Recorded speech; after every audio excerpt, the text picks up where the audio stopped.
Breaking story coming in on Operation Sindoor right now. India has retaliated to Pakistani response, and details of Operation Sindoor Phase 2 are coming in right here on the broadcast. The government says that Pakistani Air Defence System has been neutralised and India has destroyed the Pakistani Air Defence System. Let's quickly now get in my colleague Shiv Arur, who's getting us all the details of the Phase 2 of Operation Sindoor. Shiv, tell us more. What are the details that you can share with us? Gauri, this is a huge statement coming in from the Indian government, the Indian Ministry of Defence, perhaps in many ways, qualitatively even bigger than the Phase 1. What the Indian government has just announced in this statement is that Indian drones have struck in Lahore and other cities, destroying Pakistani air defence installations, officially acknowledged that Phase 2 of Operation Sindoor is in progress.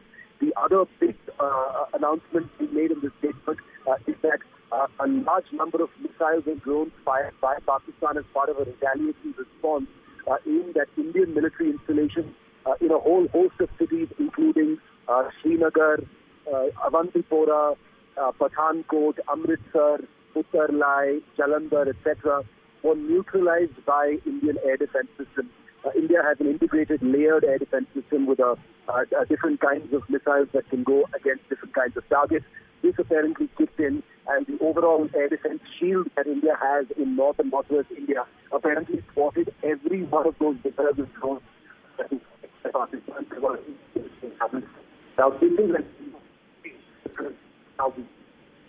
Right. In fact, Shiv, the statement, the release that has come in from the government that confirms this very clearly states that Pakistan attempted to engage a number of military targets in the northern and western India, including, as you were pointing out, Avantipura, Srinagar, Jammu, Pathankot, Amritsar, Kapurthala, Jalandhar, Ludhiana, Bhatinda, Chandigarh, several others. Essentially, now this also clarifies that what has the Pakistani response been? The fact that India has responded very clearly to these misadventures, Pakistani attacks, and the fact that the next course, the next 24 to 48 hours, India's response will be very clear, given what these Pakistani misadventures have been.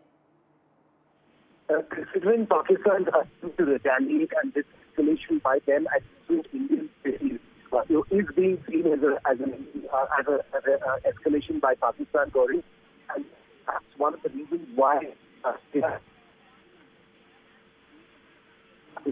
they've hit Lahore's air defense installation, which is a huge achievement, an enormous achievement.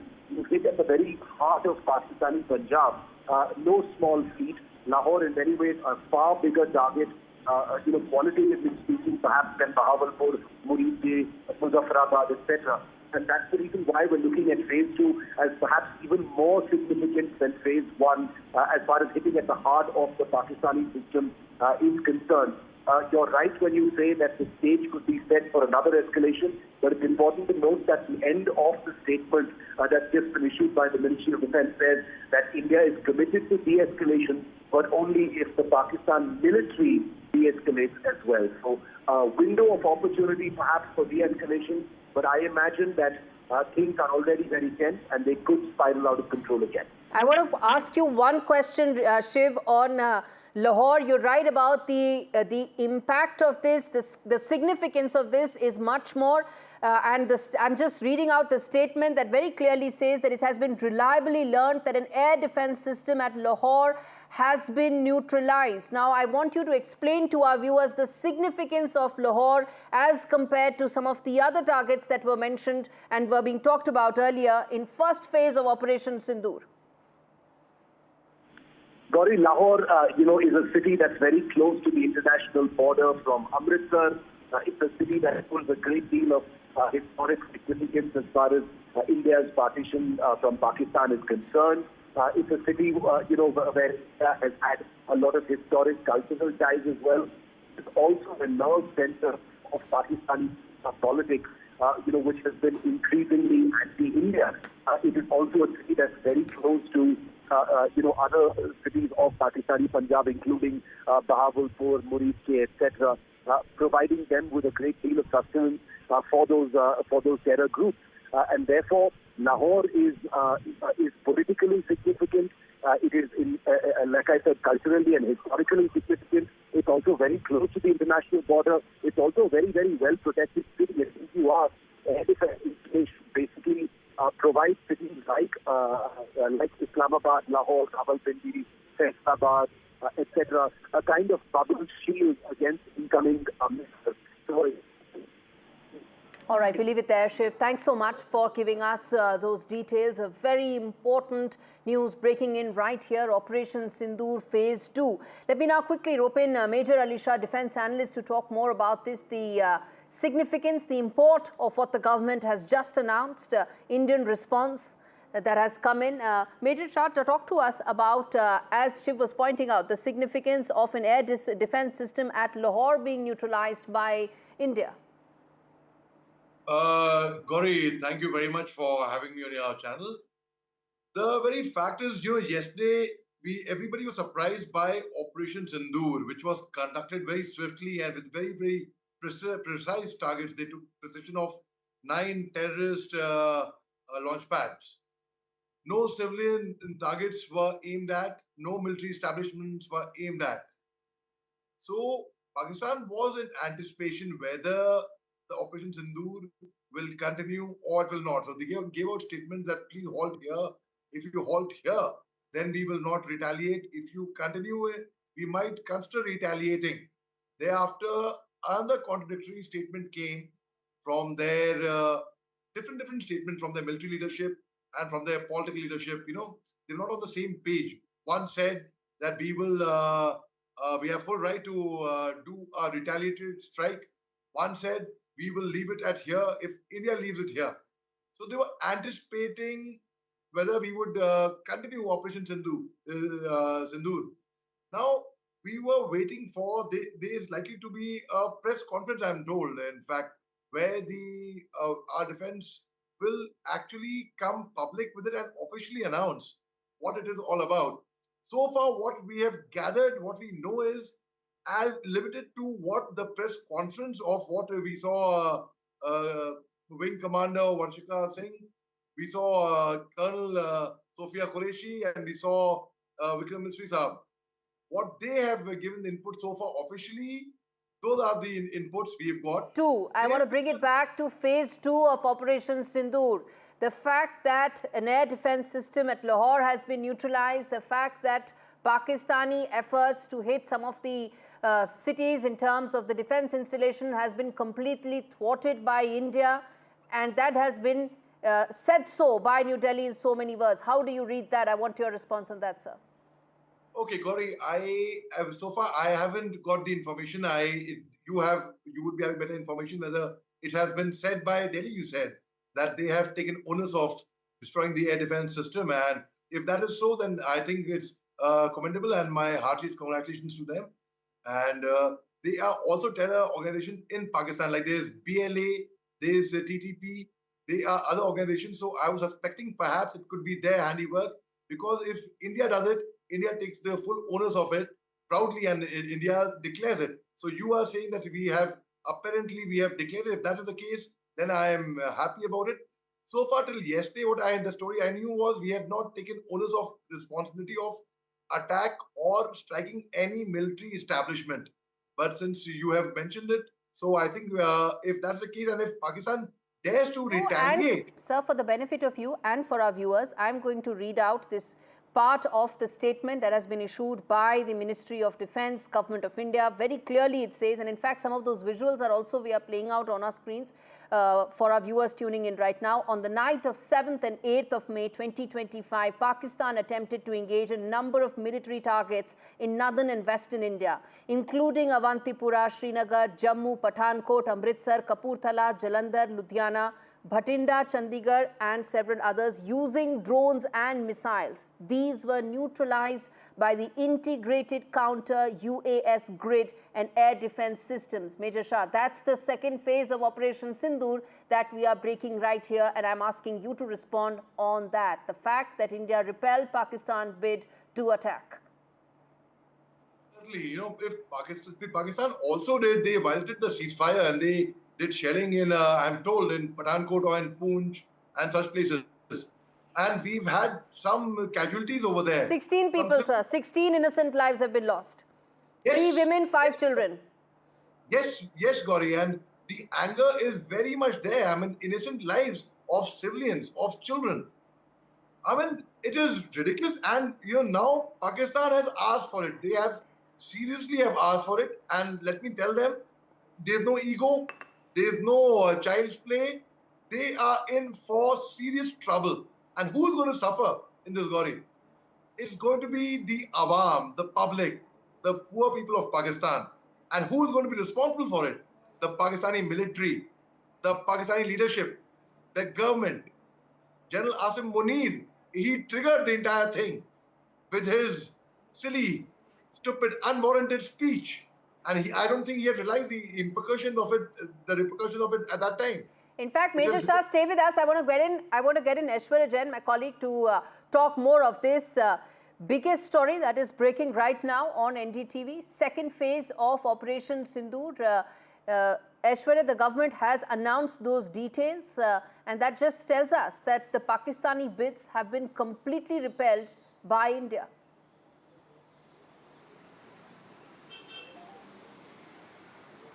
Well, very important details coming out from the press statement of Ministry of Defence as far as second phase of Operation Sindoor is concerned. Remember, in the all-party meeting, it was Defence Minister Rajnath Singh who stated that Operation Sindoor is ongoing operation, it's not ended, and details of second phase have now come out. The biggest thing to note in this release is that it was most of the parts of Punjab and Jammu and Kashmir that was under attack by the military, by the missiles and drones of the Pakistani military establishment. That was given a befitting response. All of them had been, demolished, and it was India in retaliation, completely destroyed the air defense system and radars of Pakistan in Karachi and Lahore. The drones were activated. It was these cities that was under attack as far as the Ministry of Defence is concerned. Clearly, cities of Amritsar, Bhatinda, and other key areas of the Western Air Command were clearly under attack. The last line to be noted in this release is, of course, of the Indian Armed Forces that reiterated their position that there is a complete commitment on non-escalation, provided it is respected by the Pakistani military, which hasn't, and therefore India had taken and strike back as far as India coming under attack is concerned. Pakistan also, remember, has increased in intensity of ceasefire violations along with the line of control with artillery action as well. India reacted it very promptly, but in response to that, Indian civilians were dead. There are numbers that coming in. 16 innocent lives have been lost, including 3 women and 5 children due to Pakistani firing. This had India to compel to respond to bring mortar and artillery fire from Pakistan to a halt. As I mentioned, the cities that were under fire as far as Western India and Northern India is concerned: Avantipur, Srinagar, Jammu, Pathankot, Amritsar, Kapurthala, Jalandhar, Ludhiana, Adampur, Bhatinda, Chandigarh, Nal, Falodi, Uttarlai and Bhuj using drones and missiles. And certainly it was India. They were neutralized by the Integrated Center Command of UAS Grid and Air Defense Systems as well. The debris of these attacks is now being recovered from number of locations. That proves that this is a Pakistani attack. In retaliation, India responded very strongly, destroyed the air radar systems in Lahore as well. And certainly, as the government had mentioned, that this is not the end of the story. It is a continuing and ongoing operation as far as Operation Sindoor is concerned. And as the Indian Defence Ministry has stated that they will respond in a very effective way if Pakistan military or Pakistan establishment does not obey the ceasefire and also attacking on Indian establishments. That, in fact, is equally significant, isn't it, Aishwarya, where the government has said that Operation Sindoor hasn't ended. And that, I think, is an important takeaway from what the Defence Minister said, isn't it? Well, certainly, apart from mentioning that Operation Sindoor hasn't ended, it's an ongoing operation, and phase 2 details have now come out. It is also to note that Defence Minister Rajnath Singh in that particular all-party meeting also informed the MPs that almost 100 terrorists had been killed in an action against the Pakistani terror hubs, in an action, in a strike against the infrastructure that Pakistani mainland has, and also in Pakistani occupied Kashmir. The number of casualties that are there as far as the terrorists are concerned, that is ongoing, that has not ended, it's still in counting. The government of India is making sure that, and as Prime Minister reiterated time and again in different occasions, that they will find the terrorists till the end of this earth. They will punish them, track them. And certainly that's what is ongoing as far as the current situation is concerned. The Indian establishment is also in connecting the foreign envoys as well. They have been briefing them on a regular basis. I just saw at 7 LKM Prime Minister's residence, where I'm reporting from, Saudi Arabia's Minister of State for Foreign Affairs had come. It was an it was a meeting that lasted for almost 1.5 hours with Prime Minister. Remember, Prime Minister was in Saudi Arabia during the Pahalgam terror attack. He cut short his trip and landed back in India and held several important meetings that decided that action will be taken against the perpetrators of terrorism. But India had retreated yesterday as well in the press conference by Vikram Misri, Foreign Secretary, that India had not attacked any of the civilian posts in Pakistan. Civilians are not impacted. It is just the terrorist hubs that are that India had struck down. But it was in retaliation. Yesterday, in the midnight of 6th and 7th May, the Pakistan missiles, drones were launched from their military post towards cities in India, and therefore India had struck back and neutralized the air defense system, the radar system there in Karachi, and the action will continue. The Ministry of Defense officials are there at the South Block monitoring the situation. NAC Ajit Doval today briefed Prime Minister for almost 1 hour at 7 Lok Kalyan Marg about the details that are coming out along with the line of control, along with the international border, and the red alert that India had initiated and activated in the border areas of India and Pakistan, along with Rajasthan, Punjab and Jammu and Kashmir.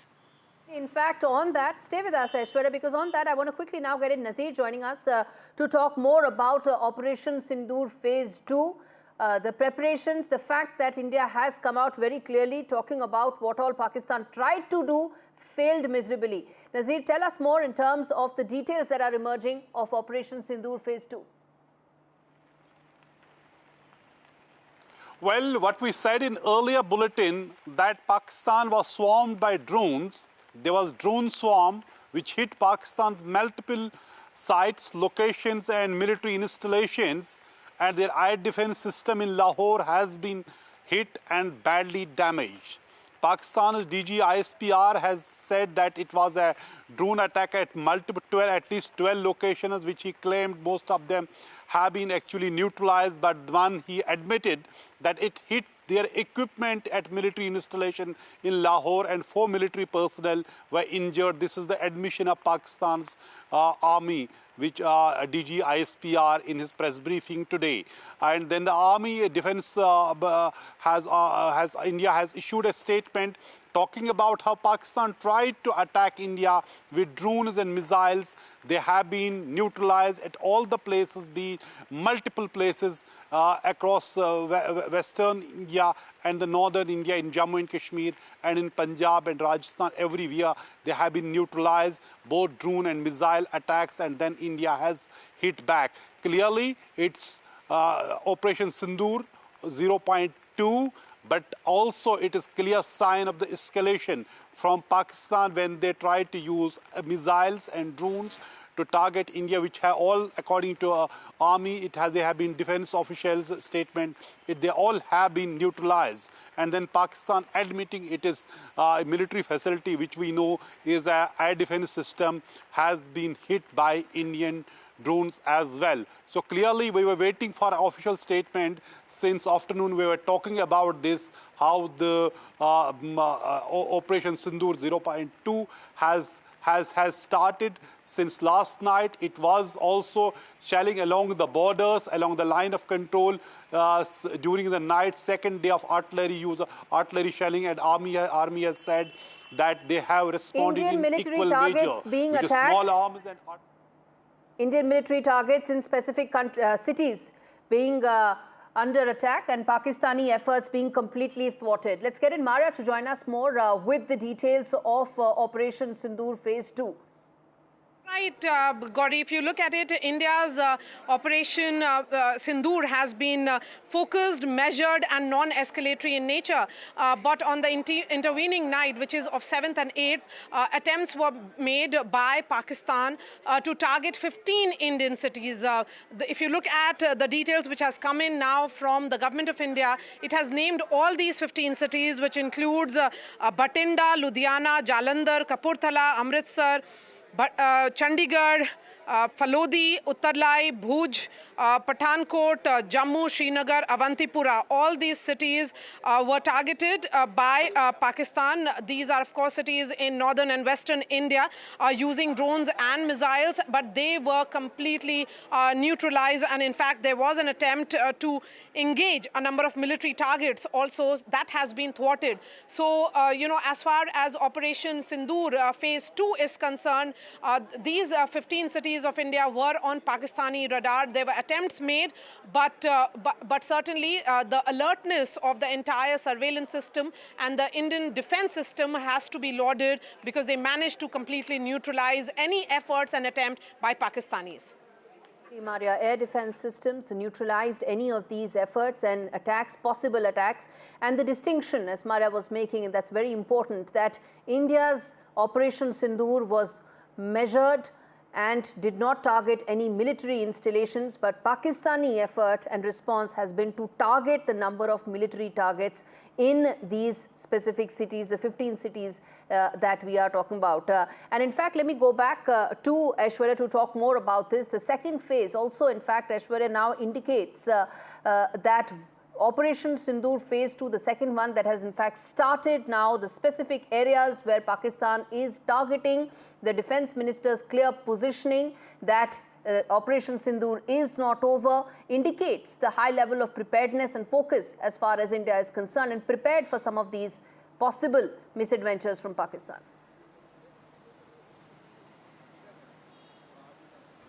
Well, that's right, and therefore the reason Prime Minister Narendra Modi chaired an interministerial secretariat meeting. All the secretaries from different ministries and departments were called in today, and Prime Minister himself chaired this meeting, and instruction was given to all the secretaries to coordinate amongst each other and for better preparation in a time of retaliation by Pakistan, how India can give a befitting reply internally was something that the instructions were given. Yesterday it was Home Minister Amit Shah who spoke to different chief ministers and chief secretaries of the states and union territories adjoining to the border areas of Pakistan and Nepal. Specific instructions were given, as in a time of retaliation or at a time of war, there should be effective measures that should be taken. It is essential commodities that should be supplied in a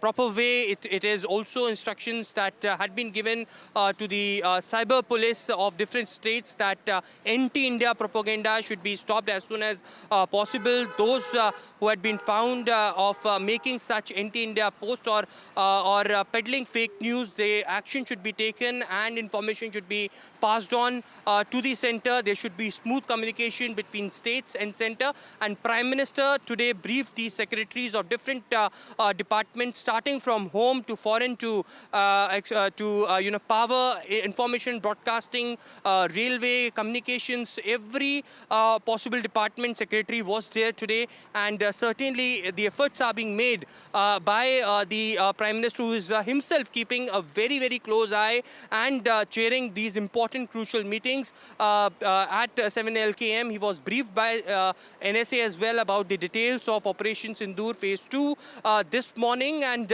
India is well prepared to combat to any such retaliation is something that the message is out and open to different ministries. The work of the governance should go on. That's the loud message from Prime Minister. On the other side, they should also be kept on high alert as far as any such situation is concerned.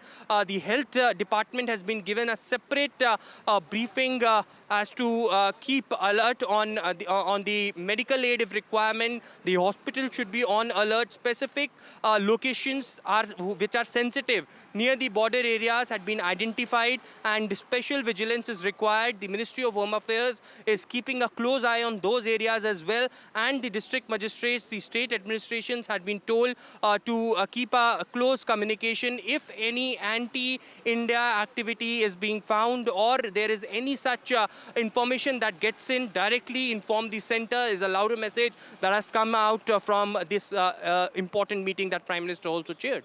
Absolutely. And in fact, these attacks that we are talking about, Operation Sindoor Phase 2, Mara, let me come back to you. The debris of these attacks is in fact being recovered from number of these locations that proves Pakistani attacks. And unlike, as we've been saying, Operation Sindoor, where the response was measured, calibrated, and did not target any military installations of Pakistan, Pakistani response has been to target only Indian military establishment, isn't it? And that proof is what India is collecting right now.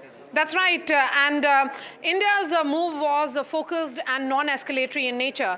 And what has happened in the intervening night of 7 and 8, after the Operation Sindoor Part 1, was an attempt made by Pakistan through drones and missiles to target 15 cities in India.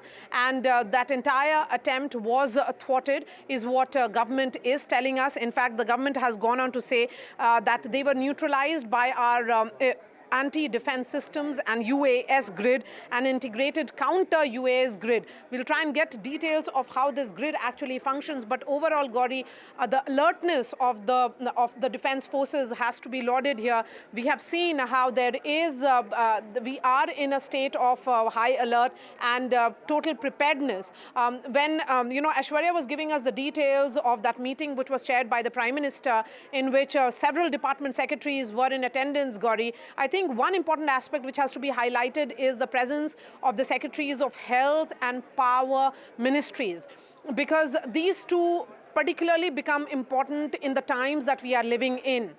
When blackouts exercises were carried out, it was the role of the power ministries which comes in during the course of that drill. And again, the hospitals, if they are on high alert, particularly in the border districts of India, along with along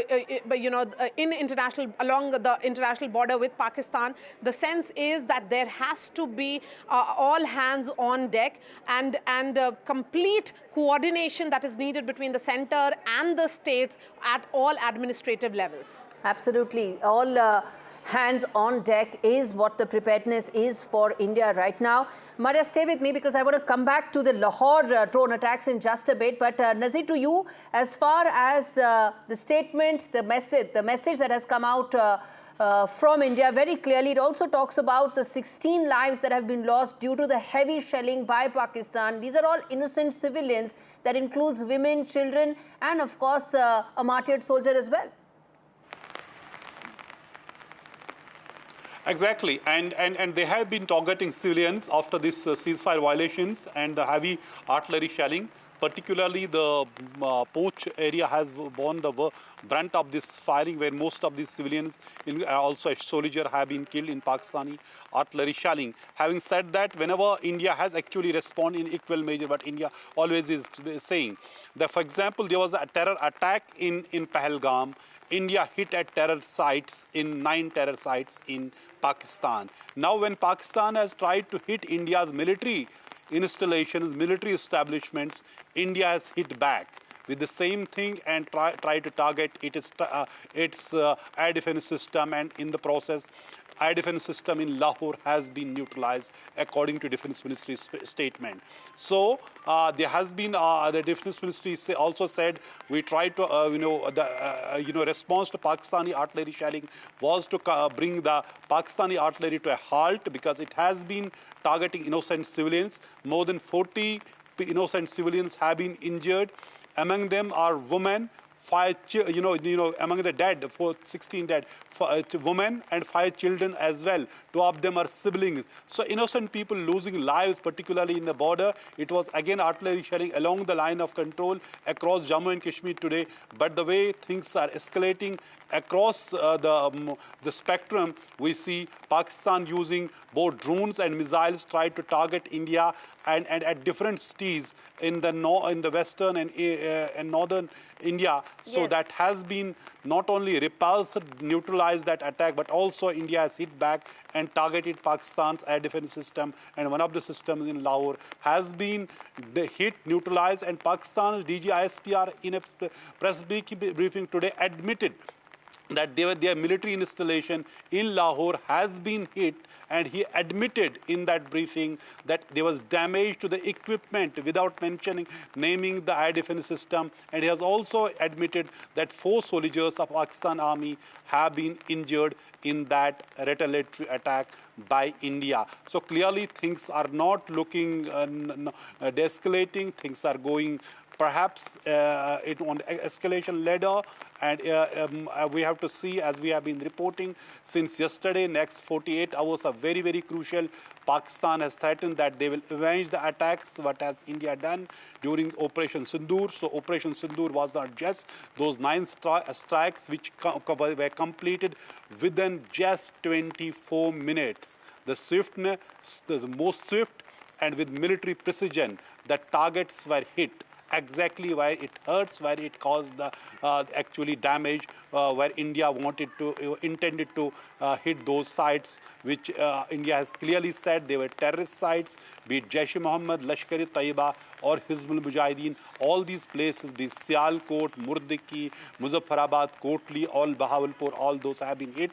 Now it was second phase or the second day of Operation Sindoor, and it has again hit the targets where India intended to hit in retaliation to Pakistan's attempt to target India's military installations in around 15 cities across western and northern India, in Jammu and Kashmir, and in particularly in Punjab. Indeed. In fact, Nazir and Aishwarya, stay with us. I'm going to slip into a very short break, come back to this big story, Operation Sindoor Phase 2, the details that the government has just shared. We come back and talk more on that. Stay with us.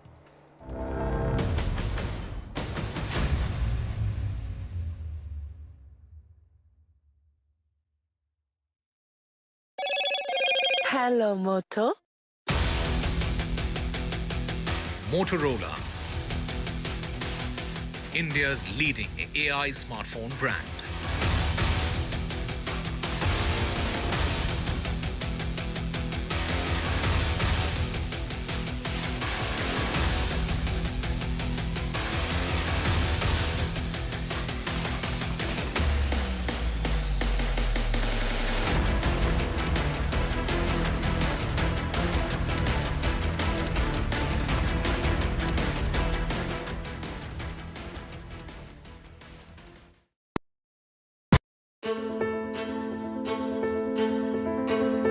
News is not just headlines, it is what impacts you. And news should never be mistaken for noise. What matters is the reality. Accurate, in-depth, and with the right perspective. For over 20 years, I have been a journalist, and never has clarity mattered more than now. At Newsnight, we go beyond the surface. We dissect the details, challenge the narratives, and bring you the unparalleled clarity you deserve in a world clouded by misinformation. We are bold, we are direct. Newsnight, for the news in your interest. Only on NDTV 24/7. How often have you turned away from debates that descend into endless fights? We bring you a show where every question is answered, where every debate finds its resolution, where every story finds its conclusion, where opinions collide but facts prevail, where stories unfold with insights and trust. When the noise ends, the last word begins.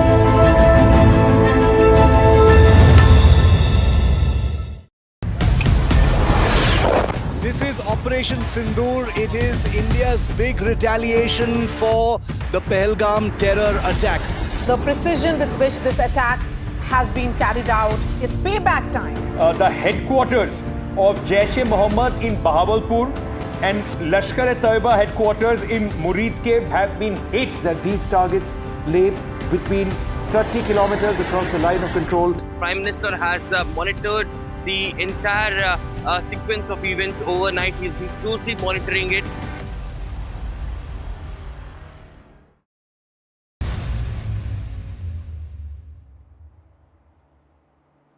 Turning attention now to the all-party meeting that took place earlier in the day today, where the government spoke to all political stakeholders in the country, and they were unanimous and united in their opinion in terms of the actions that have been taken by the government. Rajya Sabha MP Subba Reddy has spoken to NDTV on this and said that Defence Minister Rajnath Singh, under whose chairmanship the all-party meeting took place today, said that 100 terrorists have been killed. I want to play out that conversation that he had with my colleague Tanushka, and then we take the story forward. After the all-party meeting discussing the Operation Sindoor and its success and what is to happen thereafter, briefings of the upcoming plan of actions as well, and how far is the strategy ongoing. This all-party meeting, of course, chaired in the Parliament, had all the parties taking part in it, and we are being joined by YSRCP member of Rajya Sabha here, Mr. Y.V. Subba Reddy. Thank you for speaking to NDTV, sir. Sir, first off, could you please tell us what went down in this meeting? What was exactly briefed by the Defence Minister as well? Today I came here to attend all-party meeting conducted by central government, headed by our Defence Minister Rajnath Singh ji, and attended by almost 18 parties.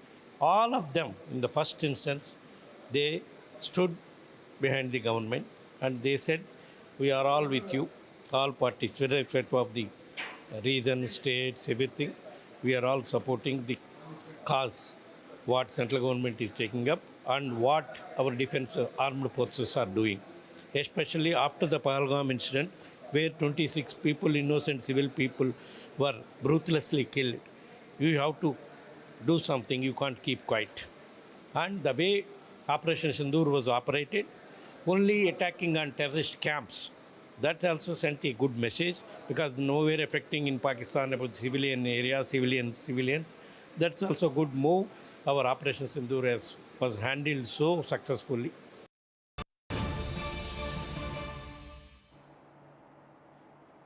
All right, in Pakistan, an advisory has been issued by the US Embassy for its employees there, for its staff there, to shelter in place amidst reports of drone explosions and downed drones as well. In fact, the country's State Department said that on Tuesday. The consulate said it has received initial reports that authorities may be evacuating. Let's get in Vishal Vivek, my colleague, to fill us in with the details. Walk us through, Vishal, the update that has come in from the US Embassy for Pakistan.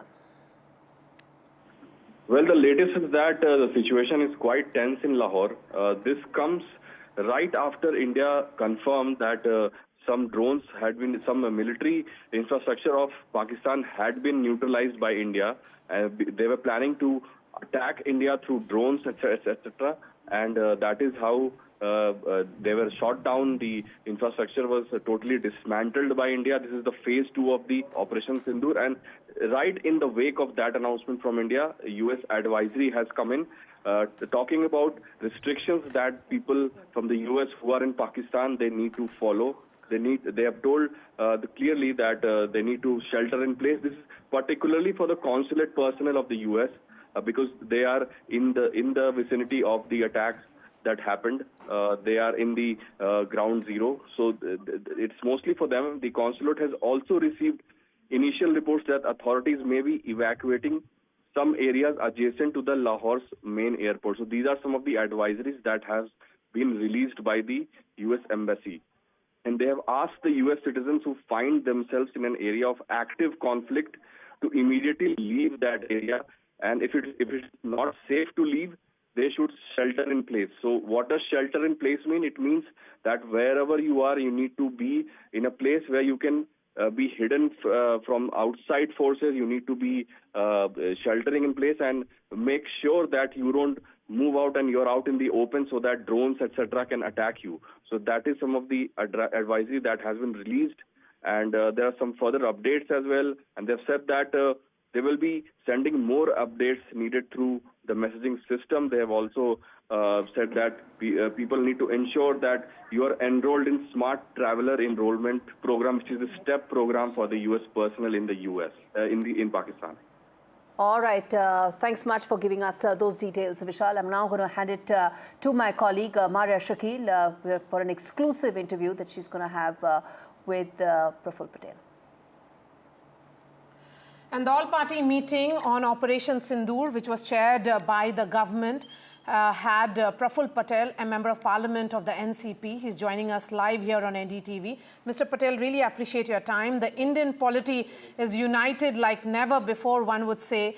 A scene of complete cordiality and a message that is going to Pakistan and also to all those who are watching India closely, that India at this moment stands in complete solidarity with the forces and also with the tricolour. Absolutely, Maria. This is a time for complete national unity. After all, we are fighting an enemy, and the persons who came to India and shot our innocent civilians in Pahalgam were definitely state-sponsored terrorism emanating from Pakistan. And it's not been happening since today. We've seen it in the attack on Parliament. We've seen it in 2611. We've seen it in IC 184. We've seen it in Uri, in Pulwama. So there are numerous instances, and one can go on. And what happened in Pahalgam was something, was never done before. It was a completely, sinister plan, not only to kill innocent civilians, also, to, of course, terrorism and the valley coming back to normalcy should again be disturbed, but also, in a way, indirectly trying to create a big divide within society in our own country. And this actually has been thwarted first by the citizens of India, by coming together. You see any political party, you see any organization, you see any person in India across the length and breadth is speaking in one voice, and that is the voice of India. And exactly when the government calls an all-party meeting, we also as political parties, first our duty is of course to the nation first, then to whatever else, including a political party.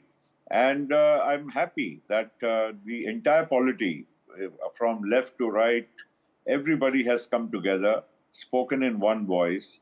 And I can assure you, even within closed doors, what has been spoken is not any different than what we are talking outside. So it's a very big signal. It's a great sign that India's democracy has held together, has strengthened over the period of time. And in fact, this should be the biggest message to Pakistan, that no matter how much you try to divide us, the more you do so, the more united we will emerge.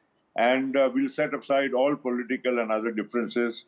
We will not let that come in the way. So I think today's meeting, more than just the fact that, you get the information from the government and the government expresses and wishes to have some solidarity on the cause which it has embarked, but it also, I think, demonstrates to India, Indians, and to the world that, look, a country of 1.4 billion people is united. There is no disturbance. There's no difference of opinion. And this, I think, should be something very, satisfying to us all as Indians. And Mr. Patel, in terms of, since you said that leaders who, whatsoever they are saying inside is something that is being communicated by them outside as well. So in terms of the messaging, would you say that there is no difference of opinion whatsoever? The questions, the time for questions will come. And that can happen at a later stage. At this point, the Indian polity, the entire Indian political class is standing firmly with the decision that is being taken by the government of India? Oh, surely. I mean, see, we can discuss and debate many other things later on, including the smaller issues or the larger issues, whichever emanate after the conflict is, settled. But the fact of the matter is, today, this is not a fight of the government versus terrorism. This is a fight of India versus terrorism. This Pakistan menace has been going on. You see, ever since partition, Pakistan has never felt comfortable with the success India is enjoying. And we've seen it in various wars, conflicts, and continuous tirade against India and its development. Even in the media or elsewhere, false narratives are being spread. Lots of misinformation is going on outside of India. And I'm sorry, some of the international media also is falling prey and taking the bait of Pakistan and spreading some of this misinformation. But I can tell you that in India, within the Indian political landscape, I'm so happy. I'm personally also very happy when I go to a meeting like this and when I see everybody speaking in one voice, and not only speaking in one voice, but saying to the government, all power to your elbow, to the army, to the air, the Air Force, to the Navy, all power to you. The entire country of 1.4 billion is standing behind you. Okay, if I were to sum up the mood of the all-party meeting, was it in complete departure from whatever you have seen over so many years, Mr. Praful Patel? Well, yes, I would agree with your observation. The first meeting, immediately after Pahalgam attack, also on the 23rd, which was called by the government, saw the same kind of sentiments being expressed. There was no disunity even then. And now, after the conflict, and especially our action, you see, we must also look at our action as something very measured. The statement of the defense, the MEA yesterday, was so, I would say, confidence building that we are a mature democracy. We don't go out and shoot like Rambos and try to kill other people. We have only gone to Pakistan and destroyed 9 places where terrorism is taking shape. And continuous efforts to, bring all these people to book have failed. And therefore now here we are coming right into your doorstep, into your backyard and trying to finish off these factories of terror. So if you look at it in totality, everybody is also very happy that India as a, political democracy has had a measured response in spite of all the provocation. We've not just gone like Rambos. We've only attacked terrorists. We've only tried to see that the civilian damage or the other damage to the country is minimized. And that has been I think, a very big success. Operation Sindoor is not just symbolic, it is also, I would say, very well calibrated. All right, Mr. Praful Patel, thank you so much for giving us all the details, and thank you for saying that the entire political class stands united firmly today. That was the picture of cordiality which was perhaps needed for the entire country at this juncture. That's all from me. Gauri joins you after a short break with all the news and updates. All right, on that note, a quick break. We come back with more news on the other side.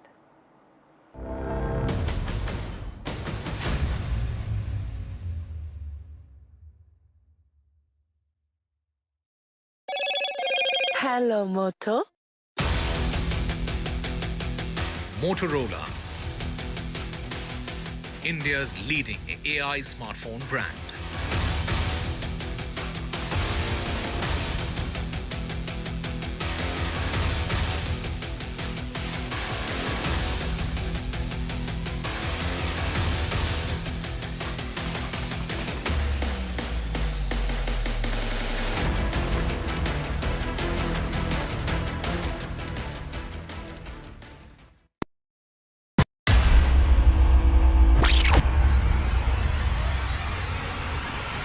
In the last 1 month, if you see, the share prices of Denzol Engineering has fallen more than 58%. Why are the rating firms calling the debt payments as default? We have two credible credit rating agencies on March 4th coming and downgrading the stock to D. Statements are consistently being proven wrong, and transactions are being taken place which are different from what they were originally pictured to be. The company claimed it would roll out 6,400 electric vehicles. But what it has rolled out is a shocking scam. Funds meant for the project were funneled allegedly back to the promoters, the Junkie brothers. What did the money buy? Not EVs, of course, but a lavish flat in Gurgaon's luxurious DLF Carmelias.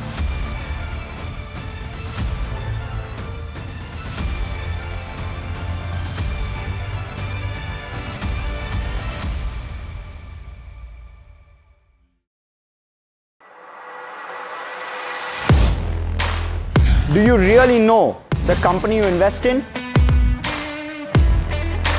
What is the real picture behind presentations and claims? Is the outlook as rosy?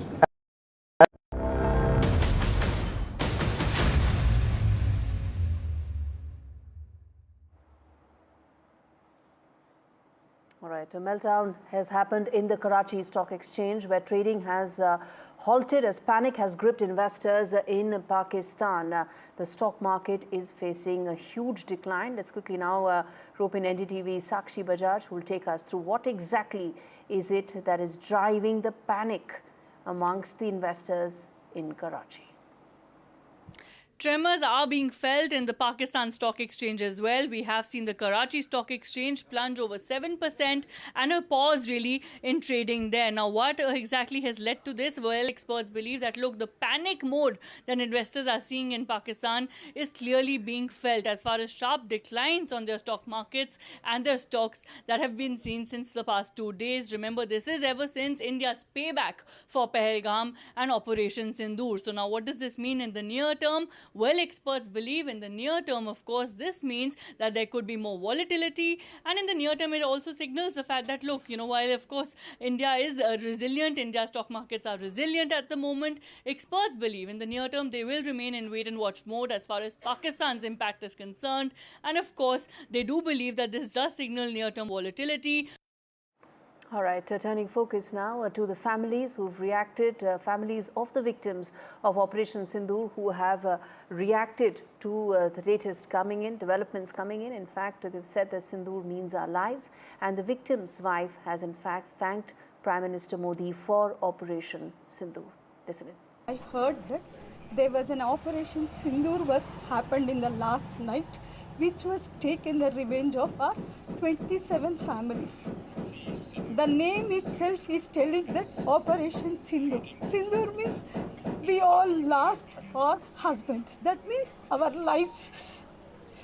One way I should thank to Modi that we are so innocent people. They saw Modi on us. So Modi also owned us and took this revenge on them. So we are thanks to Modi. Pakistan has unleashed a full-blown disinformation offensive in a very desperate attempt to try and shift the focus and the narrative. There have been a barrage of lies and digital theatrics that have come in after Operation Sindoor. What started as a focused and effective military operation by the Indian Armed Forces, the Pakistani side is trying to create some sort of fake news around it, all of which has been busted by India and Indian government. Vishal Vivek gets you all the details on that front. Pakistan's fake news machinery is on an overdrive. Let's take a look at a few examples. This video was shared by various Pak accounts on X claiming that Pakistan struck a military base in Amritsar. That is not actually Amritsar. Those posts are totally fake, as it's an old video. As you can see here, this PIB fact-check tweet sheds light on how these teams spread fake news. Those posts are totally fake. It's an old video. This video was posted by several handles claiming to show Indian soldiers recovering remains of deceased soldiers. This too is fake information, as this is an old video from 2019 September, and it actually shows Pakistani soldiers retrieving dead bodies of their fellow comrades near LOC. This, another fact check from PIB, sheds light on how Pak is spreading misinformation. These social media accounts that you see on the screen have posted this video of an Indian pilot who was injured back in February. His plane had crashed near Gwalior. But these handles from Pakistan say something different. They say that this happened during this campaign of India's when Indian planes sent some bombs into Pakistani territory and POK. So this also has been debunked by the Press Information Bureau's fact-checking team. So these are some of the various examples that PIB and the Indian team have come up with to show how Pak has been doing its misinformation campaign. All right, on that note, a quick break. We come back with more on the other side. Stay with us.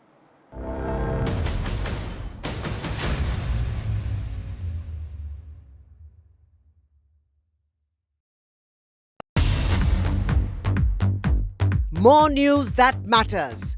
Big exclusive. Tulsi Gabbard gunned down by Pakistan-backed cowards. When you interact with people on ground, you're able to reflect their sentiments much better. More debates that shake the system. More exclusives you won't find anywhere else. Not just another prime time. It's a prime time that's unmissable. I've been reporting on all issues, big and small, from Andhra Pradesh, Telangana, rest of South India, bringing you all the action, all that you need to know, all that you want to know. The energy of Maximum City is infectious. I'm bringing that energy in our news coverage from financial capital Mumbai. Covering from the southernmost part of India over the last 23 years, I bring in-depth and 360-degree coverage from the Dravidian heartland. The land of Mishti, also known for its bitter politics. I have seen much water flow under the Howrah Bridge, covering Bengal in all its vivid colors. India's IT capital is always bustling, a city full of startups, stories and surprises. And I keep you ahead on all the Bengaluru buzz.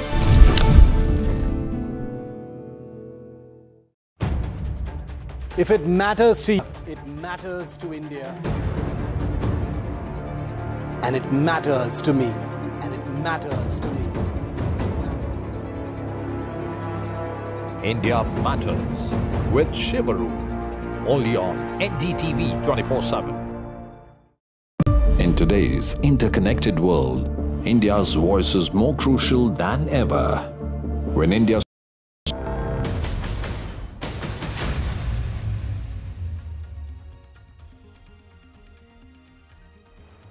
Ladies and gentlemen, last night, Pakistan tried to target about 15 installations and places in the country. Every attempt was thwarted like it should be effectively.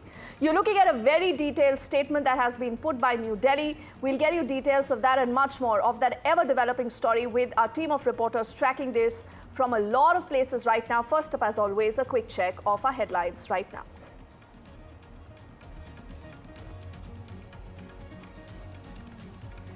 So Pakistan tried to attack about 15 cities. You're looking at the Indian Army making it absolutely clear that any such attempt has been thwarted. They've also put out a clear warning saying that the next time such an escalation will be responded to kindly.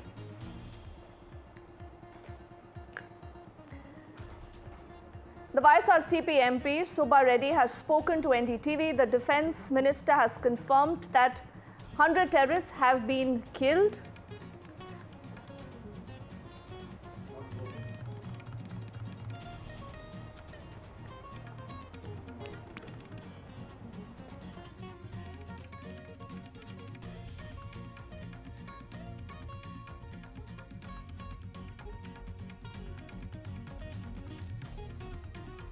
Concluded a comprehensive review of the ministry operations has also been ordered. Special focus on readiness, emergency response has been laid.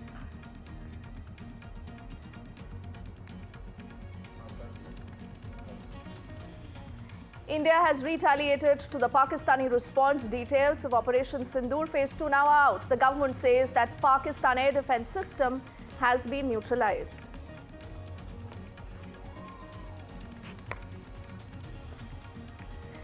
Opposition Sindoor continues. The NSA Ajit Doval earlier has met with the Union Home Secretary, also met with the Prime Minister. The NSA has briefed the Prime Minister on the current situation.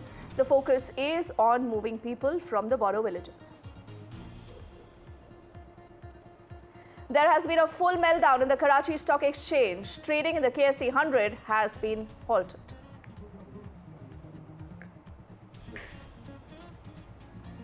World leaders are in support of Operation Sindoor. The world stands with India. There is also a call for restraint. Trump says he's also offered to mediate.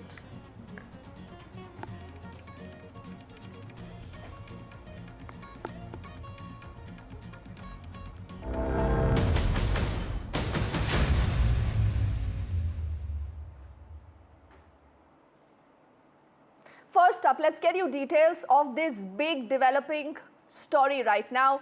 Now, what we can tell you with confirmation is on the night of the 7th to the 8th May 2025, you had Pakistan, ladies and gentlemen, attempting to engage a number of military targets in northern and western India. Now, what were these places? These places were Avantipura, Srinagar, Jammu, Pathankot, Amritsar, Kapurthala, Jalandhar, Ludhiana, Adampur, Bhatinda, Chandigarh, Nal, Phalodi, Utlai and Bhuj, and this using drones and missiles. These were all neutralized by the integrated counter-US grid and the air defense systems. The debris of these attacks is also now being recovered from a number of locations that does prove that Pakistan was behind the attack. So this again is a clear indication of what Pakistan wants to do. Do remember, the government has made it very clear that any such attempt is going to be responded to in an equal measure. We've earlier maintained that our idea is not to escalate the situation, but this time around you're looking at Pakistan obviously wanting to cross the line. What does this mean and what more do we know about this? Let's get you details. Well, what we said in earlier bulletin that Pakistan was swarmed by drones. There was drone swarm which hit Pakistan's multiple sites, locations and military installations, and their air defense system in Lahore has been hit and badly damaged.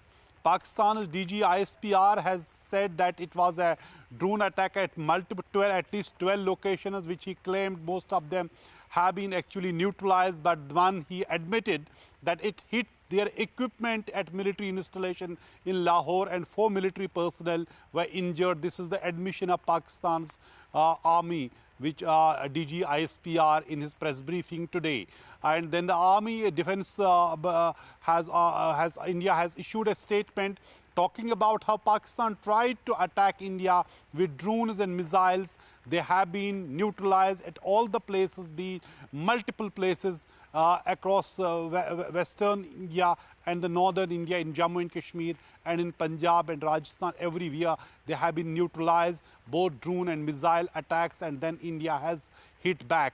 Clearly, it's Operation Sindoor 0.2, but also it is clear sign of the escalation from Pakistan when they tried to use missiles and drones to target India, which have all, according to army, they have been defense officials' statement, they all have been neutralized. And then Pakistan admitting it is a military facility, which we know is an air defense system, has been hit by Indian drones as well. So clearly we were waiting for an official statement since afternoon. We were talking about this, how the Operation Sindoor 0.2 has started since last night. It was also shelling along the borders, along the line of control during the night, second day of artillery shelling, and army has said that they have responded in equal measure, which is small arms and artillery as well.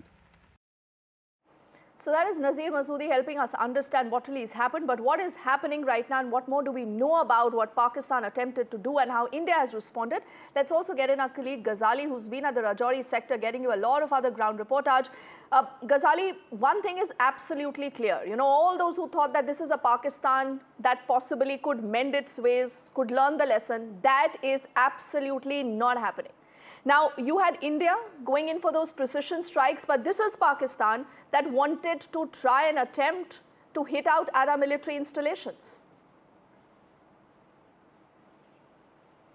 Yeah, certainly. Pakistan has been trying to do that. Yesterday it attempted, and the government's statement clears now that how our aerial defense system managed to neutralize all those aerial threats coming from Pakistan's side. And more than 16 cities of India were targeted by Pakistan, and that's why we were getting all those reports of loud explosions yesterday, particularly in the north from Amritsar, from Rajouri, from other neighboring cities like Chandigarh as well. And government has put out that how its aerial defense system managed to neutralize all those aerial threats from Pakistan. But meanwhile, I'll tell you what is happening in Rajouri.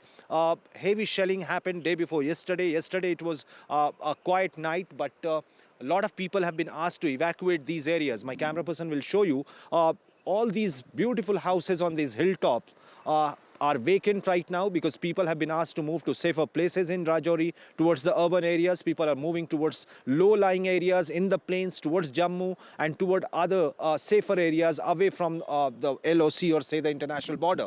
And behind this hilltop is the location of the international border. Just a couple of kilometers from here is where the shelling starts or emanates from, targeting these civilian houses, the civilian installations. And people over here are very angry with the fact that first Pakistan or Pakistan-backed terror organizations carried out that Pahalgam attack there, killing 26 civilians there.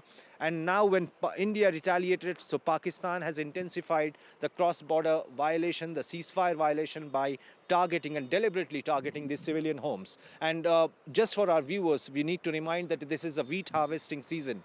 There are many farmers who have to abandon their fields, have to abandon their standing crop, and had to leave to far away places from here to makeshift shelter homes, makeshift other arrangements which the administration has done for them to stay away from the range of this shelling, which has been going on for past many days. And when you mention all these details, you know, Ghazali, I'll just take this opportunity to go through the release that again, the statement that has been put out by the government, the Ministry of Defense, where they say that the Indian Armed Forces reiterate their commitment to non-escalation. That is the operative word, non-escalation, provided it is respected by the Pakistani military. So that is the real problem. Ghazali. Yeah, see, the first round was when Pakistan started the Pahalgam attack, and India just retaliated by neutralizing those terror camps in their territory by striking deep into Pakistan. Yet again, it was believed that perhaps with these deep internal strikes into Pakistan's territory, Pakistan will mend its ways, will look for talks, will try to mend its ways by removing those terror pads, the launch pads in its territory. But it doesn't look so, because yesterday evening it was anticipated by the Indian agencies as well as by the government that perhaps Pakistan will retaliate with aerial strikes, and that very much happened yesterday late night when we heard that drill was still happening in many Indian cities in north as well, including Chandigarh, Amritsar, in Rajouri, in Punjab, and other districts of Jammu and Kashmir as well. But Pakistan certainly doesn't look that it is in any mood to learn from its mistakes, and that is when India had yet to defend its territory. India had to use its aerial defense system, and it is now believed that many targets within Pakistan has been targeted by Indian drone system, by our defense system.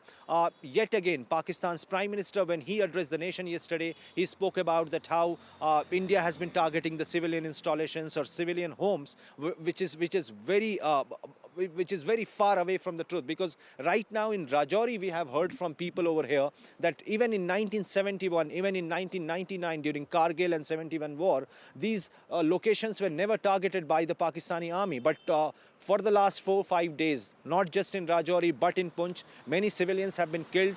Many have been injured and have been admitted to hospital. They are all praying that the Indian armed forces, the way they are thwarting these attempts from Pakistan, continue to do so and give them a befitting reply so that they stop attacking at least the civilian installations or civilian houses here in Rajouri and other areas near the international border. But there is classic Pakistani playbook where they are cowards, and not just this, they live by plausible deniability. Ghazali, why don't you stay with us? We'll also in fact get in our colleague Gurpreet, who's right now at Firozpur, and we must tell our viewers that the team NDTV right now, remember, is spread across the length and breadth of the country, getting you live reportage and a lot of other important action and information that you need to know. Also on your screens, on the top, in fact, you are looking of the remains of that Pakistani missiles that have been struck down by India. So that is the evidence, no, Gurpreet? That is the evidence that Pakistan possibly cannot even deny. But then they've always been denying evidences. Well, we have seen very smartly and very technically, we were able to neutralize all these missiles and drones. We have seen various parts of Punjab they were trying to target, whether it's the military area in Bathinda, Chandigarh, Amritsar, and other places also. We have seen very accurately they got this information. We have seen in Amritsar there was total blackout, and a lot of precautions and measures had already been taken. Somewhere down the lane, we have seen Pakistan was trying to send multiple drones at the border area, and we have seen from Firozpur also. We had a word with a lot of people who are present here. They are saying the India government has already initiated this war against terrorism, and they have already appreciated. And we have seen some of the people, they are leaving their place, but we have seen only children as well as the old people, they are leaving the various places of this border in Firozpur. But the young people, they are there. They are saying we stand by our forces, and if it is required, we will use our own equipment, whether it's the tractors, trolleys, and all these things, so that this war against terrorism, which has been initiated by the Indian government, there is a need to uproot these terror activities from ground. So as of now, if we can talk about our sophisticated defense system that was able to neutralize all these missiles and drones which has been sent by Pakistan, and at this point of time we don't feel that they are in a position to deny anything. There is a video evidence also, the way we have seen multiple military area had been targeted by Pakistan, but we have been reporting from border. What we can sense at this point of time, we have seen multiple decisions had been taken by the local administration. One side we have seen in Gurdaspur, they have already decided to hold blackout whole night from 9 p.m. to 5 a.m. So all these measures have been taken on the ground also in the border area. We have seen all the schools have already been shut down. Multiple mock drills are being carried out, and we have seen one-to-one contact program by the local administration is already underway. So as of now, if we can talk about this Punjab border area, we have seen the Punjab police, the Punjab government, they have also taken multiple initiatives so that they will be able to contribute at this point of time to nation to deal with the situation which has just come up after this strike which has been started by India against this terrorism. So let's see that how the more changes will be happening. But if we can talk about spirit of these people from border, that is very high at this point of time. They want to support the nation, and we have seen most of the youngsters, they are ready to support our forces if any critical situation is going to be happen at the border area, whether it's Firozpur, Gurdaspur, Amritsar, or Fazilka, or Pathankot. Back to studio.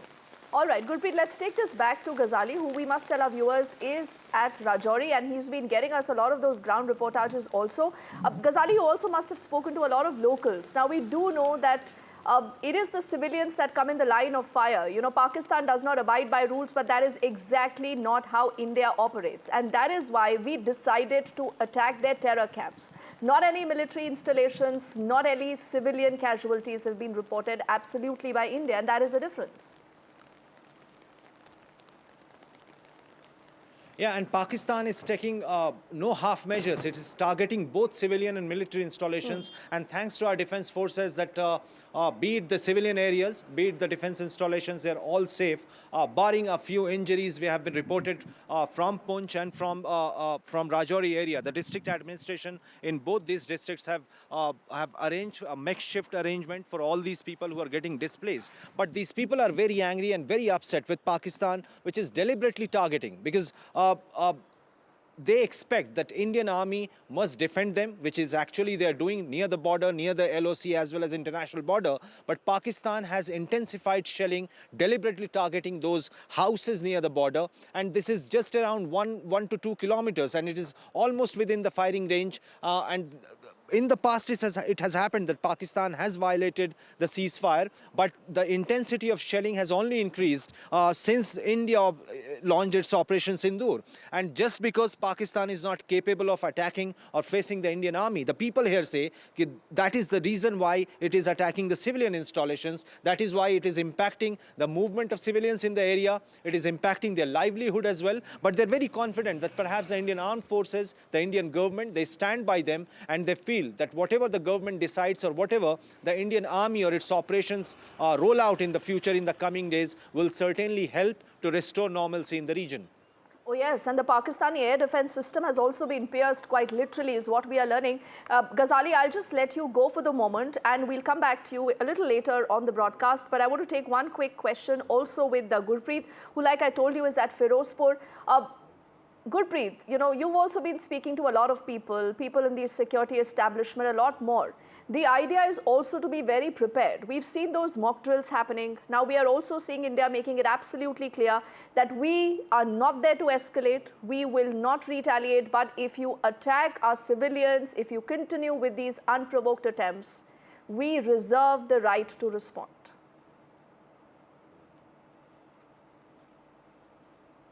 That is also a spirit of people here at the border area. We had a word with the multiple people, whether it's in the administration of Firozpur district or the people who stays at border. They say this is the time to teach them lesson. The way this Pahalgam attack had been executed by these anti-national and from across the border, this is the right time, this is the need of the hour to teach them a very serious lesson to all these people who are involved in such terror activities.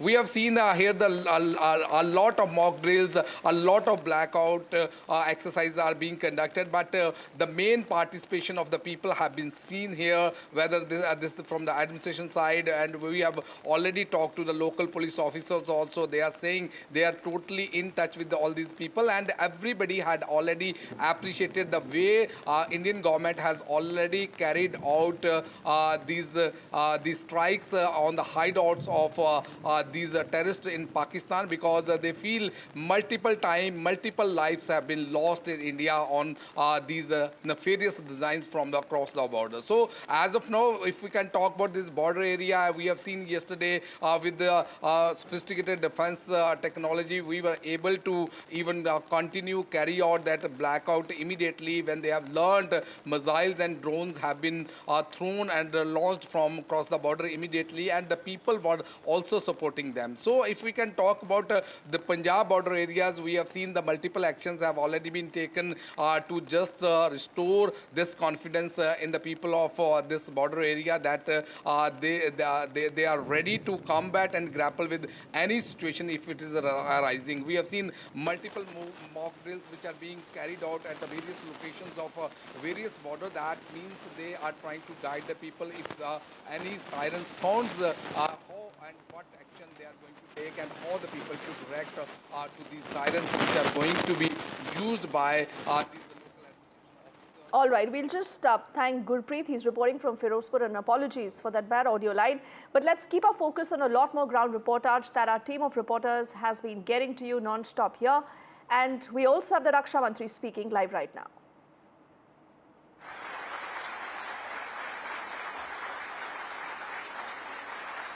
और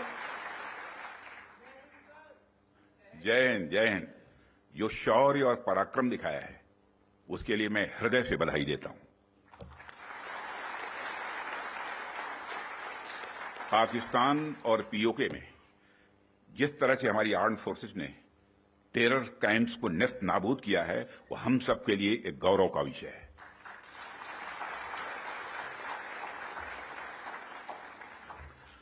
साथियों, आप सभी national quality conclave का आयोजन ये आपका चल रहा है। क्वालिटी की क्या भूमिका होती है, यह क्या रोल अदा करती है, इसका नमूना हमने कल देखा।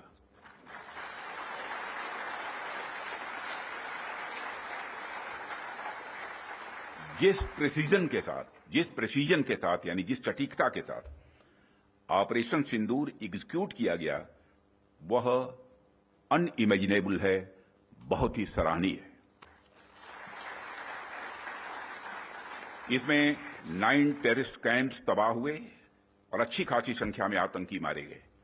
जिस तरह से इस ऑपरेशन को किसी भी इनोसेंट को नुकसान पहुंचाए बिना मिनिमम कोलेटरल डैमेज के साथ अंजाम दिया गया, वह इसलिए संभव हो पाया क्योंकि हमारे formidable and professionally trained arm forces के पास इक्विपमेंट भी हाई क्वालिटी के थे। ऐसे में इस क्वालिटी कॉन्क्लेव को मैं बड़े महत्वपूर्ण कॉन्क्लेव के रूप में देखता हूं।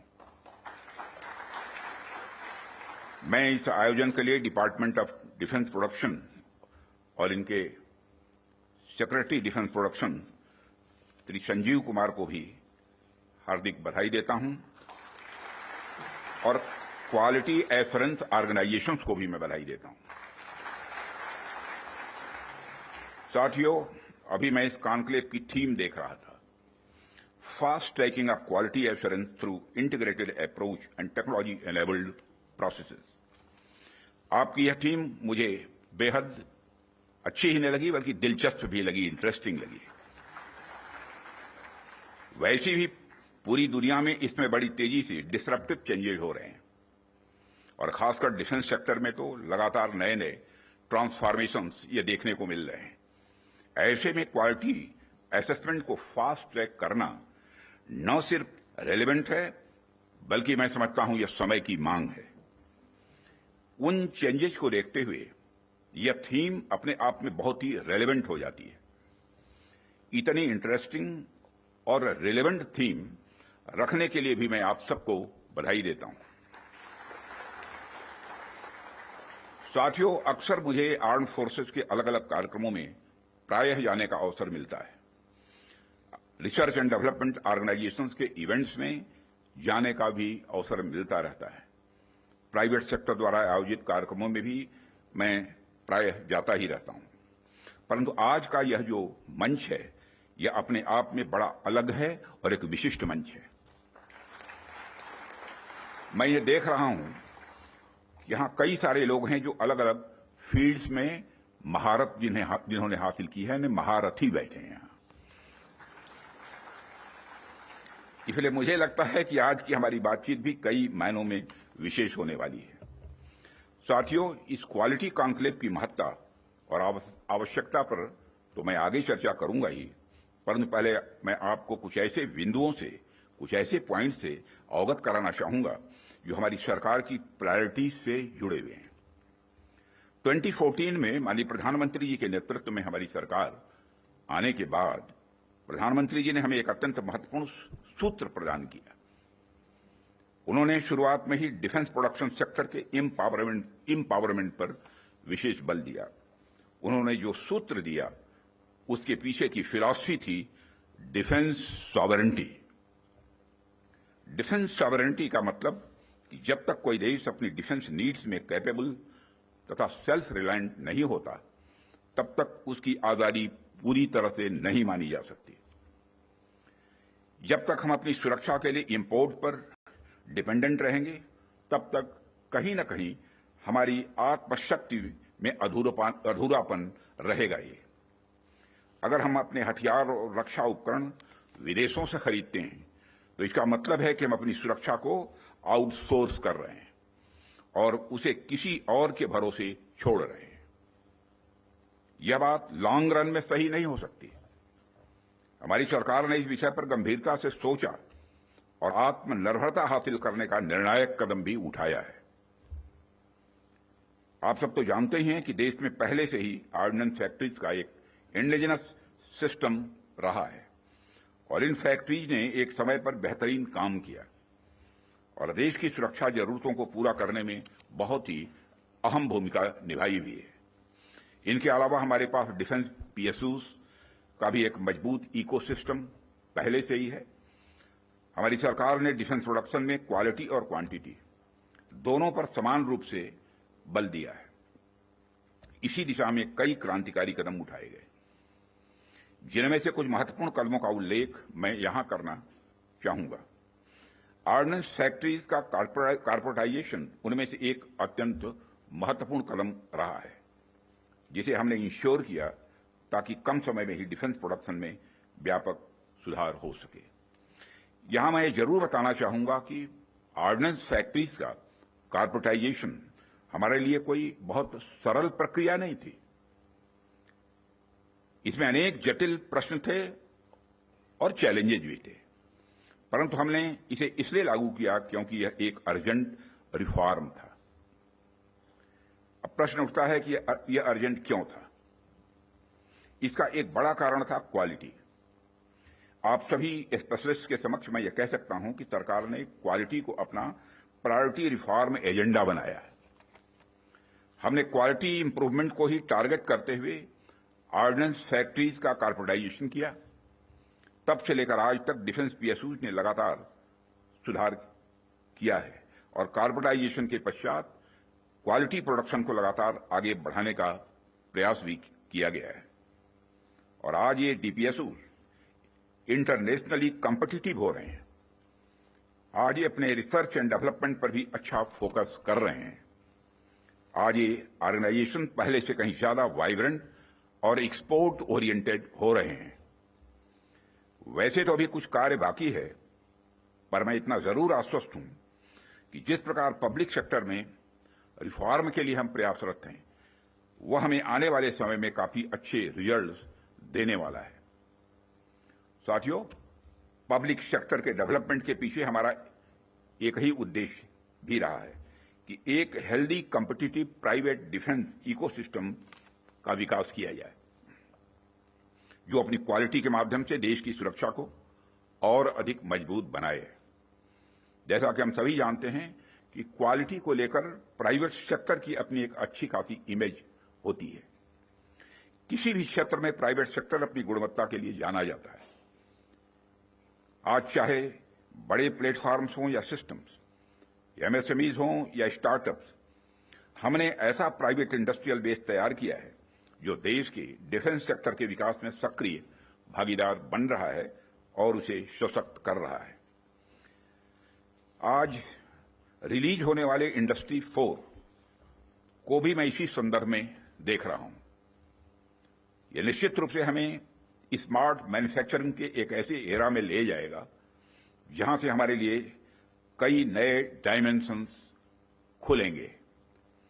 इसी तरह जो दूसरे मैनुअल्स आज रिलीज हो रहे हुए हैं, जो एमओयू साइन हुए हैं, उनको भी मैं इसी कंटेक्स्ट में देखता हूं। ये सभी प्रयास केवल सरकार के प्रयास नहीं हैं, बल्कि आप सभी का मिला जुला प्रयास इसमें शामिल है, इसीलिए यह संभव हो पा रहा है।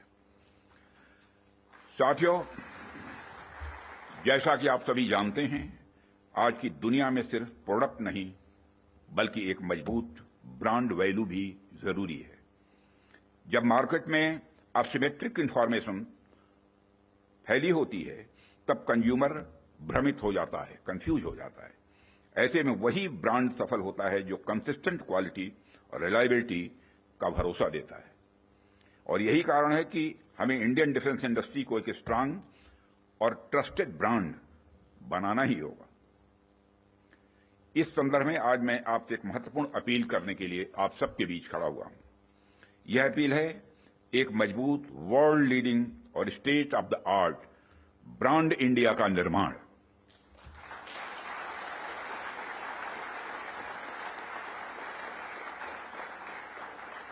ताकि दुनिया की डिफेंस मार्केट में प्रोडक्ट्स को लेकर जब कंट्रीज के मन में डाउट हो तो वह ब्रांड इंडिया को चूज करे। Whenever in doubt, go for India। यह हमारी यूएसपी होनी चाहिए, यही हमारी यूएसपी होनी चाहिए। ब्रांड इंडिया का मतलब है कि अगर किसी इंडियन कंपनी ने कुछ प्रॉमिस किया है तो वो होगा ही होगा, होकर ही रहेगा। किसी प्रोडक्ट की भला फला रेंज तक मारक क्षमता है तो होगा ही होगा, यह भरोसा होना चाहिए। उससे नीचे का तो कोई सवाल ही खड़ा ही नहीं होता।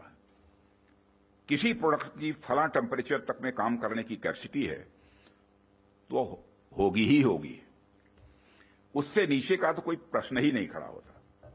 यह होना चाहिए हमारा क्वालिटी एस्योरेंस और ब्रांड इंडिया का भरोसा। और जब हम ऐसा कर पाने में सफल होंगे, तभी इंटरनेशनल बायर्स हमें एक ट्रस्टेड सप्लायर के रूप में देखेंगे और कहेंगे, don't go for doubt, go for India.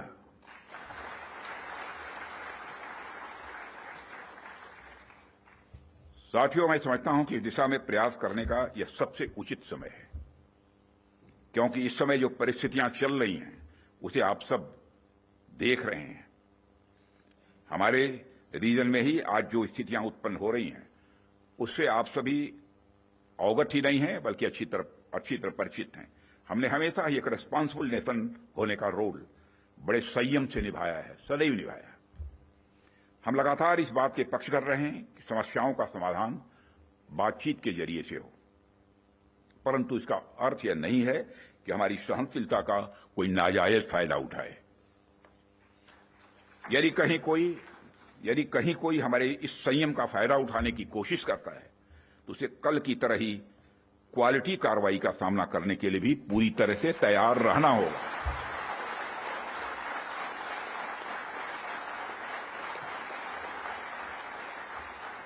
कल की तरह ही क्वालिटी कार्रवाई का सामना करने के लिए उसे तैयार रहना होगा। भारत की संप्रभुता की सुरक्षा में कोई भी हद हमारे लिए बाधा नहीं बनेगी, इसका मैं देशवासियों को भरोसा देता हूं। मित्रों, ऐसे रिस्पॉन्सिबल रिस्पॉन्सेस के लिए हम आगे भी पूरी तरह से तैयार हैं और यदि हमारी यह तैयारी बनी हुई है तो इसमें आपका एक बहुत बड़ा रोल है, बहुत ही महत्वपूर्ण रोल है। इसके लिए मैं आप सबको बधाई देना चाहता हूं, आप सबकी मैं सराहना करता हूं। भारत का यह expanding defence industrial universe, Bharat का यह expanding defence industrial universe Bharat को एक अभूतपूर्व संबल प्रदान कर रहा है। और इसी प्रकार अगर हम आज के ग्लोबल सिनेरियो पर नजर डालें तो ग्लोबल ऑर्डर में हमें बड़े बड़े चेंजेस देखने को मिल रहे हैं। हमारे सामने कई अनसर्टेन डायमेंशंस ओपन हो रहे हैं। यूरोप से लेकर एशिया तक हर जगह कॉन्फ्लिक्ट्स बढ़ते जा रहे हैं। Ukraine Russia conflict, Israel Palestine tension और मिडिल ईस्ट अनरेस्ट ने यह साबित कर दिया है कि ग्लोबल स्टेबिलिटी आज अपने आप में बहुत ही फ्रेजाइल है। अभी पिछले कुछ समय से हमें यूरोपियन यूनियन और नाटो के सिक्योरिटी सिनेरियो में भी काफी हद तक बदलाव देखने को मिल रहा है। जो यूरोपियन यूनियन एक समय पर बड़े स्तर पर नाटो पर डिपेंडेंट था, वही यूरोपियन यूनियन आज बड़े स्तर पर रीअर्मामेंट की ओर तेजी से बढ़ रहा है। जाहिर सी बात है कि जब विकसित देश रीअर्मामेंट की तरफ बढ़ेंगे तो आर्म्स एंड इक्विपमेंट की डिमांड भी स्वाभाविक रूप से बढ़ेगी। बढ़ेगी क्या, बल्कि मैं यह कह सकता हूं कि यह डिमांड लगातार नई ऊंचाइयां छू रही है।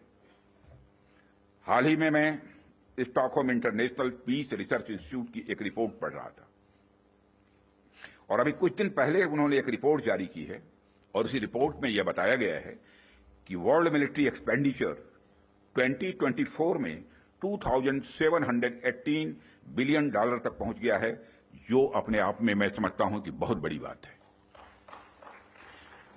यदि मैं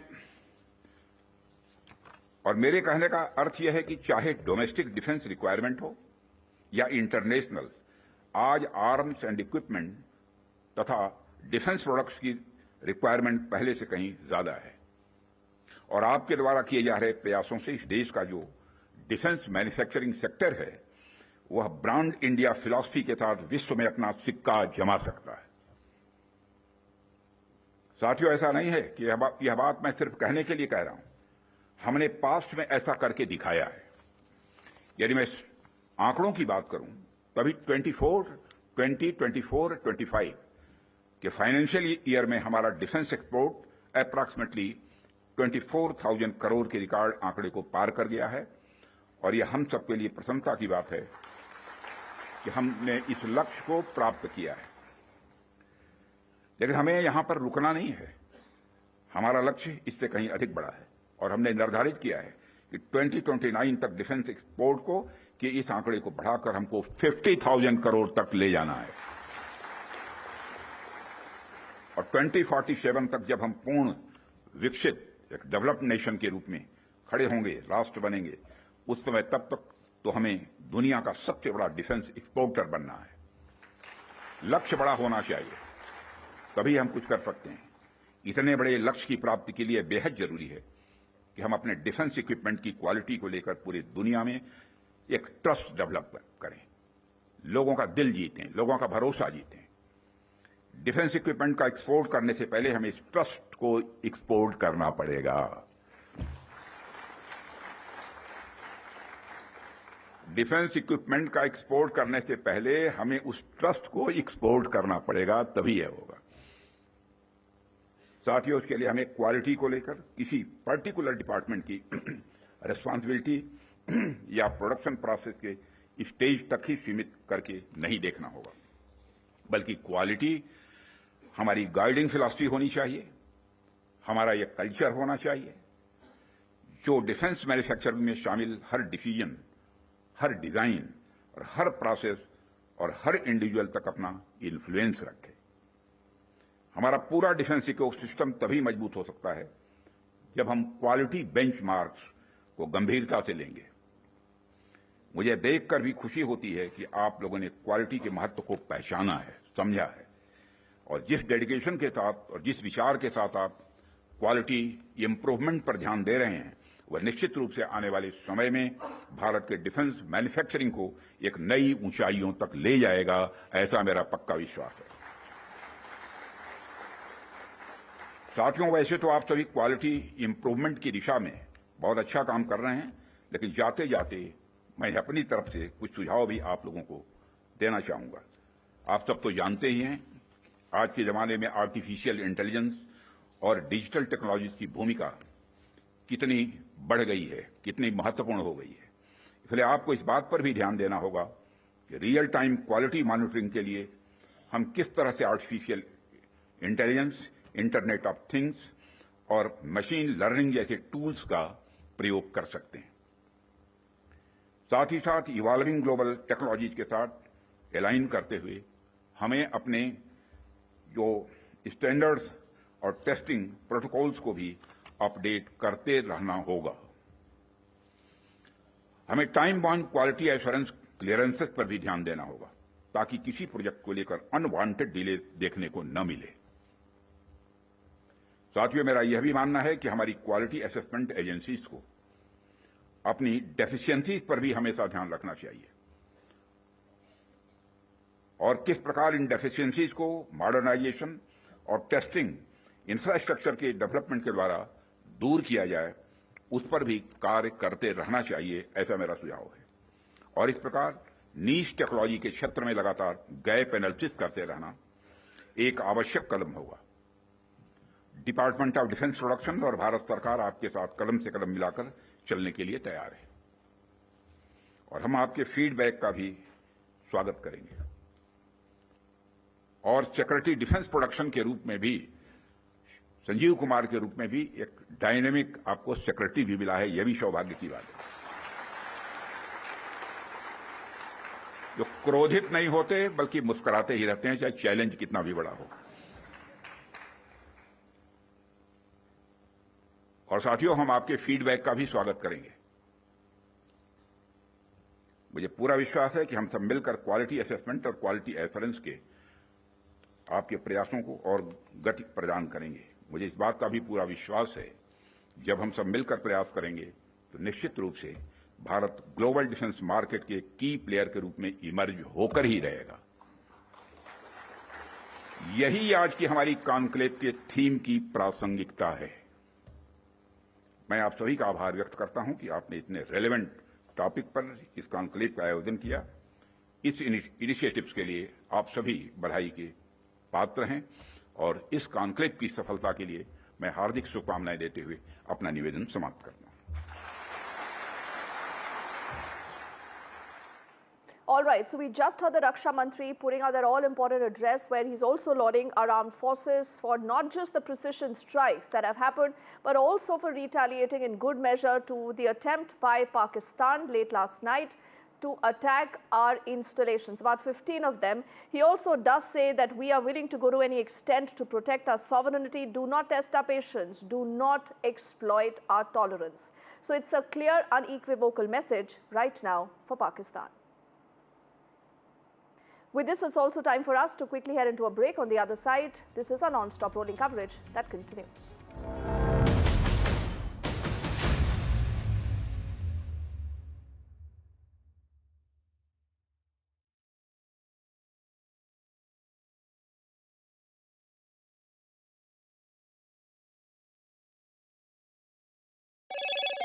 Hello, Moto. Motorola, India's leading AI smartphone brand.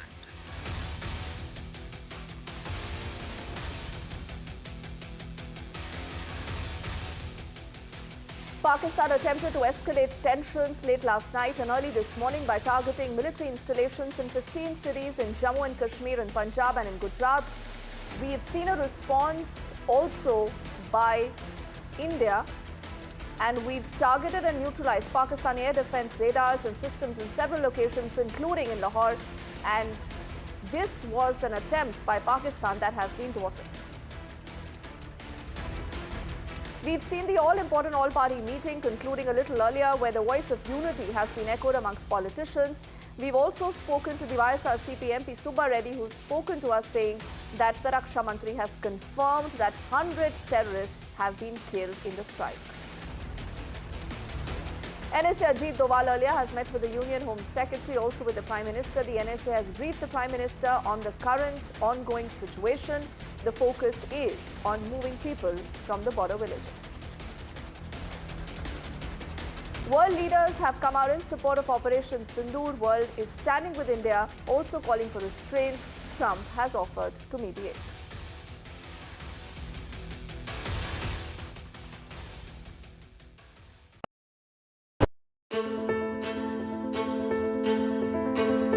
News is not just headlines, it is what impacts you. And news should never be mistaken for noise. What matters is the reality. Accurate, in-depth, and with the right perspective. For over 20 years, I have been a journalist, and never has clarity mattered more than now.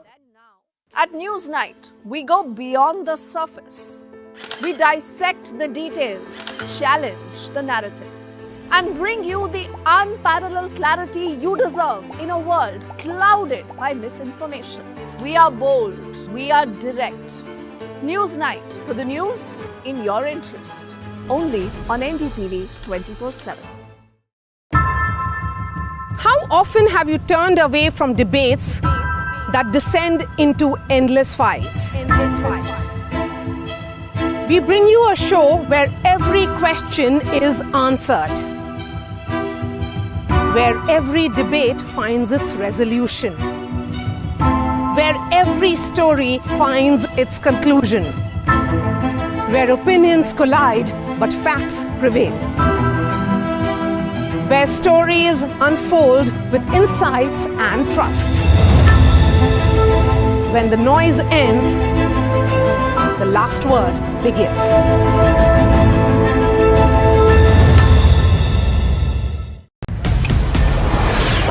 This is Operation Sindoor. It is India's big retaliation for the Pahalgam terror attack.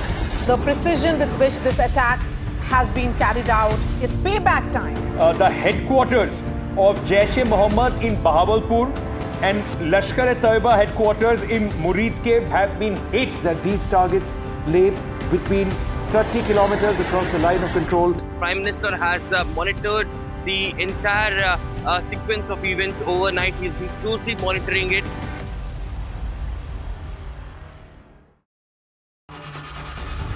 If it matters to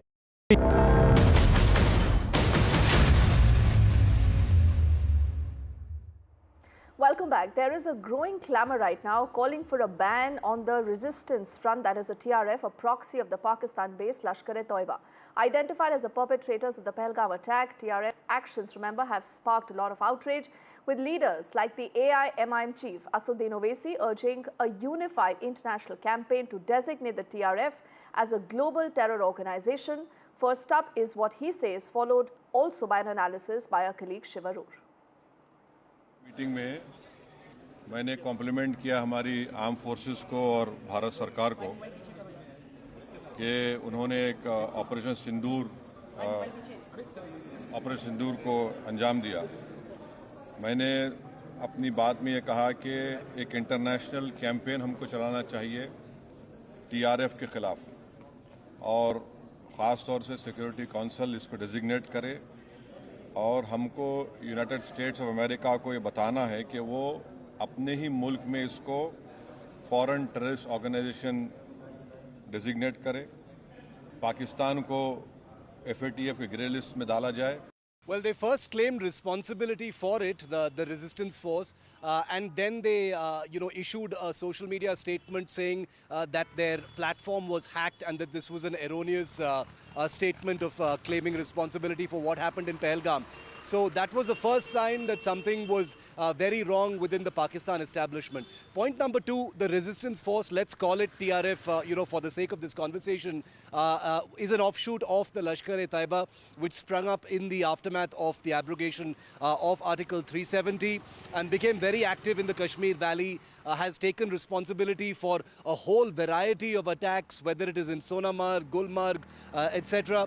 Even in the 14 days that I've been here in J&K, I can tell you that the TRF is understood to have, staked claim to attacks that had nothing to do with it, even leading to a lot of inter-terrorist group rivalry as well. But I think the one thing we should mention, since Asaduddin Owaisi has said it, and the TRF has, become front and center as far as Pahalgam is concerned, nobody should really dignify the TRF with a separate identity from the Lashkar-e-Taiba. These are just fronts to try and, carve out a separate face or an identity from the mothership that is the LET. Since the LET is a proscribed terrorist organization, the TRF is not. It's like having a Benami account, or trying to change your name in order to avoid detection. The TRF is still not a proscribed terrorist organization by many international bodies. That's what Owaisi is talking about. But ultimately, in terms of funding, in terms of training, in terms of the entire chain of command, in terms of its tactics, in terms of everything that it actually does in terms of its attacks, it is basically the Lashkar-e-Taiba, and let's make no mistake about that.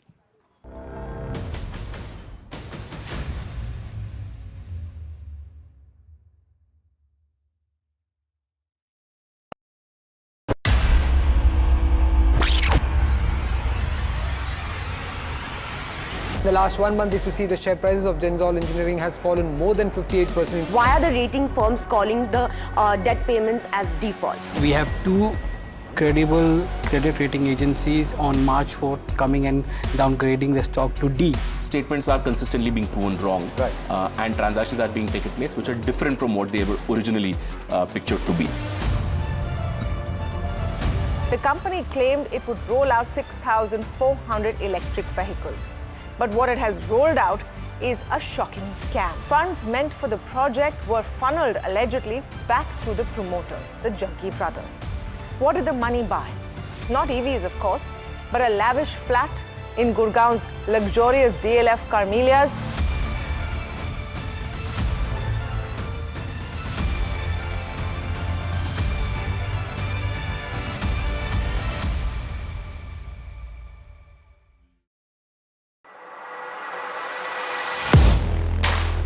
Do you really know the company you invest in?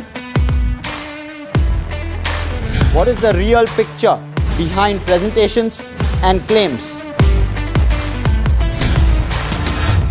Is the outlook as rosy as the company claims? Know Your Company, powered by NDTV Profit Research, shines a light on the biggest stock market movers.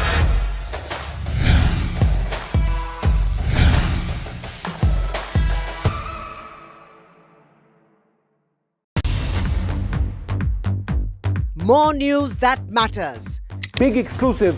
Tulsi Gabbard gunned down.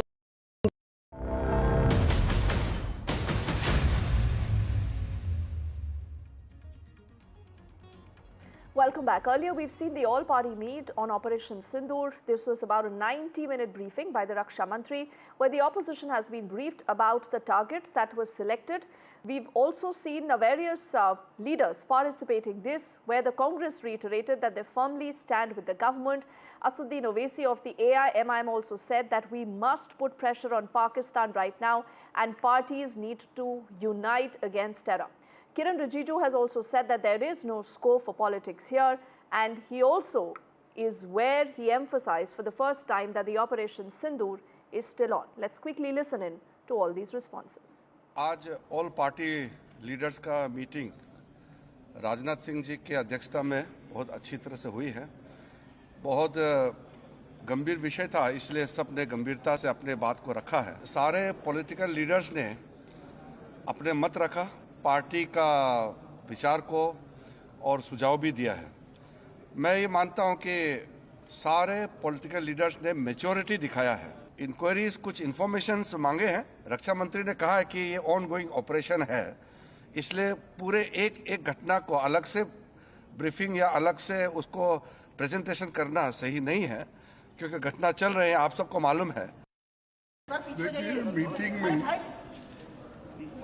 जो उन्होंने कहा वो हमने सुना, तो हम सभी जितने भी पार्टी के लोग थे, सभी ने ये बताया कि इस घड़ी में, इस संकट के घड़ी में हम सब आपके साथ हैं और आप जो काम कर रहे हैं करते रहिए और देश के हित में हम आपके साथ रहेंगे। ठीक है, जब वक्त आएगा पूछेंगे, लेकिन अब संकट की घड़ी है, इसमें कोई हम किसी को क्रिटिसाइज नहीं करना चाहते। पूरा सपोर्ट दिया हमने।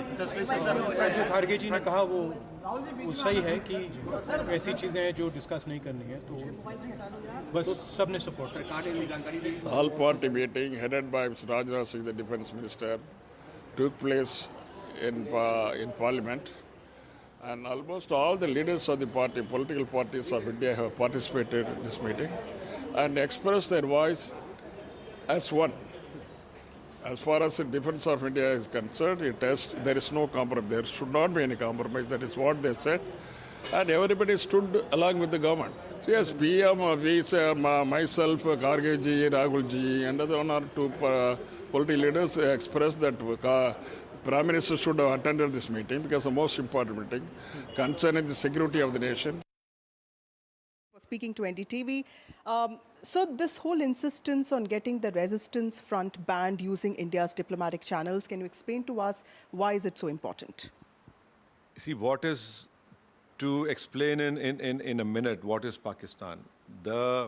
Yesterday, the janaza prayers of all those terrorists who were killed in Operation Sindoor was offered by one Hafiz Abdul Rauf, who happens to be the son of Hafiz Saeed, and who's a designated terrorist in US. Now this person performs a namaz in janaza, and behind him stands all those banned organization people, and behind them stand in the next line Pakistani military people in army uniforms. So this is what it is. So when a person is leading the janaza who's a designated terrorist, so I think so our government must immediately tell the US that please designate him as a foreign terrorist within your country, and then take it up in United Nations Security Council and designate him as a terrorist. That organization must be designated. We have signed a trade deal with UK. Now, why can't we impress upon the UK government that within your country, tell your treasury to designate them as terrorists and then use their help in Security Council? Thirdly, we have signed, President Trump is saying that it was going to be zero tariff, so we must impress upon them that, you have to designate this person, this organization as a foreign terrorist organization, and bring Pakistan in FATF grey list. That is very important. Then only they will bleed economically. All this loud talk of we'll do this, we'll do that, will be shattered. And fourthly, we are exporting so much from China, importing from China more than what we're exporting. We must tell the Chinese also.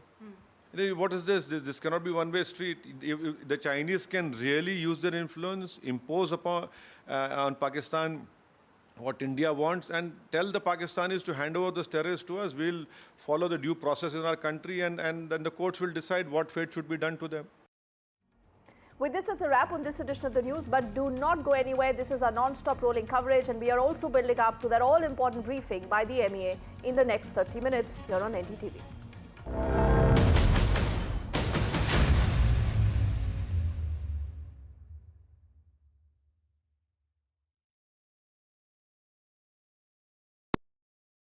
I've been reporting on all issues big and small from Andhra Pradesh, Telangana, rest of South India.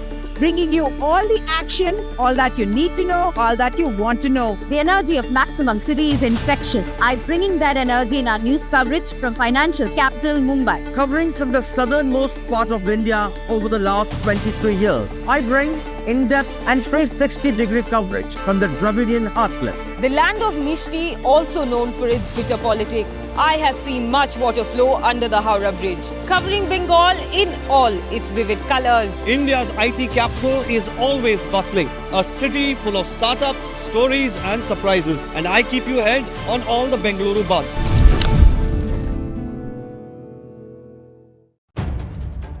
If it matters to you, if it matters to you, if it matters to you, it matters to India. It matters to India. And it matters to me. And it matters to me. India Matters with Shivaru. Only on NDTV 24/7. In today's interconnected world, India's voice is more crucial than ever. When India speaks, the world listens. At NDTV World, we are that voice, bringing you intelligent and insightful news from India and beyond. From geopolitics and diplomacy to economic shifts, migrations, tech disruptions, and the stories of our diaspora. We cover the news that shapes our global future. NDTV World, your new home for global news is here.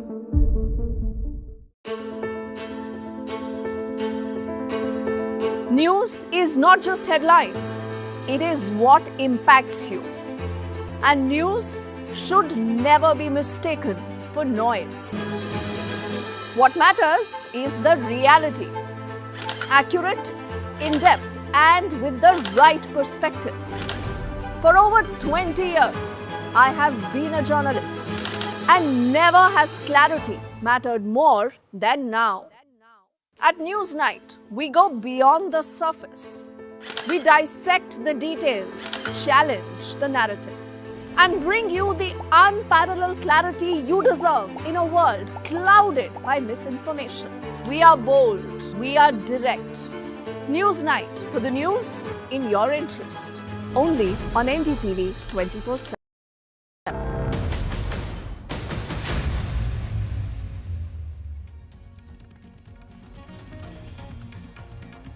Hello and welcome. You're watching NDTV. I'm Gargi Rawat. Coming up ahead, we'll get you all the latest updates a day after Operation Sindoor, and attempts were made on 15 Indian cities.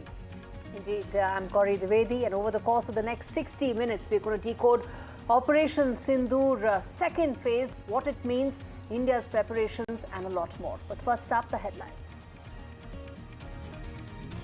Rajnath praises armed forces on Operation Sindoor. Defence Minister says precision strikes without hitting any civilian or military installations. Defence Minister says world will see India's weapon strength.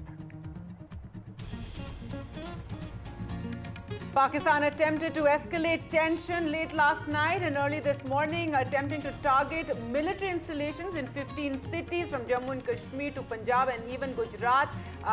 These were neutralized by India. Prime Minister Modi's high-level meeting with government officials, a comprehensive review of ministry operations underway. Special focus remains on readiness and emergency response. A big claim by the BJP. They say that Abdul Rauf Azhar, IC-814 hijacking mastermind, was killed in Operation the younger brother of Jaish-e-Mohammed chief Masood Azhar. And high alert in border areas as NDTV reports from the front lines in Jammu and Kashmir to Punjab to Rajasthan. Our reporters with the very latest from the front lines.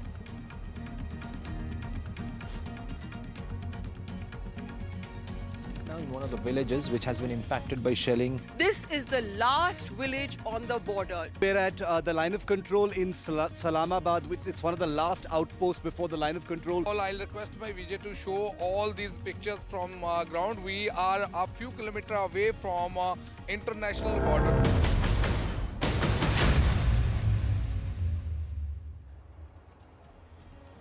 Pakistan attempted late last night and early this morning to escalate tensions with India by targeting military installations in 15 cities in the northern and western parts of the country. That includes Jammu and Kashmir, Punjab and Gujarat. All these were negated by the government, by the army, as the government said. That's right. The government said Indian forces responded by targeting and neutralizing Pakistani Air Defence Radars and systems in several locations, including in Lahore. So this is Operation Sindoor that is ongoing. This is something Defence Minister Rajnath Singh said during the briefing at the all-party meeting as well. And speaking at an event just a short while ago, Rajnath Singh lauded our security forces and he praised the way that the armed forces destroyed the terror camps in Pakistan and POK. He says the precision in which this operation was executed is a matter of pride. Indeed. Pakistan और PoK में जिस तरह से हमारी armed forces ने terror camps को नेस्त नाबूद किया है, वो हम सब के लिए एक गौरव का विषय है। जिस प्रेसिजन के साथ यानी जिस सटीकता के साथ ऑपरेशन सिंदूर एग्जीक्यूट किया गया, वह अनइमेजिनेबल है, बहुत ही सराहनीय है। इसमें 9 टेररिस्ट कैंप्स तबाह हुए और अच्छी खासी संख्या में आतंकी मारे गए। जिस तरह से इस ऑपरेशन को किसी भी इनोसेंट को नुकसान पहुंचाए बिना मिनिमम कोलेटरल डैमेज के साथ अंजाम दिया गया, वह इसलिए संभव हो पाया क्योंकि हमारे formidable and professionally trained arm forces के पास इक्विपमेंट भी हाई क्वालिटी के थे। इंडियन डिफेंस इंडस्ट्री को एक स्ट्रांग और ट्रस्टेड ब्रांड बनाना ही होगा। इस संदर्भ में आज मैं आपसे एक महत्वपूर्ण अपील करने के लिए आप सबके बीच खड़ा हुआ हूं। यह अपील है एक मजबूत वर्ल्ड लीडिंग और state of the art brand India का निर्माण।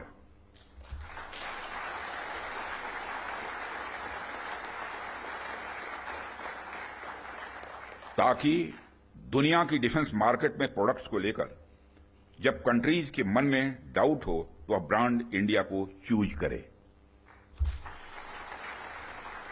When ever in doubt go for India, यह हमारी यूएसपी होनी चाहिए, यही हमारी यूएसपी होनी चाहिए।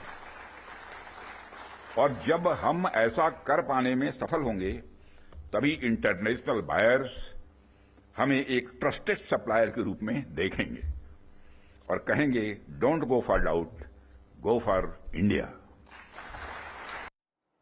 All right, Rajnath Singh, they're praising India's effort and Operation Sindoor. Let's go across to our reporters now for the very latest. And Nazir joins us from Kupwara. Aishwarya joins us right here in Delhi. And we're also being joined by Wing Commander Gitanjali Singh, Aeronautical Engineer. Thank you so much, ma'am, for joining us. But first, Aishwarya, to you on the latest that we're hearing from the government. It's now been put out that 15 Indian cities were in fact targeted overnight. These attempts were neutralized.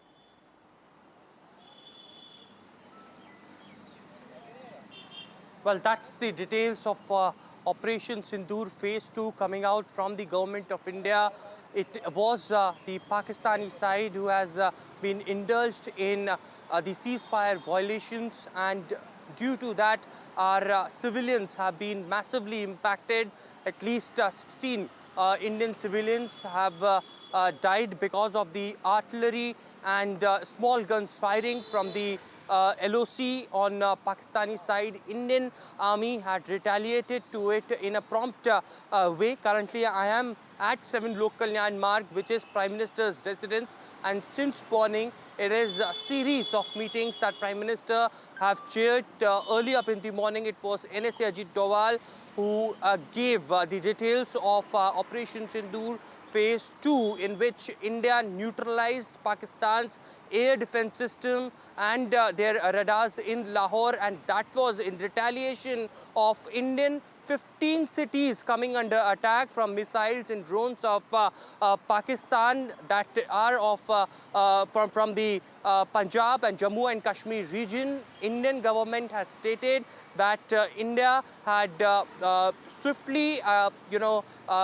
breached and neglected the air drones and missiles that were launched towards Indian cities, and in retaliation to that, India had neutralized the air defense system in Karachi. It is, of course, in Lahore, I beg your pardon, and also the debris that is now being collected in India in different parts of Punjab is the proof that Pakistan had attacked India. Certainly, the Indian government has stated that it is it depends on the Pakistani military that if they go on further to escalate this matter, then India will respond it swiftly. India does not want any escalation on their side as far as the military actions are concerned. India had made it very clear that it was just the terror hubs that were demolished, that were neutralized in Pakistan mainland and in Pakistan-occupied Jammu and Kashmir, and no escalation as far as civilians or military establishments in Pakistan. Apart from it, two quick updates. As I mentioned, it was earlier NSA Ajit Doval who briefed. Later, it was Prime Minister Narendra Modi who chaired the inter-ministerial secretariat meeting. The secretaries from different departments had arrived at 7 Lok Kalyan Marg, and a coordinated effort is the message that the Prime Minister gave to all of them in the current situation. And after that, it is of course in half an hour or so, a special briefing by the MEA, the army, is going to be conducted, and several more details can emerge, as Rajnath Singh, Defence Minister, today in the all-party meeting stated that Operation Sindoor is ongoing, it's not ended.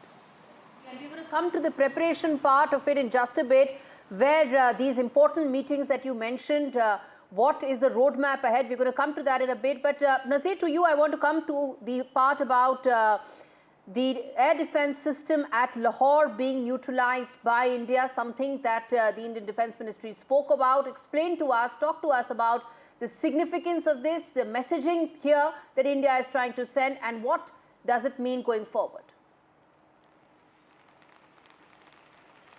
Well, India has made it very clear that India's action was in retaliation to Pakistan's drone and missile attacks across 15 cities in western and northern India, Gujarat, Punjab and Jammu and Kashmir.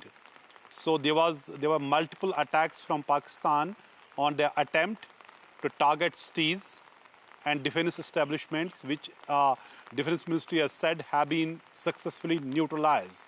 So in retaliation to that, as part of Operation Sindoor, India launched massive drone attacks on Pakistan, and they have smashed this air defense system of Pakistan at Lahore. In fact, Pakistani DGP ISPR has admitted that one of the drones hit their military installation in Lahore, and he admitted also defense equipment was also damaged without mentioning it was air defense system. And he also admitted that 4 army soldiers have been injured in that attack. DG ISPR also talked about drone attacks in Karachi as well, in which he said 1 civilian has been killed and several others injured. He talked about other places. Then he said around 1 dozen drone attacks have been neutralized by Pakistan. He said the Israeli-made drones have been used by India in this what was drone swarm on Pakistan. So as we see, Operation Sindoor is going on. It was not just about the missile strikes on Pakistan and terror strikes, terror sites there, which India said was carried out with full military precision. The intended targets were hit and hit very hard at Bahawalpur to Murdiki and Sialkot to Muzaffarabad and Kotli, both POK and mainland Pakistan. So Pakistan had tried to hit back at India, clearly trying to widen the spectrum of hostility and confrontation. But India said, Defense Ministry in the statement clearly said that all the attempts to target our cities and the defense establishments has been neutralized, and in retaliation, India has hit at Pakistan's air defense system, and which was already, breached after India carried out missile strikes at terrorist sites in Pakistan. One important thing India is making very, very calculated, which is we had a terror attack in Pahalgam. So in retaliation to that terror attack in which 26 civilians were killed and 17 others injured, India responded with targeting terror sites in Pakistan. Jaish-e-Mohammed headquarters in Bahawalpur, Burdiki, where we know this Lashkar headquarters there, which our army and the defense ministry has been repeatedly talking about. They are also talking about Hizbul Mujahideen and other groups. Their headquarters have been, sites have been targeted. So that is one that was in retaliation to Pahalgam attack. Now there was and India made it very clear those attacks were not carried out at any defense installation of Pakistan or any civilian population. But when Pakistan tried to attack Indian cities and Indian defense establishments last night, so there was a response in equal measure. So Pakistan's air defense system was targeted, and one defense system was eliminated or neutralized in Lahore. So huge setback for the Pakistan in this round 2 of this Sindoor. So it is going on, as Defense Minister Rajnath Singh clearly said, it is going on. But we have to see the impact of this hostility or the Pakistani shelling in the borders. It is the people living near the border who have to bear the brunt of this hostility. That's right, and we're expecting, more clarity and more statements on this, isn't it, Gauri, at the MEA press briefing that's going to take place at 5:30. But Wing Commander Gitanjali is saying clearly, be under no illusions, the viewers, that, this is an ongoing operation. As we said, this is the second phase. It would sound, quite frightening perhaps, or, people would be very anxious to learn that there was this, in a sense, missile shower that came in from Pakistan yesterday. It was neutralized by us. If you could, your comments on this and this ongoing situation that we're in. Yeah, Jai Hind, everybody. And here I'll just like to say that aerospace power and the air power, it can be best exploited jointly with other components of armed forces, but independently in tandem with diplomatic efforts and other elements of comprehensive national powers, it becomes unbeatable. A copybook example of air power and the might of armed forces, amalgamated might in action with perfection, has been the Operation Sindoor and Operation Sindoor Phase 2. The strategic use of weaponry and modern-day warfare, along with measured decisions and responses, and India's diplomatic footprint internationally, has led us to the geostrategic scenario that is prevailing today. As you said, all the targets that we have carried out, the strikes that we carried out, as well as the responses and the retaliation that we got from the adversary last night. But in all this, what has proven is the might of the armed forces, the Indian defense system, how beautifully we have countered them and the countermeasures, and how successfully we have executed it, that none of this could touch our motherland. So this proves the might, as the defense minister today was making, just before this, there was a press conference where he was commenting that we need to make it worldwide that go for India. Anything which you need to go in defense sector or the weaponry, it should be go for India. Today we prove that whatever we have, we can implement and use it to the max potential. So that is what has been proven by this operation, as well as the phase 2. Indeed. Wing Commander Singh, then let me ask you this, that of course the distinction that how India operated, the Operation Sindoor, was about only and only targeting the terror infrastructure in a very precise, non-escalatory manner.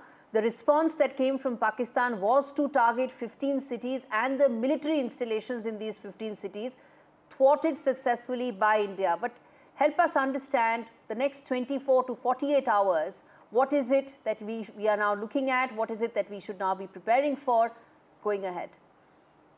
As far as our stance is concerned, I guess it would be more clear in the next 15 to 20 minutes, wherein the Foreign Ministry and the press conference would take place, and our stances as well as the further actions will be explained. However, as far as the nation's stance on the whole operation is concerned, we are not here for escalations.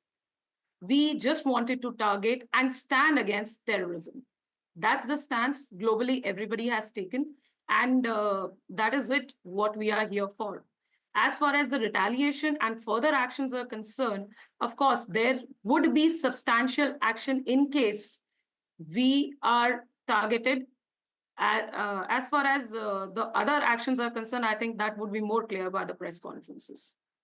We have Aishwarya also with us, and they've been, as Aishwarya, you've been reporting a series of meetings today. The Prime Minister also chaired a meeting with top secretaries for better coordination in these times. When we're seeing these kind of missile attacks as well, and and we're waiting for that MEA briefing, Aishwarya. But also very interesting are the visits that are currently underway. A minister from Saudi Arabia who arrived here in India today, and also the visit by the Iranian minister. And these are countries that could possibly, put some pressure on Pakistan, or in a sense carry messages or mediate as well.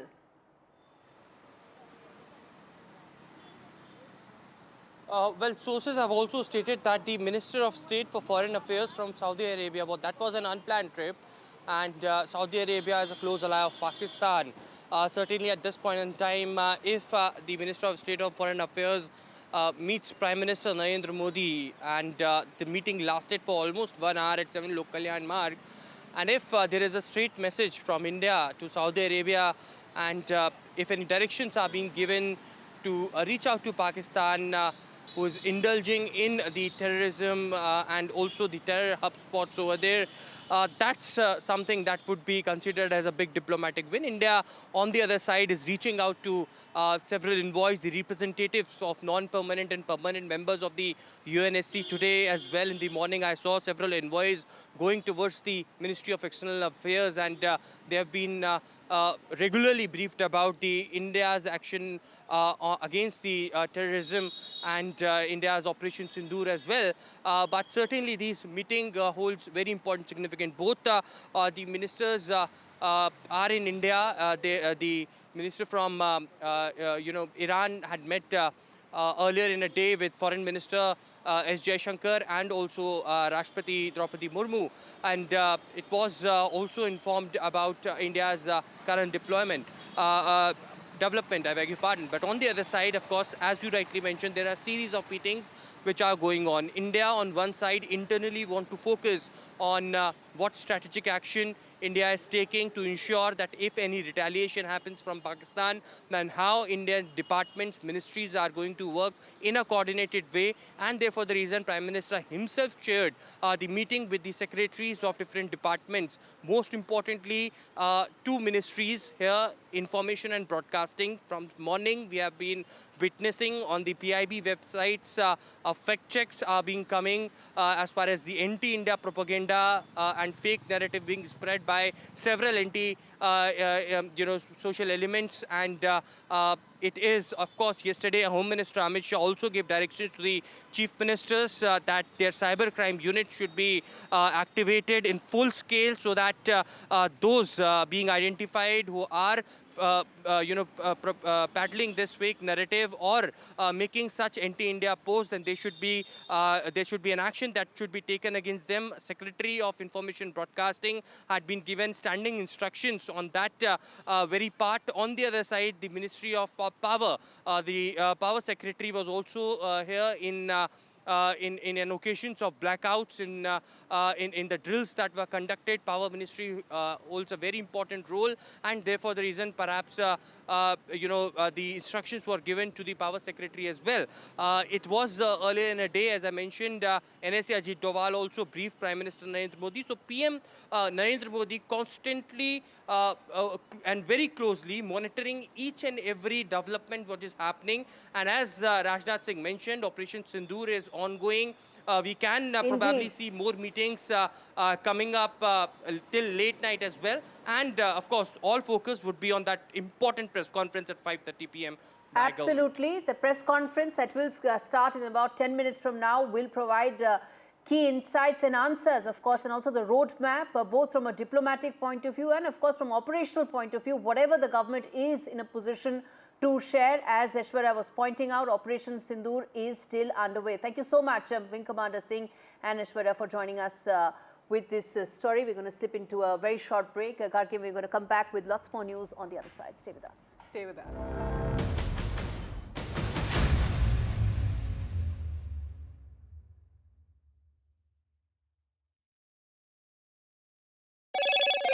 Hello, Moto. Motorola, India's leading AI smartphone brand.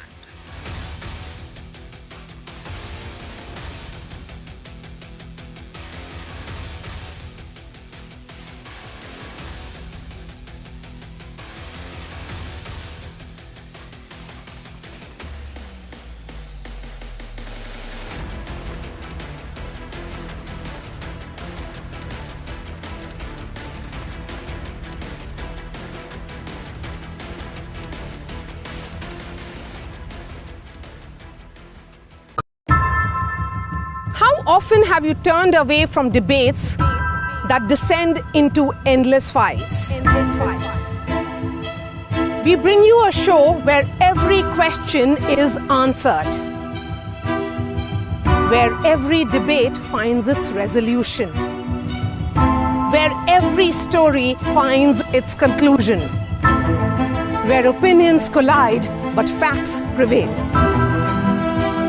where stories unfold with insights and trust. When the noise ends, the last word begins.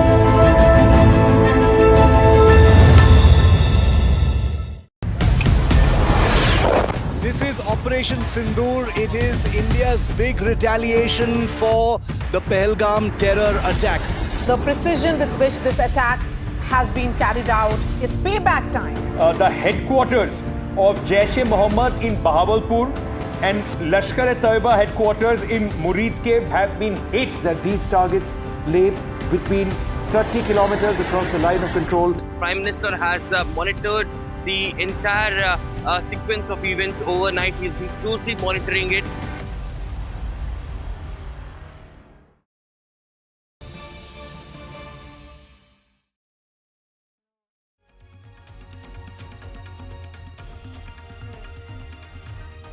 All right, welcome back. And in some breaking news now coming in, the World Bank president has met with Prime Minister Modi. Ajay Banga meets with the Prime Minister, and the key time really, isn't it, Gauri, for this meeting to take place at a time that India is trying to isolate Pakistan following, with the Operation Sindoor and following Pahalgam attack. Indeed, and I think this meeting is important on 2-3 very key parameters. One, of course, Gargi, this is happening at a time when India is also trying to ensure that Pakistan's financial helplines also get squeezed. There is an IMF bailout, which is about $1.3 billion, but there are also World Bank helplines that keep coming to Pakistan. So that conversation will also be extremely important, given the fact that there's a 360-degree effort by India to try and isolate Pakistan. Let me quickly now get in my colleague Nikunj Garg to fill us in with all the very latest and details on this very important breaking news coming in. Nikunj.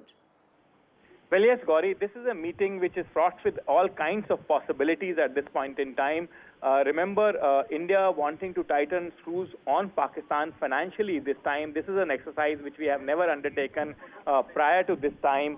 And in the past, we have briefly mentioned to multilateral organizations that Pakistan should not be given liberal loans and moved on from there. But for the first time, we have actually actively engaged with multilateral banks, multilateral organizations, particularly the financial ones in nature, and told them that not only Pakistan's liberal loans should be halted, but the active loans should be disengaged. So the multilateral organizations or associations should disengage from any kind of financial loaning activity to Bangladesh is what our message has been. And this exercise, when the top executive of the most important, influential multilateral financial institution of the world meets the top executive of India, as I said, is fraught with all kinds of possibilities. Because India is certainly not going to take the kind of misadventure that Pakistan has done in Pahalgam this time in the usual stride, and therefore tightening the financial screws on Pakistan is a very important part of the overarching diplomatic offensive against Pakistan, the rogue state. And the issue here is also very, the most important part of this entire exercise is that more you mount financial pressures on Pakistan, the more the Pakistani elite and the establishment is likely to yield, because this is where it hurts them the most. So India clearly, as came out from the briefing yesterday, is also trying to delineate the two, the Pakistani population and the Pakistani establishment. And this isn't part of that overarching offensive of separating the Pakistani people from the Pakistani establishment. Gargi? Right. Nikunjan, also at a time when India has suspended the Indus Water Treaty, the World Bank also was a signatory to that, in fact, brought that treaty about between India and Pakistan. So interesting that this meeting is now happening. Well, absolutely. I mean, this is all part of an exercise of engaging multilateral bodies like United Nations, like World Bank, like Asian Development Bank, like the European Union, to tighten the screws on the Pakistani establishment. Remember, Pakistan is in a very, very, very precarious financial position for a fairly long time now. And that situation has, despite the best effort put in by the Shahbaz Sharif government, who himself comes from a business family, refused to improve. They have tried very hard to improve the taxation structure of that country, which is the principal demand of all the multilateral organizations, but it hasn't actually happened. And once that is not happening quite clearly, revenues for the Pakistani state are feeble. And once your revenue ingress is feeble, then obviously you are dependent on the international loans, particularly on agencies and corporations like World Bank. And India has made its intent absolutely crystal clear this time on the World Forum that the offensive that India is going to mount against Pakistan will not limit itself only to the military and the diplomatic components of it. However, it will also have the financial and other cultural aspects of the offensive ingrained in it, and that's what the government is now trying to send out a message to the world and Pakistani establishment particularly. Remember, Prime Minister has today met Saudis, the Iranians, and now he's meeting the president of the World Bank, which is the most crucial agency with probably highest loan exposure to the Pakistani establishment and the government. Absolutely, Nikunj. Extremely important development coming in, helping India squeeze Pakistan financially as it continues some of the other parameters as well. Economic, diplomatic, political, all coming in together. On that note, Gargi. Right, time for us to slip into a very short break, but do remember in a short while from now that all-important briefing by the Ministry of External Affairs. Stay with us.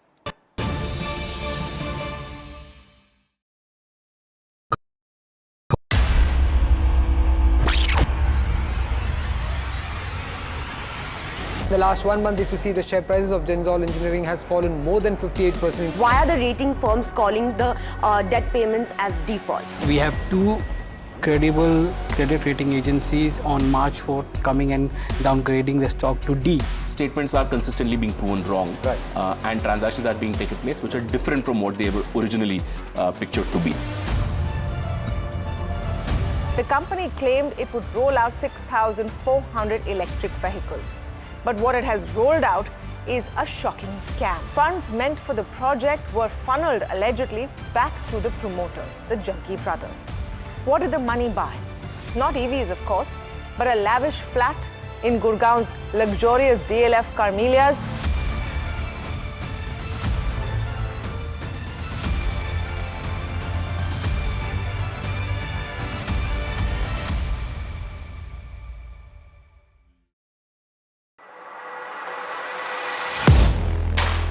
Do you really know the company you invest in? What is the real picture behind presentations and claims? Is the outlook as rosy as the company claims? Know Your Company, powered by NDTV Profit Research, shines a light on the biggest stock market movers.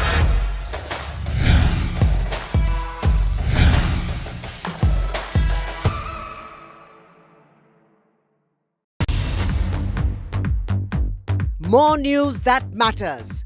Big exclusive. Tulsi Gabbard gunned down by Pakistan-backed cowards. When you interact with people on ground, you're able to reflect their sentiments much better. More debates that shake the system. More exclusives you won't find anywhere else. Not just another prime time. It's a prime time that's unmissable. I've been reporting on all issues big and small from Andhra Pradesh, Telangana, rest of South India, bringing you all the action, all that you need to know, all that you want to know. The energy of Maximum City is infectious. I'm bringing that energy. Hello, Moto. Motorola, India's leading AI smartphone brand.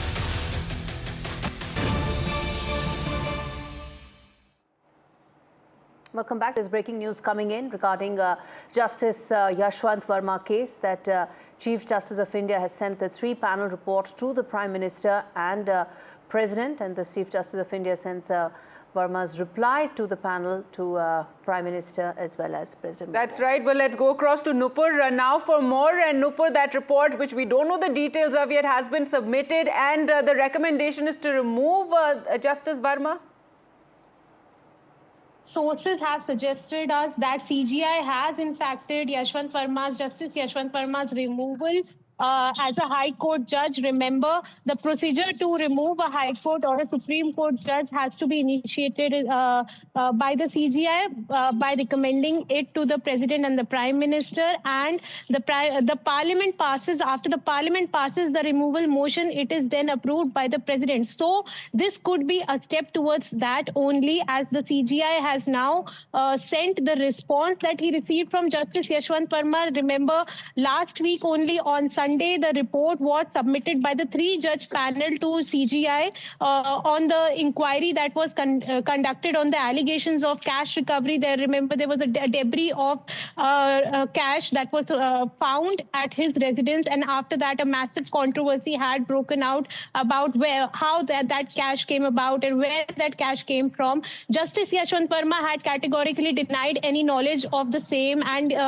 we are not yet aware that what he has told the CGI in his response to the panel's report. But in Delhi High Court, when the Delhi High Court had in fact conducted an initial inquiry, he had denied any knowledge. And remember, the Supreme Court had put everything on the Supreme Court website for public access. But for now, we don't know. The report is not made public that what the panel has recommended. But sources have confirmed to us that in fact the panel has recommended indictment of Justice Yashwant Verma, and CGI has sent the report as well as Justice Yashwant Verma's reply to the same to the President and the Prime Minister. And soon we will get to know what the Supreme Court panel had found out, and we are being told that it will also be made public. The report will be made public, we are being told by the sources. It's just a wait and watch game now.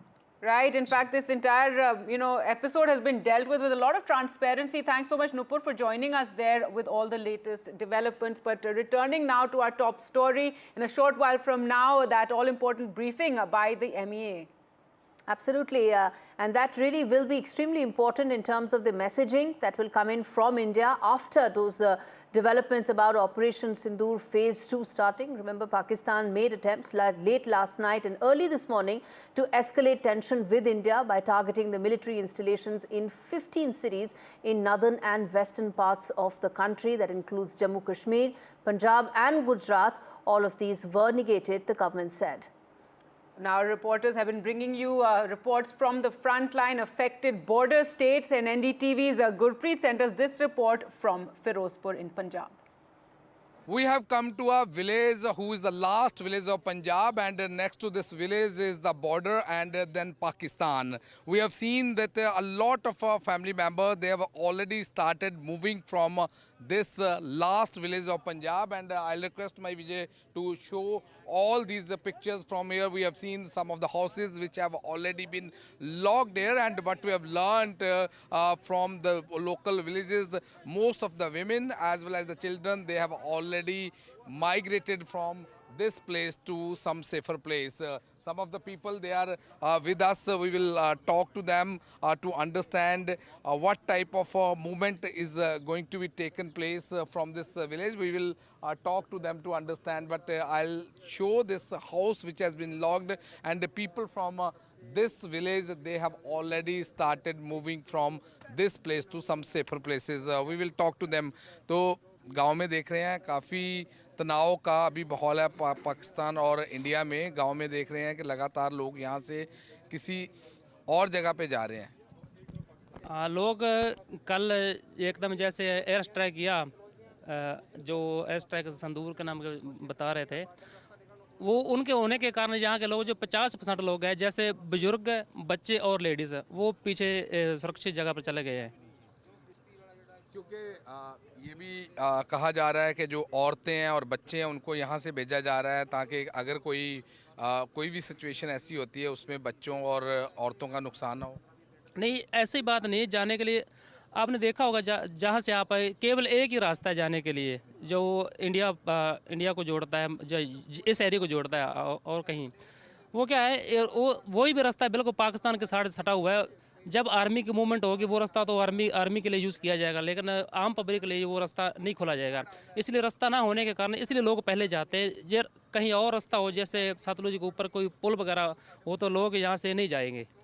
ठीक है. तो लेकिन आप लोग तो लगातार army के साथ खड़े हैं, क्योंकि लगातार यहाँ पे हम देख रहे हैं कि लोग कह रहे हैं कि अगर कोई भी सिचुएशन होती है हम अपनी फोर्सेस के साथ खड़े हैं. हमने आपको इसलिए बताया, जो लेडीज़, बच्चे और बुजुर्ग को इसीलिए पीछे भेजा गया है. जो नौजवान युवा लड़के हैं जो चलने के लिए तंदुरुस्त है, जाने के लिए, वो फौज के साथ खड़े हैं.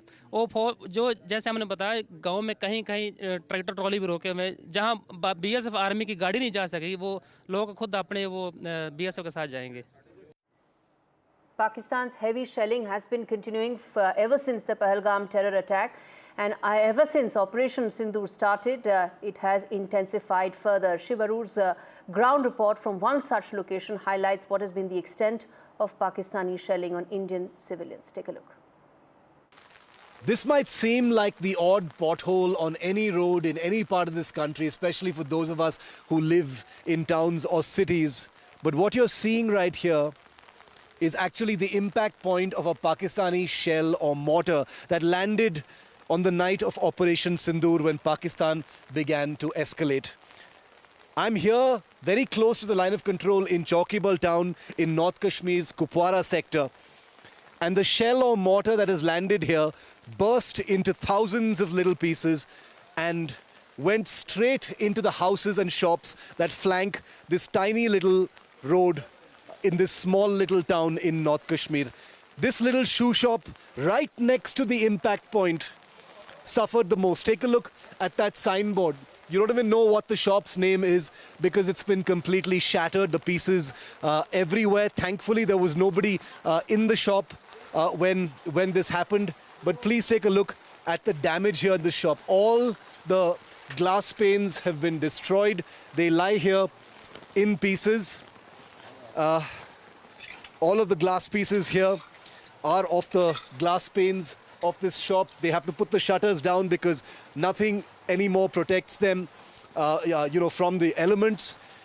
Completely shattered products, damage, huge amount of glass pieces everywhere, and a cost to the shopkeeper who thankfully lived about 6 or 7 kilometers away from here, and thankfully there was nothing. ये आपकी दुकान है जी, और आप नहीं थे जब ये हुआ था? लगभग 4 बजे के करीब हुआ है, सुबह के 4 बजे के करीब हुआ है. तो अब तो हम उस वक्त घरों में थे अपने, तो नमाज से पहले. थैंक गॉड कि आप नहीं थे यहाँ पर. सर जी, हम शुक्र पढ़ते हैं कि हम यहाँ पर खुद नहीं थे, तो वरना यहाँ पर जानी हालात बहुत ज़्यादा ख़राब होते हैं. जी जी जी, क्योंकि ये जो इलाका है यहाँ पर इस वक्त बहुत ज़्यादा भीड़ होती है. तो यहाँ पर ब्लॉक जो है नज़दीकी पड़ता है, तो अप्रॉक्सीमेटली 30-40 बंदूक की जान तो जानी थी फिर ऐसे। जी। कितने शेल्स गिरे थे उस रात? यहाँ पर लगभग इस पूरे चौकीबल एरिया में 8 से 10 शेल गिरे हैं जो, और यहाँ पर जो इस मार्केट में एक गिरा है और यहाँ से थोड़ा आधे किलोमीटर दूर एक और गिरा हुआ है। You can see the glass pieces. Just look at the all the damage in this particular shop. And if you just walk a little outside, remember this is this is not a military installation, as we've been reporting from Uri sector as well. This is hardly a military installation. This is where human beings live, and now all the shutters are down. You can see glass shattered everywhere, windows shattered everywhere. Some of the people in the houses have actually left and gone towards Srinagar and Sopor, which are safer territories at this point of time, because they just don't know when that next shell is going to land. The irony of this entire unfolding situation, and in many ways underlined by this horrifying crater caused by a shell here on the road in Chaukibal. I'm going to ask Ashwini to, once again focus on this, where the impact happened, is that India and Pakistan are currently trading in sophisticated weapons. Operation Sindoor's second phase is in full swing. Missiles and drones have been fired at India. India has used very sophisticated drones to take down air defence installations in Lahore and other places which Pakistan is not acknowledging. But the reality on the ground once again is this crater. How many more craters in how many more human settlements, non-military, innocent, human, civilian settlements is Pakistan going to target, is going to be that big question. Remember, the army, the military today has acknowledged a large number of civilian deaths in different places.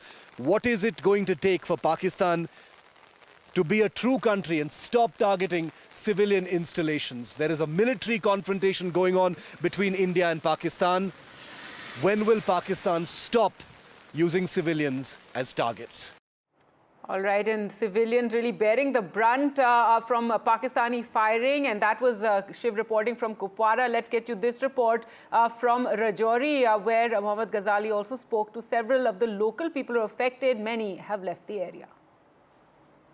So right now we are here in Patara village in Rajouri district, and I'll ask my camera person to show you the locality here, the location, that how close it is from the international border. So on your screen in the frame, if you can see those hilltops, that is the international border from Vikram Mishri on the ongoing developments regarding Operation Sindoor. We also have with us Colonel Sophia Qureshi and Wing Commander Vyomika Singh for this briefing. With that, I hand over the floor to Foreign Secretary. Sir. Thank you, Ranveer. Good evening. Thank you all for joining for this briefing. You would have perhaps seen some information related to developments since late last night, early this morning, which has been put out by the Ministry of Defence. Just in case it has been missed, I will request Colonel Sophia Qureshi and Wing Commander Vyomika Singh to just update you and fill you in on the details. Thank you, sir. Operation Sindoor पर 7 मई 2025 को हुई press conference के दौरान भारत ने अपनी प्रतिक्रिया को केंद्रित, संतुलित और गैर उत्तेजक बताया था। यह विशेष रूप से स्पष्ट किया गया था कि पाकिस्तानी सैन्य ठिकानों को निशाना नहीं बनाया गया। साथ ही दोहराया गया कि भारत में किसी भी सैन्य लक्ष्य पर हमले का उचित जवाब दिया जाएगा।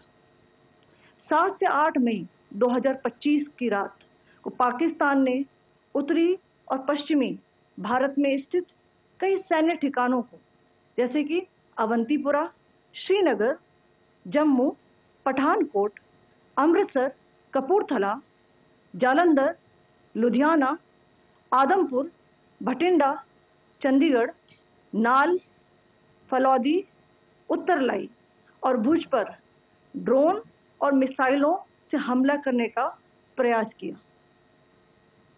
इन हमलों को इंटीग्रेटेड काउंटर यूएएस ग्रिड और वायु रक्षा प्रणालियों द्वारा निष्क्रिय कर दिया गया। इन हमलों का मलबा कई स्थानों से बरामद हुआ, जो कि पाकिस्तानी हमलों का प्रमाण है। On the night of 7th May 2025, Pakistan attempted to engage a number of military targets in northern and western India using drones and missiles. These places included Avantipura, Srinagar, Jammu, Pathankot, Amritsar, Kapurthala, Nal, Jalandhar, Ludhiana, Adampur, Bhatinda, Chandigarh, Falodi, Uttarlai and Bhuj. These were neutralized by the integrated counter unmanned aerial system and other air defense systems. The debris of these attacks is now being recovered from a number of locations that prove the Pakistani attacks.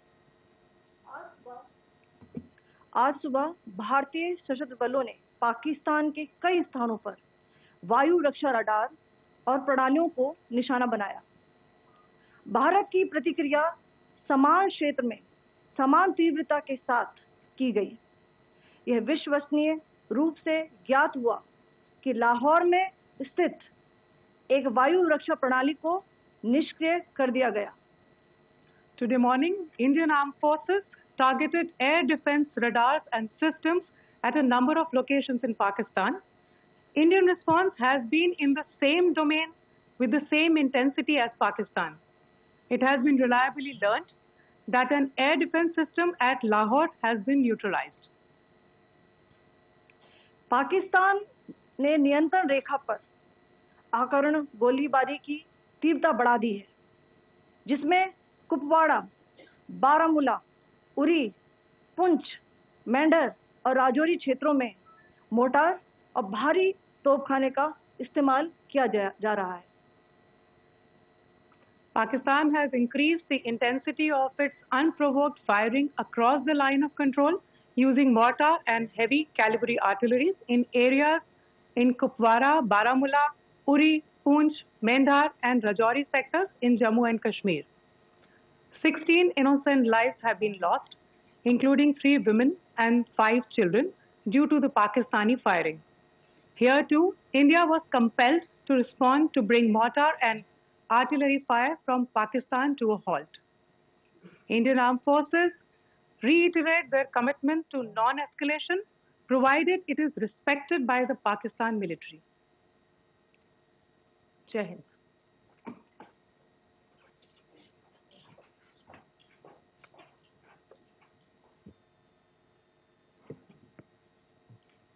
Thank you.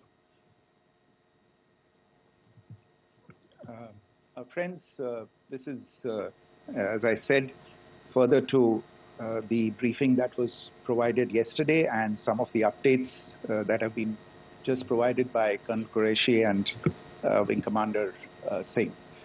I thought that we would just put some of the aspects related to the events that started on 22nd April with the barbaric terror attack in Pahalgam into further context, because there is a certain amount of commentary that has happened with regard to the events since then.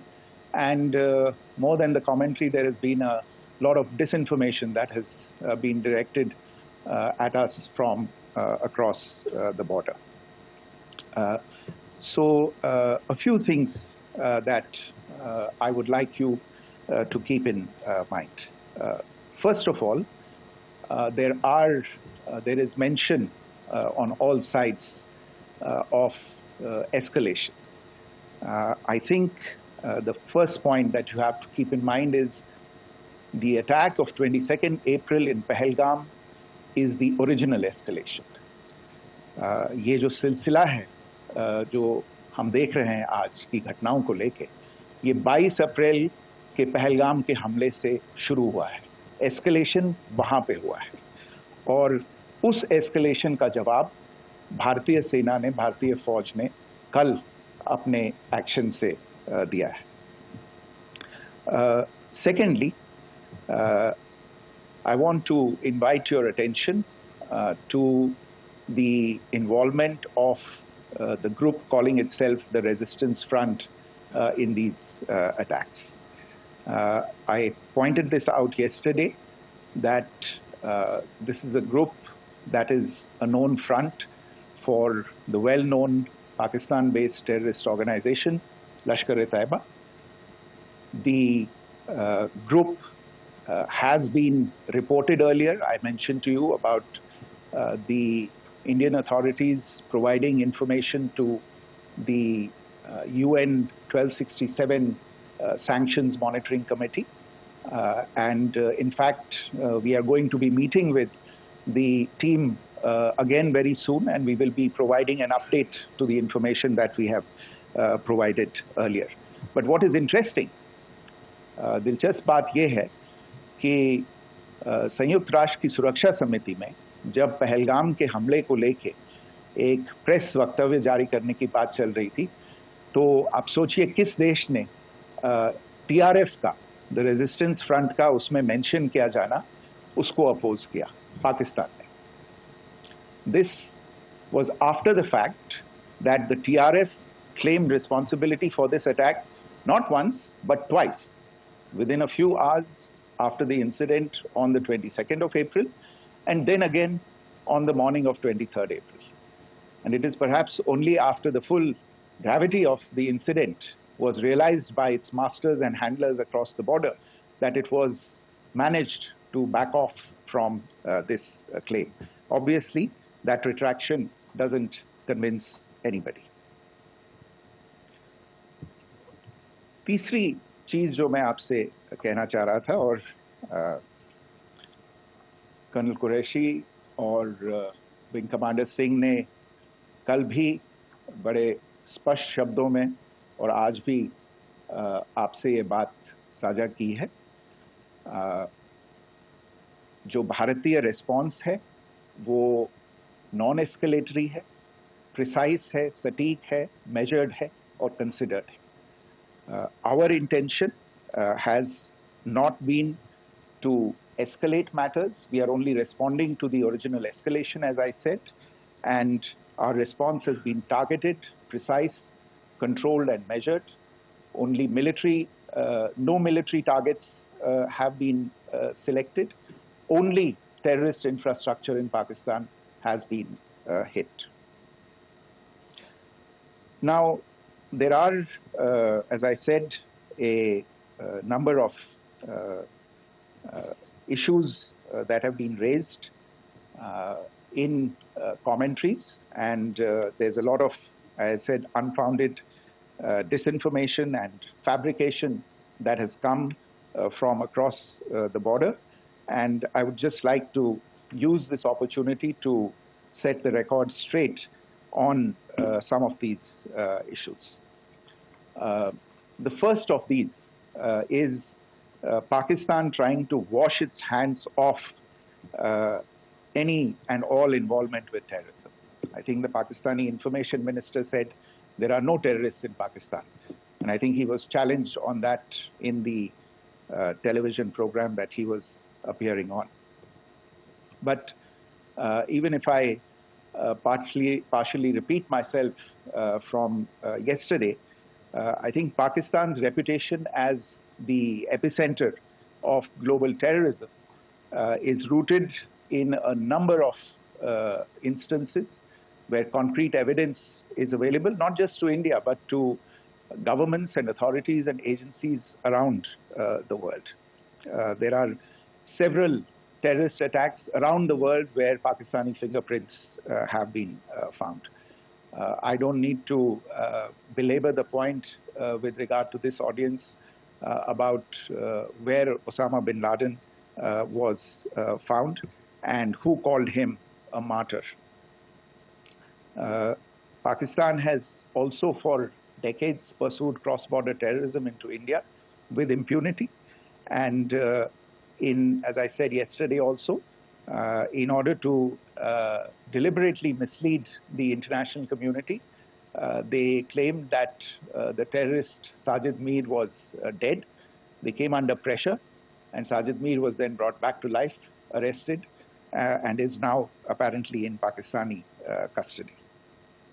Pakistan is also home to a very large number of UN proscribed as well as UN proscribed terrorists, as well as terrorists proscribed by a number of other governments in the world, including, of course, the Lashkar-e-Taiba and the Jaish-e-Mohammed, as well as their leaders, Masood Azhar and Hafiz Mohammed Saeed.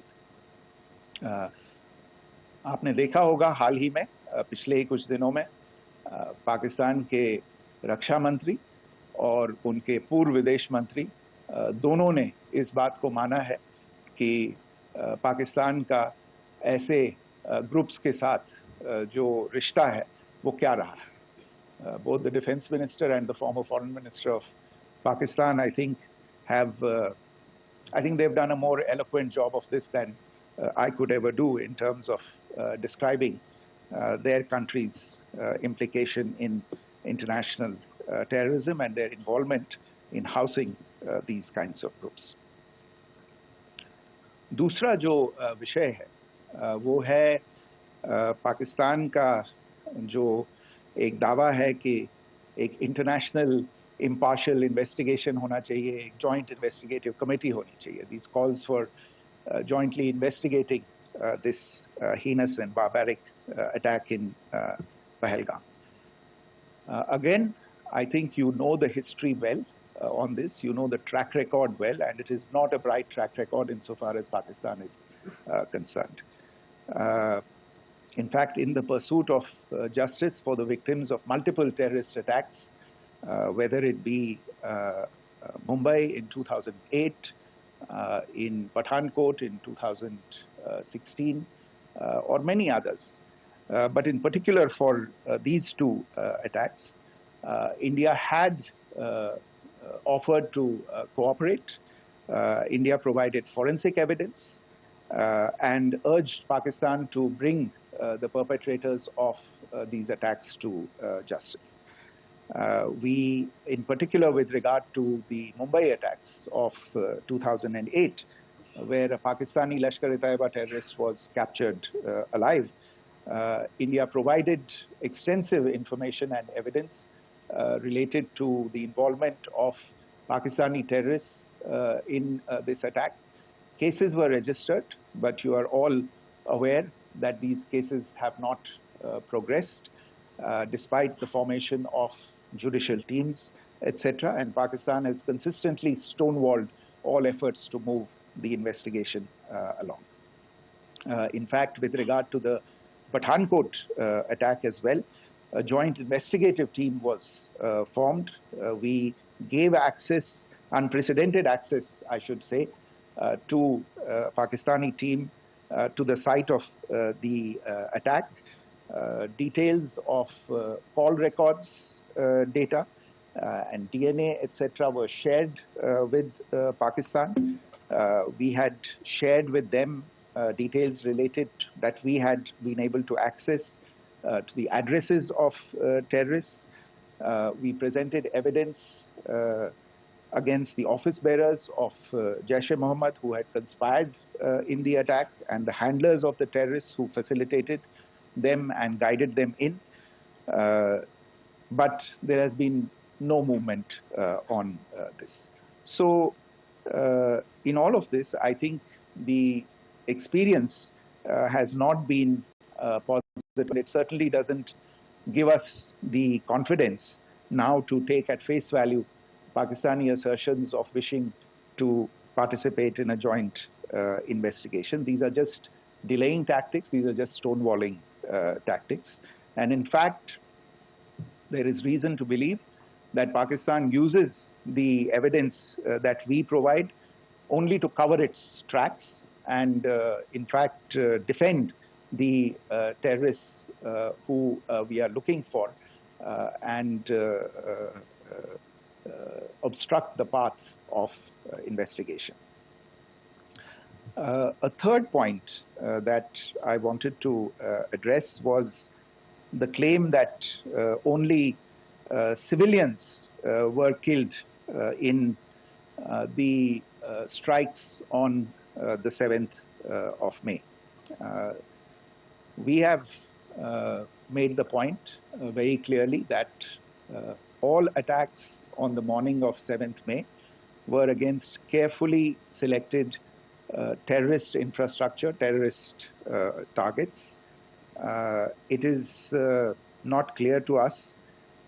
In fact, seeing some of the coverage of the after effects of these strikes, including the funerals for the terrorists that were held yesterday, I think a lot of you have seen the reports and the coverage on media. If only civilians, if any civilians were killed in these attacks, I wonder what message this picture actually sends to all of you. This is a question that is worth asking. It's also odd that the funerals of civilians are carried out with the coffins being draped in Pakistani flags and state honors being accorded. As far as we are concerned, the individuals eliminated at these facilities were terrorists. Giving terrorist state funerals may be a practice in Pakistan. Doesn't seem to make much sense to us. Pakistan has also claimed that India deliberately attacked religious sites. This is completely false again. I have made it clear that the targets were terrorist infrastructure, terrorist facilities, and locations connected clearly with incidents of cross-border terrorism into India.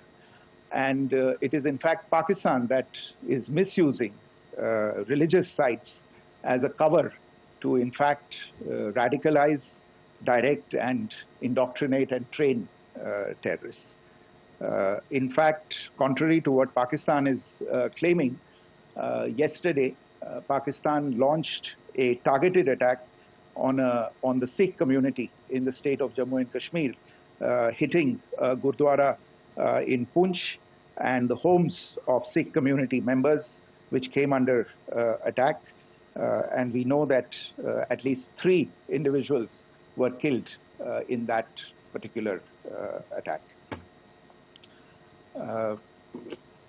Pakistan is also making attempts to, in fact, just to add to this point, the retaliatory action that Pakistan has taken, in fact, is impacting civilians. I showed you the picture of the Gurdwara and the Sikh community members who were killed in this.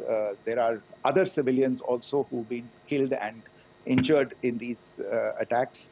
In fact, since yesterday morning, a total of 16 civilians have been killed and 59 others have been injured in the attacks by Pakistan. Not only this, Pakistan is also making attempts as part of its disinformation campaign to paint our action with regard to cross-border terrorism through the communal angle. If that is the issue, then I think I can do no better than to cite or point you in the direction of the Pakistan Army Chief's speech of 16 April 2025. I think that is the last word in communal rhetoric. And in the Pahalgam attack itself, you are aware of the kind of religious profiling that was done there. And perhaps there is a linkage between these two events. I can only say that these nefarious designs will not be allowed to succeed in India. And it is to be noted that people from all faiths, all religions, all regions in India have unequivocally, not just in India but around the world, have condemned these attacks. The Pakistani claims of now responding to India's strikes of the 7th of May. As I said right at the outset, it is India which is responding. The original escalation was by Pakistan on the 22nd of April. We are the ones who are responding to that escalation with the action that was taken yesterday morning. And again, I would like to emphasize that the action was restrained. It was directed towards non-civilian, non-military targets and confined to terrorist camps. And again, as we have been saying since yesterday, any further action by Pakistan, some of which we are seeing today, is nothing but escalation by Pakistan now, once again, and will be responded to and is being responded to appropriately. One point that I wanted to also address was the allegations to the targeting of a dam, the Neelam Jhelum project in Pakistan-occupied Kashmir. I want to say that this is an absolute and complete fabrication and a blatant lie.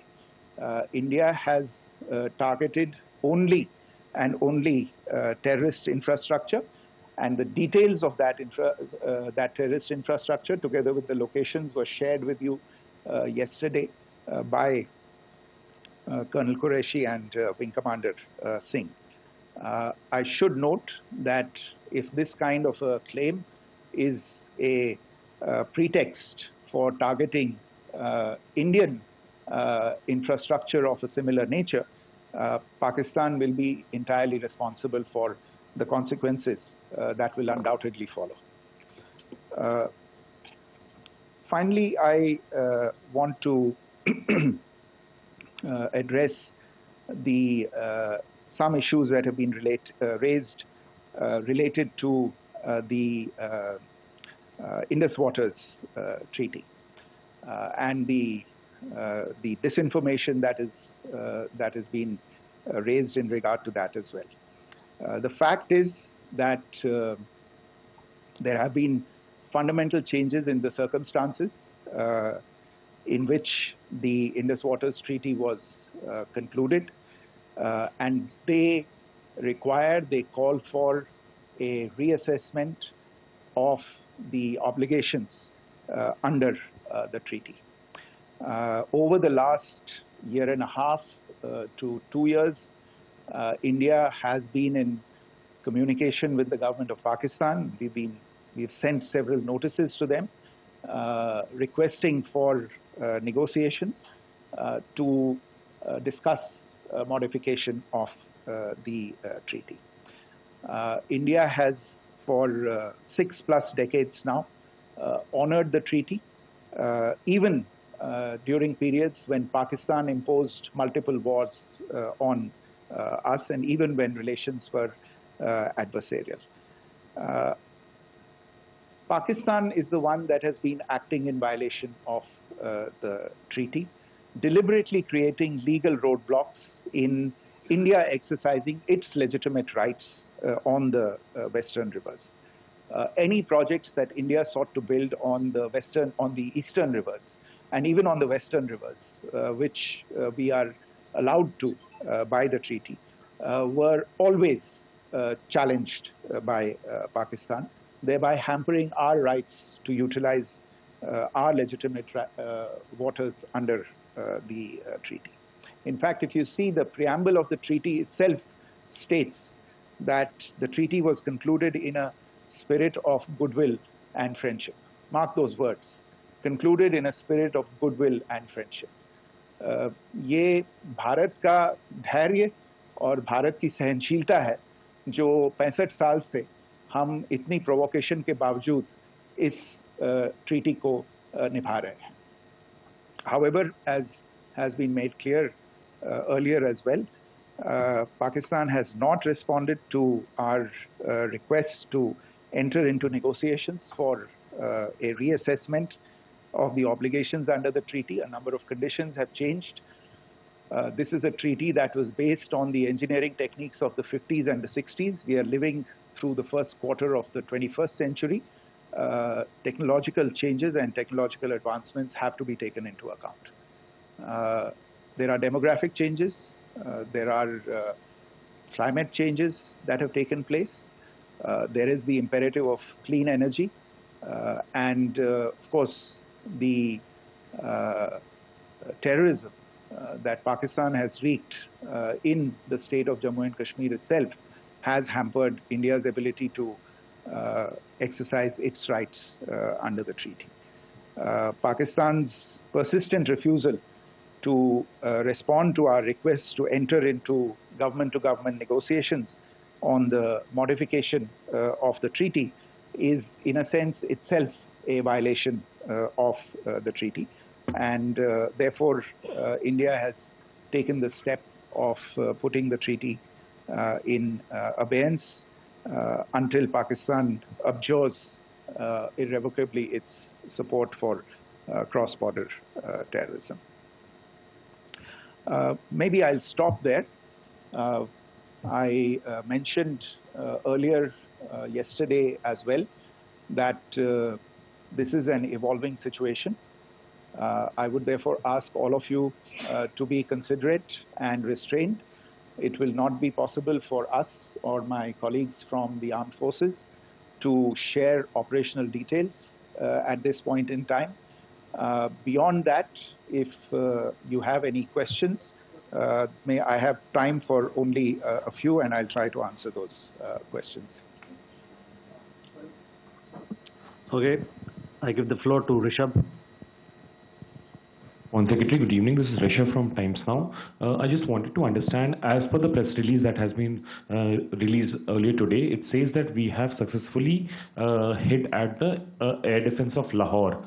Does it give our forces a better chances if, in case of further escalation? And are there other air defense places as well at strategic location that were targeted? Rishabh, you are violating the first rule that I set out at the end of my remarks. The press release that has been issued by the Ministry of Defence today speaks for itself. It is related to operational matters. It's been released by the Ministry of Defence. As more information becomes available, it will be released at the appropriate time. Once again, please don't go into operational details at this point in time, because this is a constantly evolving situation. Yeah, go ahead. Foreign Secretary Smita Sharma, just wanted to ask, the Pakistani Minister Ishaq Dar in an interview has claimed that the National Security Advisors of India and Pakistan have spoken to each other. If you could confirm or deny, and is complete severance of diplomatic ties with Pakistan also on the table? I have no information with regard to contacts between the two national security advisors. Insofar as diplomatic relations are concerned, you've seen the steps that were announced in response to the following the meeting of the Cabinet Committee on Security on the 23rd of April. There are no further steps that are under consideration at this moment in time. Here, go ahead. Foreign secretary, मेरा नाम मनीष है, मैं TV9 Bharatvarsh से हूं, और आपने खुद ही बताया कि कितना मिस इन्फॉर्मेशन क्रॉस बॉर्डर से आ रहा है, बल्कि ऐसा लग रहा है जैसे पाकिस्तान के प्राइम मिनिस्टर और डिफेंस मिनिस्टर तक भी प्रोपेगेंडा करने में मिस इन्फॉर्मेशन में आ गए हैं। वो कई बार तो ये तक दावा करते हैं कि हम 3 राफेल हमने गिरा दिया, इतने हमने मिग गिरा दिए, और जब उनसे पूछा जाता है तो वो कहते हैं कि सोशल मीडिया में हमने ये सब चीज़ें देखी थी। तो अगर आधिकारिक तौर पर अगर आप कुछ कह सकें इस पर, ताकि उन्हें भी समझ में आए कि इस तरह के प्रोपेगेंडा नहीं चलने वाला है। देखिए, जब सही समय होगा तो आधिकारिक तौर पे इसके बारे में सूचना दी जाएगी, लेकिन जो आपका प्रश्न है कि प्रधानमंत्री और उप प्रधानमंत्री और विदेश मंत्री, उनके रक्षा मंत्री इस तरह की बातें कर रहे हैं, तो इसमें अचरज की कोई बात नहीं है। आखिरकार ये एक देश है जिसने अपना इसका जन्म लेते ही झूठ शुरू हो गया था। 1947 में जब पाकिस्तानी फौज ने जम्मू कश्मीर पे दावा बोला, तो उन्होंने किसी ऐसे वैसे व्यक्ति से नहीं, संयुक्त राष्ट्र से झूठ बोला कि हमारा कोई लेना देना नहीं है इससे। ये लोग जो गए हैं वो तो कबायली, वो तो जब हमारी फौज वहाँ पे पहुंची और यूएन के लोग, संयुक्त राष्ट्र के लोग खुद वहाँ पे पहुँचे और उन्होंने देखा कि वहाँ तो पाकिस्तानी फौज घुसपैठ करके आ गई है, उसके बाद पाकिस्तान को मुंह की देखनी पड़ी और उनको मानना पड़ा कि हाँ उनकी फौज वहाँ पे कुछ समय से पड़ी हुई है। तो ये जो यात्रा है एक तरह से 75 साल पहले शुरू हो चुकी है, तो I am not surprise that this kind of disinformation is being indulged in. Yeah. Siddhant. Sir, Siddhant from Beyond. Sir, we have seen a lot of negative comments coming from the Pakistani military of escalation. If tomorrow there is an escalation, there are strikes, we know one attempt has been thwarted, what will be the Indian response to those attempts of creating more escalation? Because it is looking like it's going towards more escalation. And my second question is, are any other world powers, essentially the P5 countries, the West Asian countries, reaching out to de-escalate the current situation? Look, on escalation, we've already made our stance clear. I mean, there are two basic points. First of all, it is Pakistan that escalated on the 22nd of April. We are only responding to that escalation. And then what we have said yesterday and what my colleagues have said today, that now if there is an attempt at further escalation by Pakistan, it will be responded to in an appropriate domain. And therefore, the choice is entirely that of Pakistan to make. As to your second question, I don't think I can do better than to point you in the direction of the statements that are being made from practically every chancellery in the world and the sentiment that they are carrying. That sentiment essentially and for the major portion is support for the government of India in the context of the condemnation of the terrorist attack in Pahalgam on the 22nd of April. There is wide recognition of the government of India's right to respond to these attacks in self-defense, and of course a desire to ensure that there is not further escalation. I think these statements speak for themselves. Yeah. Sir, this is Mausami from India Today. Now, in the all-party meeting, we have learned that the Defence Minister has said that, you know, in the operations in Sindoor, almost 100 terrorists were killed. Would we have any details about what is the number like, and also about if there were any big faces, masterminds, terrorist masterminds who were in fact killed? There is also a report that Masood Azhar's family's 10 members have been killed, and Rauf Asghar, who was actually the mastermind of Pulwama, he's also been badly, severely injured. I don't have information at this point in time to share with you on these issues.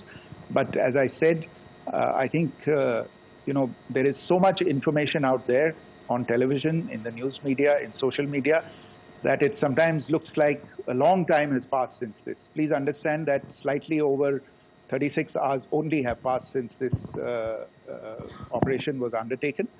Let us have some patience. Information will come out and will be shared in due time. Shruti.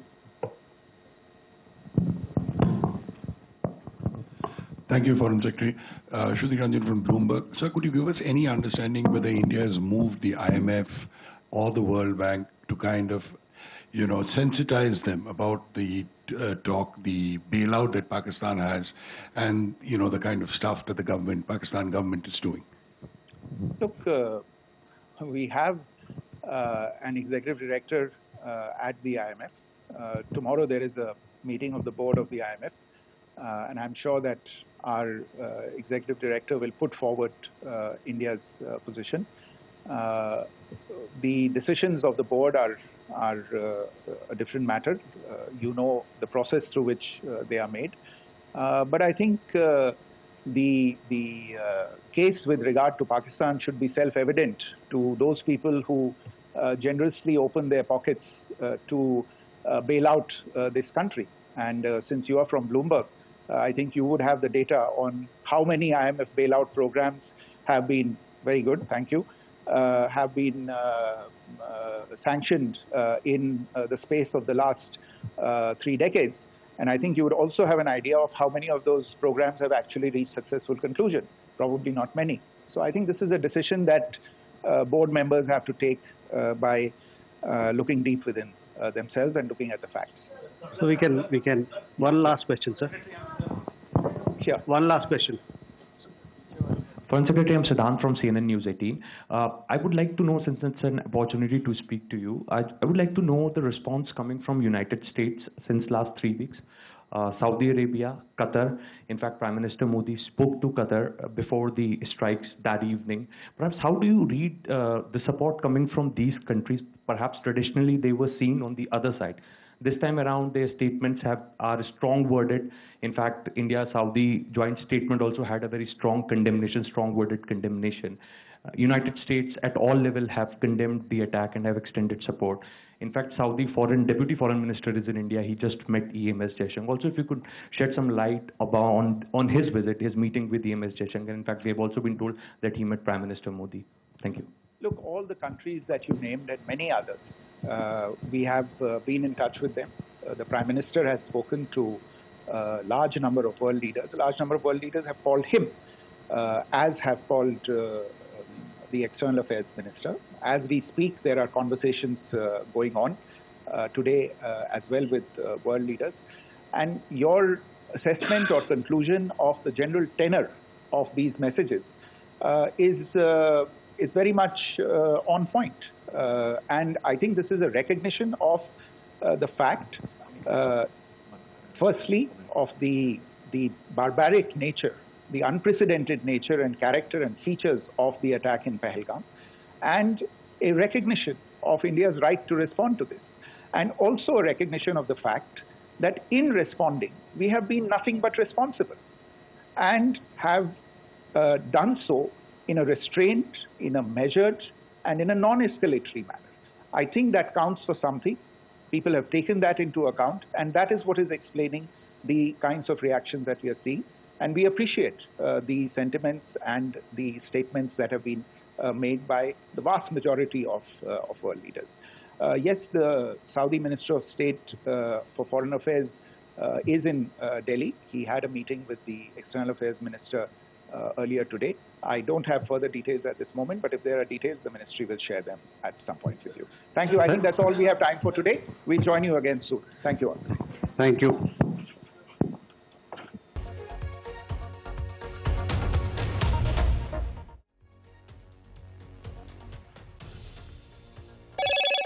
Hello, Moto. Motorola, India's leading AI smartphone brand.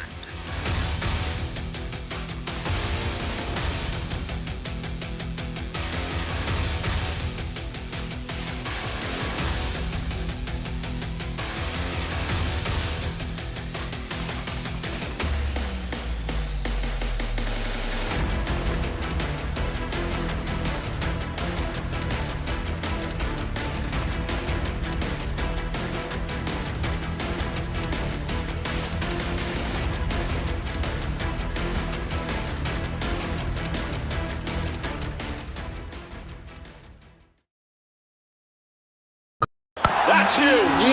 That is a biggie. It's out of Gold Plus Clear Glass. Car ho ya near, sab kuch dikhe clear. In today's interconnected world, India's voice is more crucial than ever. When India speaks, the world listens.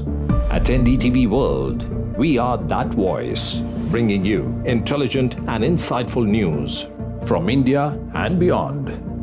From geopolitics and diplomacy to economic shifts, migrations, tech disruptions, and the stories of our diaspora. We cover the news that shapes our global future. NDTV World, your new home for global news is here.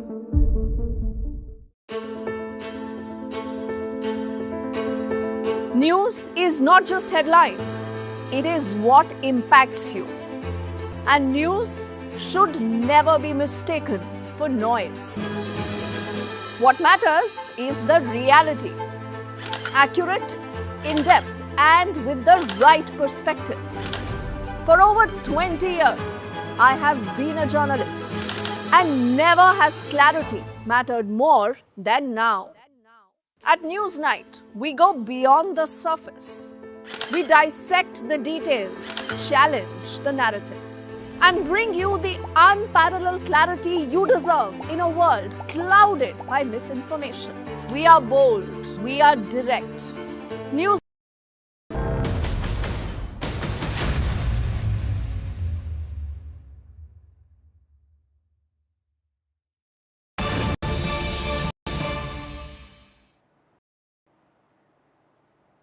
Hello, ladies and gentlemen. You're watching NDTV. We start with some breaking news. The Army Chief has met the Prime Minister today. In fact, this is just hours after NSA Ajit Doval also met the Prime Minister. In fact, today morning, there was an important meeting of all secretaries. The Prime Minister is taking stock of how the country is getting prepared. Remember, Ankit, today is when Pakistan, a day after India launched precision strikes on 9 terror bases in Pakistan, Pakistan has retaliated, in fact, attempting to target several cities in the country, but all those attempts have been neutralized, but Absolutely. yes. This is a big escalation coming in from Pakistan, and in that context, this meeting with the Army Chief becomes very, very important. Remember, it's just been 36 hours, ladies and gentlemen, since India's precision strike on 9 terror targets, including possibly for the first time since 1971, going deep in Pakistani territory in Pakistan's Punjab province. Now, let's very quickly go across to our colleague Aishwarya, who's joining us on the phone line for more details on this important meeting. This, Aishwarya, and keeping in context what is happening in the, with the way Pakistan tried to, in fact, retaliate, and also the complete heating up of the LOC and the international border. Well, 15 Indian military bases were under attack in the intervening night of 7th and 8th May, and in that regards, the Indian Armed Forces retaliated and had neutralized the Pakistani air defense system as far as Lahore is concerned, and that's been briefed by the Indian Armed Forces officials as well in the press conference.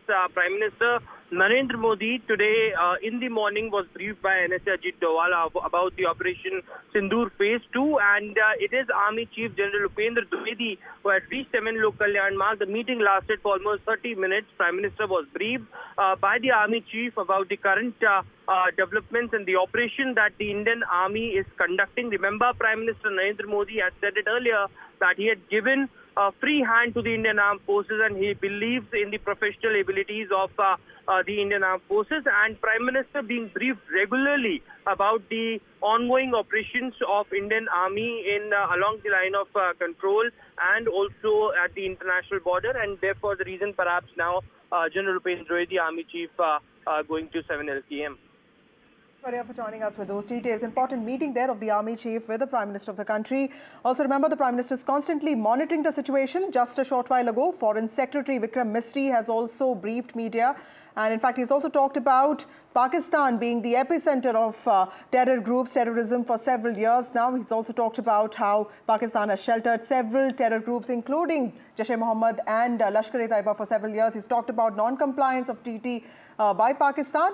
This is even as Pakistan has retaliated to India's precision strikes that India launched yesterday. And of course, Pakistan has attempted to target several cities in the country. But remember, India has managed to neutralize all those attempts. The situation, however, remains tense, which is why the Prime Minister is constantly monitoring the situation and checking on the preparedness of this country. My colleague Ankit is there in the studio with us. Ankit, take us through what did Pakistan exactly do and how did India counter that? Well, since the precision strike of India, the ball was in Pakistan's court, and India has already said that Operation Sindoor is not yet over. It is just the first phase. So now let me take you to the second phase of Operation Sindoor, which India had to launch because Pakistan dared once again and tried kamikaze drones and missiles to try and attack 15 defense bases of the country. Very quickly, let me show you on the map how Pakistan tried to target, and this happened in the intervening night of 7th and 8th, ladies and gentlemen. This is what their 3 primary targets right at the top of the country in Jammu and Kashmir was. In the Jammu Army base, Avantipura, Srinagar, there were strikes launched from the Pakistani side. If I take you to Punjab, the other border state of the country, this is where The large attempt from Pakistanis were done last night with projectiles coming in from across the border in Kapurthala, Amritsar, Jalandhar, Adhampur, Ludhiana. Even the Chandigarh army base was the target along with Bathinda. Let's go further to Gujarat, where Pakistan also tried, in fact in Rajasthan first, where Nal, Falodi and Uttarlai were targeted by the projectiles coming in from Pakistan. It was a combination of some missiles along with the drones and the UAVs that they used. It was not just Jammu, Kashmir, Punjab and Rajasthan. They also went as west in the country to Bhuj, where they tried, in fact, some projectiles were launched. Now, India responded to this. All these projectiles were put down by an air defense system, which included the S-400 and other batteries, which are now being on high alert and lined across the border states. And there was a retaliation. This was something which was told or been explicitly underlined by the leadership of the country. If Pakistan escalates, there is going to be further retaliation on Pakistan. This is what India did. Many places in Pakistan saw kamikaze drone action. For the first time, drones were used. And it will also give you a sense of, ladies and gentlemen, how our systems are much better than compared to Pakistan, because many of our drones were able to penetrate Pakistan's air defense systems, and particularly the one which a lot of people are talking about. Multiple cities in Pakistan and their installations were targeted, including Rawalpindi. There are some reports of Karachi, but what people are talking about is Lahore. Just take a look, keep looking at this circle at this moment. You will see a drone which is diving down, and then of course a battery of Pakistan's air defense was destroyed in this. There have been visuals, from across Pakistan which confirm that the target was HQ-9 air defense system, which has been supplied to Pakistan by China, and this was built for air defense of Lahore. One of those batteries has been destroyed by India's kamikaze drone, which was deployed to take on this system. Very quickly, now it does two things, Vasudha. Like we have been talking about, it is just not about the air defense system in Lahore, which has evaded Pakistan's defense and attacked our air defense battery. This is a Chinese model which has been given to Pakistan. So while India strikes in Lahore, destroying this battery, it sends a message to Pakistan and also to China, because China also in the last many years was aggressive, and this tells us the kind of weapons that China has supplied to Pakistan. These are the visuals that we were talking about.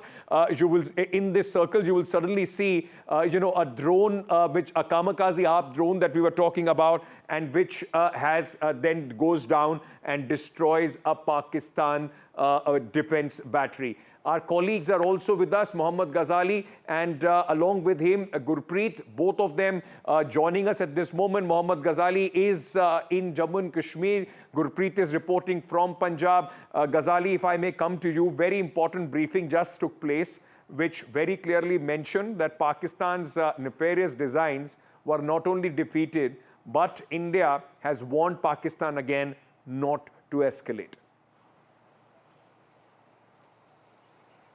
Yeah, it was a clear warning to Pakistan, one, that don't get too adventurous, because yesterday Pakistan's aerial attack was certainly neutralized by our own aerial defense system. But an important point made by Vikram Misri, the Foreign Secretary, Pakistan from day one, since the Pahalgam attack, has been claiming that these terrorists are not backed by Pakistan. Pakistan didn't send them.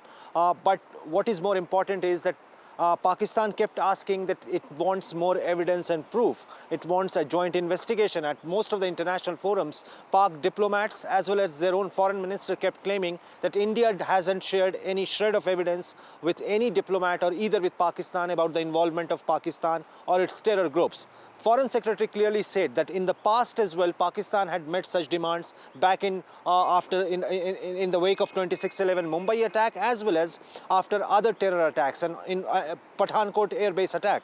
And on both the occasions, India had gathered enough evidence and had shared it with Pakistan, but Pakistan never took any action against the perpetrators of those attacks who are hiding in Pakistan. And that is why even this time, when Pakistan claims that it wants evidence about the Pahalgam attack, India says that it will be of no use. Rather, Pakistan uses the claim of evidence as an escape route to sort of shrug itself off of any responsibility to catch hold of those people who are responsible for the Pahalgam attack. So, and he also clearly mentioned that all these attacks which India has carried out, or the strikes inside Pakistan, has been very proportionate as far as Pakistan's response is concerned, because it was Pakistan which started this attack, this entire cycle of attack, first in Pahalgam and then the aerial attacks yesterday night. And India retaliated today by even neutralizing their air defense system in Lahore.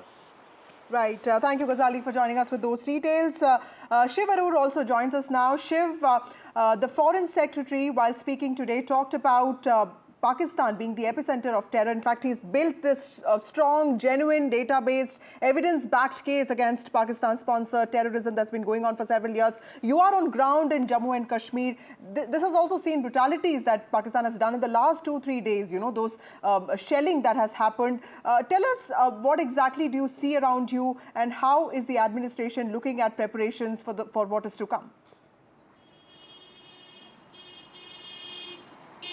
Vasudha and Ankit, I've just returned from the line of control in Chaukibal in North Kashmir and making my way back to Srinagar, and I just listened to the entire press conference by the Foreign Secretary. I think just before I get into you know, the preparations that are happening here, it's very interesting how you know, in very, very diplomatic language, what Mr. Misri has done is clear the decks and make it very apparent that Operation Sindoor is not you know, complete. It is still an evolving situation, and that you know, escalation is now going to be India's prerogative if Pakistan continues to provoke. The Ministry of Defence statement released earlier today has set out two big landmark things. One, the drone strikes of India in Lahore and other cities, and two, how India has been able to intercept a huge meteor shower really of missiles and drones aimed at 15 Indian cities. That being said, to answer your question, the line of control activity is only has stayed steady. It hasn't escalated between 2 nights ago and last night. We understand that artillery has been happening. Where I was just now was a village which was completely shelled near Chaukibal, which we were able to show to our viewers as well. That is continuing. It seems to be that the priority for the Pakistan Army, at least on the frontier areas, is to keep the line of control as hot as possible, because they still believe there might be some kind of frontier action by land by the Indian Army. Obviously, we won't be speculating on those aspects of it, but contrast that with the very, very high technology war that's taking place, you know, probably even in Srinagar's airspace. The statement that came out today from the Ministry of Defence said that Srinagar, Avantipora, and certain other places in J&K were on target. You know, I was there. There was no reason to believe it was under attack, which means that the interception of Pakistani missiles and drones must have happened very, very far away, you know, from Srinagar and Avantipora, probably not even in Indian airspace. So this is a high technology confrontation that is taking place, and it is likely to escalate. But here on the ground and at the line of control, the commitment of Pakistan to keep it active, to target civilian villages, is continuing. That's not going to stop. Because, you know, the retaliation could only, this is all that Pakistan Army, and this is not surprising that they are targeting civilians, Shiv, because while we have made it very clear it's a terror infrastructure, and what will Pakistan find in India apart from military and civilian targets? But Shiv, stay on with me. I have one more question for you. Let me also introduce Lieutenant General Anil Kumar Bhatt, former Director General of Military Operations and former 15 Corps Commander. So thank you for joining us at this moment. Gurpreet also is with us. Gurpreet, just hang on for a moment. Shiv, very quickly, one important point from the Ministry of External Affairs and the Army Air Force joint briefing. And once again, we have seen, like in Pahalgam, the whole idea was not only just to kill tourists and cripple the economy of Jammu and Kashmir, but also try and destabilize country on communal terms. And same is now being done by Pakistan, while the focus remains on attacking Punjab, in large areas of Punjab. That was the attempt yesterday as well. There have been Sikh houses and their families, which have been Gurudwaras, which have been destroyed in the shelling as well. So for all the Pakistan Khalistani agenda, they're exposing themselves in this as well. And in fact, the Foreign Secretary did speak about this attempt by Pakistan to create communal discord in the country. Absolutely. Very well said, Vasudha and Ankit. What Vikram Misri did was to completely flip that narrative against Pakistan. The attempt to create a communal divide in India, the fact that 5 of the 15 cities that they tried to target with missiles and drones happened to be in Punjab, the Sikh heartland as it were, Kapurthala, Amritsar, Bhatinda, Jalandhar, Adampur, places like that. Also Chandigarh, Poonch, where Ghazali is reporting from, a Gurudwara was destroyed over there. So if, not that anyone needed any reminding about the hollowness of Pakistan's support for so-called Khalistan, but this shows you the utter contempt they have for, any community really that they wish to manipulate to divide an adversary nation. So I don't know if Khalistanis, as they are so-called, will be convinced by this, but it is a reminder to everyone of the kind of rules of engagement Pakistan really deals with. And I think it's important that India made that point, Ankit and Vasudha, because of the last 2 years that we've seen India dealing with the entire Khalistan issue, the fact that Pakistan had seen this as an opportunity to fan the flames and, raise that issue once again and energize that issue once again. We've seen what's been happening in Canada and the United States and the United Kingdom as well. So I think this is an important point that Vikram Misri has laid, and I hope the government continues with it diplomatically as well. Right. Thank you, Shiv, for joining us. Also, Gurpreet, you've been up and about. You've been traveling to several districts there, bordering districts especially, and schools are shut in the border districts of Punjab now. Punjab cities were also on the target list of Pakistan. Tell us, what is the situation on ground? What are people feeling about this? There was a blackout yesterday in Amritsar, so clearly the situation isn't that great. There is a certain amount of uncertainty and anxiety. How are people looking at this? Well, we are reporting from district Firozpur, and we have been traveling to the border area, but somehow we are not able to show all the visuals because of the security reasons.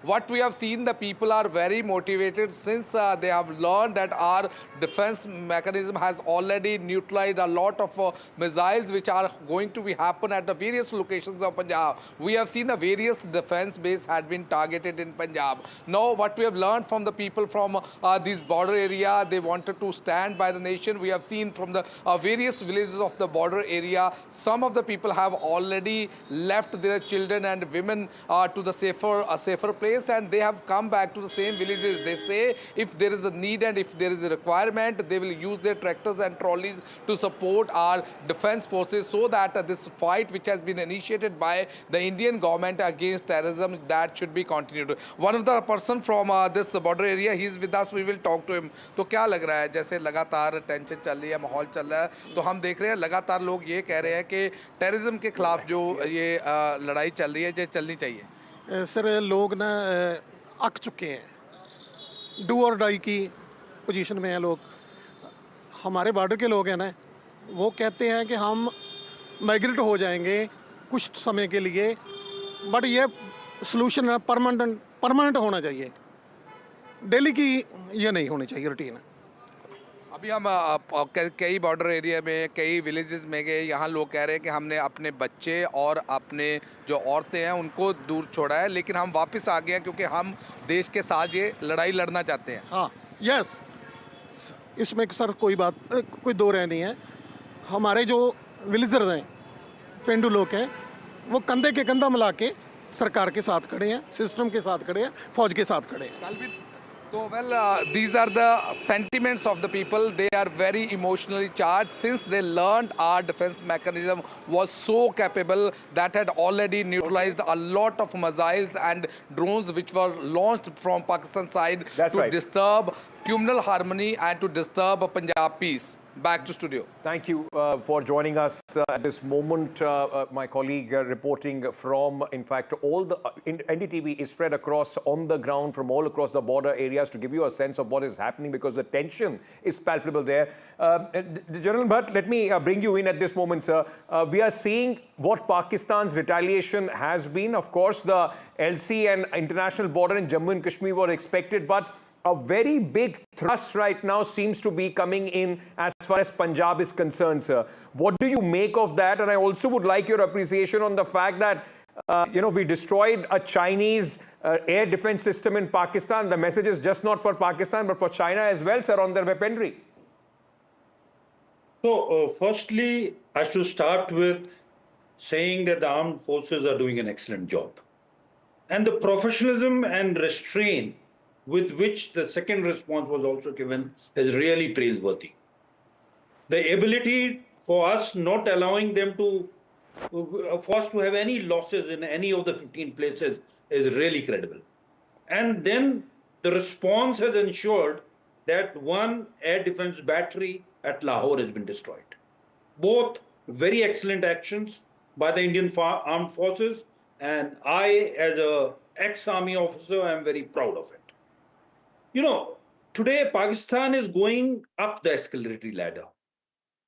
We had a just bellum. We had a just cause to react and target those 9 terrorist camps, which we did after what they had done in Pahalgam.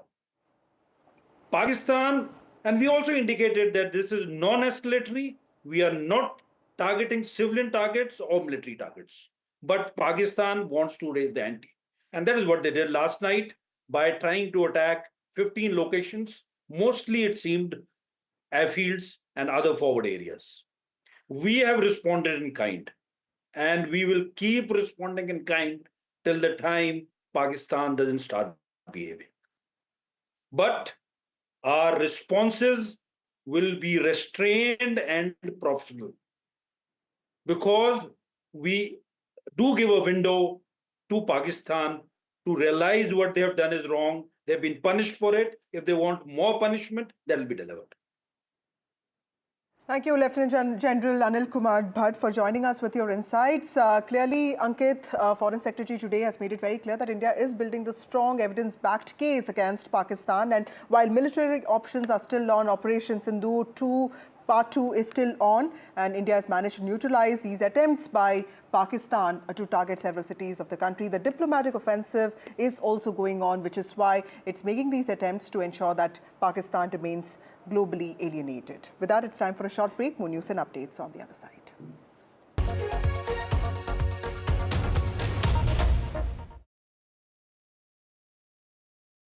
Pakistan attempted to engage. Hello, Moto. Motorola, India's leading AI smartphone brand.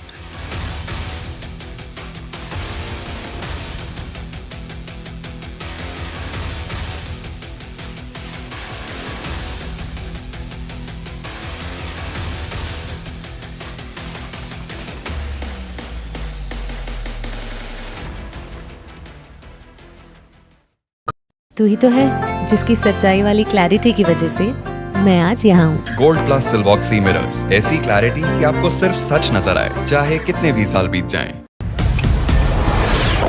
This is Operation Sindoor. It is India's big retaliation for the Pahalgam terror attack. The precision with which this attack has been carried out, it's payback time.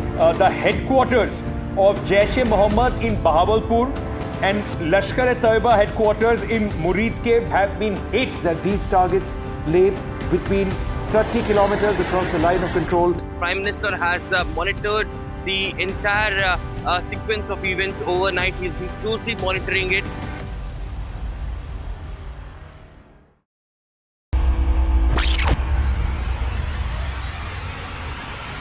The last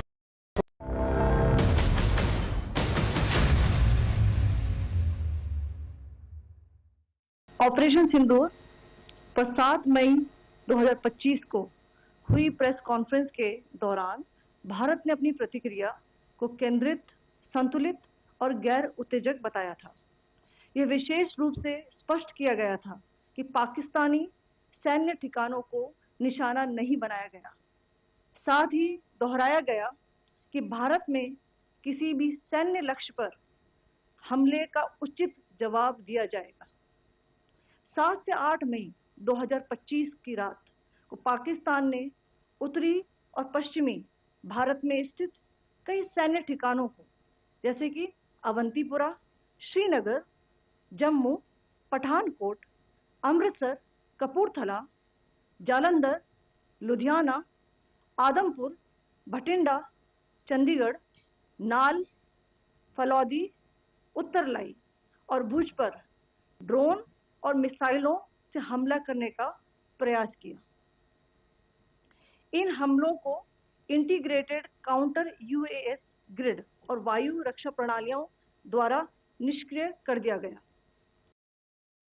Pakistan attempted to engage a number of military targets in northern and western India using drones and missiles. These places included Avantipura, Srinagar, Jammu, Pathankot, Amritsar, Kapurthala, Nal, Jalandhar, Ludhiana, Adampur, Bhatinda, Chandigarh, Falodi, Uttarlai and Bhuj. These were neutralized by the integrated counter unmanned aerial system and other air defense systems. The debris of these attacks is now being recovered from a number of locations that prove the Pakistani attacks. We have made the point very clearly that all attacks on the morning of 7th May were against carefully selected terrorist infrastructure, terrorist targets. It is not clear to us, in fact, seeing some of the coverage of the after effects of these strikes, including the funerals for the terrorists that were held yesterday. I think a lot of you have seen the reports and the coverage on media. If only civilians, if any civilians were killed in these attacks, I wonder what message this picture actually sends to all of you. This is a question that is worth asking. It's also odd that the funerals of civilians are carried out with the coffins being draped in Pakistani flags and state honors being accorded. As far as we are concerned, the individuals eliminated at these facilities were terrorists. Giving terrorist state funerals may be a practice in Pakistan. Doesn't seem to make much sense to us.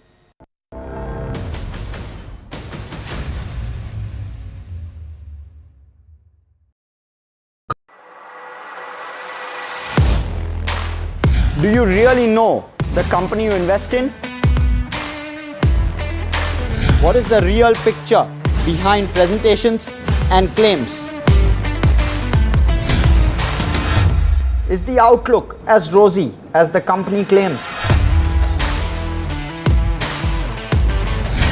Know Your Company, powered by NDTV Profit Research, shines a light on the biggest stock market movers.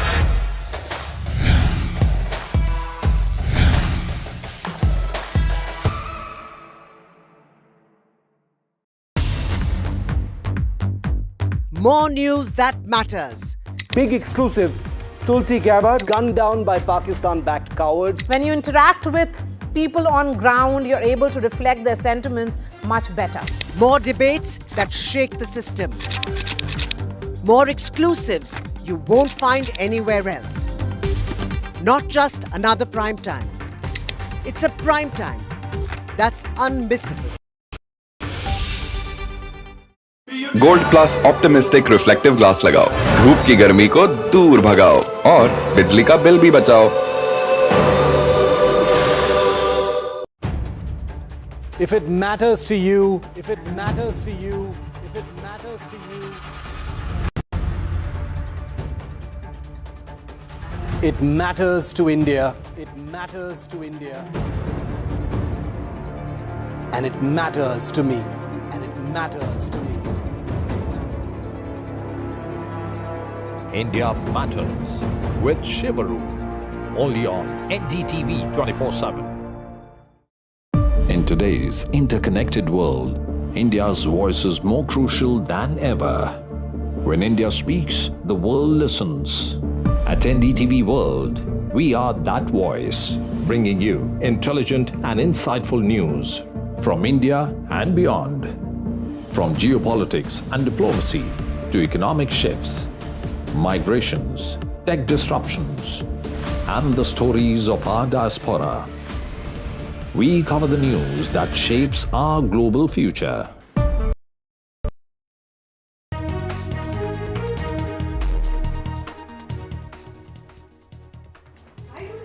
Good evening, ladies and gentlemen. You're watching NDTV a day after India carried out precision strikes on 9 terror bases in Pakistan. Pakistan has retaliated now, hitting out at several cities. But these attempts of Pakistan have been neutralized by Indian armed forces. We'll get you all those details and more. But first up, the headlines. Operation Sindoor press briefing. India calls out Pakistan. Pakistan objected to TRF mention at United Nations state funeral for terrorists in Pakistan. Pakistan attempted to escalate tension late last night and early this morning by targeting military installations in at least 15 cities of India, including in Jammu and Kashmir, Punjab and Gujarat. Indian armed forces have responded by targeting and neutralizing Pakistani Air Defence Radars and systems in several locations, including Lahore in Pakistan.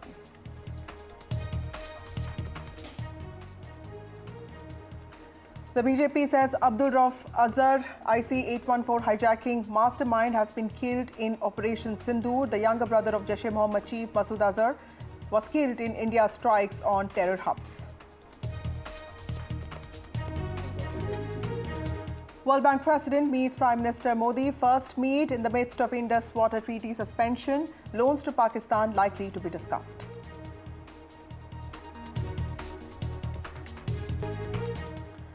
Well, NDTV is on ground in several places, especially in bordering districts. High alert in border areas. NDTV reports from the front lines.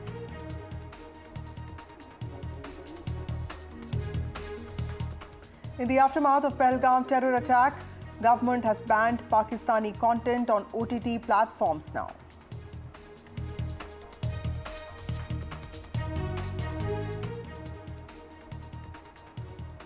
Well, the CGI panel has also submitted report on the Judge Cash Hall. Report submitted to Prime Minister Modi and President Draupadi Murmu. Sources have told NDTV that the panel has recommended suspension of Justice Yashwant Verma.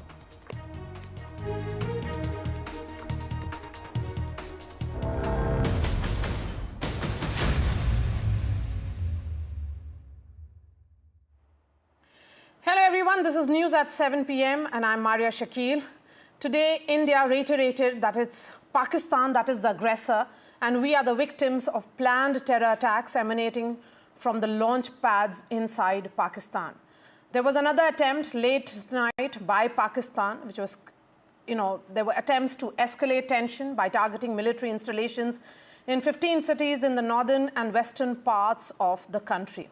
Though all these attempts were thwarted, India has called out Pakistan today, saying that there is no question of taking the route of any investigation into the 22nd April terror attack, instead adding that Pakistan continues to delay and stonewall investigations and uses evidence by India to cover its track. Well, Maria, the Indian government has said that Pakistan attempted to engage in a number of military targets in northern and western India, but the Indian armed forces neutralized these attempts. In fact, Vikram Misri, the Foreign Secretary, has made it very clear that the original escalation was what happened in Pahalgam on the 22nd of April, and it's India that's continuously responding to that original escalation. Meanwhile, leaders across the political spectrum attended an all-party meeting that was convened by the government today, and unlike a lot of other times, the whole political class of the country spoke in one voice.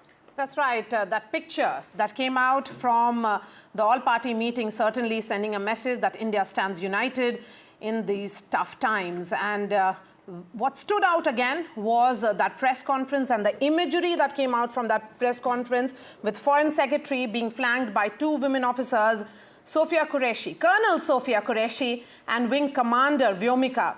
Both of them also spoke about the details of Operation Sindoor 2.0. Let's listen in and then we go to the reporters. Operation Sindoor पर 7 मई 2025 को हुई press conference के दौरान भारत ने अपनी प्रतिक्रिया को केंद्रित, संतुलित और गैर उत्तेजक बताया था। यह विशेष रूप से स्पष्ट किया गया था कि पाकिस्तानी सैन्य ठिकानों को निशाना नहीं बनाया गया। साथ ही दोहराया गया कि भारत में किसी भी सैन्य लक्ष्य पर हमले का उचित जवाब दिया जाएगा। 7 से 8 मई 2025 की रात को पाकिस्तान ने उत्तरी और पश्चिमी भारत में स्थित कई सैन्य ठिकानों को जैसे कि अवंतीपुरा, श्रीनगर, जम्मू, पठानकोट, अमृतसर, कपूरथला, जालंधर, लुधियाना, आदमपुर, भटिंडा, चंडीगढ़, नाल, फलौदी, उत्तरलाई और भुज पर ड्रोन और मिसाइलों से हमला करने का प्रयास किया। इन हमलों को इंटीग्रेटेड काउंटर यूएस ग्रिड और वायु रक्षा प्रणालियों द्वारा निष्क्रिय कर दिया गया। Pakistan attempted to engage a number of military targets in northern and western India using drones and missiles. These places included Avantipura, Srinagar, Jammu, Pathankot, Amritsar, Kapurthala, Nal, Jalandhar, Ludhiana, Adampur, Bhatinda, Chandigarh, Falodi, Uttarlai and Bhuj. These were neutralized by the integrated counter unmanned aerial system and other air defense systems. The debris of these attacks is now being recovered from a number of locations that prove the Pakistani attacks. We have made the point very clearly that all attacks on the morning of 7th May were against carefully selected terrorist infrastructure, terrorist targets. It is not clear to us, in fact, seeing some of the coverage of the after effects of these strikes, including the funerals for the terrorists that were held yesterday. I think a lot of you have seen the reports and the coverage on media. If only civilians, if any civilians were killed in these attacks, I wonder what message this picture actually sends to all of you. This is a question that is worth asking. It's also odd that the funerals of civilians are carried out with the coffins being draped in Pakistani flags and state honors being accorded. As far as we are concerned, the individuals eliminated at these facilities were terrorists. Giving terrorist state funerals may be a practice in Pakistan. Doesn't seem to make much sense to us. Well, the Foreign Secretary there, Vikram Misri, talking about Pakistan being the epicenter of terrorism for several years now. But there's also a national solidarity rally that's happening in Hyderabad in Telangana. Chief Minister Revanth Reddy, also a Congress leader, in fact, is leading this rally that opposes terrorism, shows solidarity with the armed forces. Those visuals that you can see there with the tricolour flying high. And of course, those people, those several high-ranking officials from armed forces, retired ones. My colleague Umar Sudhi joins us with more details on this. Umar, Operation Sindoor is so much about the states of this country, and this time it's also in some ways important that states remain united, and there is a sentiment of solidarity that's been pouring from several states. Tell us what is happening in Telangana, Hyderabad, because you know, something like this happened just a week ago. We saw what Revanth Reddy and Mr. Owaisi did. So this has become in some ways a ritual for Revanth Reddy to show his patriotism and of course solidarity with the armed forces.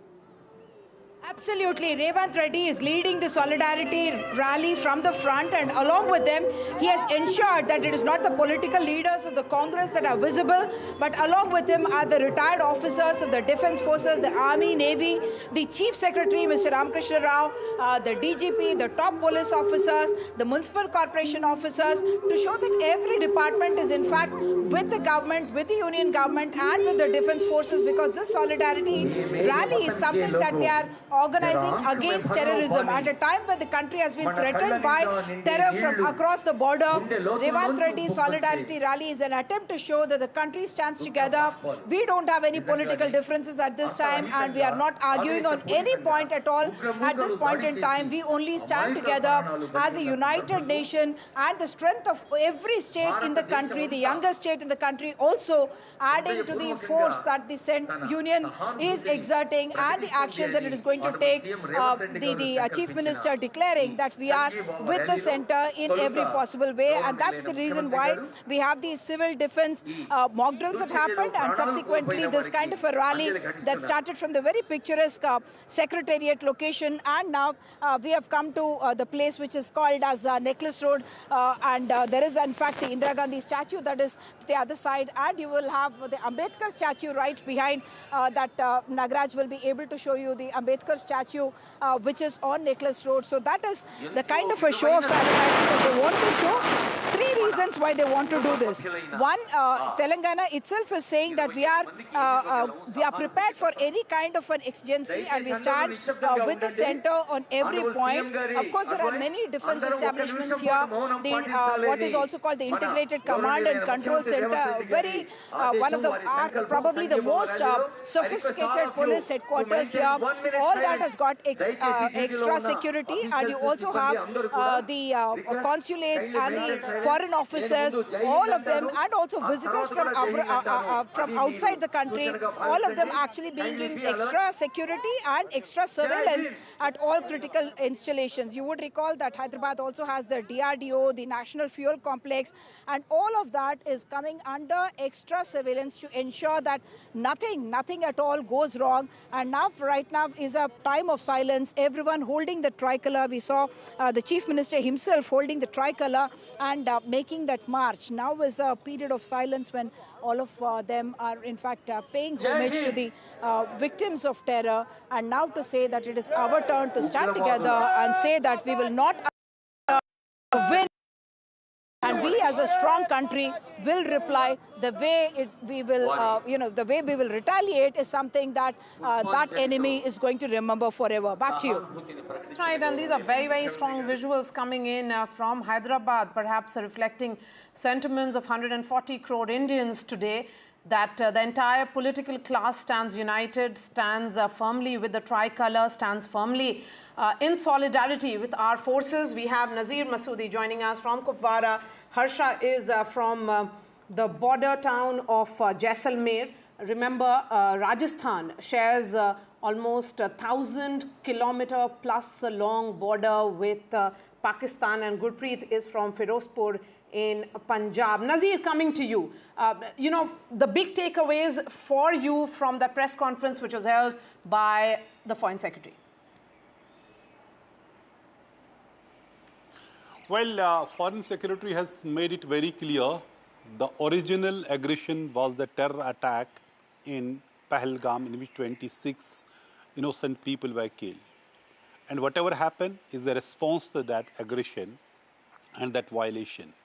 And India appropriately responded after terror attack to attack terror sites in Pakistan. And when Pakistan attacked last night, with drones and missiles, there was an equal, befitting reply to the Pakistani military sites, including air defense station in system in Lahore, which has been neutralized, which Pakistan's own DG ISPR has said that their equipment in the military installation was damaged, 4 soldiers were injured, and then he normally talked about there were around a dozen drone attacks which have been neutralized by them. That would be what he has claimed. Having said that, Foreign Secretary and 2 lady officers there gave the details about how it unfolded since yesterday and how India is actually prepared for any eventuality. He talked about civilians are being targeted, and let me tell you, Foreign Secretary talked about 3 Sikhs also there and a Gurdwara being targeted. Yes. But let me tell you, there was also a madrasa that was targeted in Pakistani shelling, and Qari Muhammad Iqbal, the madrasa Maulana, was also killed in the Pakistani shelling. Right. There are also 5 children who were killed in Pakistani shelling. There were women from that area who were killed in Pakistan. And unfortunately, Qari Iqbal, he was, some channels in fact unfortunately made him as a terrorist who was killed in Indian action in Pakistan, that is something that is without verifying. Some people are just jumping the gun. Having said that, the next 48 hours are seen as very, very crucial. How Pakistan is going to behave in next 48 hours, that will actually explain the situation, how the situation will unfold. But really, fingers crossed here in Kupwara, which is the border town, which is the frontier district, border area has been badly affected. Hundreds of people have been evacuated to safer places. They have been kept in several educational institutions. Well, all the schools and colleges have been shut for last now 2 days. They will remain closed tomorrow as well. Srinagar airport remains shut for the civilian flight, so other airports in different parts of the North India and North India as well. And as we know, even the flights were impacted and cancelled in Delhi airport as well. Chief Minister Umar Abdullah also today held emergency meetings with the district deputy commissioners to ensure that the relief reaches to the people and people are evacuated to safety. That remains the biggest priority as uncertainty and looms large along the border areas as Pakistan on the second night resorted to artillery shelling, which has been responded to by India, from by the Kupwara, army. they're one of Here the what worst they said border in a districts statement that affected it was by proposed. Pakistan's arbitrary shelling. And of course, that's also a place where I think the Foreign Secretary did talk about Pakistan hitting out, targeting Gurudwaras, and also suggesting that there is an attempt to create communal discord in the country. Nazir, will come back to you. Harsha, you know, one of the most defining images of the country's preparedness for a time like this for me was, you know, the Sonar Killa or the Golden Fort of Jaisalmer going completely dark, because that was, we've all used to seeing this extremely, popular tourist spot in its glory with full lights.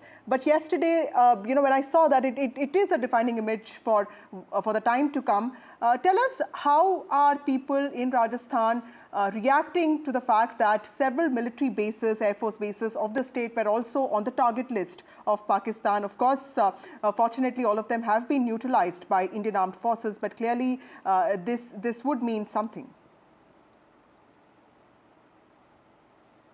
Well, yes, there is a sense of tension and uncertainty definitely in Rajasthan also, because like you said, 3 bases in Rajasthan were attacked. Rajasthan has the longest border with Pakistan, over 1,000 kilometers. In fact, the IG of Jaisalmer range, Jaisalmer Jodhpur range, is touring all the villages, and I caught up with him a little while back here in this village, which is about 40 kilometers from the border. Interestingly, this village actually witnessed the war in 71, and I met a lot of older people who said they were 8, 10, 12 years old when the war happened. And they remember that, there was a lot of shelling. They also remember that a lot of shells fell here, and a lot of them did not explode. And then the army came in and, neutralized them. So those were the memories they were sharing with me. They were also told that each village was given a gun in the 71 war, so they could, patrol at night. But now, of course, things have changed on the ground. And like you said, it's lights out from midnight to 4 a.m. and that's going to continue in these border areas. Also, the IG told me that they're severely restricting the movement of people. So you're not allowed to go into the border. Outsiders are not allowed to, in fact, even go beyond a certain point, which is 30 to 40 kilometers away from the border. Also, they're not allowing, this is a pastoral economy. You have a lot of shepherds who roam around with their goats and sheep. They have been told not to at all go towards the fencing, because sometimes they do go through the sand dunes grazing their animals. They've been asked to stay away and, go more inwards. So these are the kind of precautions that are being taken. Also, the IG said on record that the number of calls from Pakistan have definitely increased. So there's a number of, telephonic activity that is happening. They're guiding people how they should respond, not to give away necessary information, not to, if they see anyone photographing any kind of equipment or military installation or photographing any kind of movement, they're supposed to report it immediately. Because remember, it's also the response of people on the ground, which leads to this alertness. So we've seen that the police, the machinery, the administration is doing their best to make people aware and alert, so that the response is quick and effective. And it was a long night last night, and perhaps all these border districts and the officials are preparing for another long night tonight, as well as the sun goes down. And I can see the sunset behind you, Harsha. You were speaking about the IG. You spoke to IG Jaisalmer. Let's listen in to the preparations that are being put in place, the civil defense systems which have been now on high alert. given the sensitive situation and the border areas. IG Vikas Kumar is touring villages and personally going and, of course, bolstering everyone's confidence. But there are certain developments that have happened, Mr. Vikas Kumar, recently. And we've been told that there were attempts at Nal, Falodi and Uttarlai. So are you going to be visiting those areas? Yes, tonight I will be going to the Falodi Air Base area. I had a talk with the commander over there. There is nothing which can be said to be dangerous. I mean, this is all technical. If there were some attempts, it were technical attempts. Nothing on ground to be afraid of. As per information, we are safe. Our bases are safe. Nothing is which is a concern. But yes, situation is tense but under control, and we are in control. Sir, you are actually the Inspector General of the entire range, and the entire range actually encompasses a very large part of the western border. So you're going to villages. What is the situation here? What is our standby measures? How alert are we? And what are the special security arrangements that are in place? For example, leaves being removed, or you're telling people, not to listen to WhatsApp or report any suspicious movement. See, Jodhpur range has got a border with Pakistan of almost 700 kilometers. I have covered almost the entire area. Today I'll be finishing the entire area.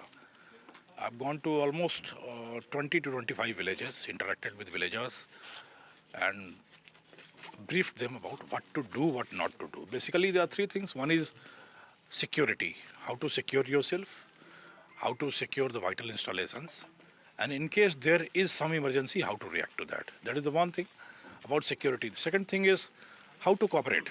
When armed forces are moving, police is moving, some information is sought.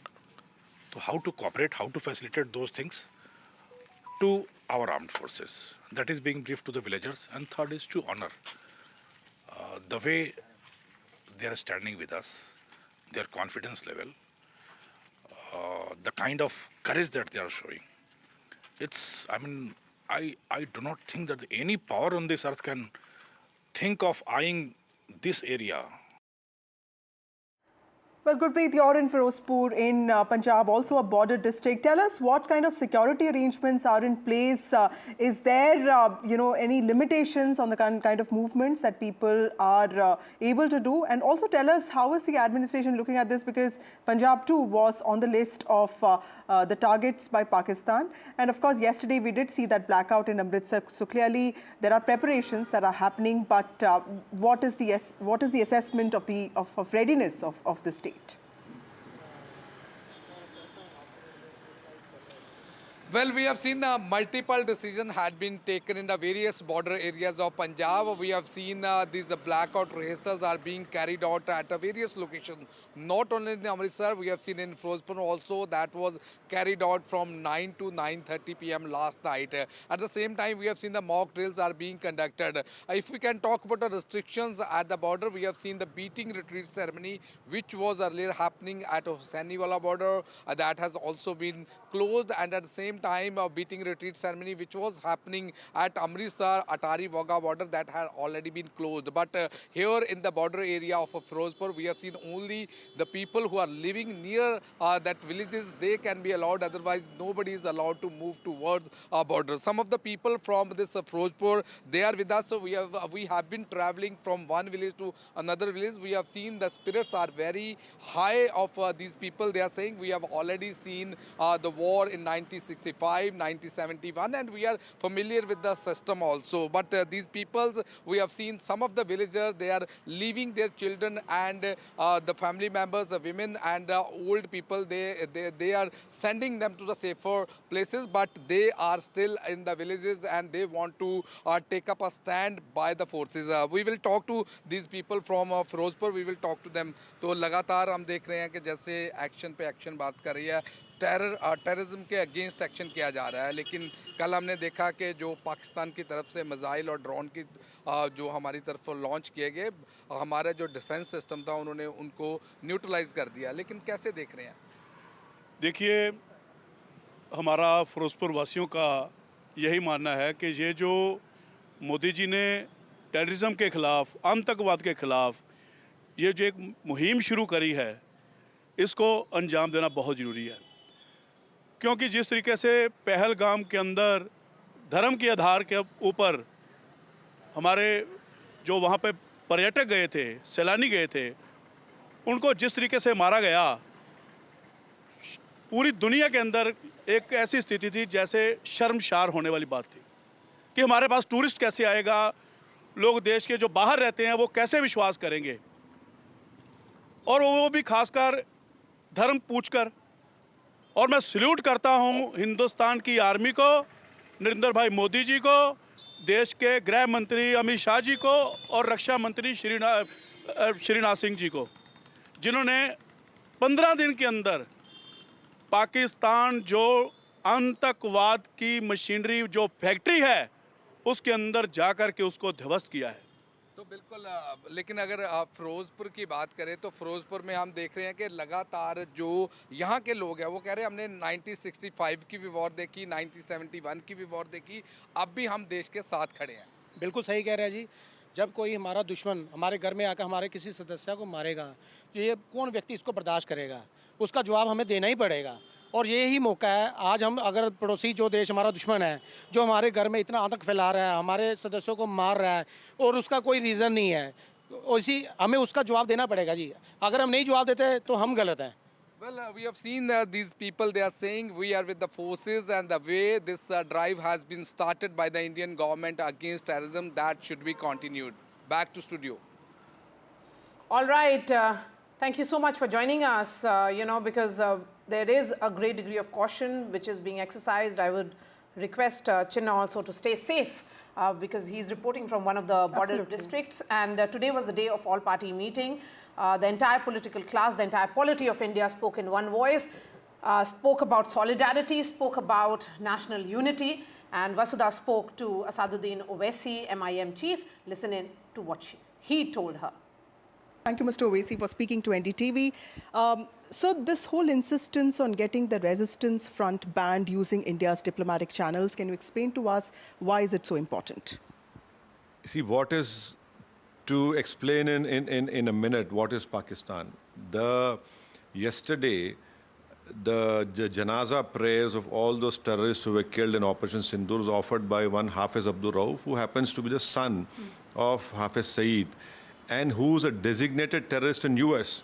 Now, this person performs a namaz in janaza, and behind him stands all those banned organization people, and behind them stand in the next line Pakistani military people in army uniforms. So this is what it is. So when a person is leading the janaza, who's a designated terrorist, so I think so our government must immediately tell the US that please designate him as a foreign terrorist within your country, and then take it up in United Nations Security Council and designate him as a terrorist. That organization must be designated. We have signed a trade deal with UK. Now, why can't we impress upon the UK government that within your country, tell your treasury to designate them as terrorists and then use their help in Security Council? Thirdly, we have signed, President Trump is saying that there's going to be zero tariff, so we must impress upon them that, you have to designate this person, this organization as a foreign terrorist organization, and bring Pakistan in FATF grey list. That is very important. Then only they will bleed economically. All this loud talk of we are karenge, we'll do this, we'll do that, will be shattered. And fourthly, we are exporting so much from China, importing from China more than what we're exporting. We must tell the Chinese also. What is this? This cannot be one-way street. If the Chinese can really use their influence, impose upon on Pakistan what India wants, and tell the Pakistanis to hand over the terrorists to us. We'll follow the due process in our country, and then the courts will decide what fate should be done to them.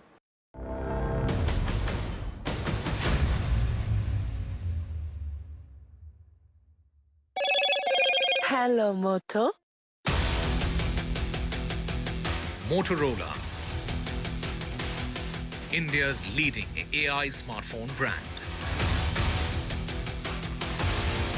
Foreign Affairs Minister Dr. S. Jaishankar on X, a good meeting with Adil Al-Jubair, Minister of State for Foreign Affairs of Saudi Arabia this morning, shared India's perspectives on firmly countering terrorism.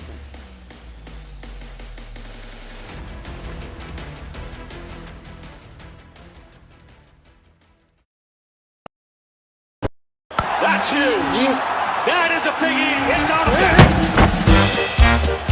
Gold class clear glass, car हो या near, सब कुछ दिखे clear. How often have you turned away from debates that descend into endless fights? We bring you a show where every question is answered, where every debate finds its resolution, where every story finds its conclusion, where opinions collide but facts prevail, where stories unfold with insights and trust. When the noise ends, the last word begins.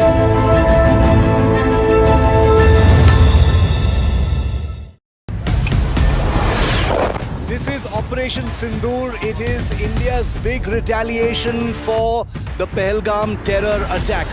The precision with which this attack has been carried out, it's payback time. The headquarters of Jaish-e-Mohammed in Bahawalpur and Lashkar-e-Taiba headquarters in Muridke have been hit. That these targets lay between 30 kilometers across the line of control. Prime Minister has monitored the entire sequence of events overnight. He's been closely monitoring it. TV 24/7.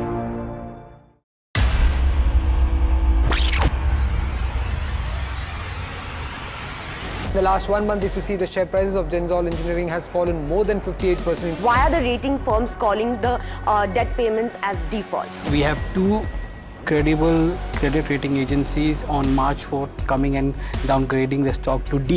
Statements are consistently being proven wrong, and transactions are being taken place which are different from what they were originally pictured to be. The company claimed it would roll out 6,400 electric vehicles. But what it has rolled out is a shocking scam. Funds meant for the project were funneled allegedly back to the promoters, the Junkie brothers. What did the money buy? Not EVs, of course, but a lavish flat in Gurgaon's luxurious DLF Carmelias.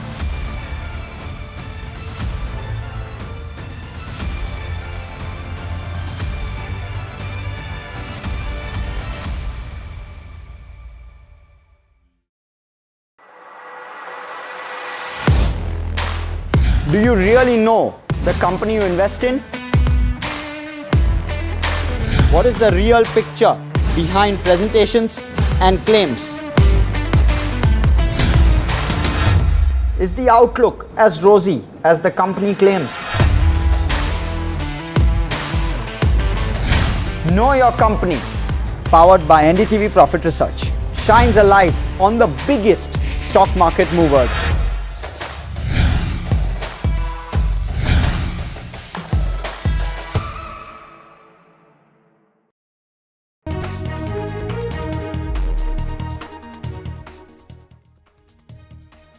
Welcome back. A day after India carried out precision strikes on 9 terror bases in Pakistan, Pakistan has retaliated, but its attempts targeting several cities in India have been neutralized by the Indian Armed Forces. The choice of de-escalation is with Pakistan as it escalated the situation with the Pahalgam terror attack, and India is only responding through Operation Sindoor. That's what the Foreign Secretary of India, Vikram Misri, said today in a special briefing. He has also said that India's approach is not to escalate the situation and that India is only responding to April 22nd Pahalgam terror attack. He's also talked about Pakistan being the epicenter for terrorism for several years now. In fact, Maria, I do think that India is building a very strong, genuine, data-backed, evidence-backed case against Pakistan to alienate this country as a sponsor of terrorism for several years. That's right. And this dossier, as Vikram Misri said, it has shared such dossiers in the past. It did so after 26/11 as well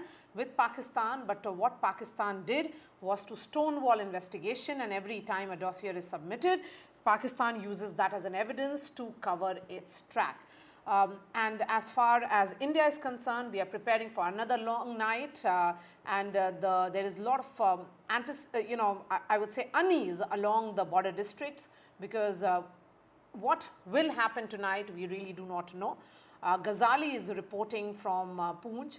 Let's see this ground report and then we bring in the guests. अभी shelling हो रही है तो क्या अब आदत सी हो गई है कि शेलिंग हो या ना हो, मतलब इस इलाके को अब नहीं छोड़ना, यहीं रहना है?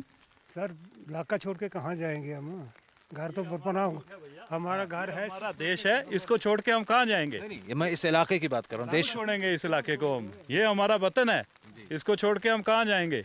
ये शेलिंग से डरते डरते हम कहाँ तक भागेंगे? ये हमारा देश है, हमें अपने सैनिकों पे, अपने भारतवर्ष पे, हमारी सरकार पे हमें पूरा विश्वास है। ऐसा कुछ नहीं होने वाला। पाकिस्तान एक कायर मुल्क है, वो निहत्थे नागरिकों पर हमले करता है। ये जो किया पाकिस्तान ने, हमारी सेना पे हमला करने की उसकी ताकत नहीं है। जो ये किया है, ये हमारे निहत्थे नागरिकों पर हमला किया उसने। जो अभी पहलगाम में हुआ वो भी हमारे निहत्थे नागरिकों पर उसने हमला किया, और ये जो किया है ये भी निहत्थे नागरिकों पर। हमारी सेना से वो डायरेक्ट कभी नहीं लड़ सकता। हमारा देश एक पावरफुल देश है, इसके आगे पाकिस्तान का कुछ भी नहीं चल सकता। और ये ऐसे हरकतें करके हम लोगों को डराना और हमारे दिलों में भय पैदा करना चाहता है कि ये लोग यहाँ से भागें। ये जो पुंछ में किया है ये भी निहत्थे नागरिकों पर उसने किया है। उसके पास इतनी ताकत नहीं है कि हमारी आर्मी से सीधा जंग करे वो। तो ऐसी हरकतें करके हम लोगों को डरा के कि ये लोग यहाँ से भाग जाएंगे। देखो भैया, हम 47 में POK से छोड़ के आए हैं। हम वो लोग हैं जो हमारे बाप दादों ने गोलियां खाई हैं और हमारे परिवार के परिवार उस समय भी विनाश हुए हैं। तो आज हम भागने वाले नहीं हैं। ये पाकिस्तान अपने दिमाग से निकाल दे कि हम यहाँ से भागेंगे। हम यहाँ डटे हुए हैं और अपने देश की सेना के साथ भी खड़े हैं। हम जो भी होगा, हम कहीं भागने वाले नहीं हैं भैया यहाँ से। तो प्रशासन ने कहा है यहाँ से जाने के लिए आप लोगों को? हाँ, प्रशासन ने हमें कहा है कि आप कहीं सेफ जगह पे अपने बच्चों को अपने सेफ जगह पे चले जाओ। तो वो हम प्रशासन के साथ हैं, ऐसी कोई दिक्कत नहीं है। मगर हम अपने घर हम छोड़ कर जाएंगे। गेहूं कटाई का भी सीज़न है? हाँ, गेहूं कटाई का सीज़न है भैया। गेहूं देखो आपके सामने ये पड़ी हुई है, इधर हमारी काट के रखी हुई है हमने। तो क्या करेंगे अब? ऐसी कोई डरने वाली बात नहीं है। हम अपना देश, अपना घर कभी छोड़ के भागने वाले नहीं हैं। हम अपनी सेना के साथ खड़े हैं भैया। So this is the underlying sentiment here, that they are not going to leave this area no matter how heavy the shelling happens here, and they are blaming Pakistan for deliberately targeting the civilian areas, the residences here, thinking that perhaps these people will leave this area and leave this entire region and move to safer locations, though they have moved their family members to other areas, to other designated safe locations suggested by the district administration in Rajouri. But the male members of the families are back to this location. They are still lying, they're still sort of staying here to guard their fields, and they say that they stand with the army, with the forces and the district administration.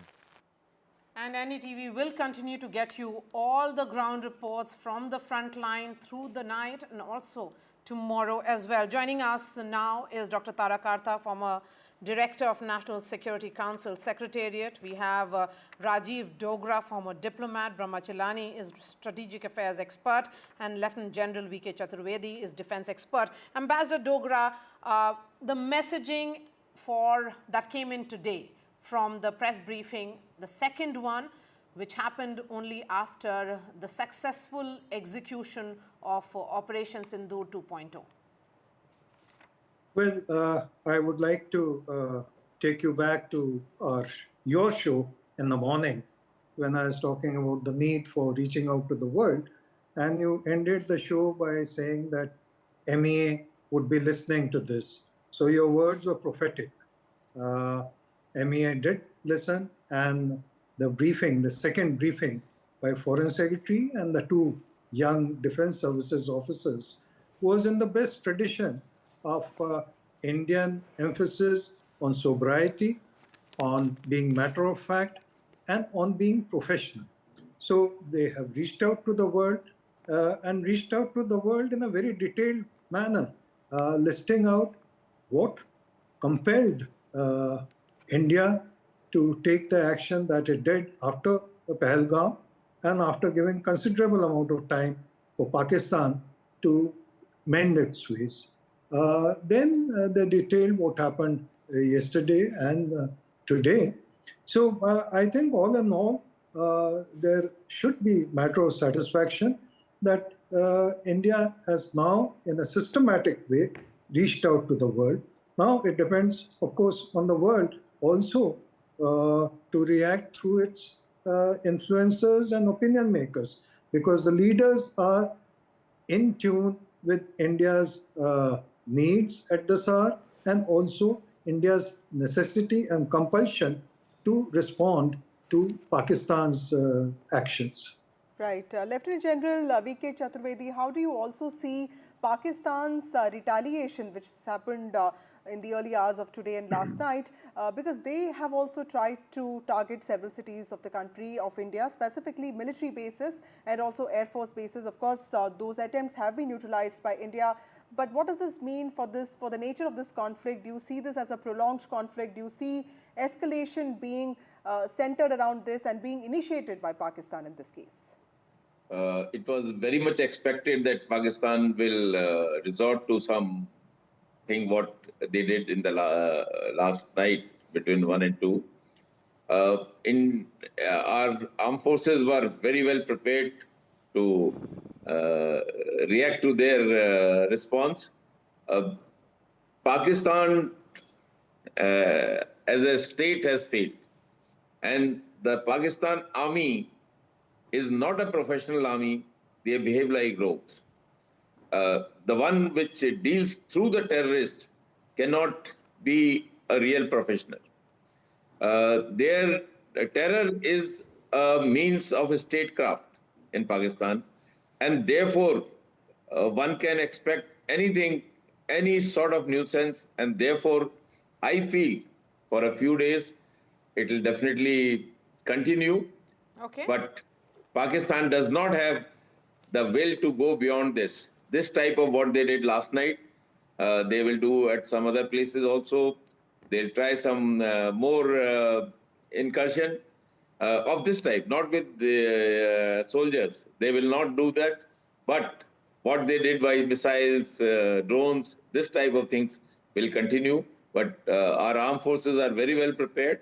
We are very well equipped. We have a leadership which is strong, and also we have the masses which are with the armed forces, and all political parties with the armed forces. Absolutely. So that's a very big thing, very big change between Pakistan and India. Yes. Dr. Tarakata, you know, we have been talking about how there is repeated falsehood by Pakistan. The Press Information Bureau Twitter handle has been countering that effectively as well, because they understand that this is the fog of war, the psyops are continuing.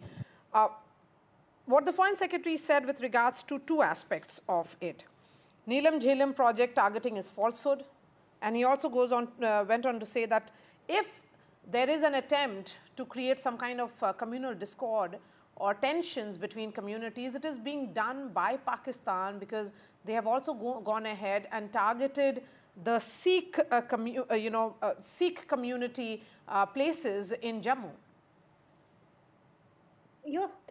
Yeah, indeed, that danger was always there. I mean, they have used, you know the whole Khalistan history, and the fact that we have, that we allege that we targeted the Neelam Jhelum project, which like I said, I have no idea, but their ministers have been saying we are open to targeting anything on the Indus. So I'm hoping this is not a ploy for them to get into an attack, attack fight, because right now they are doing complete mirroring of what we are doing, of course, with a little bit of additional salt and pepper on it. In fact, in terms of the defense minister saying we give a complete free hand to our armed forces, which is, well, ridiculous, because I don't think the armed forces need their permission. In this case, I'm just wondering whether they will now turn around and try and attack a dam site. There's nothing much you can do to a dam site. It's all signaling. But what I really want to differ is that the extent of Pakistani strikes yesterday was not something I expected. I mean, this is across 1,600 kilometers. That's right. So there is a deliberate effort to escalate. Right. And, there's the saying that know your enemy, right? So I don't understand why they're doing this. Right. There is something else here which we are missing. And I'll come to that later. I don't want to go on. So are you saying that we do not know the enemy? I'm sure India is not really underestimating Pakistan, knowing fully well their nefarious designs, how they have carried out in the past, and how every time there have been attempts, India has managed to thwart them. But they know Indian forces know about it. Would you not agree with that, Dr. Tardakarta? We do. I mean, we've gamed practically every eventuality, right? In the past so many years. We've also, but never thought. I mean, we've never seen Pakistan behave like this. I mean, let me take you back to the time when, you know, like a missile went across, right, into Pakistan. That was a mistake, and their reaction was very mature. They didn't take a big deal out of it. They kind of backed off. So there have been many occasions in the past where the Pakistan army has behaved with absolute rationality, right? They do the terrorism thing. The why they did this particular terrorist attack at this time itself, to me, is not entirely clear. I don't like going into a war where I am not clear what exactly is going on. This escalation is unusual. That's all I'm saying. Mr. Chilani, you know, every time we would read about India and Pakistan, there was this one phrase that a lot of other countries would use, and that was non-state actors. You know, that always would seem like they would try giving alibi to Pakistan. But given that we've had a lot of diplomatic solidarity and support pouring in for India, how do you see diplomatic pressure building on Pakistan this time? Is it going to be different? Is it going to be, you know, difficult for Pakistan to get away with something like this? Vasudha, first, Pakistan's response is exactly the way they responded after the Balakot airstrike. Remember, it's right after the Balakot airstrike, which was a single strike on a single terror camp. They sent a wave of warplanes into India's J&K. They bombed an Indian military base. They tried to be very dramatic in their response. And the similar way, last night, they tried to outdo India's initial phase of Operation Sindoor. But to answer your question, the only important country to criticize India's Operation Sindoor is Pakistan's close ally, China, which condemned the Indian strikes as regrettable. No other power in the world has criticized India for conducting strikes in Pakistan. The reason is, India is not the only country facing Pakistani terrorism. Pakistan's other neighbors, Iran, Afghanistan, including Afghanistan under the Taliban rule, they complain that Pakistan is sponsoring cross-border terrorism against them. And over the years, as is well known, the footprints of many terror attacks in the West have been traced to Pakistan. The US found Osama bin Laden living where? Living in Pakistan, next to the Pakistan Military Academy. Other terrorist leaders captured since 9/11, like Khalid Sheikh Mohammed, Al-Qaeda's third in command, and Abu Zubaydah, Al-Qaeda's operation chief. Where were they found? They were found living in Pakistan's heartland. This prompted a number of US officials, including Hillary Clinton, famously in 2011, she warned Pakistan that you can't keep snakes in your backyard and expect them to bite only your neighbors.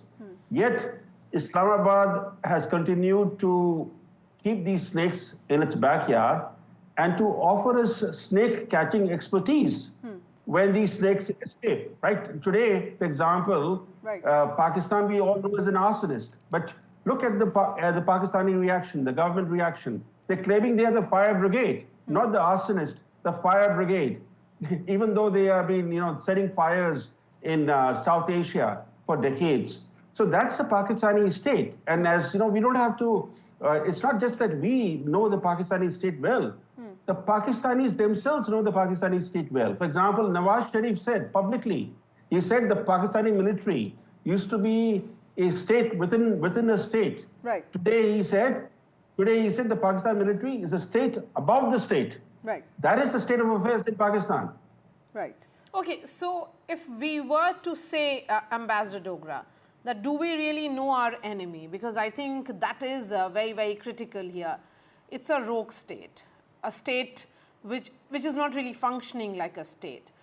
We do not know who to engage with there. Its army is being driven by terror outfits.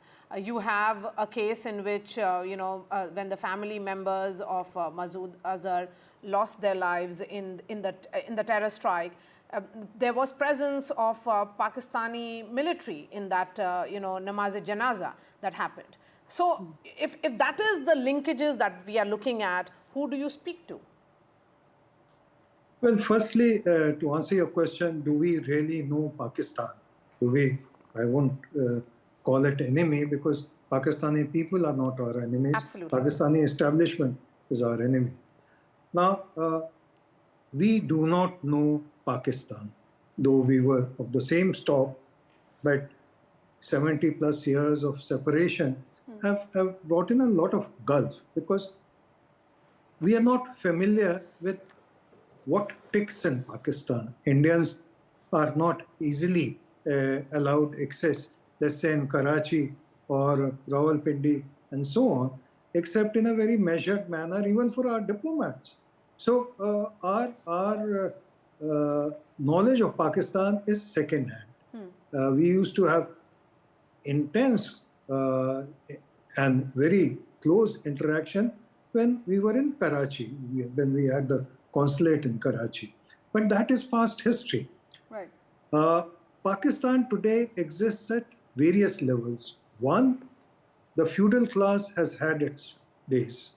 Second, there's a rising young class to which Imran Khan had appealed with great benefit to himself and great effect. The third is the political class, which is not really taken seriously by anyone in Pakistan because they think they are the most corrupt people in Pakistan. Finally, it is the military, where it depends on who's the head.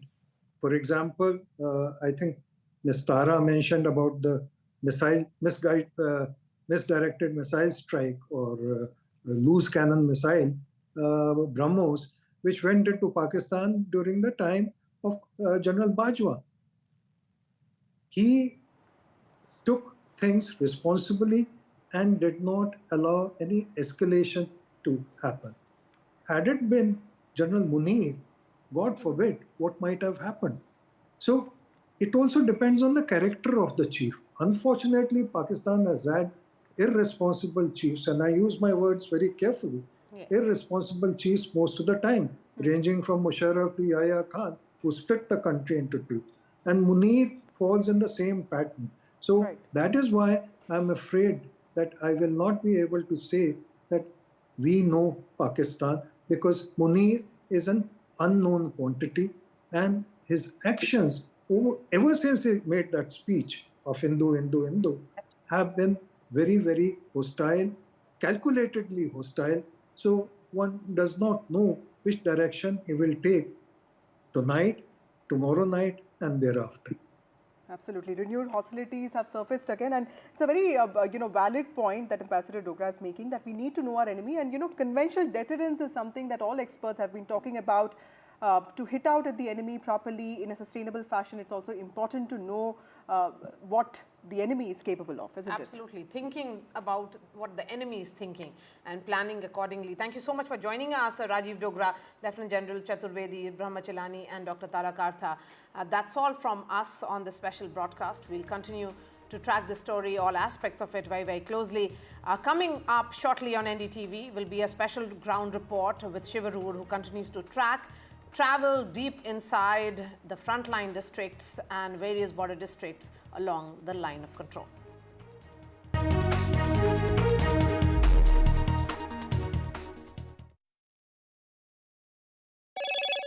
Hello, Moto. Motorola, India's leading AI smartphone brand.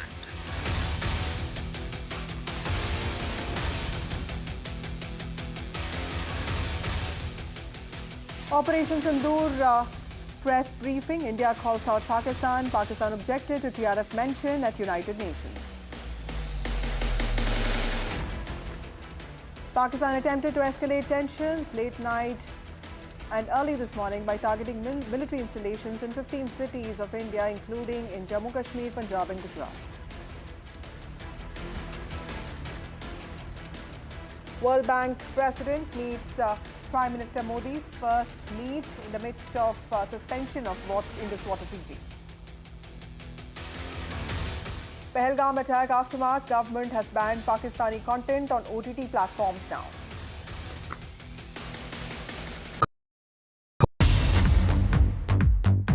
More news that matters. Big exclusive. Tulsi Gabbard gunned down by Pakistan-backed cowards. When you interact with people on ground, you're able to reflect their sentiments much better. More debates that shake the system. More exclusives you won't find anywhere else. Not just another prime time. It's a prime time that's unmissable. I've been reporting on all issues, big and small, from Andhra Pradesh, Telangana, rest of South India, bringing you all the action, all that you need to know, all that you want to know. The energy of Maximum City is infectious. I'm bringing that energy in our news coverage from financial capital Mumbai. Covering from the southernmost part of India over the last 23 years. I bring in-depth and 360-degree coverage from the Dravidian heartland. The land of Mishti, also known for its bitter politics. I have seen much water flow under the Howrah Bridge, covering Bengal in all its vivid colors. India's IT capital is always bustling, a city full of startups, stories and surprises. And I keep you ahead on all the Bengaluru buzz.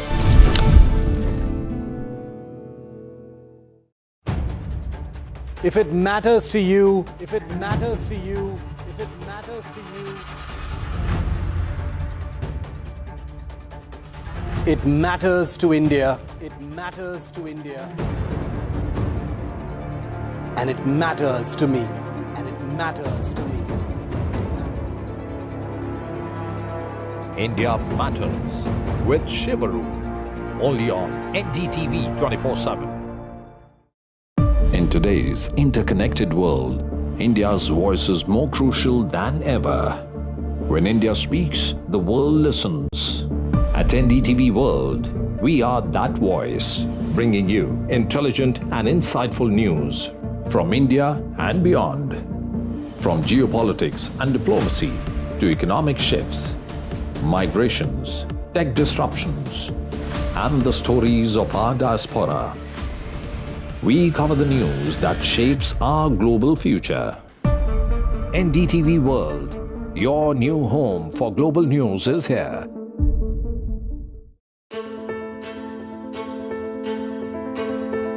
News is not just headlines, it is what impacts you. And news should never be mistaken for noise. What matters is the reality. Accurate, in-depth, and with the right perspective. For over 20 years, I have been a journalist, and never has clarity mattered more than now. At Newsnight, we go beyond the surface. We dissect the details, challenge the narratives, and bring you the unparalleled clarity you deserve in a world clouded by misinformation. We are bold, we are direct. Newsnight, for the news in your interest. Only on NDTV 24/7. तू ही तो है जिसकी सच्चाई वाली clarity की वजह से मैं आज यहाँ हूँ। गोल्ड प्लस सिल्वॉक्सी मिरर्स, ऐसी क्लैरिटी कि आपको सिर्फ सच नजर आए, चाहे कितने भी साल बीत जाएं। How often have you turned away from debates that descend into endless fights? We bring you a show where every question is answered, where every debate finds its resolution, where every story finds its conclusion, where opinions collide but facts prevail, where stories unfold with insights and trust. When the noise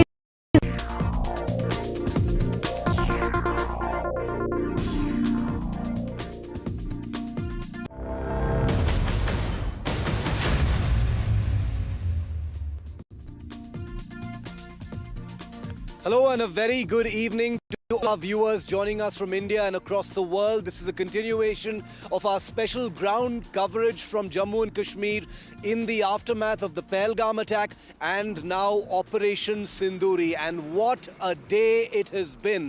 If Operation Sindoor Part 1 was something that made military history, Operation Sindoor Phase 2 is something that has taken things entirely to the next level.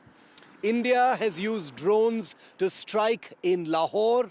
India has used combat aerial vehicles to strike at the heart of air defense in one of Pakistan's biggest cities as part of Phase 2 of Operation Sindoor, a retaliation for what happened in Pahalgam. Chinese equipment stands defeated in at least Lahore. There are still many claims and counterclaims. Here on NDTV, of course, we will give you only the facts as a continuing fog of war, especially from Pakistan, continues to darken. The other big story that we've been tracking, of course, is Pakistan's big retaliation that we now know consisted of many missiles and drones targeting at least 15 Indian cities, has failed completely. 100% failure of Pakistan's missiles and drones being reported by the Indian government thanks to India's integrated air defense system.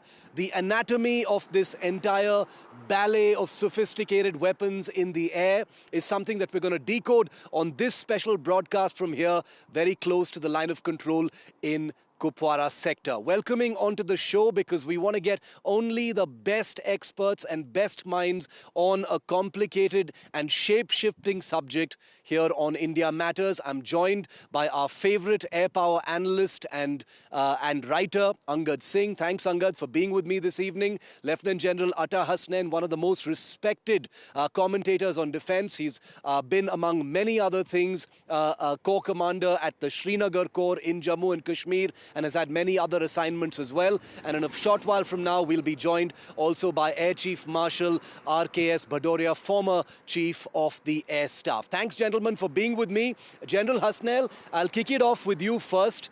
Operation Sindoor 2.0 has basically consisted of Indian drone strikes on cities in Pakistan. Never mind what the Pakistanis are admitting or not admitting, the Indian government has said Indian drones struck in Lahore and have destroyed systems there. Your first reaction, sir?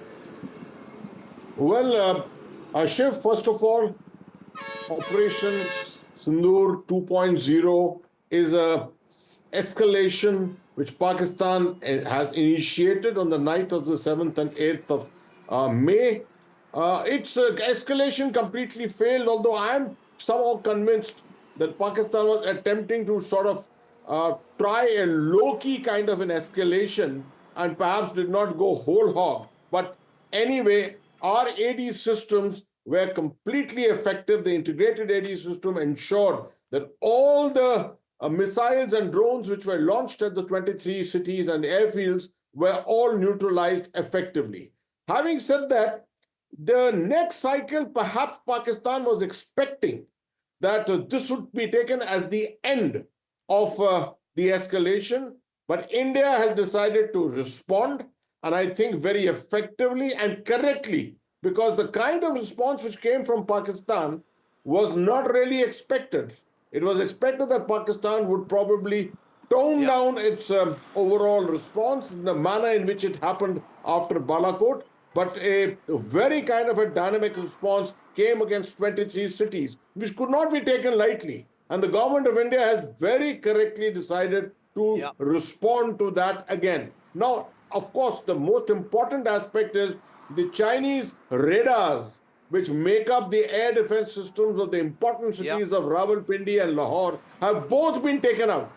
And I'm sure Angad will comment on that more in greater detail. But that itself has punched a hole into the air defense system of these two very important areas in Pakistan, leaving them free and vulnerable to the employment of Indian drones or missiles against them. We have demonstrated the fact that we are not targeting any civilian areas at all. Unlike Pakistan's targeting of the line of control, where across in our areas, they are only targeting our civilian areas, 20 casualties in our villages. There is something which is absolutely heinous, as much as what happened in Pahalgam. India continues to maintain and ensure its human rights stance is absolutely correct. In fact, General Hasnain, At the end of our show today, I'll be playing out my ground report from here at the line of control in Kupwara, where I visited one such village which has similarly been shelled. But coming to you, Angad, with the usual, acknowledgement that we are in a fog of war situation, the Indian government statement today on a drone strike in Lahore, disabling an air defense system there, of Chinese origin. What is your take on that? Can you analyze that and tell us what you think of how it happened? This is something the Indian military and the Indian Air Force in particular has trained for and is equipped for a long time now, Shiv. We've seen demonstrations of this periodically in the desert at the Vayu Shakti exercise. So we've seen effectively this concept in action of anti-radiation drones taking out air defense sites and air defense radars. I think this reaction was inevitable given that Pakistan escalated yesterday. I think the initial Indian strikes were warranted, and the Indian statement and the choice of targets were designed to give Pakistan an off-ramp from further confrontation. And I think like in 2019, I think Pakistan has overplayed their hand by reacting in this way to what any normal country would accept as a justified strike on a non-state, non-military, non-civilian target, on a absolutely black and white, explicitly terror target. For a country to react this way at this scale, it kind of, perhaps inadvertently, but it certainly shows them for what they are, which is to say an avowed and open supporter of terror. Angad, before I go back to General Hasnan, I wanted to ask you, your view on the things being said about what this drone strike in Lahore says about the Chinese-supplied air defense system. I think it's called the HQ-9, if I'm not mistaken. Is there, does this pronounce something about that system, or is it too early to say? I think it is too early to say, Shiv. Generally, long-range air defense systems like the HQ-9 will have radars that are optimized for those ranges and those sorts of engagements against enemy high-value targets, against enemy fighters and so on. And so they need layered air defenses to support the actual main radar and missile sites against things like drones and short-range munitions. And either these sites were not equipped with those layered defenses, or these drones were able to penetrate those short-range defenses and carry out their mission of suppressing the air defense sites. General Hasnan, the other, the part two of what the Indian government statement today was, was about Pakistan's use of missile drones to try and hit military establishments in a whole range of Indian cities, from Srinagar, Avantipura, Jalandhar, Chandigarh, Adampur, Amritsar, Uttarlai, and so many others. And not a single one of them apparently hit. The Indian government has said India's integrated air defense, intercepted every one of them, which is, an incredible feat. What did you think about that? We've seen pictures of some of those intercepted pieces of incoming projectile in places like Amritsar and elsewhere. This was pretty big, wasn't it? Shiv, I'm particularly impressed by the fact that our integrated air defense system has proved to be that efficient. The air defense component of the Indian Armed Forces hasn't really been activated for a fairly long time. In fact, almost since 1971, if you look at it. And in this particular case, it has demonstrated its efficiency to a very great extent. I'm not sure how serious was Pakistan's intent, but obviously when you're firing at 23 cities or airfields and a slew of missiles and drones are being used, obviously there is a serious intent, I take it.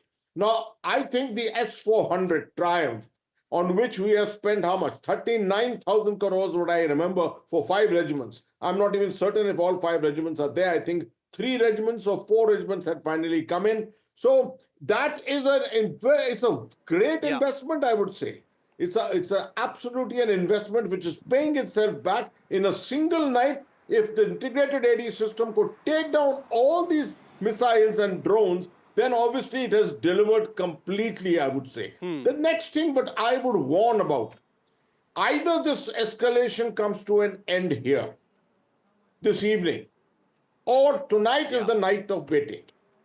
If tonight you find that once again there is an attempt by Pakistan, although both the NSAs are reputed to have, or rather we have heard that they have spoken to each other, we don't know what the contents of that talk has been. Pakistan may just decide not to escalate this further. But if it decides to do so, we have to be prepared for the next level, and that can go to any level as such.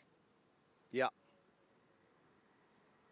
Very, very interesting. Angad, I wanted to draw you in on that. The Indian government statement saying that, an unspecified number of missiles, presumably, and drones, presumably more than 15, since there were 15 targets listed in that statement, all military establishments, airfields and such, and the integrated air defense system of India kind of triggered. Can you break down what this system looks like and how it would have worked, Angad?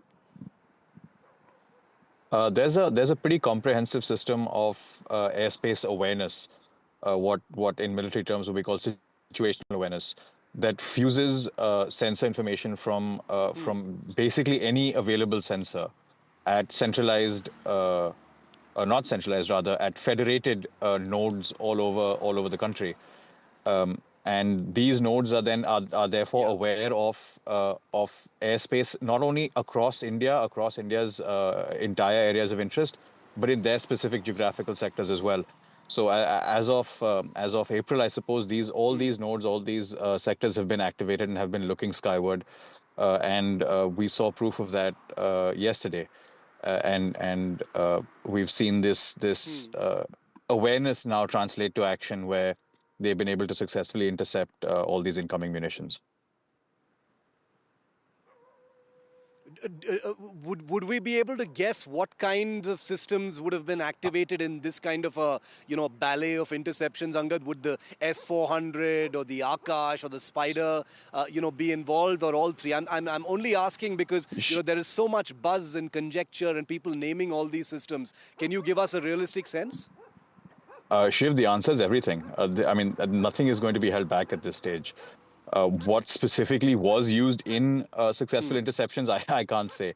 But what's activated is everything. At this moment, nothing that can look and shoot skyward is being held back.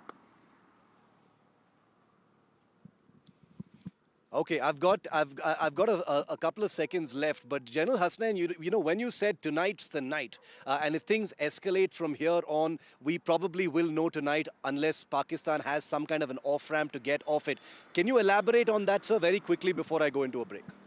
I do think, Shiv, that Pakistan does not have the military capability and wherewithal today to be able to take this to the next and the next higher level of escalation. So there's been a lot of bravado which they have exhibited. They have demonstrated a hell of a lot. But I do perceive that tonight is the night in which they will take a decision to pull back. If it is not so, I think tomorrow is a day on its own. Anything can happen tomorrow onwards.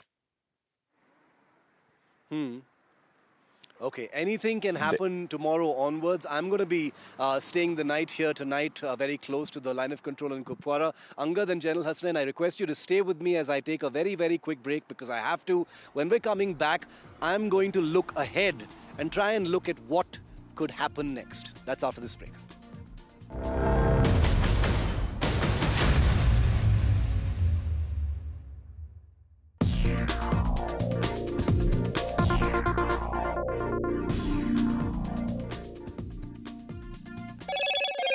Hello, Moto.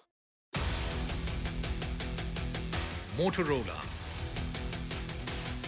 India's leading AI smartphone brand.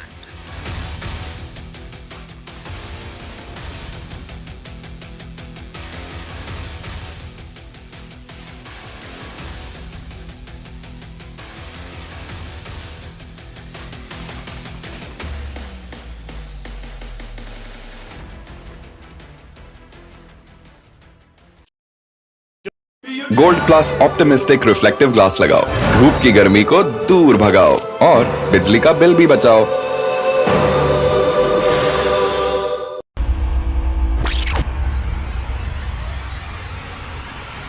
The last 1 month, if you see, the share prices of Genzol Engineering has fallen more than 58%. Why are the rating firms calling the debt payments as default? We have two credible credit rating agencies on March 4th coming and downgrading the stock to D. Statements are consistently being proven wrong, and transactions are being taken place which are different from what they were originally pictured to be.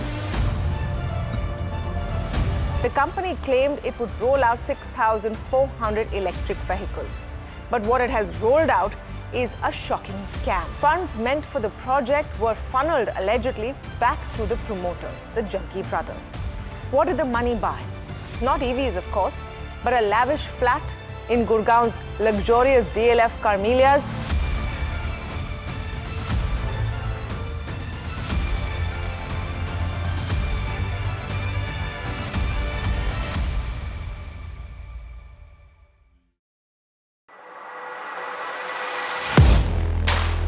Do you really know the company you invest in?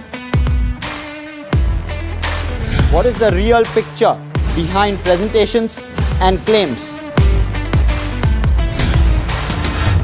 Is the outlook as rosy as the company claims? Know Your Company, powered by NDTV Profit Research, shines a light on the biggest stock market movers.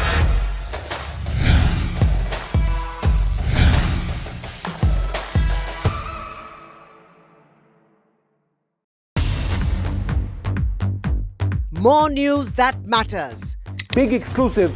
Tulsi Gabbard gunned down by Pakistan-backed cowards. When you interact with people on ground, you're able to reflect their sentiments much better. More debates that shake the system. More exclusives you won't find anywhere else. Not just another prime time. It's a prime time that's unmissable. I've been reporting on all issues big and small from Andhra Pradesh, Telangana, rest of South India, bringing you all the action, all that you need to know, all that you want to know. The energy of maximum city is infectious. I'm bringing that energy in our news coverage from financial capital Mumbai. Covering from the southernmost part of India over the last 23 years, I bring in-depth and 360-degree coverage from the Dravidian heartland. The land of Mishti, also known for its bitter politics. I have seen much water flow under the Howrah Bridge, covering Bengal in all its vivid colors. India's IT capital is always bustling, a city full of startups, stories and surprises. And I keep you ahead on all the Bengaluru buzz.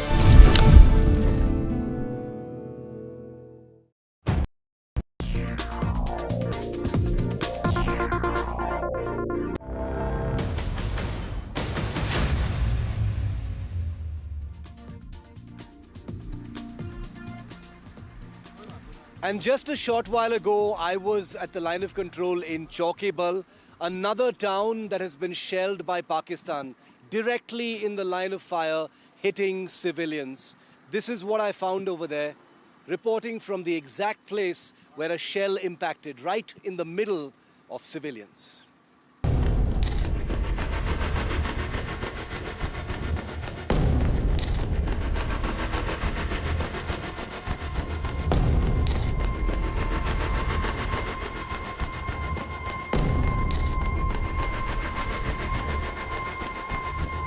Might seem like the odd pothole on any road in any part of this country, especially for those of us who live in towns or cities.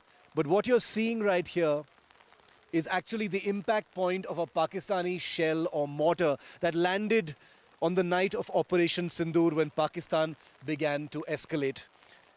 I'm here very close to the line of control in Chaukebal town in North Kashmir's Kupwara sector. And the shell or mortar that has landed here burst into thousands of little pieces and went straight into the houses and shops that flank this tiny little road in this small little town in North Kashmir. This little shoe shop right next to the impact point suffered the most. Take a look at that signboard. You don't even know what the shop's name is because it's been completely shattered, the pieces everywhere. Thankfully, there was nobody in the shop when this happened.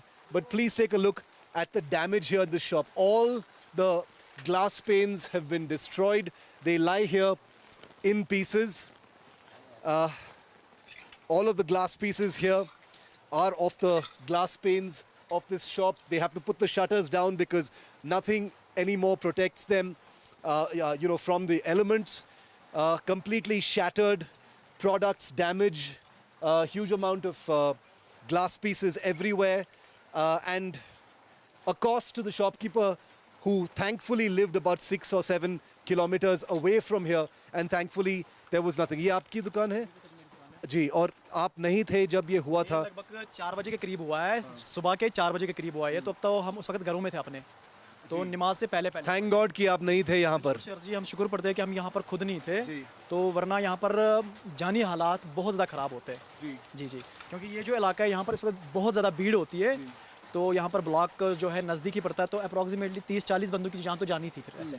जी, कितने shells गिरे थे उस रात? यहाँ पर लगभग इस पूरे चौकीबल एरिया में 8 से 10 शेल गिरे हैं, जो और यहाँ पर जो इस मार्केट में एक गिरा है और यहाँ से थोड़ा आधे किलोमीटर दूर एक और गिरा हुआ है। You can see the glass pieces. Just look at the all the damage in this particular shop. And if you just walk a little outside, remember this is not a military installation, as we've been reporting from Uri sector as well.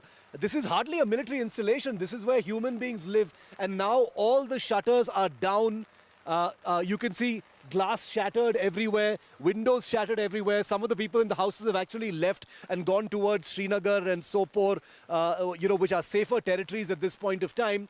Because they just don't know when that next shell is going to land. The irony of this entire unfolding situation, and in many ways underlined by this horrifying crater caused by a shell here on the road in Chaukibal. I'm going to ask Ashwini to, once again focus on this, where the impact happened, is that India and Pakistan are currently trading in sophisticated weapons. Operation Sindoor's second phase is in full swing. Missiles and drones have been fired at India. India has used very sophisticated drones to take down air defense installations in Lahore and other places which Pakistan is not acknowledging. But the reality on the ground once again is this crater. How many more craters in how many more human settlements, non-military, innocent, human, civilian settlements is Pakistan going to target, is going to be that big question. Remember, the army, the military today has acknowledged a large number of civilian deaths in different places. What is it going to take for Pakistan to be a true country and stop targeting civilian installations? There is a military confrontation going on between India and Pakistan. When will Pakistan stop using civilians as targets? At the line of control in Chaukibal in Kupwara, with Ashwini Mehra, Shiv Arur, NDTV. And joining us live, very privileged to be joined by former Chief of the Indian Air Force, Air Chief Marshal RKS Bhadoria, on a day when India has announced drone strikes in Lahore and other cities of Pakistan, and its integrated air defense system shooting down a myriad number of missiles and drones fired from Pakistan at Indian military establishments. Air Chief Bhadoria, thank you very much, sir, for your time here on India Matters. Privileged to be with you from here at the line of control near Kupwara sector. My first question to you, sir, on the drone strikes in Lahore, your reading of Operation Sindoor 2.0, sir.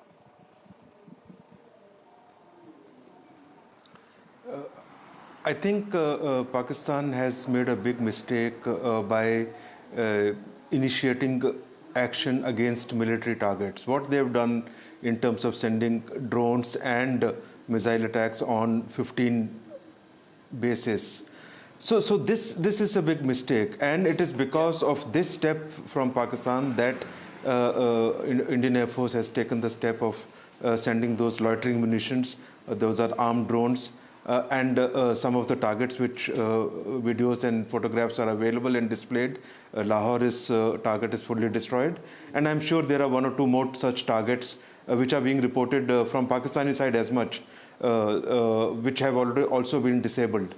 It's a big step. Modern weapons have been used, not only loitering munition, but on some targets S-400. Some of the information has come out, some information will probably come out later. As you are aware, our defense services, some of the information in terms of targets achieved, they would do their damage assessment and only then release. So this is an escalatory step, but of Pakistan's doing. Our response has been firm, a very, very clear response, yet restrained.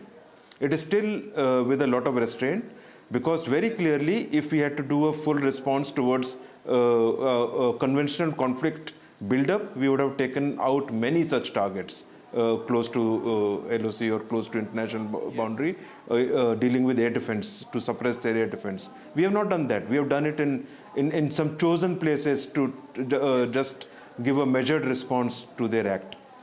To me, the escalation ladder, the ball is in Pakistan's court. Drone warfare, for the first time, India using drones in this way to strike targets across the border, a very big step for India. Yes, absolutely.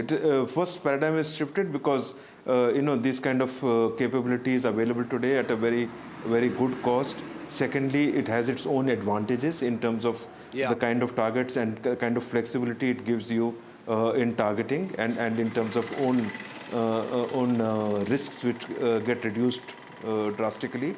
So overall, this is the new age in terms of utilization of drones and armed drones. A trailer of that was visible now, and should things continue to escalate, more such capability and activity would be seen. Talk to us, Air Chief, about the, what you mentioned in the beginning about the integrated air defense system in India. Usually we hear about gaps and things like that. But from what the Indian government has announced today, it seems like India's air defense shield has worked immaculately. Apparently, a large number of those missiles and drones targeting Indian military establishments in 15 different cities, were all intercepted, sir. How did that work? Amazing. Yeah. So we have a very, very capable integrated air defense system. Very, very capable. And I think most of the people know, but I would just like to remind that this entire system is indigenous. So we took some time building, but we have built it, and it is pan-India. Our entire area of operations currently that is in focus is fully covered. And you saw the result. Whatever their incursions were, everything was known, everything was tackled in time. And not only that, the initial information and some of the information based on which we would utilize S-400 initiates from here. S-400 itself is a very capable system. So when you have integrated defense system, and systems like S-400, below the S-400 we have MR SAMs, and then we have shorter range SAMs, we have Akash systems. Overall, we have a complete array of weapons towards air defense. And you saw the result. This is just a trailer, I say again. Should it continue to escalate, you will see the real capability. I'm so...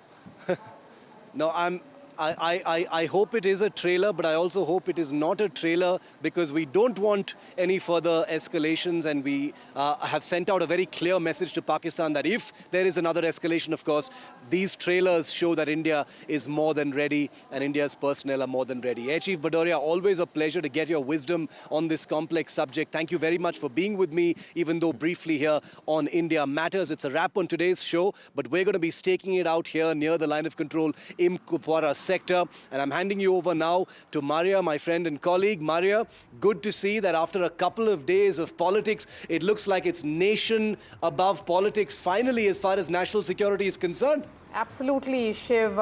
It's a display of national unity. But congratulations for all the ground reports that you're bringing for our viewers. Very powerful voices that you have managed over the last 2 weeks. Hello, viewers. I'm Maria Shakil. This is The Last Word. 24 hours after the success of Operation Sindoor, Pakistan attempted to retaliate, targeting 15 military targets in India to no avail. Our ever-alert forces not only foiled Pakistan's devious plans, but gave it back in equal measures. Today, Also saw External Affairs Minister sit face-to-face with Foreign Minister of Iran, a good friend of Pakistan. India once again called out Pakistan for state-sponsored cross-border terrorism. Compelled us to respond on 7th May by striking at cross-border terrorist infrastructure. Our response was targeted and measured. It is not our intention to escalate the situation. However, if there are military attacks on us, there should be no doubt that it will be met with a very firm response. Pakistan और PoK में जिस तरह से हमारी armed forces ने terror camps को नेस्त नाबूद किया है, वो हम सब के लिए एक गौरव का विषय है. Pakistan attempted to engage a number of military targets in northern and western India using drones and missiles. These were neutralized by the integrated counter unmanned aerial system and other air defense systems. The debris of these attacks is now being recovered from a number of locations that prove the Pakistani attacks. Bharat की प्रतिक्रिया समान क्षेत्र में समान तीव्रता के साथ की गई. यह विश्वसनीय रूप से ज्ञात हुआ कि लाहौर में स्थित एक वायु रक्षा प्रणाली को निष्क्रिय कर दिया गया. We have made the point very clearly that all attacks on the morning of 7th May were against carefully selected terrorist infrastructure, terrorist targets. It's also odd that the funerals of civilians are carried out with the coffins being draped in Pakistani flags and state honors being accorded. As far as we are concerned, the individuals eliminated at these facilities were terrorists. On another front, Defence Minister Rajnath Singh briefed the all-party leaders about Operation Sindoor. All the parties stood behind the government, speaking in one voice. Before I bring in the guests, let's listen in to the reactions that came in after the all-party meeting.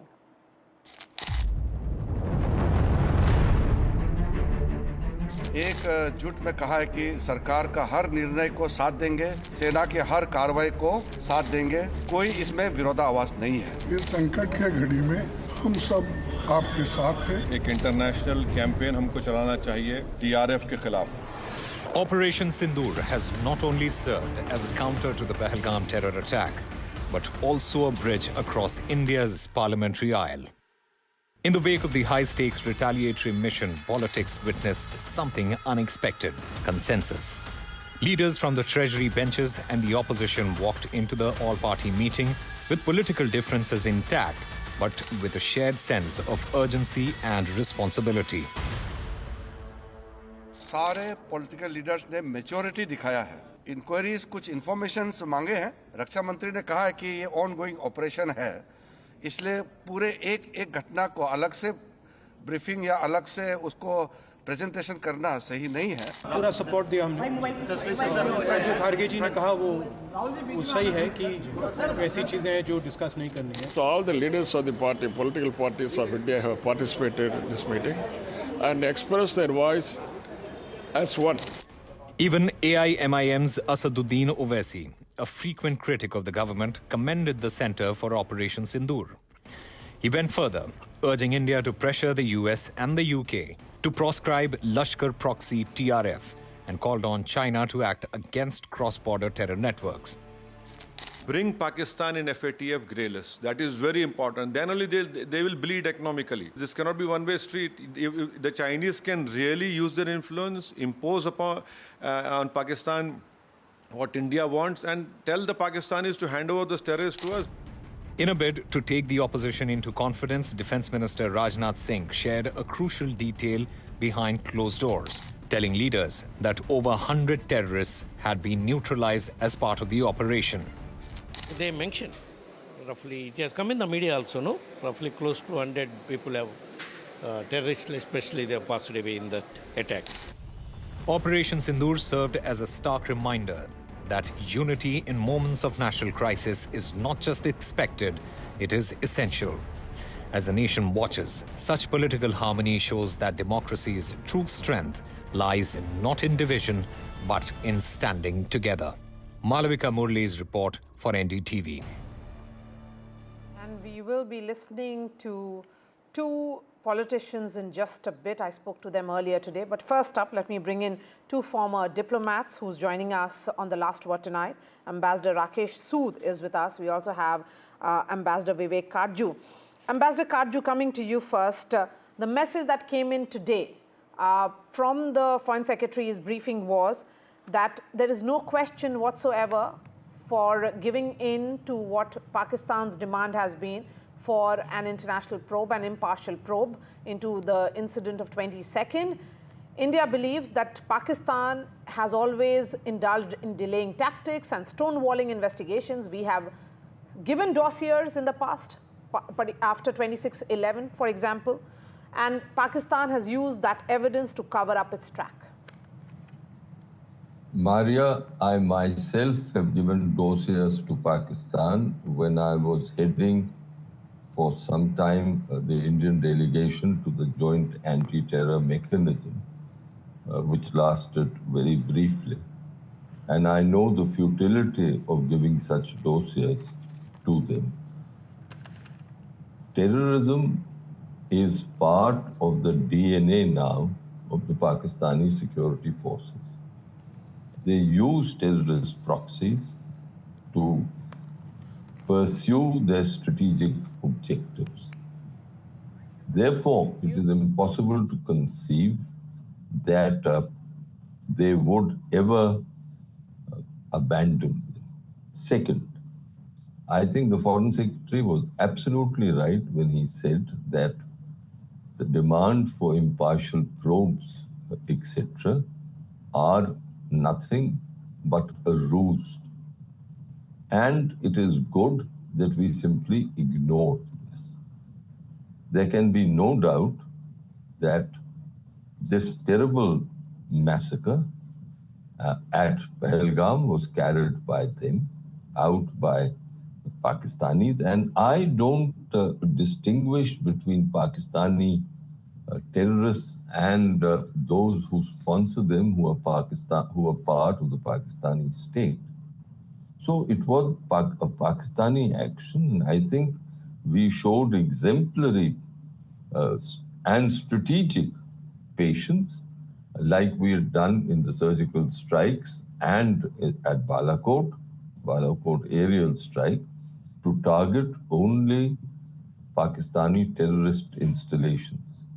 I think what took them by surprise was the ferocity of our action and our ability to penetrate their defenses and land ordnance in Bahawalpur and Muridke, two places which occupy a very significant, how should I put it, a significant, even an iconic status in Pakistan's terror infrastructure. Bahawalpur is the headquarters of the Jaish and Muridke of the Lashkar. So our ability to get to Bahawalpur and Muridke, I think, has shaken them. And that is why you now have a litany of lies and falsehoods being perpetuated and spoken by the Pakistanis. My last point. Yes, sir.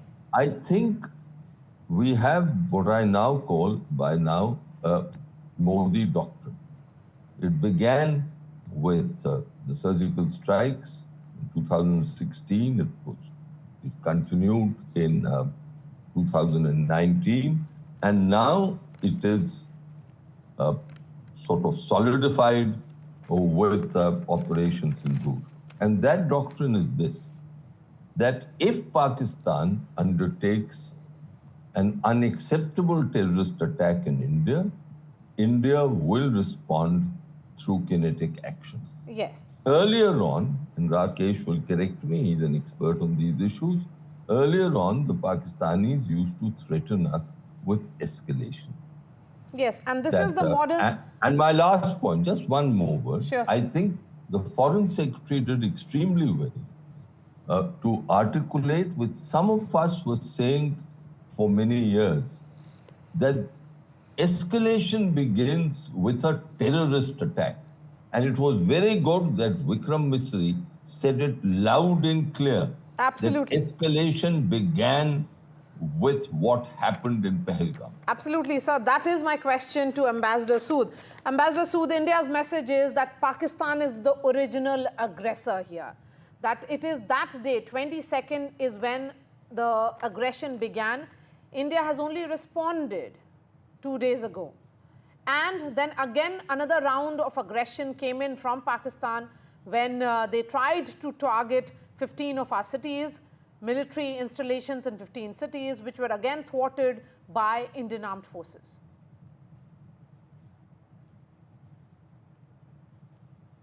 Ambassador Sood, if you heard me. Yes, I did. I agree with everything that you've said and what Ambassador Karju said. In fact, it was made clear by the Foreign Secretary that our action excluded any military targets, number one. And number two, it was intended to be non-escalatory. So there was a very clear indication. By the way, this was a very similar message that had been given in 2016 as well after the surgical strikes, and also in 2019 after Balakot. However, the fact still remains that we still have to find a way out in order to de-escalate tensions. Because as we saw, as you yourself mentioned, today we are now in phase of Operation Sindoor 2, phase 2, as your blurb also indicates. So this is the second stage where we are now seeing drone strikes. Pakistan is blaming us. We are blaming Pakistan for drone strikes.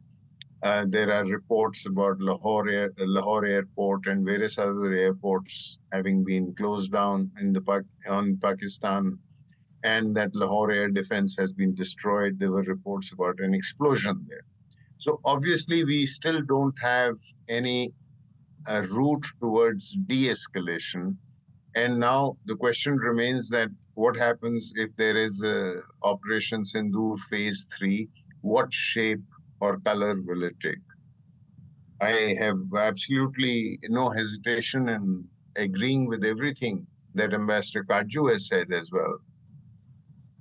But it is in both our countries' interests, in a sense, to find a way towards de-escalation, because I do not think that either country wants a full-fledged war, and clearly that is out of the question.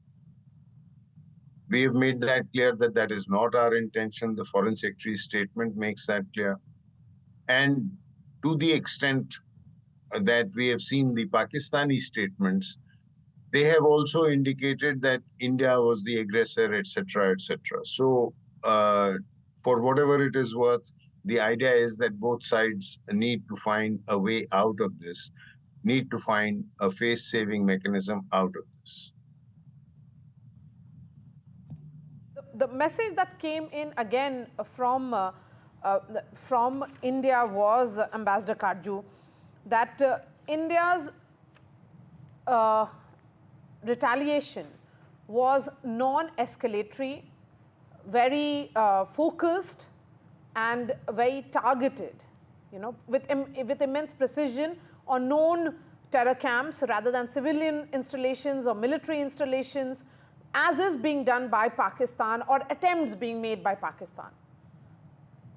It's a very clear messaging coming in from India. The communication is direct, very matter-of-factly, and I would say with great degree of sobriety.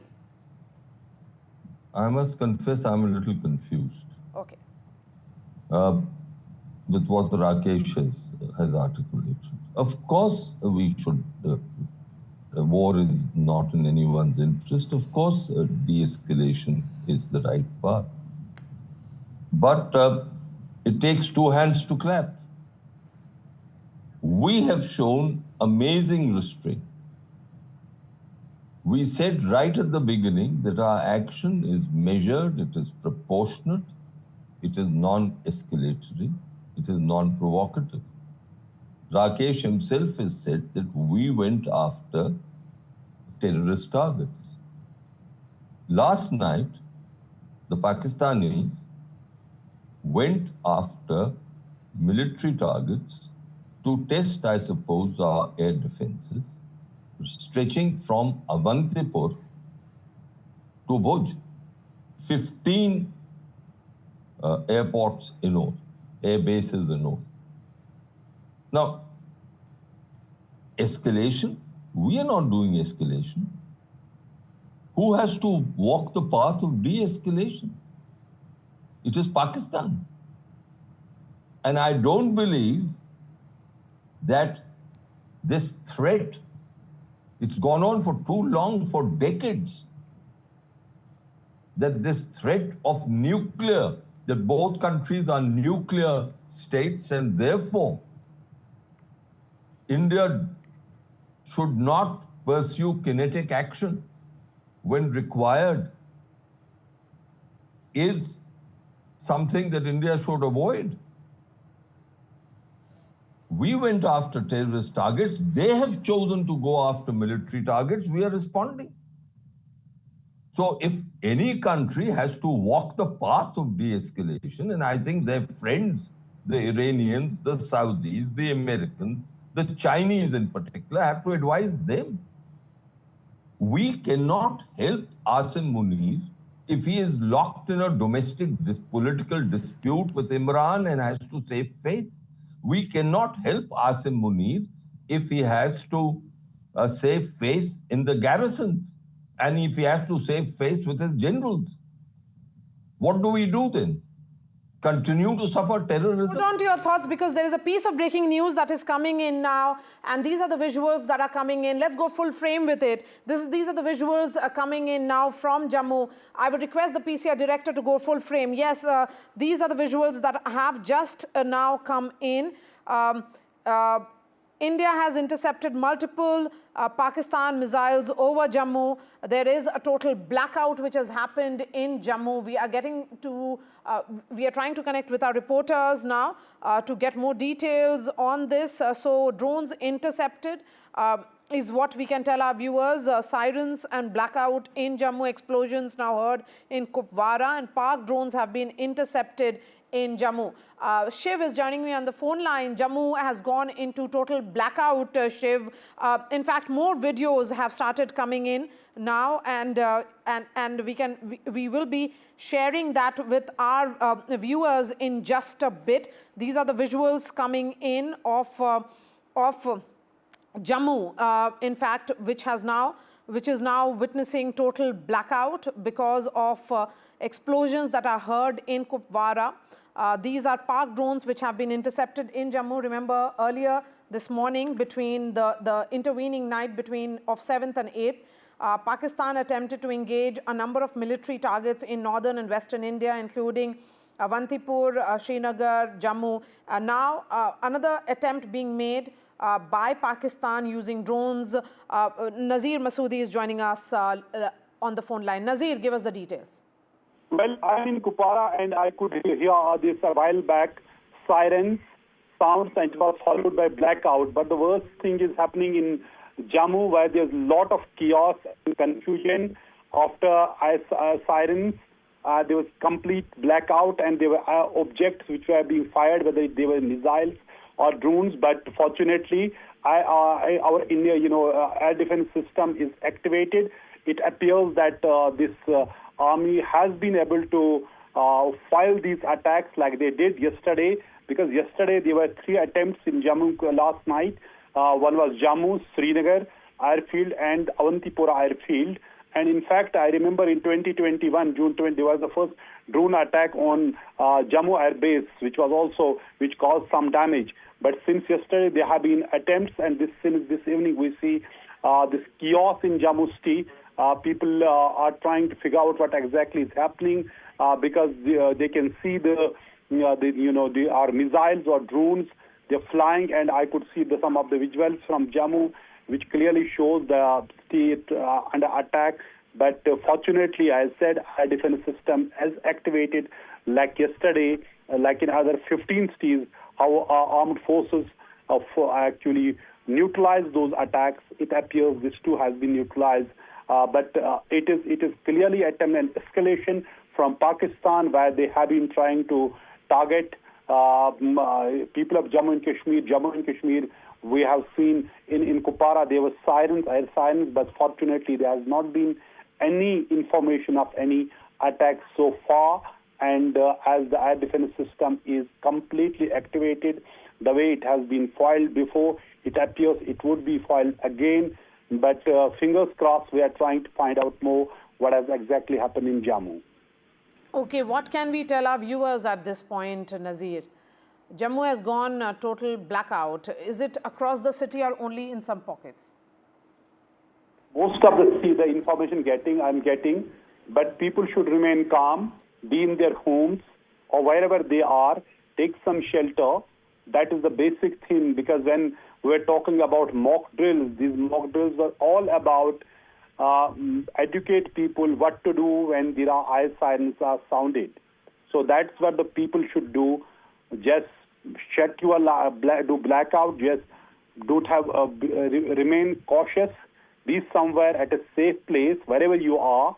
And I can tell you that the way our air defense system was alert, activated, while Pakistan tried to attack 15 cities, all the attempts were failed and they were foiled.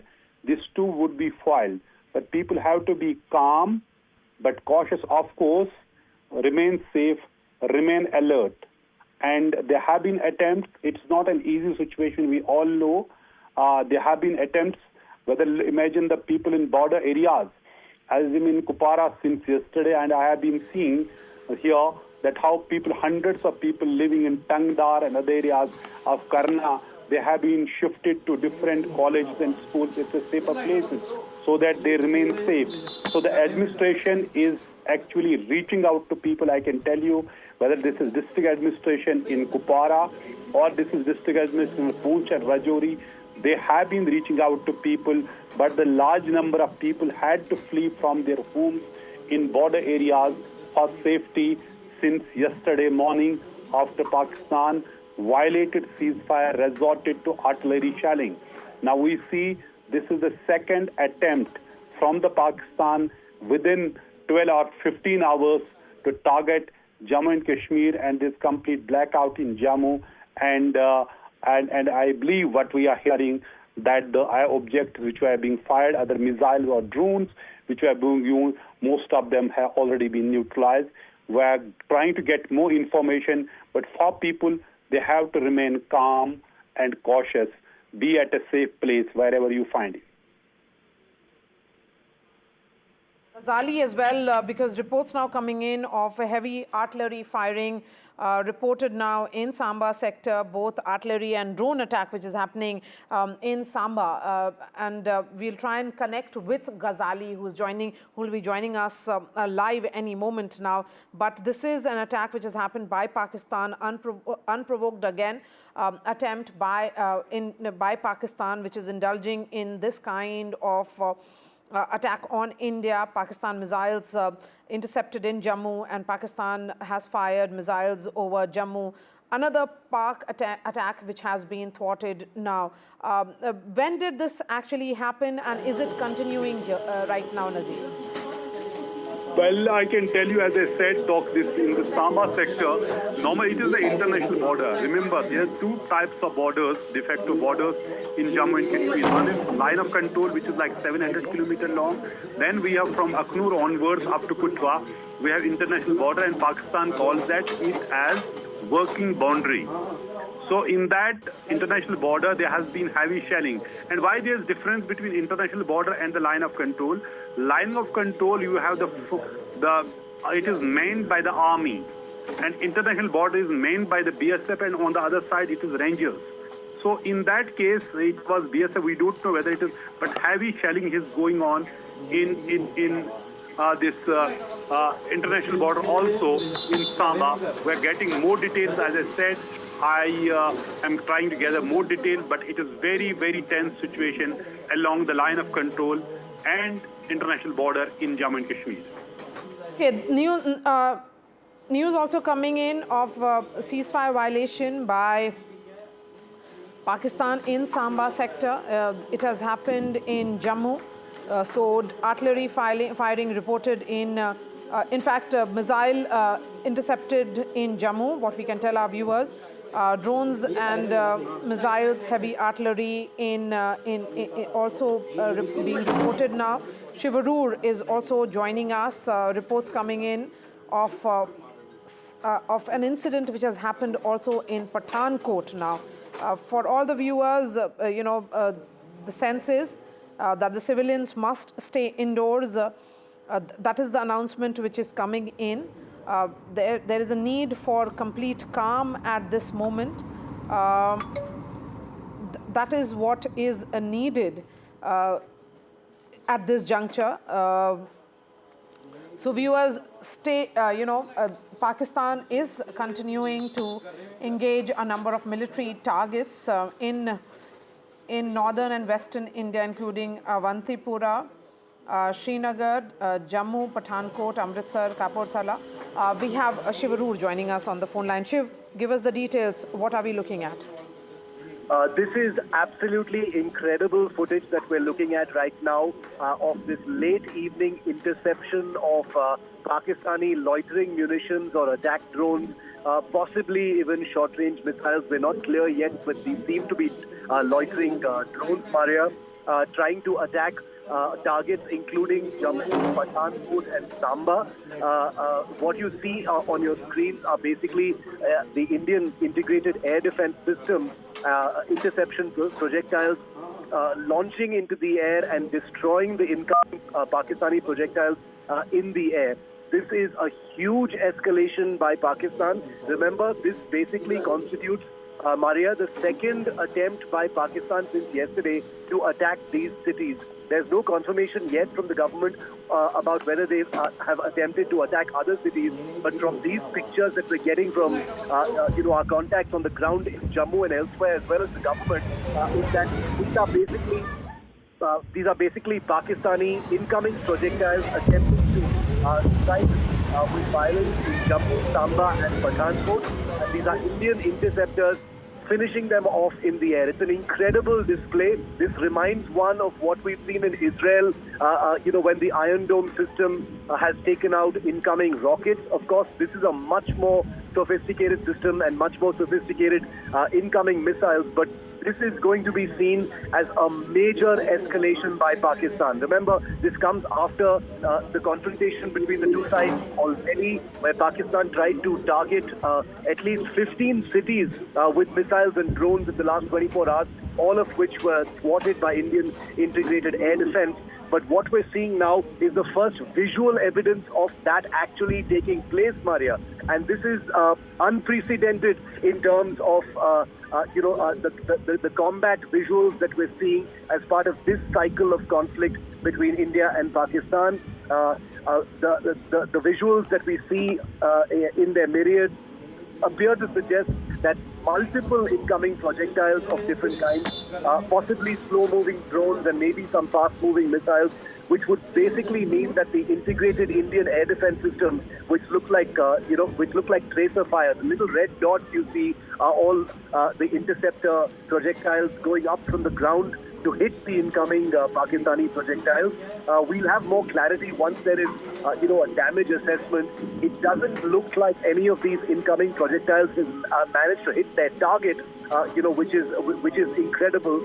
But we are still waiting because this is a live, evolving situation in different sectors. One in Jammu we can confirm, the other in Pathankot we can also confirm, and a third in Samba is what we're hearing about. There's also been a big escalation on the line of control in the Jammu sector at this point of time. I'm returning right now from the Kupwara sector where we hear that, there have been sirens there as well, but we can't confirm that. But this is an incredible display of Pakistan once again daring to escalate things. This puts the ball very much in India's court once again, Maria. I think any speculation about whether this was going to lead to a de-escalation or an escalation until a few hours ago, I think the pictures that you're seeing on your screen settles that debate in a very troubling manner. Pakistan, for 2 days in a row, attempting to target big cities. Now, in Jammu, there are a lot of military establishments. The Northern Command is not very far from Jammu. It's in Nagrota, near Udhampur. You've got a lot of other military establishments in Jammu as well, a very large cantonment in Jammu. Pathankot has a large airbase. It's the site where Pakistani terrorists had struck a few years ago, if you remember. Let me quickly go across to NDTV's Ghazali, who's in Kupwara at this stage. Just for the benefit of our viewers, Jammu, Arispura, Samba, Arnia, Aknoor presently being targeted. There's shelling which has been reported in Jammu and Pathankot, but the images that you see on your screen are of Pakistani drone strikes coming in and Indian interceptions taking place. Ghazali, from where you are, what are you seeing? See, right now what we are picking up is that airstrip in Jammu has been attacked by rockets or missiles. Samba is under attack and heavy shelling is going on near the Samba border. We are also picking up is that there is complete blackout, not just in Jammu, but other neighboring districts, areas as well. Mobile network is down. 8 missiles is what we are picking up from locals there in Jammu, has been down there. Also, loud explosions are being heard from nearby areas in Jammu city as well. It is also being reported that the Gurdaspur, the neighboring district from Jammu, Gurdaspur, one of the Punjab's border district, is also under blackout right now. There is heavy shelling near Kupwara, and missiles and drones have been launched from Pakistan towards Jammu city. There is complete blackout in Jammu city. That's why the exact location of the impact of the attack is not yet known. But heavy shelling is being reported from most of the areas, border areas near Jammu, Samba, Arispura and other sectors. Thank you, Ghazali. We'll come back to you in just a moment from now. We've also got Shiva Roor joining us. But just for the benefit of our viewers who are tuning in, this is news which has been breaking over the last 15 odd minutes. There is a major developing situation in parts of Jammu and Kashmir going right down to Punjab, where there have been massive attacks which are taking place, including going as far down as Pathankot. These are sustained drone and missile attacks by Pakistan which are taking place. There have been several interceptions of these incoming drones and missiles by Indian surface-to-air missile units and Indian anti-air units as well. So it's Arispura, Samba, Arnia, Aknoor. There's shelling in Jammu and Pathankot as well. This is very, very clear footage of what the situation is presently. Nazir Masoodi joins us now. Nazir, go ahead. Do you know I am here? Go ahead, Nazir. You're on air. Yeah, Vishnu, I'm in Kupwara, and since last 2 days we have seen there was heavy shelling in the border, and army has appropriately responded. But this evening there was siren, and it was followed by blackout in the town. But the worst news is coming from Jammu. There's complete shutdown, and it appears that many missiles and the drones have been intercepted by our air defense system.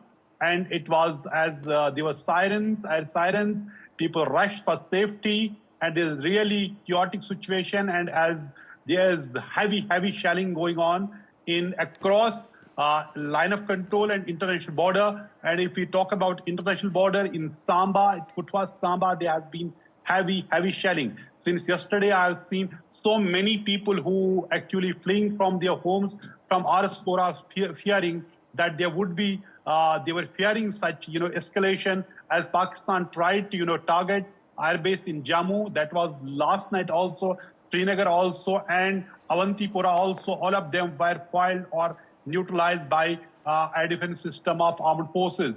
In fact, I remember in June 2021, Pakistan had made attempt that time through militants. There was a drone attack on airbase, Jammu airbase, just Air Force base, and that caused some substantial damage. But this time, since the air defense system is completely activated, like the attacks that were made on an attempt to target 15 cities, as the defense ministry said, all those attempts were foiled and neutralized. It appears most of these things, attempts were foiled this evening. But fingers crossed, because this is night time and not much information is coming. All right, Nazir, hold on for 1 second. I've got some verified accounts coming in from people in Pathankot who say at this stage that 15 kilometers away from where this friend of mine has an orchard, there is the Mamoon cantonment of the Indian Army.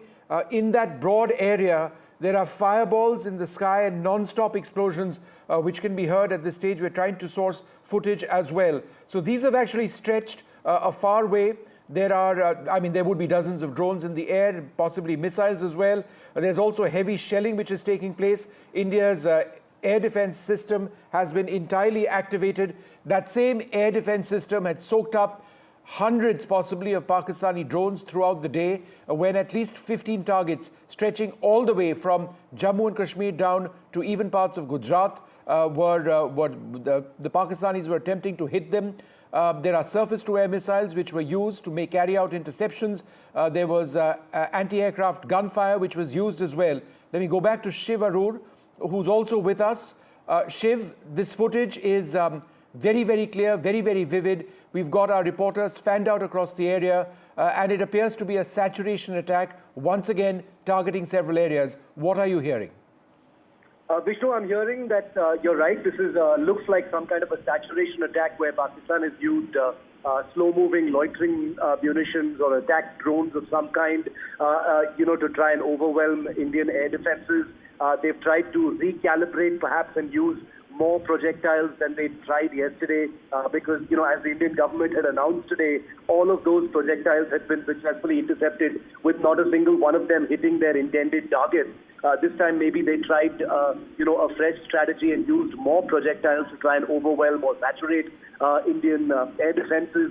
At least from the pictures that you and I are looking at, Vishnu, it doesn't look like they've been successful for the second time either. It looks like every one of those munitions coming in from Pakistan has been intercepted in the air. We don't have eyes just yet on a similar series of interceptions over Pathankot, Samba, Riyasi and other places. But as you well know, Vishnu, all of these places do have significant military establishments. They have airfields as well. And this constitutes an enormous escalation by Pakistan, because this is basically the second time that country is attempting to hit both Jammu and Pathankot, and probably some of the other places in the north, the northwest. That information is still coming in because it's an evolving situation. But for now, first images, probably milestone images. I've never seen anything of this kind before. We're probably used to seeing this kind of thing in Israel, Vishnu, but for the first time, a visual representation really of what the Indian integrated air defense system looks like when it's intercepting incoming enemy projectiles.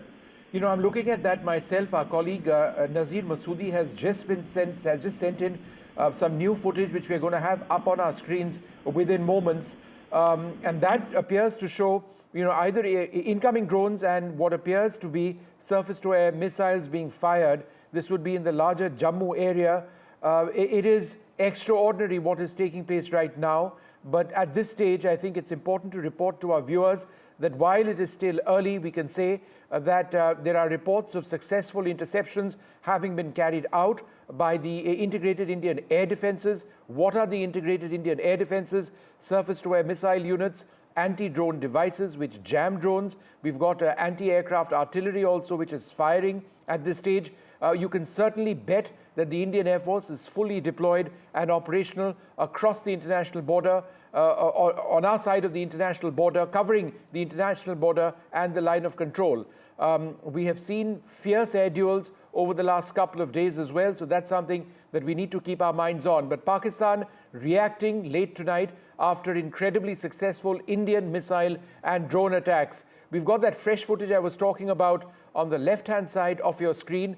It is you can see a white dot every now and again, and that white dot, or white to red, is of an incoming drone, as I understand it. So that's, it was there briefly on your screen, as you can see. So these are, it's unclear at this stage whether these are interceptors going up, but I would suggest that these are perhaps incoming drones to India at this stage, which would be taken out. Let me go across to Ghazali at this stage. Ghazali, for the benefit of our viewers,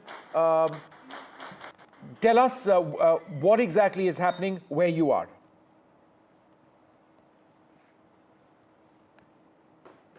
All right, we don't have Ghazali at this moment. Nazir, go ahead, tell us, what is it that you have with us?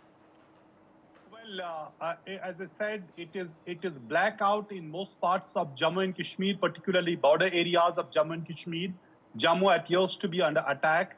Jammu, the airfield has been, they have tried to target it, but air defense system is completely activated.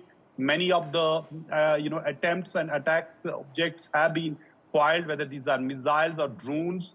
And it is, as I said earlier, it is a chaotic situation in Jammu and also along the line of control and international border. It appears Pakistan is trying to, what their Prime Minister Shehbaz Sharif had said, that they will avenge the attacks. They are trying to do that and targeting Jammu and Kashmir once again. We have seen because of their massive artillery shelling, large number of people lost their homes and were displaced because of the shelling, and they have been kept in different, centers by the administration. But right now in Jammu city, all again, it is complete blackout. As you can see, these objects flying, it appears to be, they are either, these missiles or drones which Pakistan is firing towards this, but air defense system is effectively neutralizing most of the attacks. We would know it would take a while because there has not been any information from the authorities so far, because suddenly there were, sirens sounded, followed by blackout, and then these attacks started, and there's heavy shelling. When I say heavy artillery shelling going on in Samba sector and also in Poonch and other areas of line of control. There were sirens in Kupara town as well, but fortunately there has not been any report of any attack so far, at least to my information so far, and the officials have not given any information or confirmation except what we heard here, sirens and people rushing back to their homes and wherever they are, shopkeepers shutting their shops. Yesterday it was at Kupara town was ghost town. Almost all the shops were closed, but during the night there was relative calm and people tried to start their... All right, hold on for a second. We've got Ghazali with us as well. Ghazali, what are you hearing? What are you being told? I'm being told what we are picking up is that attacks have happened near Pathankot Air Base as well. It's near Rajouri as well, Samba, Rajouri, Riasi. These are the areas where the attacks have happened. In Akhnur, there is complete blackout in Rajouri as well. All the hotels and other houses have been asked to switch off, turn off their lights. People have been asked not to go on the rooftop. Everybody is now leaving the street here. I'll just ask my camera person to show that people are now just heading towards their home. Just a few minutes ago, there was a small gathering here, but now people are just leaving. They're all leaving towards their residences. Right behind me, we have not heard anything, but what we are picking from local residents here, that explosions have been heard in the nearby areas in Rajouri as well. All right. Did you personally see anything or hear anything? No, not yet, Vishnu. No explosion have been heard here, right in the Rajouri sector. But there, locals are claiming that large some sector, explosions it would be have been elsewhere, heard and a few we've got this footage up on the screen. So I'm just trying to compile some of these areas. Bring Shiv back on in a second. Arispura, Samba, Arnya, Akhnur, Pathankot further south, Rajouri, Riasi. These are the areas that we know where these attacks have come in. Many of these have important military installations. We do know that Pakistan has been attempting to hit military installations. India, remember, earlier in the day, took out and a Pakistani surface-to-air missile system in Lahore itself. They would perhaps be trying to sort of get in over here and make strikes on Indian military facilities. That would be entirely expected.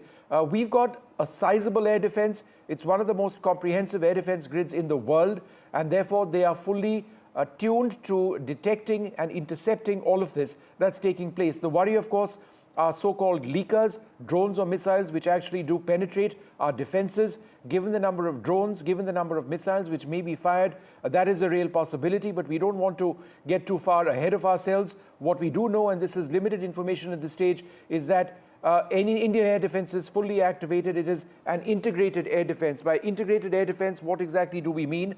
We've got various assets, including ground-based radars, air-based radars. We've got radars with the army as well. It is an internet. It is an interconnected digital network, also using satellite assets and other assets, airborne early warning aircraft, to actually detect incoming threats. If they're fighter aircraft in the air as well, they can use their own radars to detect incoming threats.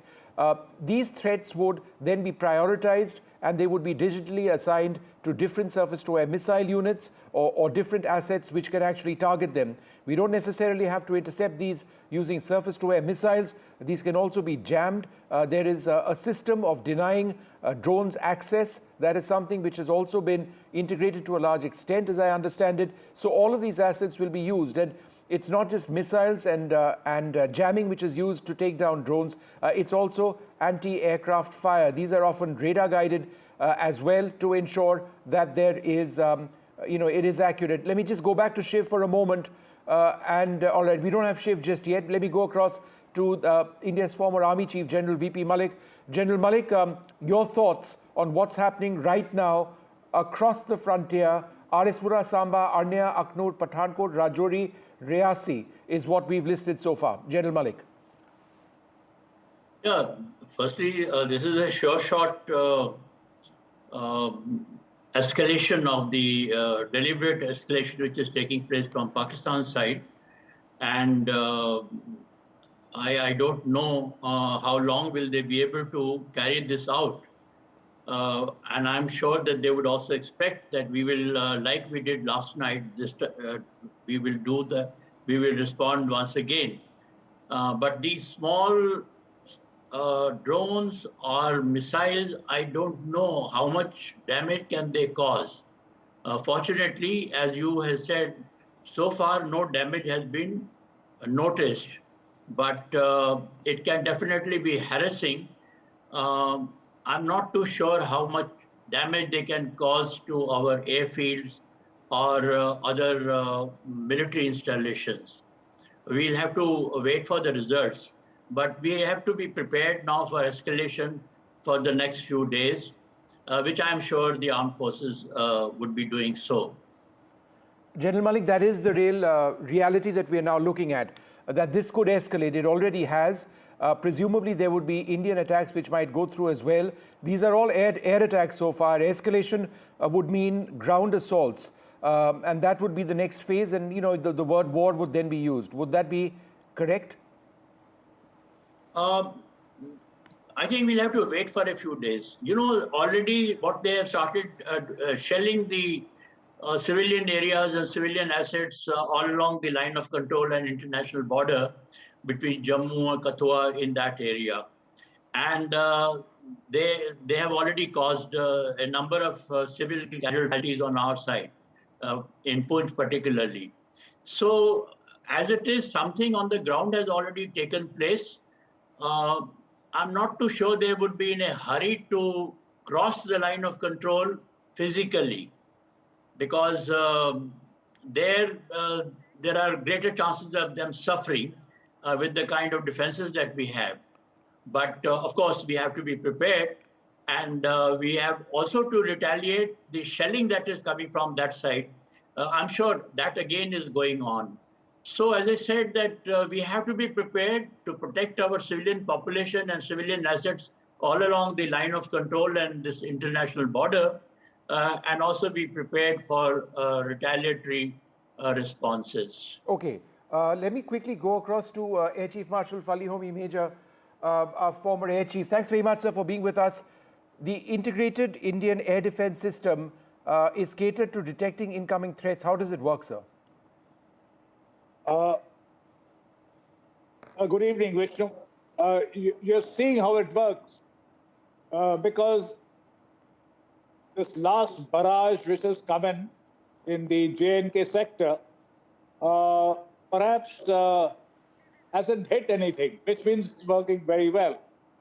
Now, this integrated air defense system, as you very correctly mentioned some time back, is wonderfully linked, including satellites, where every agency and every kind of, anti-air missile system is integrated, and it senses and reacts very, very fast. And it's not very clear so far whether they are drones or missiles or any other kind of loitering Presumably ammunition. both, Air Chief Marshal. Presumably both. Okay. Because, on TV screens, you can't make out what No, it you is. can't. They look like tracers. So I really don't know. But I think this kind of, escalation doesn't bode well for Pakistan because our responses so far have been so very well calibrated and, logical to keep the to maintain dominance as far as the escalation ladder is concerned. But what they are doing is perhaps the reflection of the rogue state that they are. And I do hope that they realize what they are doing, because as we speak, I'm quite sure that the other elements of our armed forces, whether it be the Air Force, the Navy, or the Army, are already carrying out certain actions and certain operations which we will not know for some time to come. Absolutely. All right, Air Chief, just hold on for one moment, sir. I want to go across to NDTV's Shiv Arur. Shiv, there is now more and more video which is coming out. Some of it actually does appear to show the interceptions along the lines of what we've seen over Tel Aviv earlier on. Some of that footage has been sourced to areas near Amritsar. Again, some of this footage we cannot vouch for the authenticity. What we have up on our screens, we can. But just broadly speaking, Shiv, what's happening now across the frontier?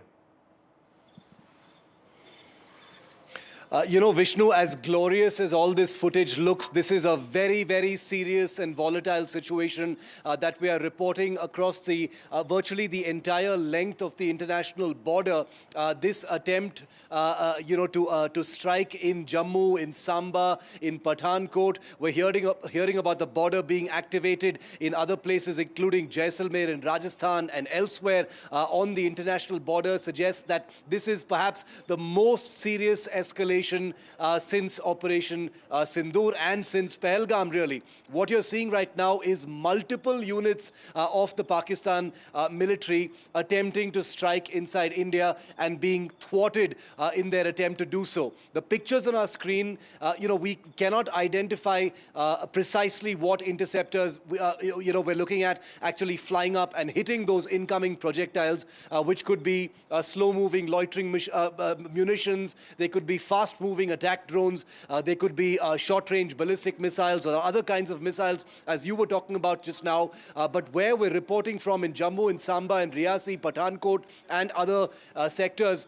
it is very clear that two things are happening right now. One, there are incoming missiles and projectiles and drones which are being intercepted by India's integrated air defense shield, which has been exercised more in the last 24 hours than at any other time in its history. And point number two, as Ghazali was reporting from the Jammu sector, there has been a serious escalation on the line of control. It's already been very, very heavy firing over there, and it is happening even more so right now because Pakistan, after Lahore was struck earlier today, has decided decided clearly, to up the ante, heat things up even more, and attempt another airstrike type attack on India. We're hearing about some, Air Force damage on the Pakistan side as well, not confirmed. We're trying to get our contacts in the Air Force to confirm that as well. But suffice it to say that the S-400 system, the Spider system, the Akash system, many other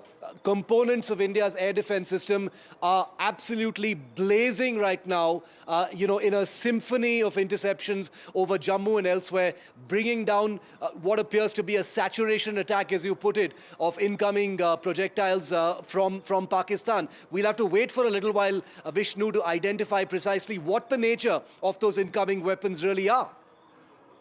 Shiv, be with us. We've got Ajay Sani and Ambassador Manjeev Puri with us. Ambassador Puri, let me come to you next. This is a huge escalation now. We are going up that matrix. We did send out strong signals telling the Pakistanis, look, we are trying to right-size whatever is taking place. It's clear that they haven't accepted that. In the context of that and what is taking place presently over our skies, how are you looking at the situation from an overall standpoint? Vishnu, look, there should be no doubt that our strikes against Pakistan a day and a half back, that has hit them and has hit them psychologically, forget the physical damage, etc., etc. And they need to try and send some kind of a strong message about their own strength to their own people. So they are undertaking this misadventure. But look at what the Indian Armed Forces have been able to do. Stop every single one of these projectiles, whether they were coming towards military air bases or even civilian areas. So, our abilities stand very clearly confirmed. But I want to say something else to you. Yeah. Look, the world in general, and we are talking about the major powers, the United States, etc., they have a number of times said, look, there should be de-escalation. Now, Pakistan, in my understanding, is trying to take advantage of a few days when possibly there's only talk, but no real heavy pressure, and trying to assuage their own population that, look, we were able to take some kind of revenge. I believe the world needs to wake up and now immediately sit on them and tell them, look, you have to de-escalate because otherwise it's in your own peril and the world also wants it. This is what needs to be told to them. On our part, we have been very clear.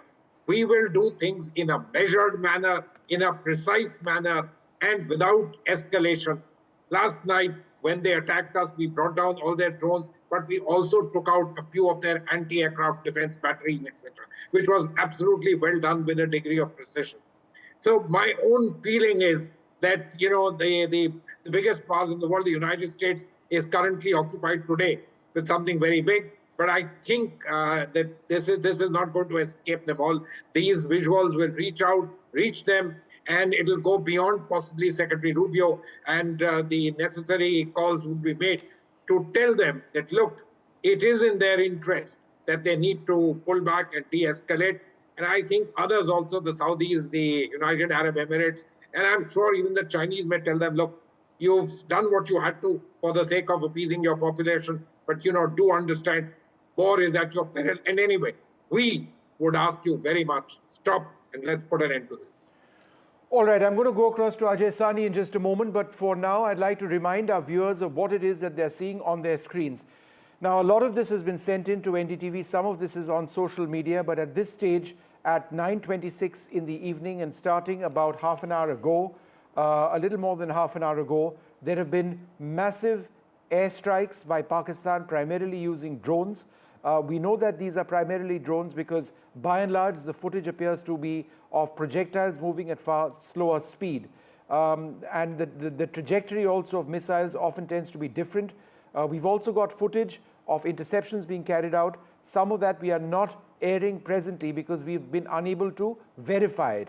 But our sources indicating to us that the Indian Air Force is fully activated. They are alert to these drones coming in, and there have been many interceptions that have taken place. In terms of the areas that we are talking about, the territory is extensive. Rspura, Samba, Arnia, Aknoor, Jammu, Pathankot, Rajouri and Riasi. There have been some reports suggesting targets have been, missiles have been felled near Jammu airport as well. We'll get more details on that. Shiv, go ahead.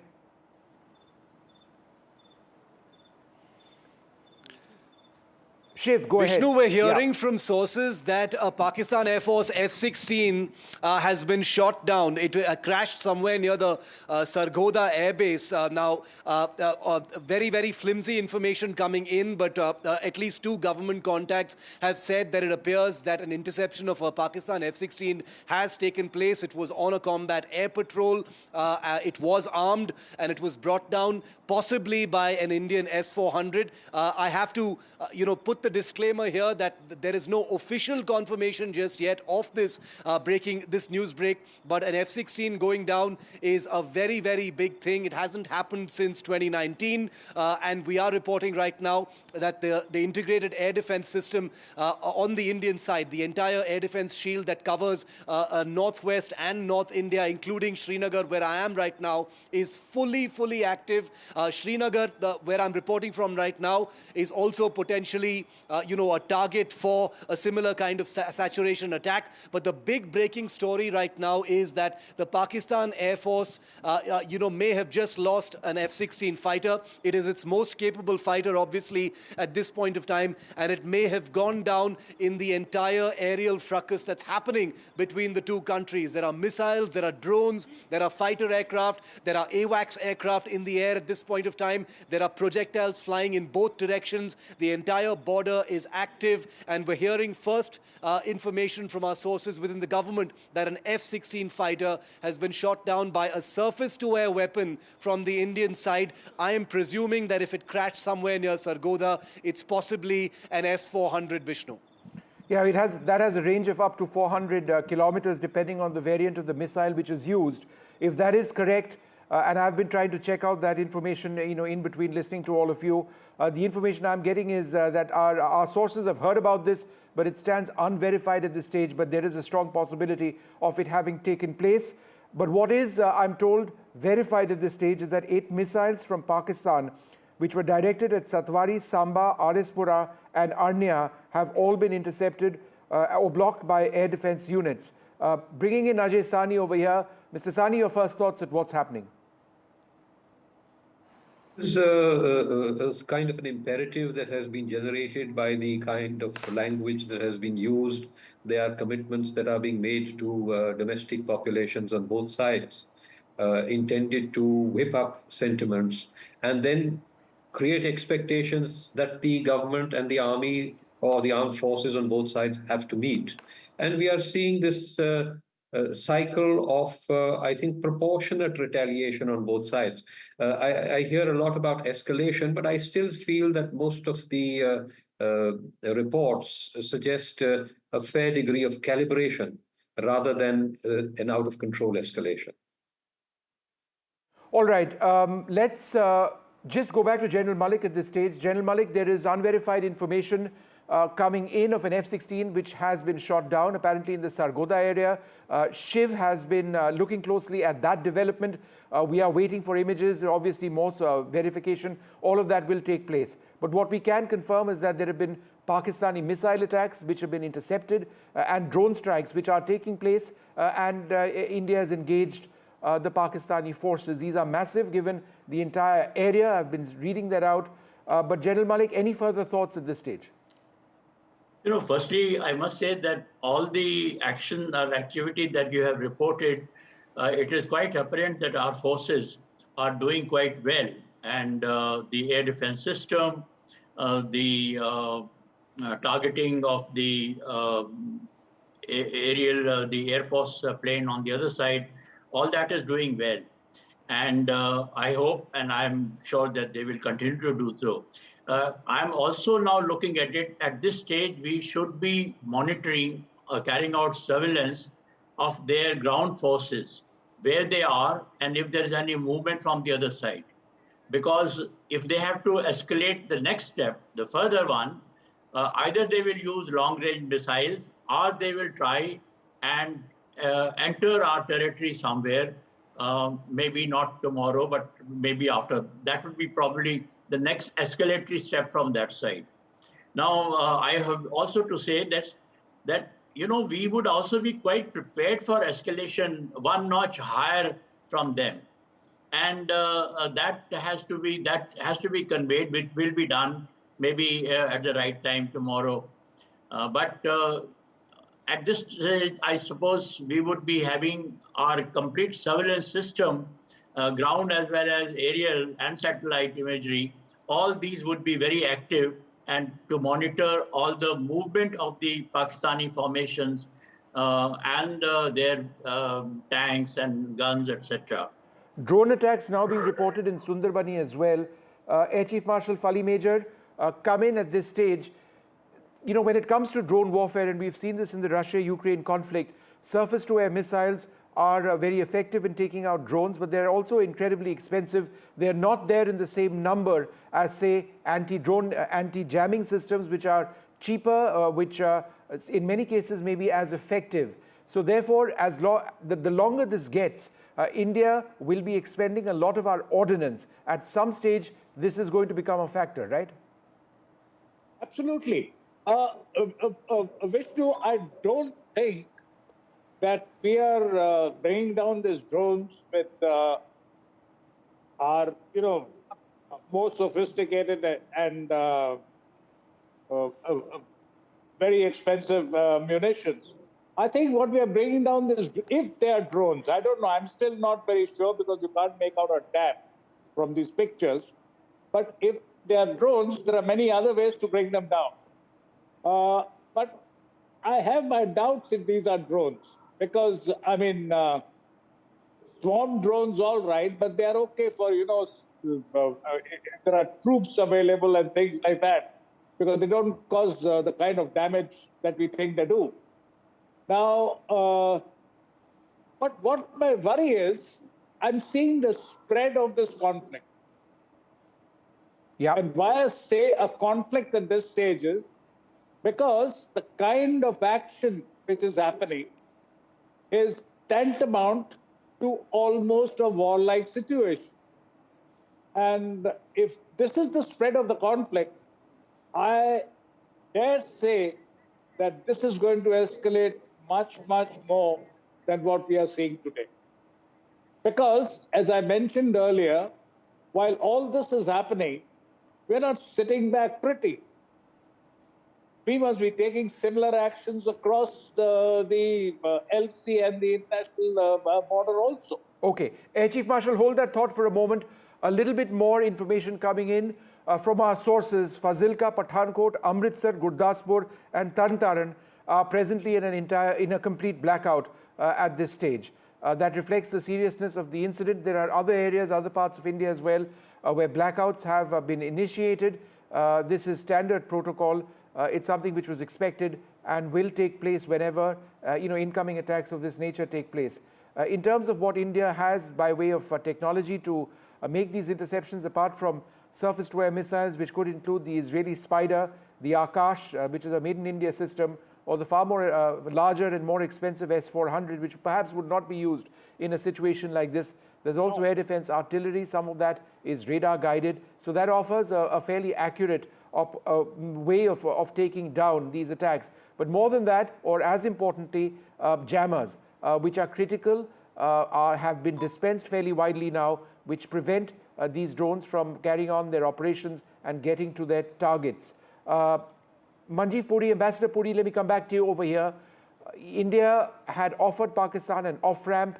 Our press releases and our press statements, including by the Foreign Secretary today, were factual. They sort of stated where we are, but it's now really up to Pakistan to accept that. They don't seem to be willing to do that. In a situation like this, what does India do? Because if it's retaliation, counter-retaliation, if we go up the election, if we go up the matrix of warfare, then it's ground strikes, the movement of tanks, the movement of ships, and a lot more which can take place. Are we headed, in your mind, in that direction? Vishnu, I completely agree with you in terms of the ladder and the way these things can go. But I also hear Air Chief Marshal Fali Major very carefully on the spread and what is happening. Look, we are in a world where people know what is happening. And it's not that our borders and this particular entire issue vis-a-vis Pakistan is not known to the world. The most important leaders have commented. And some of us may say, look, come on, these comments were not very focused. But the fact is that their systems are cognizant of what is happening. they also realize that we are two countries, and I don't want to overemphasize this business that we are nuclear powered. We are both sides. We are countries of substantial armed conflict abilities, etc., etc. I think they all know this. And it is my belief that, look, the Pakistanis had to show something for their people. They are, in a sense, playing and doing whatever they can. If the word spreads that the munitions they are using really can't cause any damages, then it will go on for a few days more. But otherwise, if it appears that it is a serious set of attacks which we are able to thwart, and I'm sure we have the capacities and capabilities to do it in a cost-effective manner, then very soon the telephones will start ringing, and frankly, the ball is really in the Pakistani court. They need to understand. All right, we've just lost that line. Yeah, go ahead, sir. Go ahead. Yeah. All right, just hold on, Ambassador Puri. Let me also go across to my colleague Gurpreet Chinna, who's in Firozpur right now. Gurpreet, what's happening there? Well, we have seen because of this border area, specifically in Firozpur, what we have learned, there is some movement, and immediately the blackout has been taken place here. So we are showing all these pictures from district Firozpur. We have seen multiple precautions had been taken all over Punjab border, whether it's Jalandhar, whether it's Amritsar. We have seen there is a complete blackout at this point of time. We have seen what we have learned from the sources. There is some movement from across the border near this Firozpur border also. That could be possible reasons why multiple precautions are being taken on the ground. If we can talk about Amritsar, we have seen Amritsar. All right, some breaking news coming in right now. Our sources saying that there are sirens being heard right now in Chandigarh. There is a blackout in parts, or if not all of Chandigarh. Shops in some places are being asked to close. People are being asked to go home. We'll try and get more information on this in a little while from now. But we are told from very reliable sources, sirens in are being sounded in Chandigarh, Mohali too, in a blackout. Shops being asked to close, and people are being told to go home at this stage. General Malik, are you in Mohali, in the greater Chandigarh area right now? I'm in Panchkula, which is further east of Mohali is on the western side of Chandigarh. I'm on the eastern side. But, last 2 days, people have been rehearsing in all these three towns, Mohali, Chandigarh, as well as in Panchkula. And civil defense people have been quite active. So with the news that is coming from the border areas, I'm sure the administration is not taking any chances. And therefore, they are going ahead with blackout and other precautions that are required at this time. All right. So at the moment, no air raids sounded in Mohali, but what we are told is that there are sirens in Chandigarh. There is a blackout which has taken place in Chandigarh as well. Shops are being asked to close. People being told to go home is what we are being told. Nothing in Mohali at this present juncture. Shivarur, come in over here. Your thoughts at this stage on what's happening? We've just, absolute flurry of information coming in, because this is a live situation where we are juggling with, different strands of information from all of these different sectors along the entire line of control and the international border that we're looking at. In fact, I just wanted to quickly read out the latest piece of information that we're getting is that a large Pakistani drone has been intercepted over Sir Creek in Gujarat. That's just been confirmed to be my contact over there. It was an army interception of a Pakistani drone over there, some kind of targeting taking place there as well. There's a lot of chatter about more than one aircraft of the Pakistan Air Force being shot down, but we'd like to hold our horses until we get, at least a credible confirmation, because there's nothing official coming out just yet. That must be underlined right now. A lot of different things are being said, but we are making it a point, to draw a few red lines as far as verification is concerned before we put it out. Our contact contacts in the government, at least two of them, have confirmed that they've gotten from the system that an F-16 of the Pakistan Air Force has indeed been shot down, very likely, as you agree, Vishnu, by an S-400 interceptor from India.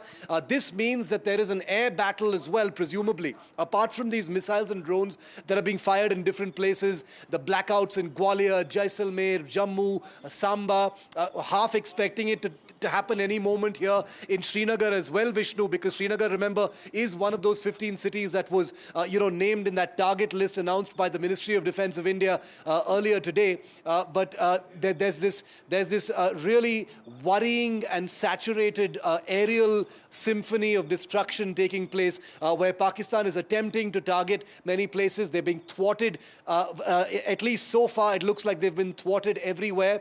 No information to suggest that any of those projectiles has hit their targets, in Pathankot, Jammu, or anywhere else. Blackouts at air bases are only to be expected because these are military establishments, and Pakistan in the last 24 hours has made it clear that they're trying to hit those military establishments, including airfields. It remains to be seen how this night really plays out. It's still early hours. It's only 9:42 right now, Vishnu. We've got the whole night ahead of us. Usually these escalations have happened later at night, so I'm wondering what more lies in store for tonight. It looks like it's going to be very, very hot. And there would be Indian retaliation as well. It's not as if we are just sitting around waiting for these attacks to take place.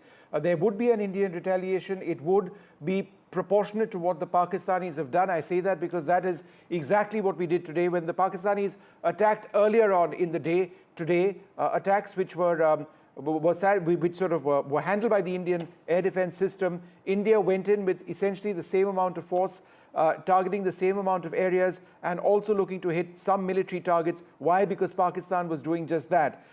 So therefore, we can expect an Indian attack already perhaps underway, if not now, perhaps subsequently. So we are at this juncture nowhere close to this being right-sized. This is being escalated, but escalated so far at the level of drones and tactical missiles. General Malik, any thoughts? Yeah, I know we have to remain alert, and at the moment it is only aerial battle which is going on with the drones and some other missiles. Drones, as Air Chief Marshal Fali Major was saying quite rightly, so far in a masked manner have been used against tanks. And unless they are very large drones and large missiles, which have been used during the Ukraine-Russia war, which have damaged buildings and other establishments. But drones per se, I don't think they are capable of causing much damage to the buildings or to the big establishment. And the kind of drones that Turkey has been selling and using, those are smaller drones. They can be used in a masked manner, but primarily they are used against the tanks.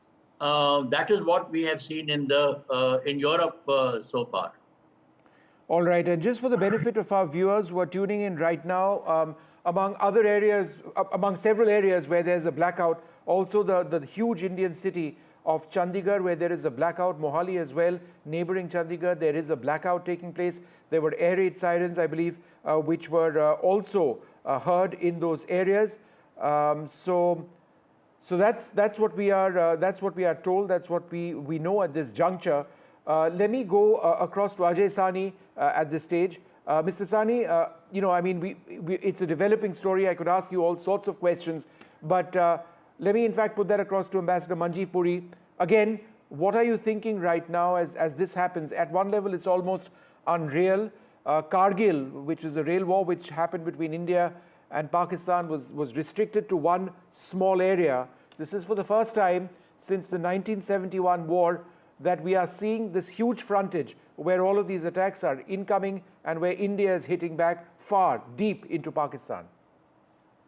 Vishnu, you're absolutely right. Look, Chandigarh is Chandi Mandir, headquarters of the Western Command. So, important that you take whatever precautionary measures which are required there. It's only about 250 odd kilometers from the border.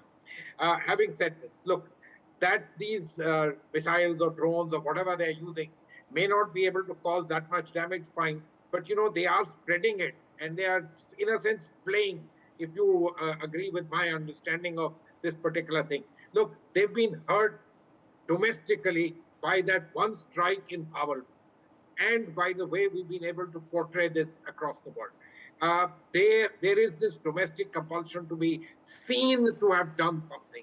Now, their abilities to actually do anything in any one particular sector, they shelled the areas in Pooch, we lost a Gurdwara, and they did all that. But, that brings about many kinds of negative connotation.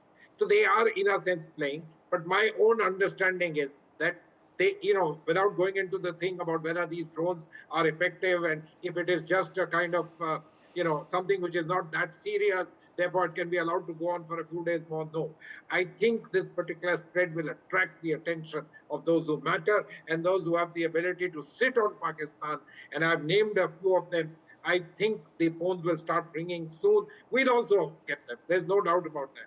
But this will have to be brought under control because, they're giving vent to their need to assuage domestic opinion. That's fine. But they can't go about doing this because there is the danger of escalation, even though right now it may appear escalation, but may not be in reality. But the real danger of escalation is one that the world also cannot agree and allow to take place, no matter, hotheads on either side, etc. No, I agree. We need to stay calm at this juncture and really sort of explain what is taking place from that perspective. Let's bring Shiv back on. Shiv, where are you right now? And what is some of the information that you're picking up? Vishnu, I'm in Srinagar right now. I've just returned from the line of control in Kupwara sector where we were reporting on the escalation and shelling that continues there. We've just gotten word from Kupwara that shelling and firing has begun there as well, which basically proves that from North Kashmir all the way, to the international border in Rajasthan, things are completely activated at this point of time. We'll probably get more information about shelling taking place in the other sectors right now. But this is possibly the most turbulent, live developing conflict situation and live combat situation that we are reporting, you and me, Vishnu. And things are changing literally by the second right now. Hundreds of different strands evolving by the minute, both in terms of the air defense systems of India, appearing to thwart every single incoming projectile, some of them missiles, some of them drones. There could be other kinds of weapons also being used at this point of time. We have a confirmation that, both Indian and Pakistani fighter aircraft are in the air. Sources are indicating, we don't have a confirmation, but indicating from the system, at least two of them, that an F-16 has been shot down, possibly by an S-400. There is chatter, unconfirmed. We will always use that disclaimer here on NDTV during a fog of war situation like this one, that maybe another aircraft from the Pakistan Air Force has also gone down. This is all happening very close to the international border and the line of control, Vishnu. And you've reported from there multiple times, so you know that even though the two countries have a border separating them, this is airspace we're talking about. And obviously, air defense systems, anti-air systems, surface-to-air missiles, air-to-air missiles, they don't recognize those boundaries. And those ranges are well within what, these systems can engage with each other. The S-400, as you rightly said, has an enormous interception range. And from, where they are placed in India, we won't comment on that, to a combat air patrolling F-16 flying near Sargodha, somewhere near the international border. It is totally within range. It must have done something that was aggressive or seeming to be hostile. It was, of course, armed as well. It has been intercepted, say our sources. One other jet, we don't know what type, F-16 or JF-17, may have also been intercepted, but we will talk about that only once we have a confirmation. So on the ground, escalations in the airspace over military establishments and cities, interceptions are taking place, and the air forces of both countries are in the air. So we want to try and report this as calmly as possible because this is a turbulent and tense situation. Vishnu, you and I have, reported from the front lines of war, and we do know that it is important right now to sift through all these strands, which only NDTV is doing, and respect the fact that this is a shape-shifting story where things can change very, very quickly on both sides. And that's the reason why we need to look at it very carefully and slowly. And remember, Vishnu, what you said is probably the most important thing. With what Pakistan has attempted to do and so far failed to do, the ball is now in India's court, and India will be hitting back. And I wonder what the night brings now. All right, a couple of important points, Shiv, hang tight, that we have with us. Apparently, the Chaukibal area in Kupwara has been evacuated. There is heavy firing which is taking place in that area. I want to be absolutely certain as we play out these images, and we have been careful throughout the evening, all of this is deferred. None of this is live.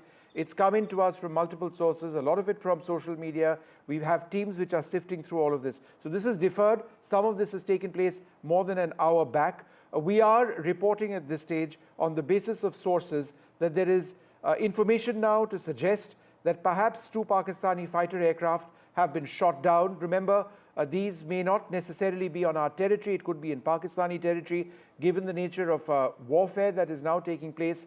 Air-to-air missiles with ranges of up to 200 plus kilometers exist with the air forces of both sides. Surface-to-air missiles with the ability of hitting targets out to 250 kilometers for the Pakistanis, out to almost 400 kilometers for India. That is also something that is deployed. That being the case, you don't necessarily use fighter aircraft to cross the line of control or the international border.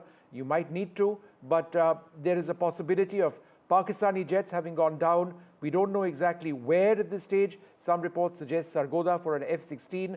We are waiting for footage to emerge, more details to emerge. When it does, we'll be able to confirm it. But this is coming now to us, both Shiv and me, from multiple sources, which is why we believe on the basis of sources, it is relatively safe to report this. Now, Shiv, there's a blackout where you are. Has that just happened?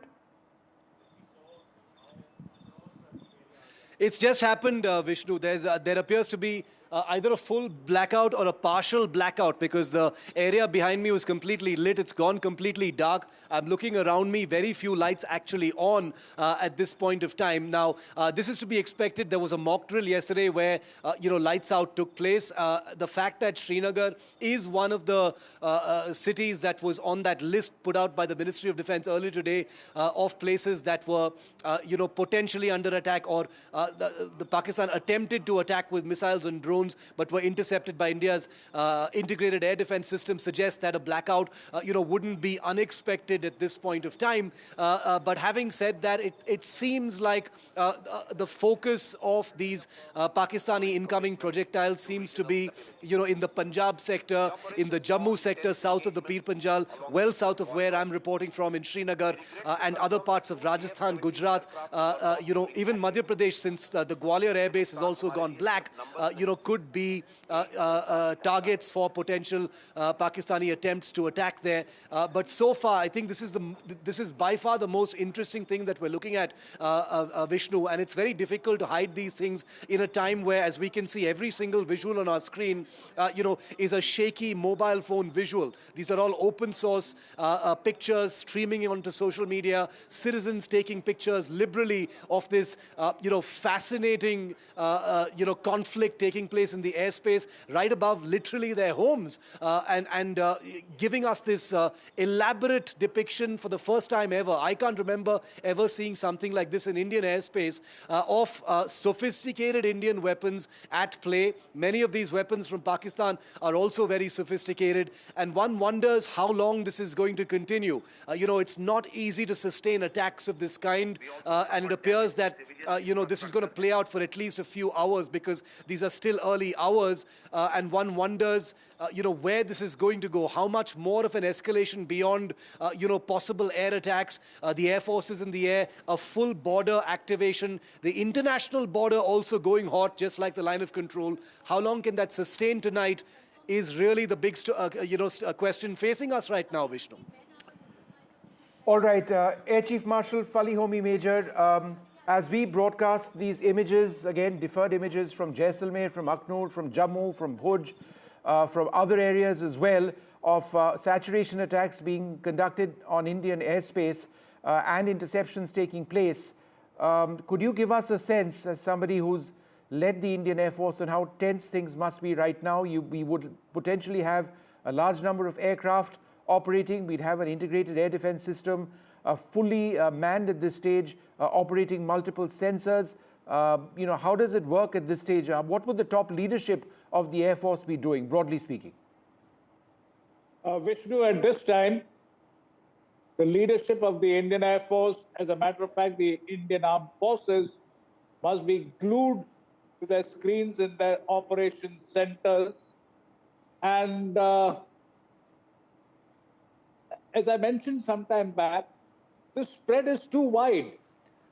Now, is this, are we still calculating an escalation ladder, or is this war? This is one thing which I mean, there is no declared war so far. But if this be the state, what do we call it? It cannot be a geographically restricted area conflict. This is spread across the country, because I heard, I think it was Shiv who said that some drone was intercepted in Gujarat, near Kutch or whatever it is.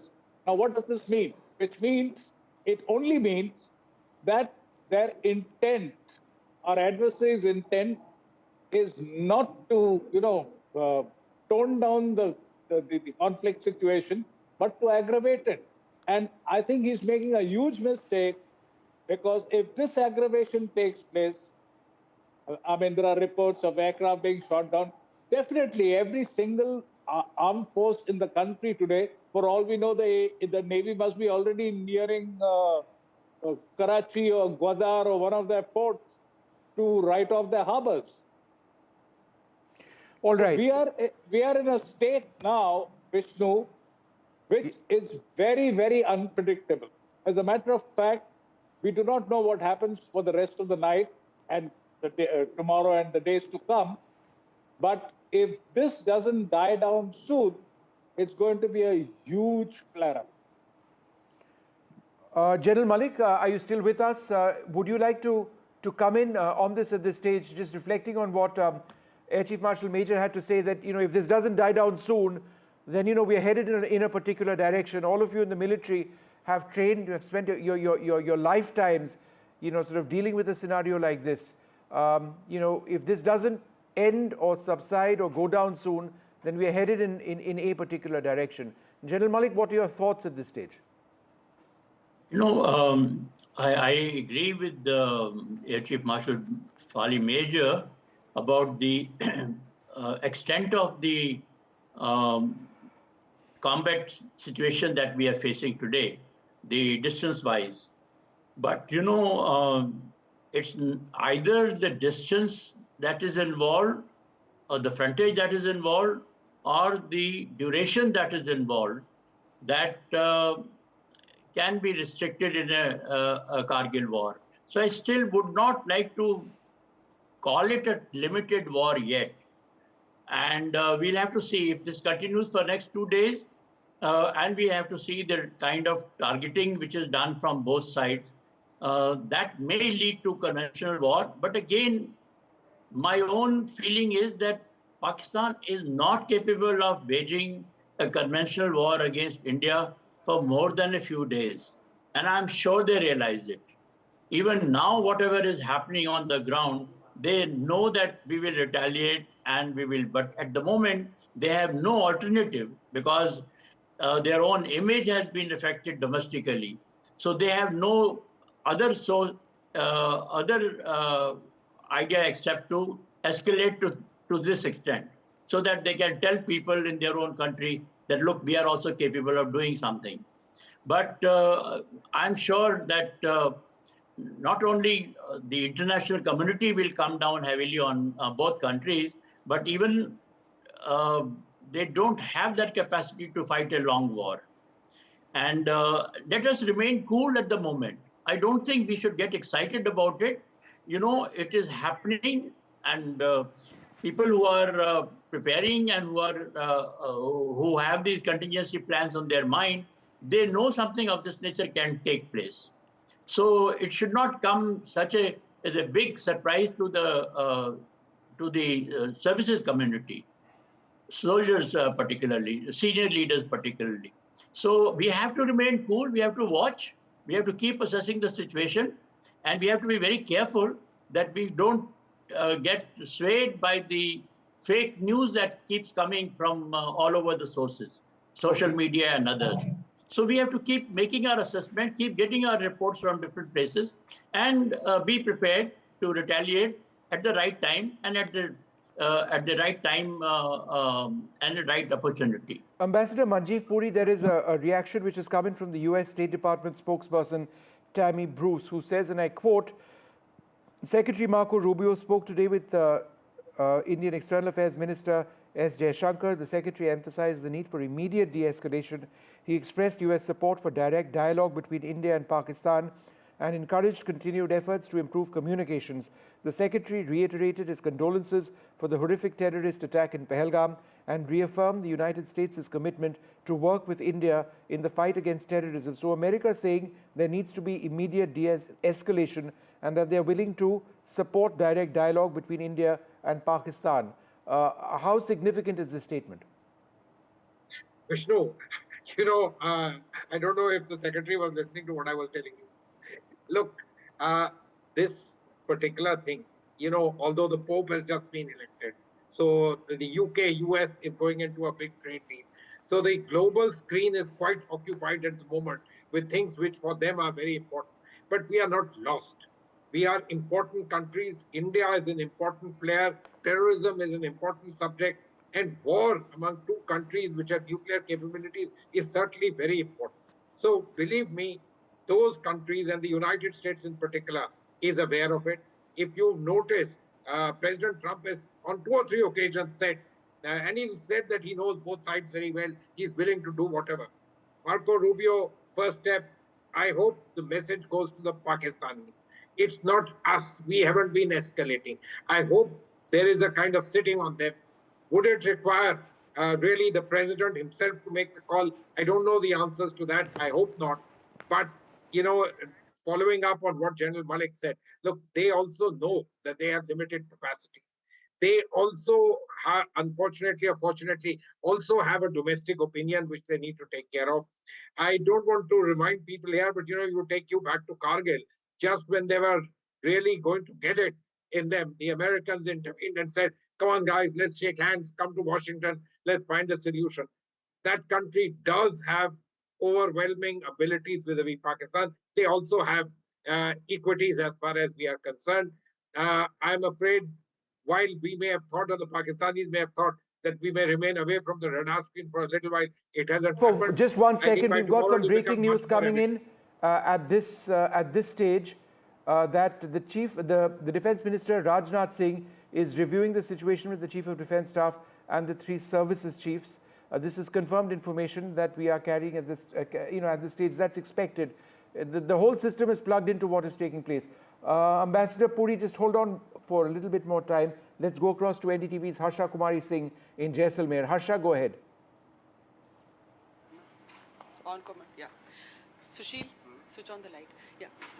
So Vishnu, just as we were, I don't know how much you can see me, we've been told not to switch on the lights because just as we were on the border areas, and I'm just going to put on the light a little bit so you can see me. So when we were in the border areas and we were coming back in towards the town, we saw these lights in the sky, lights going off from both sides.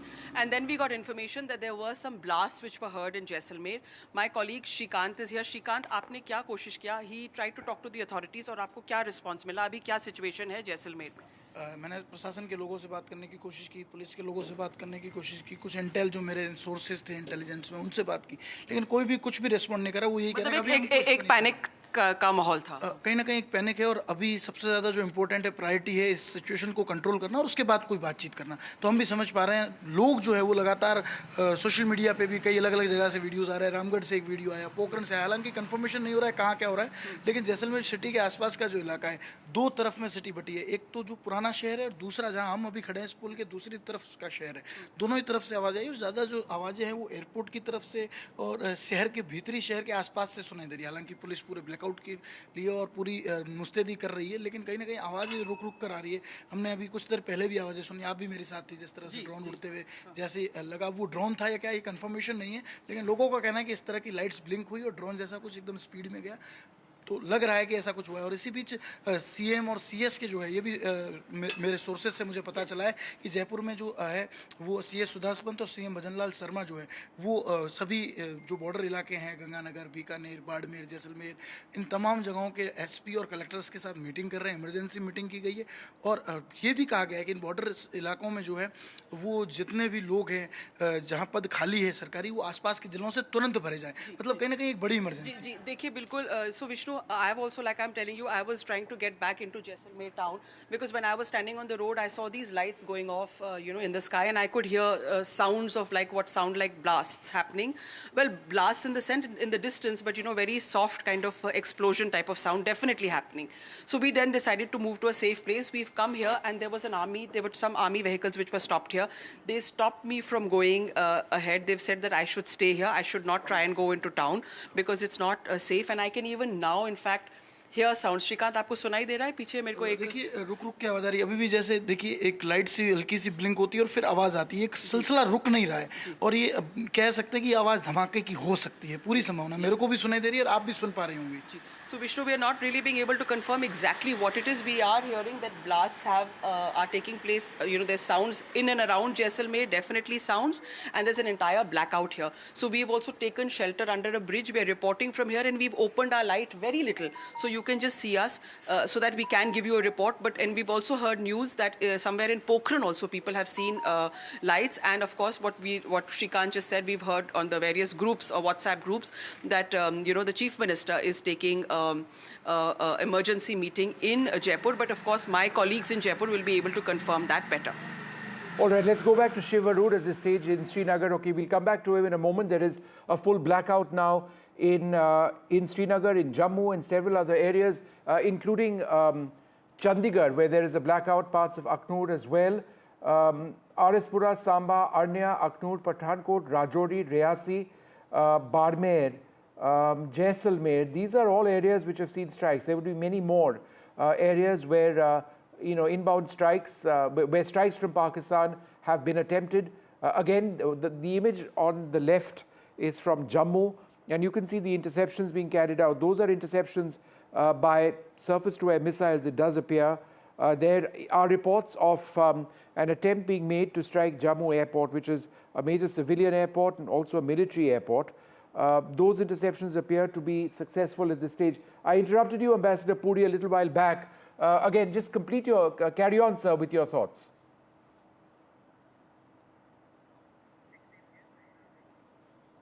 Ambassador Puri, can you hear me? All right, we'll come back to him in just a little while from now. General Malik, all right, we've got Major General Gigi Dwivedi with us as well. General Dwivedi, this appears to be a fairly sustained saturation attempt by Pakistan, attempting to hit several parts of our country. Again, the escalation has gone up significantly. We've seen this restricted so far to aerial strikes from one country to the other. But as we speak right now, with so many attacks coming in and with so many attacks being repulsed by us, what are your thoughts? Well, so firstly, thanks to have me on your show. Well, I think we need to get the larger picture right before we get into the ground action. The larger picture is that India's political intent is to deter Pakistan and to put an end to the proxy war. As far as Pakistan is concerned, they are not going to oblige until they have been hurt adequately. So that is the larger picture. How do we see the escalation ladder? Well, India's first level one was to only go in for the terrorist infrastructure. That was level one. But Pakistan chose to hit our military targets because in India, they will not find a terrorist target. So that was expected, and that is level two. And that is what we are going on. General Dwivedi, just hold on for half a second. We've got some breaking news coming in with Shiv Arur. Shiv, go ahead. Vishnu, there's a complete blackout right now in Srinagar. We've just received orders at our location right now to switch off our camera lights. That's the reason why this is completely a black frame. No other indications of anything else. The only background information we have, of course, is that this comes a day after the mock drills which were conducted yesterday for this kind of a blackout. And now it's actually happening live. All of the lights around me here in Srinagar have been turned off and orders have just come in to keep them off for at least the time being. Some lights have begun to come back on, but mostly it's a blackout here in Srinagar. Remember, the other piece of related information is that yesterday when Pakistan sent all those missiles and drones towards India in an attempt to attack military stations, they did, okay, we're trying to use a little bit of mobile light if we're permitted to do so, but there is a blackout here in Srinagar. That this city, the capital city of Jammu and Kashmir, was one of the places that was on that list of 15 cities of whose military establishments could have been under target. None of those were successful. Shiv, let me interrupt you for half a second. We've got new footage also coming in on Jalandhar also being under attack at this stage. So Jalandhar also being attacked. We've got footage coming in from Jalandhar. We'll play that out in just a few moments from now. That footage is on air.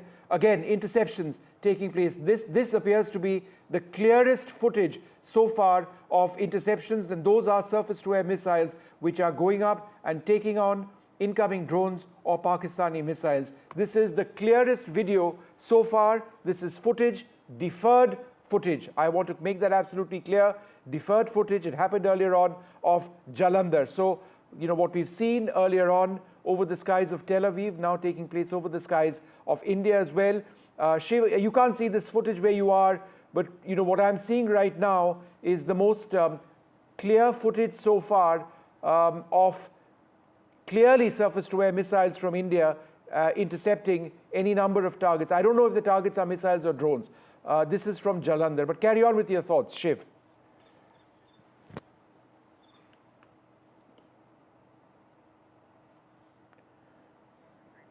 We've lost that line with Shiv once again. He's reporting in pretty difficult conditions right now. It's a complete blackout in Srinagar where he is. There is a blackout in many other parts as well. We'll try and get that line up and then we'll be able to hear him clearly. But what happened on the left-hand side of your screen, again, Jammu, the blasts are interceptions taking place. Shiv, if you can hear me now, what I was saying is that we've got footage of Jalandhar up on our screens. This is so far the most lucid footage of these interceptions taking place. And it's clear that surface-to-air missiles have been deployed over here in taking down these targets. I don't know if the incoming targets are missiles or they're drones or both. But carry on with your thoughts, Shiv. I agree with you. This, this piece of footage coming in from Jalandhar appears to suggest, either short-range missiles of some kind or drones, because the projectiles seem to be moving pretty fast, like in the footage that we saw from Jammu as well, suggesting a mix of both missiles and drones, which is in fact what the Indian Ministry of Defence had said in their statement as well earlier today. This is morbidly fascinating to see India's integrated air defence system, working in such a relentless fashion. Remember, it's important to, tell our viewers that some of these interceptions may seem bunched together to seem like it's happening one after the other, but many of these things are literally happening at the same time across different sectors, whether it is in Punjab sector or Jammu sector, here in Jammu and Kashmir where I am as well. It appears to suggest that this entire air defense shield is working in unison, almost like a symphony, exactly the way it's supposed to. We need to, of course, be sober about possible battle damage assessment, about whether any of those missiles or drones have found their way through and, caused any damage on the ground. So far, there is nothing to suggest that, Vishnu. But clearly, we're going to have to be looking in many different directions tonight because those weapons are coming in from different sectors, different, launching areas within Pakistan as well. I have a confirmation that we've got, special sensors. We're not going to specify what those sensors are, but you know what I'm talking about, Vishnu, and we'll leave it, we'll leave the details out on that one as far as these launches are concerned. So an Indian retaliation is probably just around the corner. This won't be able to continue for very long, Vishnu. No, I mean, it's clear that, what happens next, whether we choose to continue our counter to this at the level of airstrikes, or whether, this is headed towards ground strikes or anything else, that's something which our defense planners will need to figure out. The Chief of Defense Staff was meeting the Defense Minister Rajnath Singh, I believe, with the 3 service chiefs a little while back in the Delhi. Again, for the benefit of our viewers, what you're seeing on your screens right now, footage from Jammu and Jalandhar, everything that we've been broadcasting has been deferred footage. It's been an incredibly challenging 48 hours plus for India. This after India went in with our strikes, which took out Pakistani terrorist centers across the line of control and deep in Pakistan as well. After that, Pakistan retaliated early today, and they took India was able to saturate a lot of that attack. India countered. We took out a Pakistani Air Defence unit in Lahore. There were suicide drone attacks, which India used suicide drones, Israeli Harop drones, to take out lots of targets. And now this is taking place. So this is the sequence of events. I mentioned that Rajnath Singh was meeting some of the chiefs. That's not taking place. I believe it's the Chief of Defence Staff who has had some important meetings in the last while, as you would imagine. Again, sorry. All right, we've got Tilak Deveshwar with us as well. Mr. Deveshwar, thanks very much for waiting. Your thoughts, at what's happening now? I mean, it's a developing, fast-moving, fluid situation. Tell us what where you see this headed. Vishnu, there's no other way of saying it except that this is a major escalation by Pakistan. It has gone up a rung, and I think India had warned them that the targeting of civilians, the targeting of military installations, which is what Pakistan has done, will invite a swift and severe retribution. And this is exactly what's going to happen. You'll find over the next 6 to 8 hours that there will be a very strong reaction from India. I would just like to draw your attention that why did Pakistan do this, or why is Pakistan doing this? I'll quote one historical example. And if you look at Asim Munir and the Pakistan Army, they have lost a lot of credibility in the recent past. And one way to restore credibility is to externalize the problem vis-a-vis India and to try and unify the country. Except that they did not happen the way they had planned. Initially, I think Asim Munir felt that India would retaliate militarily, like in Uri, like in Balakot. There will be de-escalation and the crisis will be over, but they would have garnered support of the people. India began by non-kinetic, stopping or holding in abeyance the Inter-Quarter Treaty is going to affect Pakistan's agriculture and food security over the long term. That is one. Now, interestingly, in 1971, there was a very fascinating incident where the Chief of Staff, Gul Hassan, was traveling in an aircraft with Air Marshal Asghar Khan. And Asghar Khan asked him that, what is happening, what are you trying to do? And Gul Hassan said, we are hoping that India would attack us. And Asghar Khan said, why is that? He said, because then the US will intervene and we will withdraw and we will be able to save the situation. I have a feeling that this escalation that Pakistan is doing or has done is basically to attract international attention. You mentioned earlier there's already been a US statement asking people to, to both countries to talk and de-escalate.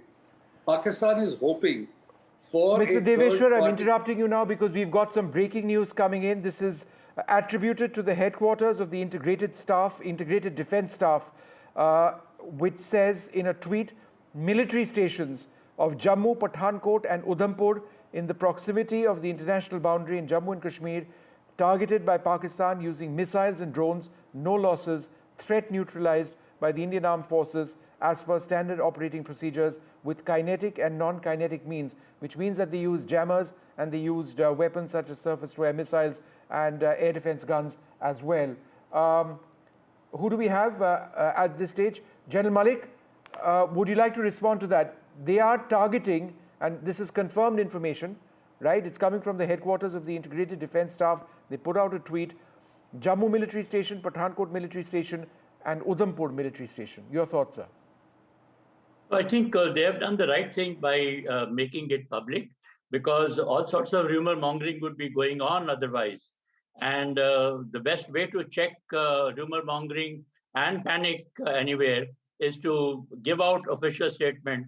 And I hope that they would do it more frequently as they continue to do it more frequently, because we have to remain cool, and we should not get into panic and get excited about these things.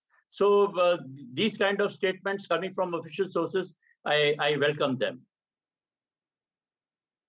Deveshwar, would you like to reflect a little bit on this news that military stations in Jammu and Pathankot and Udhampur have been targeted? So they're going after our military bases. In 2019 during the Balakot attack, they were trying to hit Rajouri military base. They were unable to on that occasion. We don't believe that they've been successful on this occasion either. In fact, the IDS says that we've intercepted their missiles and drones. But again, your thoughts? Yes, so let me just complete what I was saying earlier. So Pakistan here again is trying to draw international attention, especially of the United States and maybe even of China, to help them de-escalate so that the blame for the debacle of the Pakistan army does not fall on the army itself, but that it is the US intervention. Now, coming to what this IDS statement, I think it's very, very clear that whatever Pakistan has thrown so far against Indian military stations has been intercepted and blocked. As it says, there's no damage. Now, this is going to be a huge setback for Pakistan, because all along, they have tried to project, or they try and project equivalence with India, that if India does X, they will do X plus 1. But here, they have not been able to be successful either. Yesterday, they could not prevent Indian strikes on Lahore, dismantling their air defense system, nor have they been successful so far.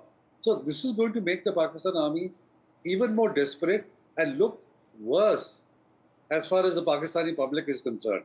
So therefore, they are going to be looking for an off-ramp, an escape route, that people don't totally lose faith in the Pakistan army. Shiv Arur, can you hear me, Shiv? Shiv with us. All right, Shiv. Yes, I can. Again, that IDS statement important because, we have been reporting it in fits and starts, but it's been a concerted attack besides anywhere else, but also on Indian military bases, right? This is the Integrated Defence Staff saying that Pathankot, Jammu and Udhampur were targeted. Those attacks have failed. Your thoughts? Indeed, they failed because, this isn't just a statement. This is probably for the first time in recent history or in history per se, Vishnu, that we're seeing, a statement completely, come with visual proof of that being true. The idea is saying, that all of these attempts to hit these bases in Pathankot, etc., have failed. Just look at the images. The images don't show any of those projectiles hitting. This is not to suggest even for a moment that this isn't an extremely volatile situation and that there is every possibility of damage happening or one of those missiles or drones hitting their target. But it is an absolutely a surreal salute to Indian air defense at this point of time. I have no hesitation in saying that our men and women who populate our air defense stations in different parts of the country and are the incredible humans in the loop of this sustained, energetic, terrifying in many respects, multiple interception of so many projectiles at the same time across cities is truly something for the history books. I've never seen it before. The Integrated Defence Staff is confirming, very importantly, at least that information is flowing, and they're specifying which bases at which these interceptions are actually taking place. One wonders how long Pakistan can, actually try and sustain this. There are indications that things are going to be escalating very, very shortly from India's side as well, Vishnu. We, of course, will not be reporting any operational details, movements, timelines. Everything is going to be deferred deferred as far as our footage and news breaks are concerned. That's a guarantee we take very seriously and give to our viewers. No matter which other channel feels like jumping on a news break on NDTV, we will respect the fact that this is a live, evolving situation that involves the lives of our combat troops, our forces, our air defense forces, our pilots, our people at sea, sailors, airmen, Jawans on the border right now, the line of control where NDTV is reporting from, and we take that very, very seriously. So as we look at these images, mesmerizing images of, aerial interceptions of these incoming projectiles, let's please remind ourselves, and I agree with what General Malik said, that we should be cool, we should be calm as we report this, and only NDTV is, and we will continue to bring our viewers the facts overnight tonight. Shiv, what we are hearing at this juncture is, apart from this incredible footage that you're actually about to see on our screens, I think this is Jaisalmer. I'm just going to let this footage breathe out for a moment.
We're going to stay with this footage and just show it a little bit in a loop, because what you are seeing now is the most vivid footage so far of Jaisalmer under attack. You can see Indian air defenses operating over here.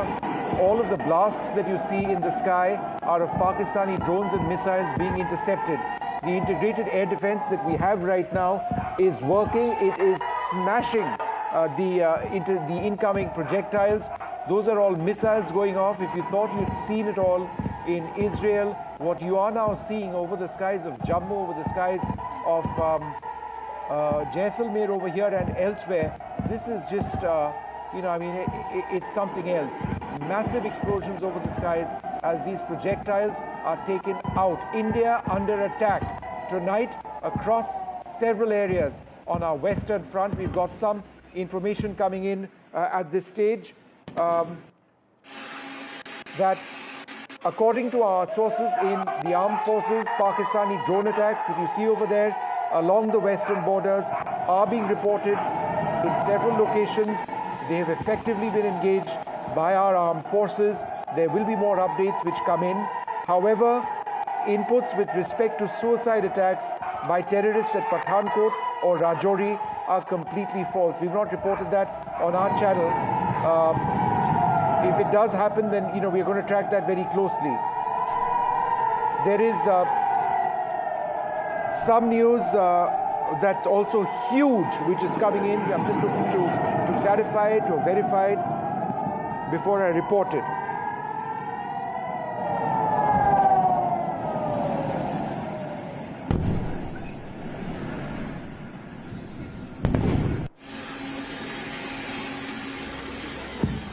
Shiv, what we do have at this stage is an indicator that a Pakistani AWACS platform may have been taken down by the Indian Air Force. On the Pakistani side, in Pakistani Punjab, again, we don't have footage of this, it's night, but this is the information that is tentatively coming in right now. There have been reports of an F-16 shot down. There have been reports of JF-17 shot down. There is some inaccurate information which has come in the midst of it all. So I think in terms of our conversation right now, Shiv, let's veer on the side of caution by telling our viewers that there is information which is coming in of substantial Pakistan Air Force losses at this stage. Shiv? Vishnu, I agree with you. There's a lot of information coming in thick and fast. The F-16 fighter being shot down, we are reasonably sure that's confirmed because I've gotten that from my sources in the Air Force as well as the government. Information coming in from some government sources of a Pakistani airborne early warning aircraft being shot down is enormous news if confirmed to be true. We're talking about it right now because at least two government sources have given us that input. It isn't confirmed just yet. We're waiting for a confirmation. And I agree with you, Vishnu. If that does get confirmed, it would be, a huge hit on Pakistan's Air Force. Just as a matter of detail, to tell our viewers that Pakistan operates two kinds of early warning aircraft. It has a small fleet of Saab 2000 Ariai aircraft from Sweden. It also operates the ZDKO-3 Karakoram Eagle AWACS aircraft supplied to them by who else but China. We don't know which of these two aircraft, are in the air, but government sources saying that it's possible that an airborne early warning aircraft has been shot down. These are, of course, basically flying radars. For those of our viewers who may not be completely familiar, AWACS aircraft are, which stands for Airborne Warning and Control System or Airborne Early Warning and Control System, are aircraft which have large, very powerful radars, which by virtue of their altitude have an amazing sweep of vision, off the battlefield, of anything that they really want to look at, including aircraft, missile launches and things like that, and provide a very powerful sort of sensor platform in the air to warfighters. So if an AWACS has been shot down by India, and we will hopefully get a confirmation on that beyond the fog of war through which we're trying to report this very, very rapidly escalating story, would make it one of the biggest combat losses for Pakistan in a very, very long time. We have to be careful. Vishnu and I, we are looking at messages we're getting on social media as well, acknowledging that NDTV's reportage of this evolving situation is being seen to be the most responsible because, we are vetting information as much as we possibly can in the constraints that we are under right now. There are multiple feeds of footage coming in. There are lots of inputs coming in from our network of reporters in Jammu, in Samba, in Pathankot, in Riyasi, in Bathinda, in Jaisalmer and elsewhere. And therefore, putting it all together live right now is something we want to be very, very cautious about because we are also aware that there is a degree of possible misinformation that can do the rounds, and therefore we will exercise caution while we report. F-16 shot down, airborne warning and control system, confirmation awaited, but indications coming in from the government that this may have happened, which indicates that things are definitely escalating with each passing minute. Vishnu, we also did receive an indication earlier that India's retaliation, is imminent. It's going to happen at any time. What shape or form that's going to take is anybody's guess. We don't know that, but remember that just hours ago today, India had already struck Lahore, with attack drones called the Harop. Whether India uses the same kinds of weaponry, different kinds of weaponry, we will of course not speculate on those operational details. Dave, hang on for half a second. Our army sources telling us that there has been no movement of tanks on either side, and that media, there is a lot of irresponsible media. Unfortunately, I do need to say this. There are people who've been saying there is. That's not the case.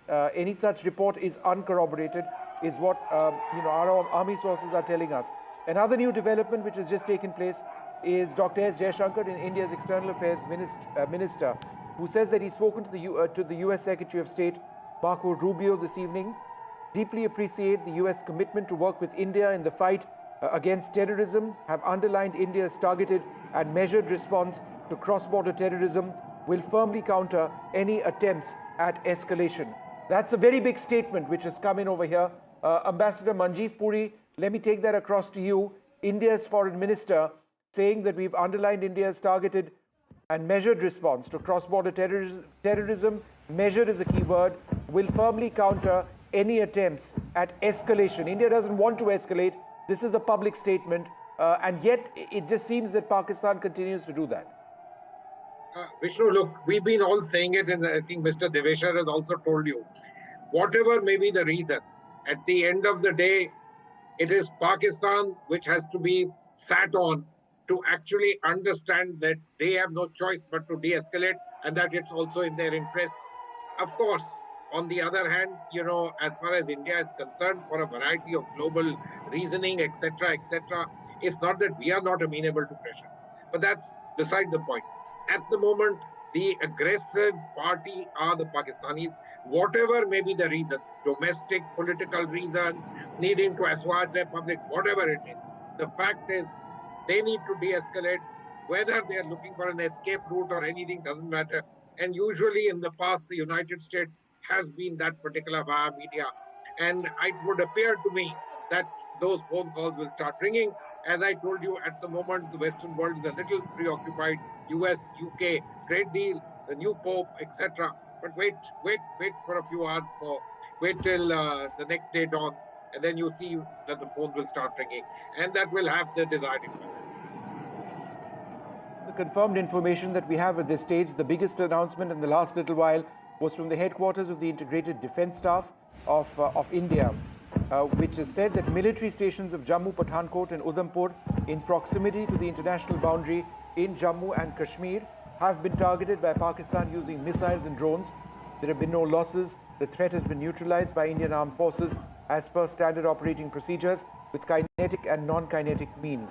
The other big piece of news on the international front has been our External Affairs Minister speaking to his US counterpart, Secretary Rubio, where he has told him that we deeply appreciate America's commitment to work with India in the fight against terrorism, underlined India's targeted and measured response to cross-border terrorism, will firmly counter any attempts at escalation. So that's the second major development which has taken place. There is blackout. There are blackouts in several cities across India: Srinagar, Jammu, Jaisalmer, Chandigarh, many other. There'd be upwards of a dozen at least where there's a full blackout which was ordered. The footage that you see, two images, two different areas. Again, deferred footage because that's a government obligation. On your left, Jammu. On your right, Jaisalmer. This is some of the most vivid footage. What you do see on your screens in both cases are of Indian surface-to-air missiles being fired, taking out incoming missiles and drones.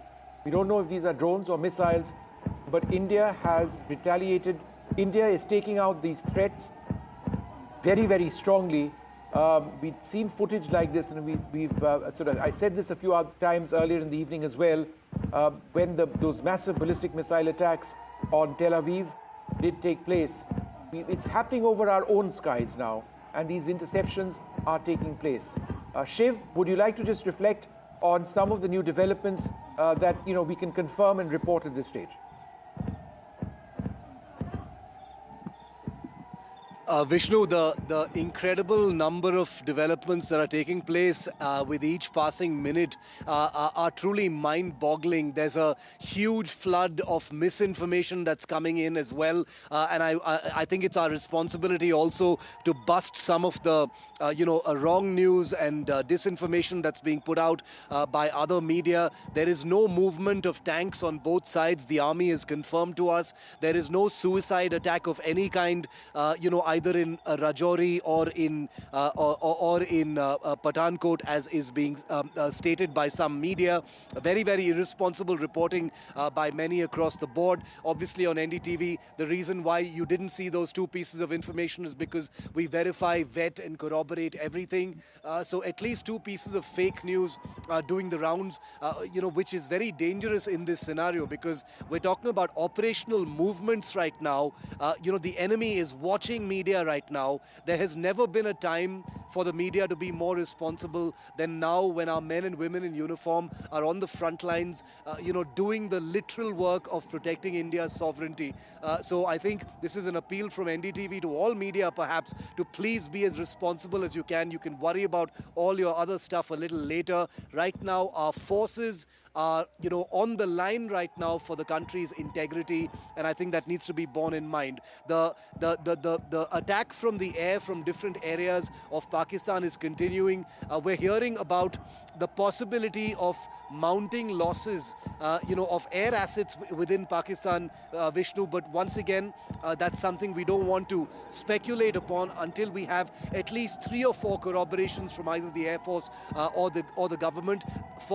As far as that benchmark is concerned, we can say that an F-16 has been shot down. As far as the AWACS is concerned, that's something that's going viral right now, because obviously emotions are high in India right now. People are angry. It's understandable, but that's also a situation that becomes ripe, for wrong information to, spread dramatically. So on NDTV, we will be responsible, because you have the right to get correct, authentic information, and not just something, that you can be pleased about. So very possible that there has been a loss of an AWACS aircraft, but we will report that only once it is actually confirmed. F-16 down, possibility of another fighter also down, but await NDTV's confirmation. Vishnu, whether Why, Shiv, that's important, what you are saying, because just in the last little while, we've got the Barmer district collector who's come in with a message saying a private news channel is broadcasting the news of a missile attack in Barmer. No such incident has occurred. The district administration denies this. So again, we are going to go by, what we know to be fairly accurate and report that. Sorry, Shiv, go ahead. Yes, just as I was saying, Vishnu, there are 3 aspects of what is going on right now, and I want to describe them in some detail, because I know that an overwhelming section of India's viewers are watching us right now, and the kind of pressure on us is even more right now to authenticate all information. And Vishnu, you and I are in the best possible position to do this, because we've both covered war, we've both covered conflict, we've visited practically all of the places that we're naming right now, whether it is Pathankot, whether it is Jalandhar, whether it is Jammu, whether it is Jaisalmer, and therefore we have an idea of what this actually looks like as this plays out. Let's talk first about the air aspect of what's happening. There are fighter aircraft in the air, there are support system aircraft in the air, there's a possibility of missiles flying between both sides from the air as well. We do know that an F-16 has been shot down. There's a possibility of more assets being lost on the Pakistan side. Nothing on the Indian side, even though Pakistan has just issued a press release from Rawalpindi talking once again about those Harop drones having been intercepted. No indication of that. Now let's talk about the land aspect of what's happening, Vishnu. Number one, I've just come back from the line of control in Kupwara sector. It is completely lit up.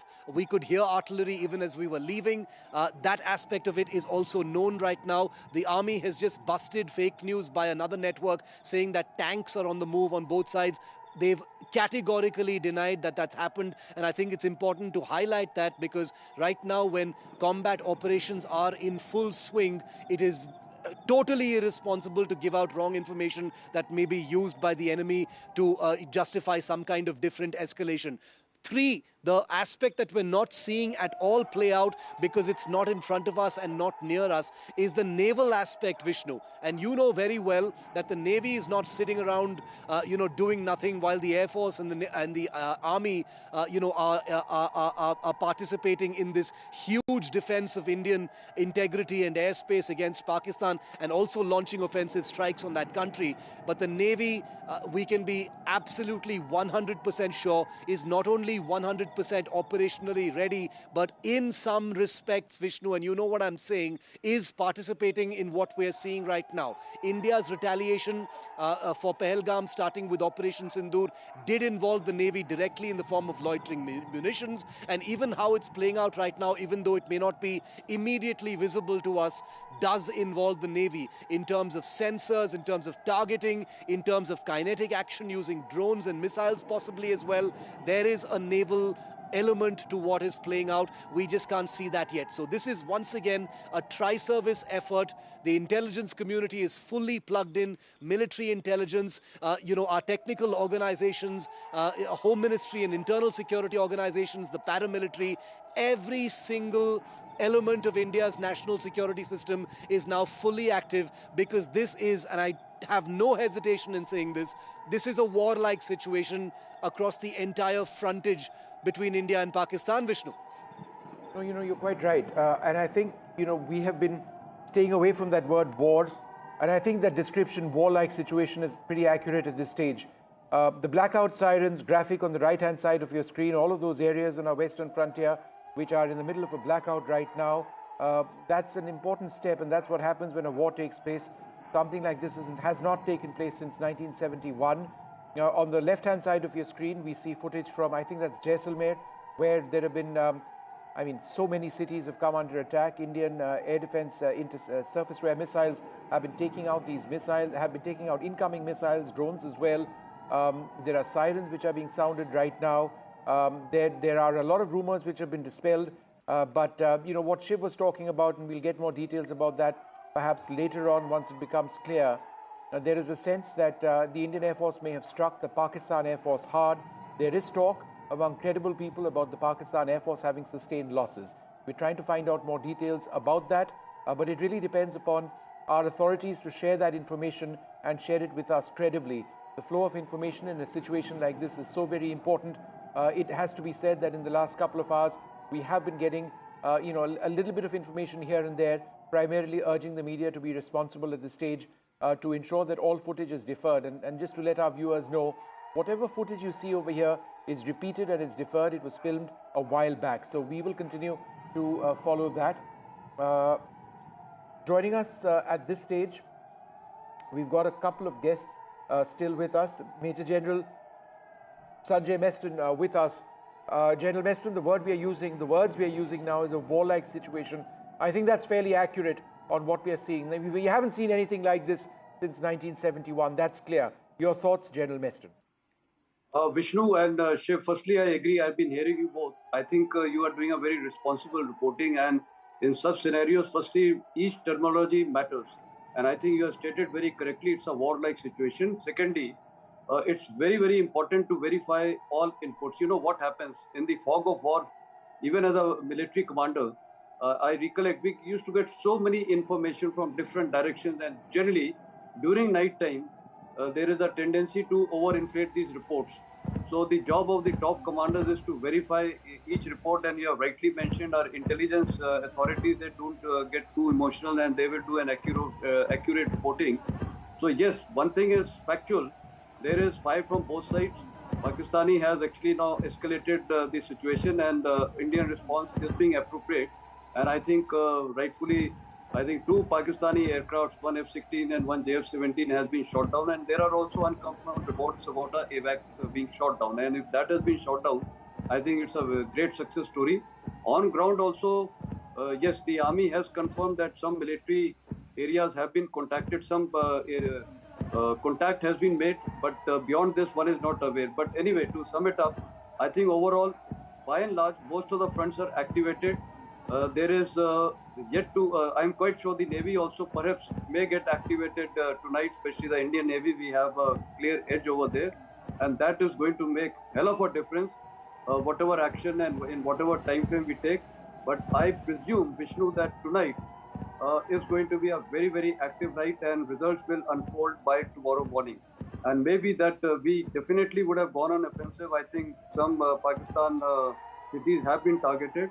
And I think those strikes, whatever we'll be doing now, we will be striking their military targets, their communication centers, and maybe even some strategic targets we may have to target, because that also now is very, very important, and that decision is of course dependent on the Joint Chiefs of Staff under the CDS, because strategic targeting becomes a necessity. Let's take our mind back. In 1971, we had targeted the Karachi port. So I think that is also on the cards. Probably tonight, I see a lot of action and likely targeting of strategic targets from both ends. They may try to, damage some of our dams, but if they do, then I think the response will be more severe than their limited dams and headworks will be targeting Vishnu. All right. So, General Weston, you've sort of spelled out the range of options, the role of the Navy in terms of expanding targets, what it could be that we are going to hit. Now, we don't want to get ahead of ourselves. And at one level, we do want things to be right-sized. We do want a process of de-escalation to start at some stage. That's not what I am saying. That seems to be what the government in its messages has been saying as well, that, everything that we are doing now is proportionate. There have been enough off-ramps which have been given to the Pakistani government in statements issued to the press, in statements issued in press conferences by our Foreign Secretary and others, that, we are pursuing a certain path. It is proportionate to what Pakistan is doing. We are going after terrorists. They are going after civilian areas, as we can see. They've gone after religious areas. They've gone after Indian military facilities, and therefore there is an Indian response which follows at that level. Now, that's the message we've been giving. Pakistan is not following that at this stage. It does need to be said that the US has reached out to us. We've responded. External Affairs Minister Jaishankar has spoken to his US counterpart, where he has told him that we will continue to work closely and we are not looking to escalate. That's what Mr. Jaishankar has said. India is not, Dr. Jaishankar has said, we're not looking to escalate. That's important in a situation like this. Will Pakistan accept and follow that? Now, all sorts of information coming in on the loss of fighter aircraft by Pakistan, possibly AWACS platforms. We cannot confirm any of that so far, so we are being very, very cautious about that. Some reports about pilots in custody, that's been denied to me. So that's another piece of news which may not be correct, but there is very much a fog of war situation which is taking place right now. So things can change. It is a fast-moving period of development, and so therefore we will responsibly give you information we have now and tell you that, look, it can change, and if it does, we will tell you it is changing as well. Wing Commander Gitanjali Singh with us. Wing Commander, thanks very much for being with us. It is confirmed that several Indian military stations have been under attack. The IDS has confirmed that, which is why we are reporting it. Pathankot, Udhampur and Jammu. These are some of our most important military bases on the Western Front. Why are these important in terms of their location? Anything that you can share with us? And could you explain to us how India has been repelling these attacks? Good evening, Vishnu. Jai Hind, everybody. Jai Hind. In today's evening press conference, the Defense Secretary clearly said that it's up to Pakistan to de-escalate or engage. However, they have clearly chosen to escalate further by targeting our military bases and again, civilian population, the innocent civilian population. So suitably, a response is underway, and I guess it would be more clear by tomorrow morning by official sources. However, the civilian population in these circumstances needs to be properly informed, and any misinformation should be disregarded in this fog of war. As an ex-Fauji, I request the nation to support the armed forces and civil authorities by following the instructions issued to them and acting bravely with courage and believing in the capabilities of the nation. The military bases right now being targeted, as you know, are major bases on the Western Front. They are clearly being targeted because of the range and the vicinity to the adversary that right now we are engaging in, that is Pakistan. So it is quite known that this front is going to be the forefront when a retaliation from Pakistan is going to happen. However, I would just request that in this development and the developing situation that we are in presently, there is a little restraint that we need to act with and a little more responsibility that we all need to exercise in passing on the information. As you have been clearly mentioning, there have been a lot of information floating around. But what we need to believe and what we need to pass on to the civilians and the population sitting on the ground and seeing these horrific visuals in the sky matters a lot to their morale and the psychology of these people on the ground. General Gigi Dwivedi, your thoughts at this stage with the extent of the attacks now taking place. Is it very likely that India will respond, if we haven't already, even if our response is proportionate, it would be fair to say that it would be substantive, perhaps even massive in terms of numbers of strikes going in and the areas which are covered. Well, Vishnu, it's very important to take a audit as to what the exact situation is now. I think right now we are witnessing a very intensified aerial activity. I mean, both sides are trying to knock off the air defense system so as to gain an edge in the air domination, which is very important should there further escalation take place. Point number one. Point number two is very important information that ground forces have not yet made any move, because when ground forces begin to move, that means the escalation is going at a different level. The third point is, as I see, there's going to be escalation because India would respond very substantially. And what Pakistan is doing is to escalate. I think we will give a right message that escalation, if they do, is not going to actually be in their favor. Fourth point, Vishnu, we see the history of Pakistan. Whenever the generals are at the helm, they have tried to punch above the weight, and Asim Munir is no exception. He belongs to the same stable, and I think very soon he'll realize that he has actually, jumped the tape.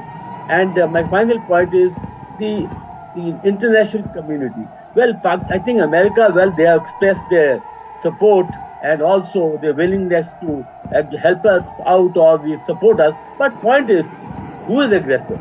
That's the point we need to ask the global polity. That it is Pakistan, and they have not been the Indian. In fact, America blows two bugles at the same time. We need to tell very firmly that if you want to support us, then come heavy on Pakistan. You can't be actually giving the military assistance and at the same time say that we are with you. I think we need to do hard talk. And finally, Vishnu, why Pakistan is so jumpy? It's China behind. They feel that China is there. They can use their assets, and China has total support. I, being a defense attaché, China can vouch that there is a very intimate give and take between the PLA and the Pakistan army. I think, but the Pakistanis are fools. Chinese never actually burn their own fingers for someone else. So General I've just got some breaking news coming in. This is a statement from the Ministry of Information and Broadcasting.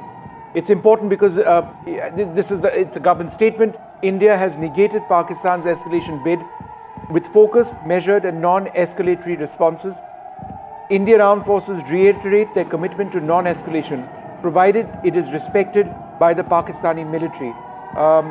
General Meston, would you like to comment on that? This is the off-ramp that we were talking about earlier on. In fact, let me take that across to Shiv. Shiv, I'm just going to read that again, get your thoughts on this. It does appear to be an off-ramp. The Ministry of Information and Broadcasting, Government of India, in a tweet says, India has negated Pakistan's escalation bid with focused, measured and non-escalatory responses. Indian Armed Forces reiterate their commitment to non-escalation, provided it is respected by the Pakistani military. So there is an off-ramp, it's for Pakistan to take. That's my interpretation. What is yours, Shiv?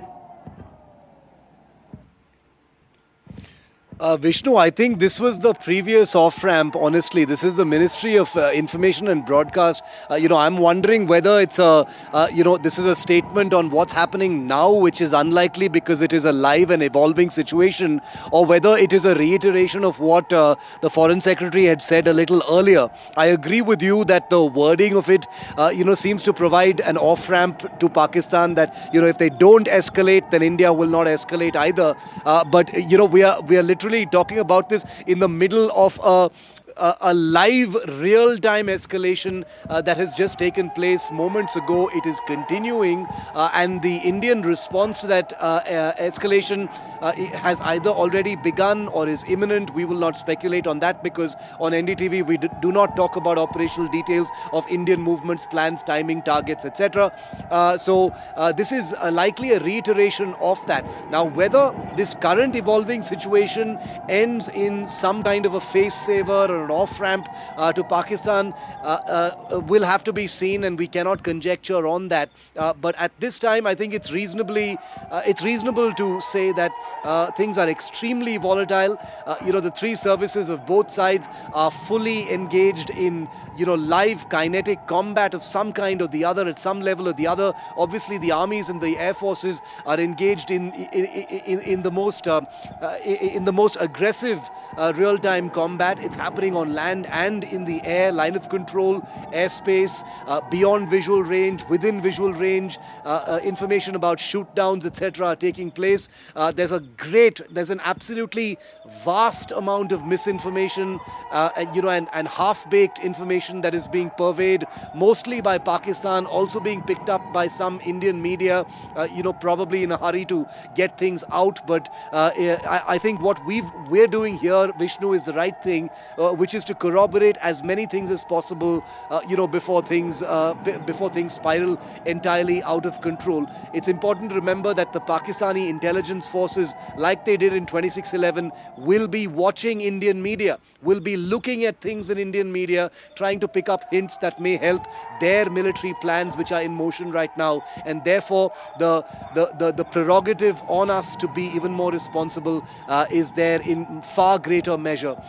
We are still to hear more details about the air defense situation around all these bases that were attempted to be targeted by Pakistan. I should use that word attempted because there is no information whatsoever or suggestion, Vishnu, as we know, that any of those targets have been successfully engaged or hit. It seems to be a complete wipeout as far as those incoming projectiles are concerned. And once again, for the second time in 24 hours, Vishnu, it seems that India's air defense forces and the integrated air defense system has performed to maximum effect. This is truly a surreal salute to the kind of expensive, sophisticated technology that India has integrated, invested in and deployed across these regions of India. And this is where they really start earning their money, and they so far are doing so admirably. Shiv, hang on, as always. We've got General S.L. Narasimhan with us. We've got Major General G.G. Dwivedi, D.P. Srivastav with us, and also Ambassador Srivastav, and also Major General Sanjay Meston. Let me go across to you, General Narasimhan first. There have been attacks confirmed now on Indian military bases, Udhampur, Jammu, and one other, that the Integrated Defence Staff has confirmed that India has repelled these attacks. There has been a statement which has been put out by the government, which says that India is not keen on following an escalatory path, but that depends on Pakistan. There's a rider to that statement. In the context of these two developments, how would you assess where we are presently? We are present. Thank you, Vishnu, for getting me on your show. We are presently on a action-reaction kind of a mode. The action was started by Pahalgam, by Pakistan, and we reacted with Sindoor, and then the action-reaction is still going on. I would put it in this manner that, these are actually initial stages of the action-reaction. Pakistan has to the onus of escalation has been put fairly on Pakistan, and that is what the Foreign Secretary also mentioned in his press briefing today. As long as Pakistan controls itself, we will not escalate is the message. If what I would expect is Pakistan would still escalate some more before de-escalating. So we should be prepared for it. That is the way I see it at this point in time. Ambassador Srivastav, would you like to comment on what the government has said? This is the Ministry of Information and Broadcasting. India has negated Pakistan's escalation bid with focused, measured and non-escalatory responses. The Indian Armed Forces reiterate their commitment to non-escalation provided it is respected by the Pakistani military. Do you believe the statement perhaps doesn't reflect the present situation where there is massive escalation because of Pakistan, or do you believe the statement which was put out at 9:12 p.m. is in fact an opportunity for Pakistan to take as an off-ramp, end this? Just give me a minute, Oh, we will come back to you in a moment. General Meston, would you like to come in?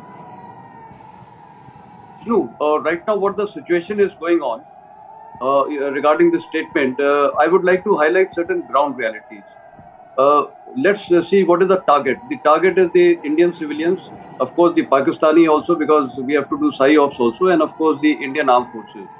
Now, coming on to each one of them, Indian Armed Forces at this stage would be focused on the mission, so they would be assessing things on ground and taking actions accordingly. So they would be totally involved in their mission, whatever mission now it is.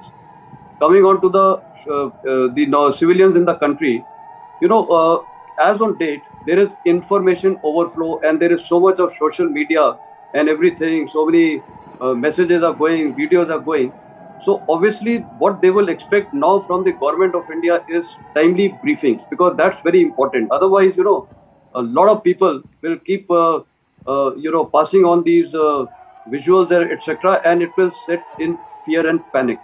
Now the collectors are there, everything is there, but somehow they have to have a system in their own respective districts, and which has to flow top down, that is from the government of India, because people are looking for inputs. Everyone, normal question is, kya ho raha hai? What are they doing?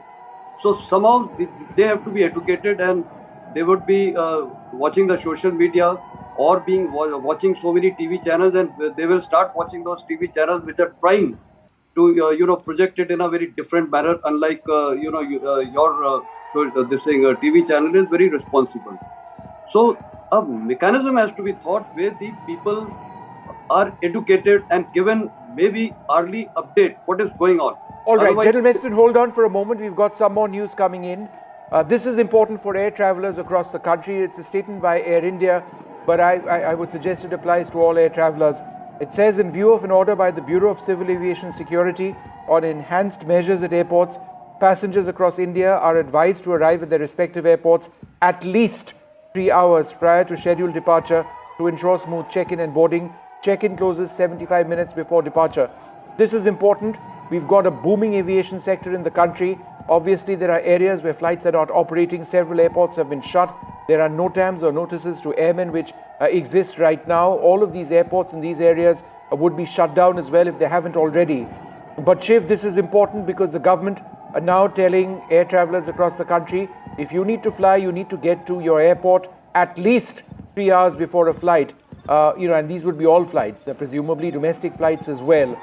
So this, I think, reflects an enhanced security concern as well. Shiv?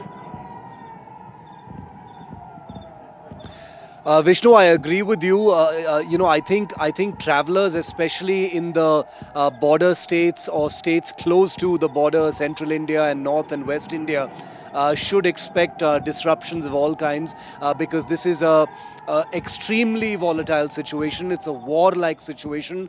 There is constant real-time combat taking place, kinetic action on both sides. It is very likely that very short notice NOTAMs and other restrictions will fly into effect at a moment's notice.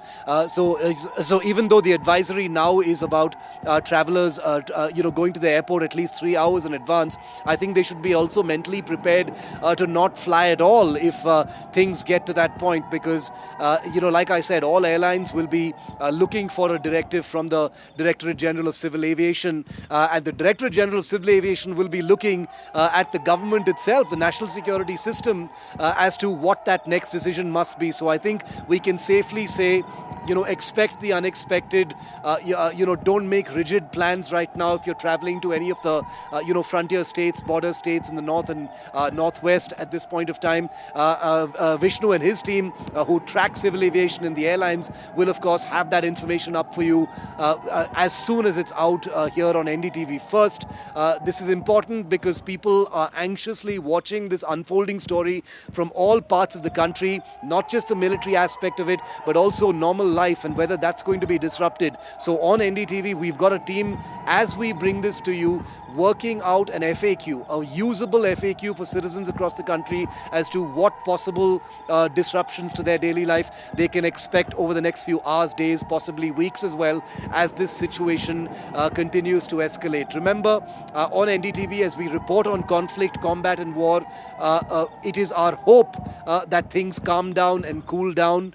India has every right to retaliate against provocations and escalations by Pakistan. But at the end of it, we hope that there is, a resolution and things calm down, because at the end of the day, we do not want to send our men and women into the line of fire unless India absolutely has to. We've got a very professional security establishment and force. They will do what needs doing to protect India. But right now, our responsibility as citizens to report what's happening accurately, to bring timely information to all of our viewers, to citizens, is the biggest national duty perhaps that we can actually do here in the media. So Vishnu, multiple new threads coming in terms of aircraft losses, in terms of movements on the Pakistan side, in terms of Indian missiles, hitting targets within Pakistan, which we will talk about only once we have a confirmation on that. There are other dramatic claims that are being made, which we will not get into until we have a confirmation. That's a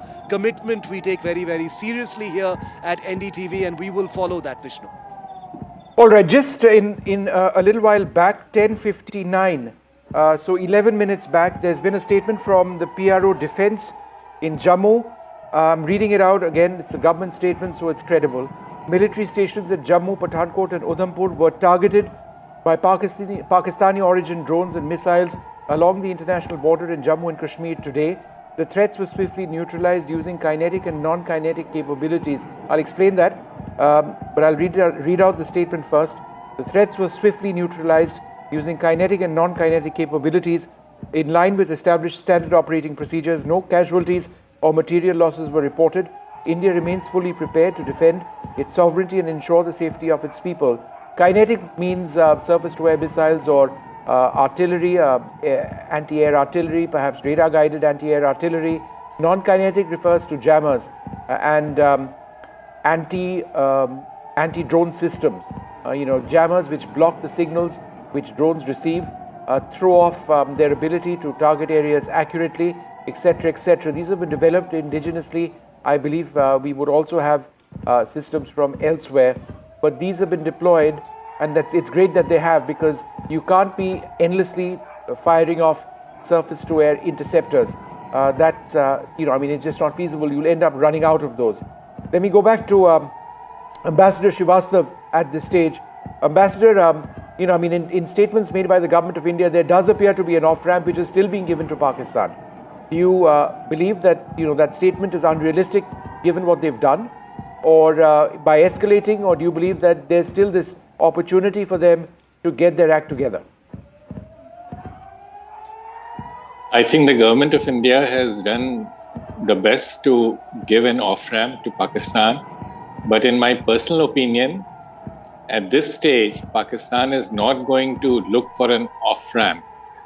General Munir is looking for a win so that he can consolidate his position within the army. You have to bear in mind that Pakistan is a divided country and Pakistan army is a divided house. Last year, in 2023, we have seen that there were attacks on the army headquarters and on the Lahore Corps Commander's residence. So Munir has a very tenuous position, and this has to be we also have to keep in mind his own mindset, which he has displayed on and off. He talks about ideology of Pakistan and two-nation theory. So he's not a professional soldier. He believes that he's a soldier and the priest together. And that is a very dangerous combination. So at this stage, I don't think it is realistic to expect an off-ramp by Pakistan. They will try their best till they have exhausted themselves, which is likely to be sooner than later.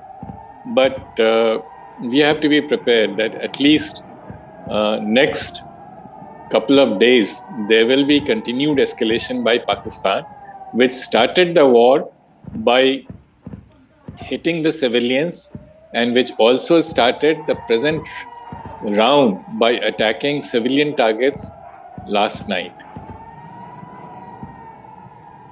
Ambassador Srivastava, thanks very much for sharing that detail with us. I'm just going to add a little bit about NOTAMs, or Notice to Airmen, which have just come in now. I've got a list of all of the airports which remain shut. Chandigarh airport is shut. Srinagar, Amritsar, Ludhiana, Bhuntar, Kishangarh, Patiala, Shimla, Kangra, Gagal, Bhatinda airport, Jaisalmer, Jodhpur, Bikaner, Halwara, Pathankot, Jammu, Leh. Leh is also shut. That's critical. Mundra, Jamnagar, Hirasar, Porbandar, Keshod, Kandla, Bhuj. These have all been shut. And so in case you are headed out, you need to know that, in addition to this, and I'm not sure if I've read them, but Kishangarh, Bhuntar, which is Kullu, and Ludhiana have been added to the airports list, closed. Presently, some of these are military airports, dual use, but civilian flights aren't going to be taking place at that stage. Some airports, some channels reporting that entry to airports across the country is banned. That is incorrect. Entry to airports has not been banned, but you do need to get to the airport 3 hours before a flight takes place. We're still waiting more details on what exactly has taken place in terms of the Indian Air Force's offensive against the incoming targets where the fighter aircraft have been targeted. More details like that, but we are awaiting that at this juncture. There's also been a total blackout, as you would expect, in several border areas. In fact, let's play out that map of areas where blackouts have taken place. These are just a few areas. I can tell you that there are many areas where this has taken place. We may not have all of the areas up, but local authorities, the district magistrate, the collector, etc., would be acting on their own on the basis of orders, that they have been receiving to shut down lights and ensure that people are therefore somewhat more safe. So that's the situation right now across India. I'm just going to summarize what the situation is and get Shiv Arur in at the moment.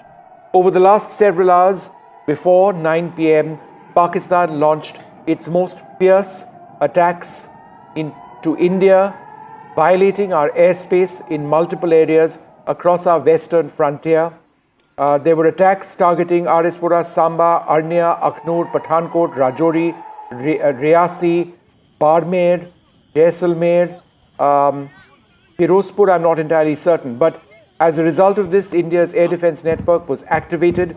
Some of the attacks were meant or targeting military bases in India.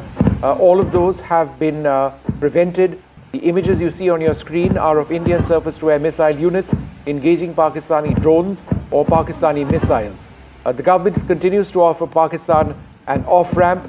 The Ministry of Information and Broadcasting has said that Pakistan does need to understand that India is being proportionate in our response, and that if they respect that, then there may be a way out of this at this particular juncture.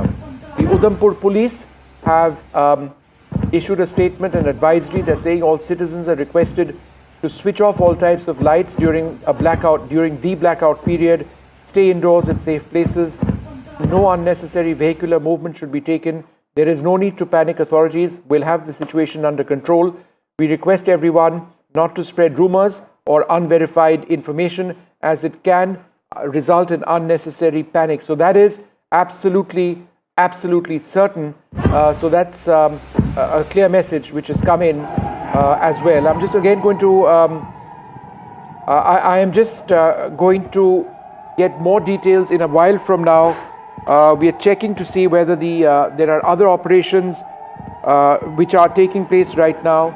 We don't have Shiv Arur just yet. We're trying to find out. But let me go across to General S.L. Narasimhan. General Narasimhan, there are initial indicators of India at this juncture perhaps stepping up our attacks following this. I'm not getting into what, because it needs to be verified. But would that be a normal response given the extent of the Pakistani attacks? I think so. The thing is that you listed out the places which have been under drone attack from Pakistan. While defending them is only one aspect of it.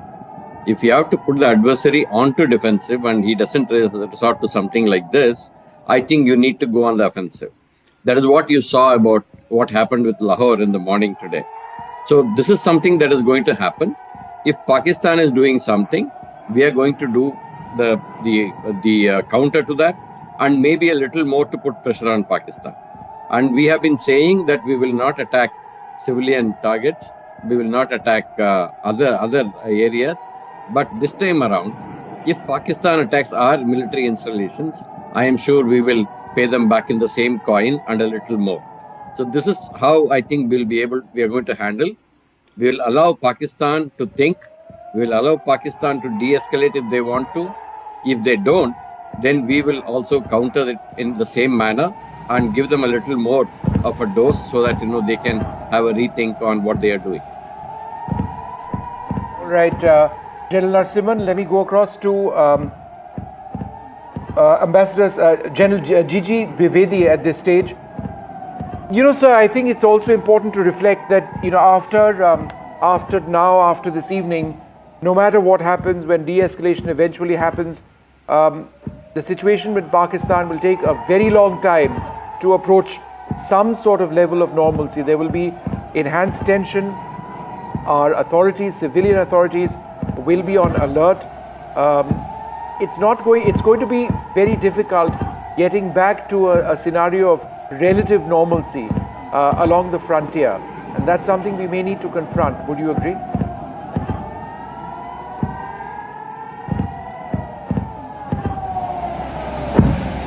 General Narasimhan, in fact, General Meston, would you take that question?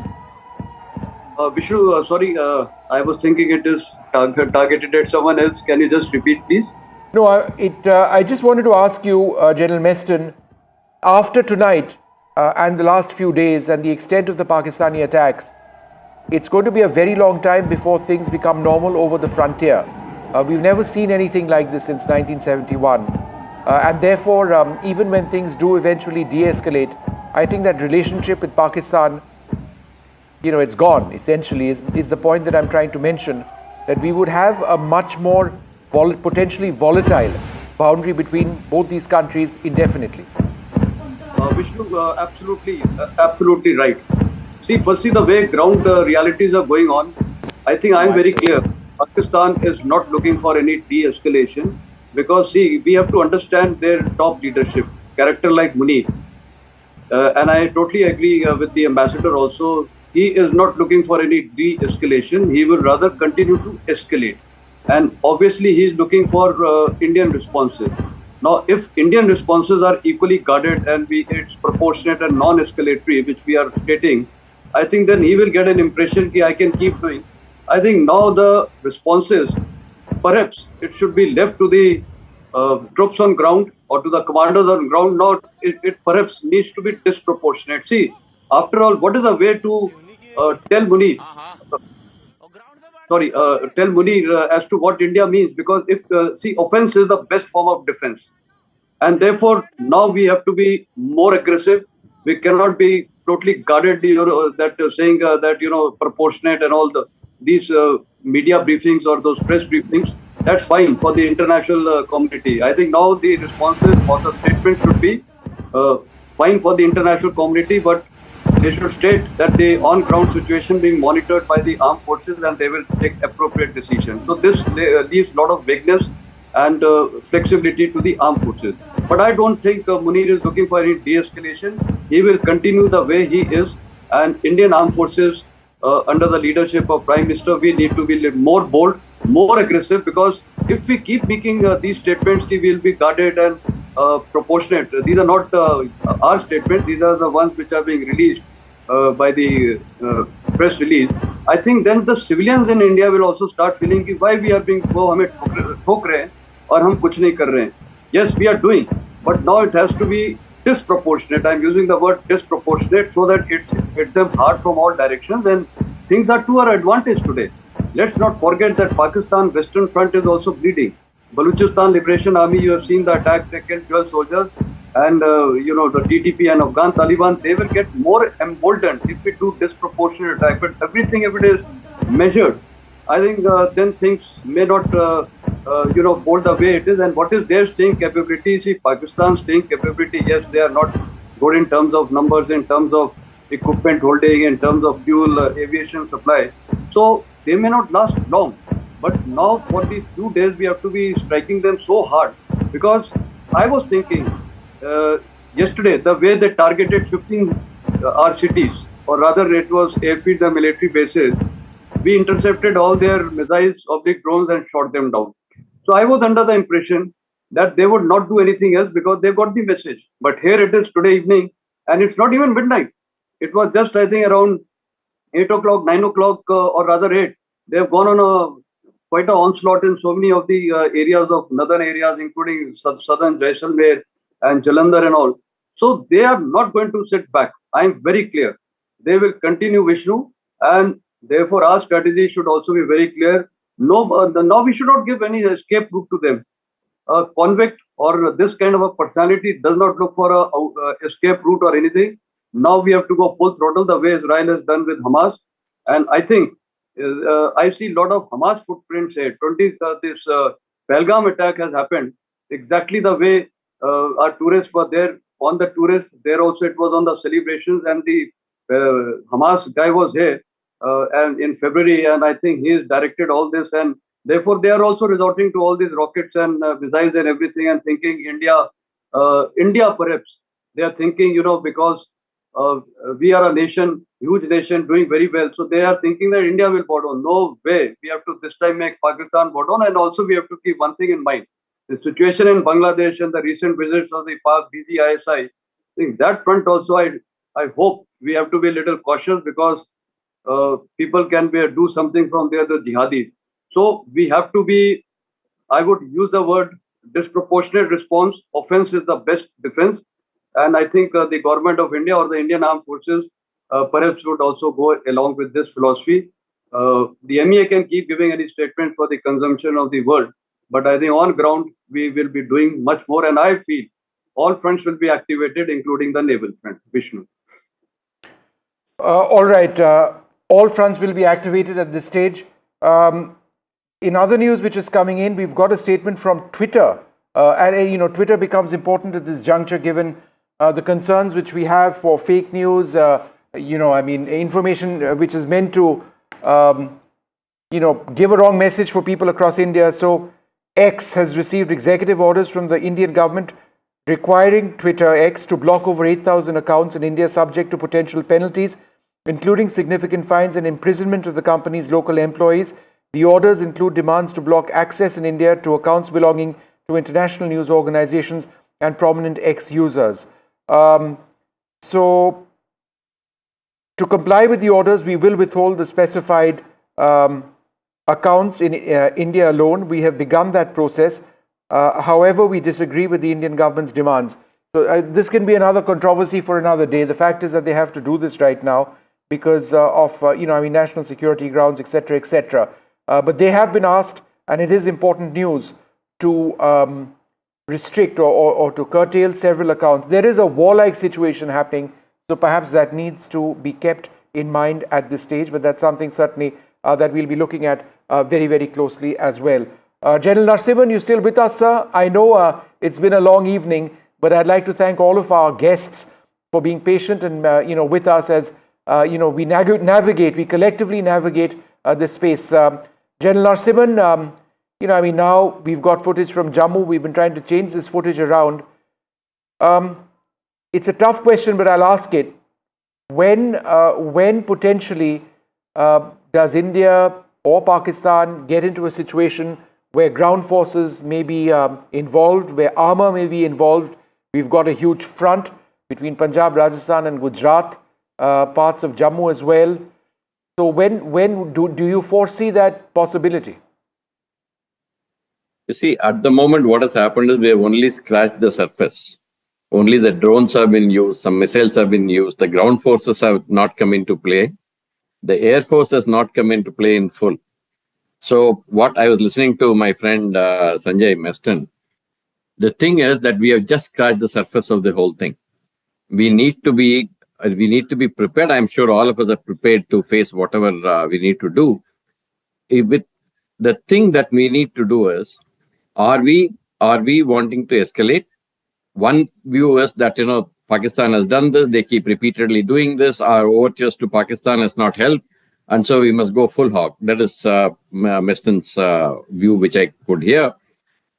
The point that we need to keep in mind is it also comes with some kind of penalty for us. Please understand, we are at a place where we are the world's largest growing economy. The reports have come out recently that we have come to 4th place ahead of Japan by about $100 million. And we are on the path of growth. And we are trying to come to 2047, which is supposed to be one of the hallmarks of our history. If you are on the path and you want to do that, you need to take actions in a manner that it doesn't affect that general line of direction. That is one. While saying that, I am not in any manner insinuating or implying that we should not go full hog when we need to. What we need to do is to do a calculated kind of movement. And that is going to take some more time, is what I personally feel. The escalation will happen. In my first remark in this particular session, I had mentioned that Pakistan will escalate before the de-escalation starts. On that, let me ask you this quick question. There's a breaking news development. The Saudi foreign minister is expected to land in Islamabad Friday as diplomatic activity speeds up in a bid to de-escalate tensions between Pakistan and India. In fact, let me ask Ambassador Srivastava, Saudi Arabia close to Pakistan, close to India as well. How important is this step, the Saudi foreign minister? Saudi Arabia is one of the main donors for Pakistan. But Saudi Arabia has also sensed and has been victim of Pakistan's treachery. When Saudi Arabia needed Pakistani support in 2015 in Yemen against Houthis, Pakistan backed out. So they know that Pakistan plays it both ways. The visit is important, but I don't think that at this stage, this is going to make any difference to General Asim's calculus. He wants a win before he calls it off.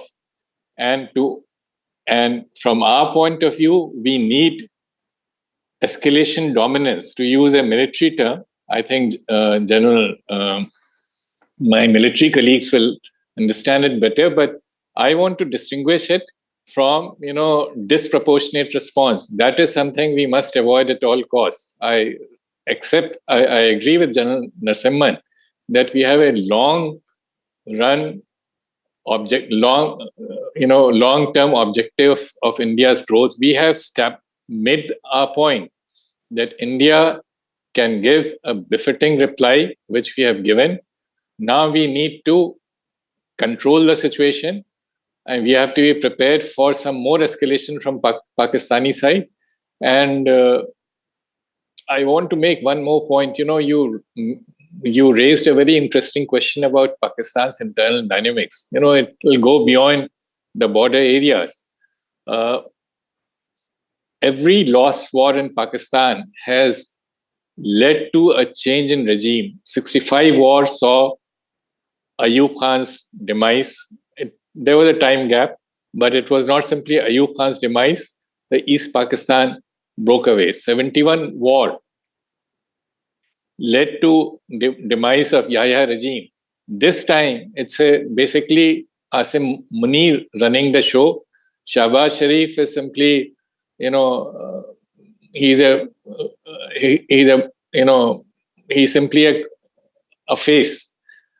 So there will be consequences within the army and within the ruling Punjabi elite. So we must focus on Punjab and make sure that Pakistan army learns a lesson so that it doesn't repeat this adventure. I'll make two related points. One of the weakest point of Pakistan is Karachi. Karachi port, Pakistan's tax structure, direct taxes, nobody pays. So 70% of Pakistan's revenue comes from customs duty. And that is where Karachi port comes in. I have served in Karachi. I was in Indian consulate in Karachi in early 90s, and a very difficult time. I went through 2 gun attacks. I'm the only officer of the Foreign Service on which ISI pulled out guns. So Karachi port is something which, if we take care of it, it will deliver a big blow to Pakistan. The last point I want to make, and I think this is the most important thing, you look at the previous wars, and right now I'm not calling it a war situation. It's a kinetic action. It has escalated a bit, but neither side has declared it a war. And we hope that it remains that way. But if you look at the long-term results, the previous conflicts did not produce the deterrent effect that we wanted. The only deterrent effect will come not from kinetic action, but if we terminate the Indus Water Treaty. So far, we have suspended it. What is the difference? There is no difference in terms of legal consequences, but there's a huge difference in terms of practical consequences. Either way, Cross Ambassador to Shiv Arur as well, who's back with us. You know, Shiv, we are very much in a fog of war sort of situation, and I mean it's normal, and you know we're sifting through a lot of information. Some is right, some is not right. Sometimes we get it wrong. Hopefully not terribly wrong, but I think we are getting it right mostly in terms of the information we put on air. In this fog of war situation, there is a statement from the Pakistani minister, their information minister, who says that reports of a Pakistani pilot under Indian custody are totally false and concocted. This is important because this is something which has been flying around Indian social media. We don't need to hold the Pakistani information minister, it isn't necessarily the gospel truth. But for now, this is a reaction which is coming from Pakistan. How would you look at this? The Pakistan information minister would be the diametric opposite of the gospel truth right now on all things. But Vishnu, I completely agree with you that as far as information is concerned in this fog of war scenario, we apply the NDTV template of verification and making sure that there are complete corroborations before we put out information, because it has a direct bearing on this evolving combat situation, and therefore we do not want to, even for a moment, for any reason whatsoever, put out something that may be blatantly false. In fact, on NDTV, like we've been doing for the last few hours, we've been not only reporting what's happening authentically, we've also been busting a lot of misinformation that's been coming in from the other side mostly, but some from within here as well, that's being put out on other media. Important because the security of our armed forces right now and the missions that they're conducting is paramount. It's more important than anything else right now. You're right. There are lots of strands floating around making claims, including of a Pakistani pilot being captured. That's what the Pakistani information minister is talking about at this point of time. But I agree with you, Vishnu, when you say that I think it's important to get it right rather than rush into information and then be proven wrong later. There's a huge meltdown happening in Pakistan right now in the face of all these developments, because they feel like it's an information war. The people of Pakistan are not being told anything by their government. There are all these blatant denials and social media narrative building that the Chinese have learned, that the Pakistan have learned from the Chinese, and therefore it's a situation that Pakistan finds itself isolated in, and therefore I think it's important, even more so on us, to get this information right, because India is not Pakistan. India can never be compared with Pakistan. The militaries of the two countries are as disparate as professional militaries are possible to be in this modern age. All of this was triggered by attacks on terrorist groups, and the Pakistan military has attempted to attack Indian military installations, which to me as a human seems to suggest that Pakistan is confirming that terror groups and terrorist establishments are actually military assets of that country. It's an open secret. Everyone has always said it. But I think Pakistan in the last 48 hours has proven that it is really the global fountainhead of terror by deploying its national resources, for which the people of Pakistan pay taxes, in order to defend or retaliate against attacks on terrorist infrastructure in that country. Let's never ever forget that as we continue to report overnight tonight, Vishnu. Shiv, just for the benefit of our viewers, the reason why it's pitch black where you are reporting from is because there's a blackout. When did that start? Do you remember approximately? And when there was a blackout, was there a sense of disquiet all around you? Absolutely. About 90 minutes ago, Vishnu, is when the blackout began here in Srinagar. We were outside where it was completely dark. Here we're inside. We've been herded inside the place where we're staying right now in Srinagar, where all the curtains are drawn and we're allowed just a little glimmer of light so, people can hear me if not see me. But the blackout continues even now. I'm told there will be a complete power outage in about 20 minutes from now at about midnight. There will be a complete power outage, and we'll be running on batteries for at least the foreseeable few hours until the morning. I'm hoping not longer than that. But that, of course, entirely depends on the, on the administration and the security scenario. These blackouts are not only happening here in Srinagar. I hear they're happening in different parts of Punjab, Haryana, and other frontier areas, Himachal Pradesh as well. And therefore, we need to, look at this not just in terms of what people are facing in different parts of the country, but these mandates that are being executed following a day of mock drills in different parts of the country. And now I think people will get to realize what those mock drills at least partially were about. They were about preparing the country for precisely the kind of escalation that we are now seeing play out between the two countries, Vishnu. Shiv, this is confirmed. India Gate is being completely evacuated in New Delhi, and no one is allowed to stop or remain in the vicinity of the monument. Now, that's not that big a deal. There are occasions during the year when people aren't allowed to go near the India Gate, but obviously the timing of this is no coincidence. Any thoughts on this? Traffic is moving around the circle around India Gate, but people aren't allowed to go up to India Gate.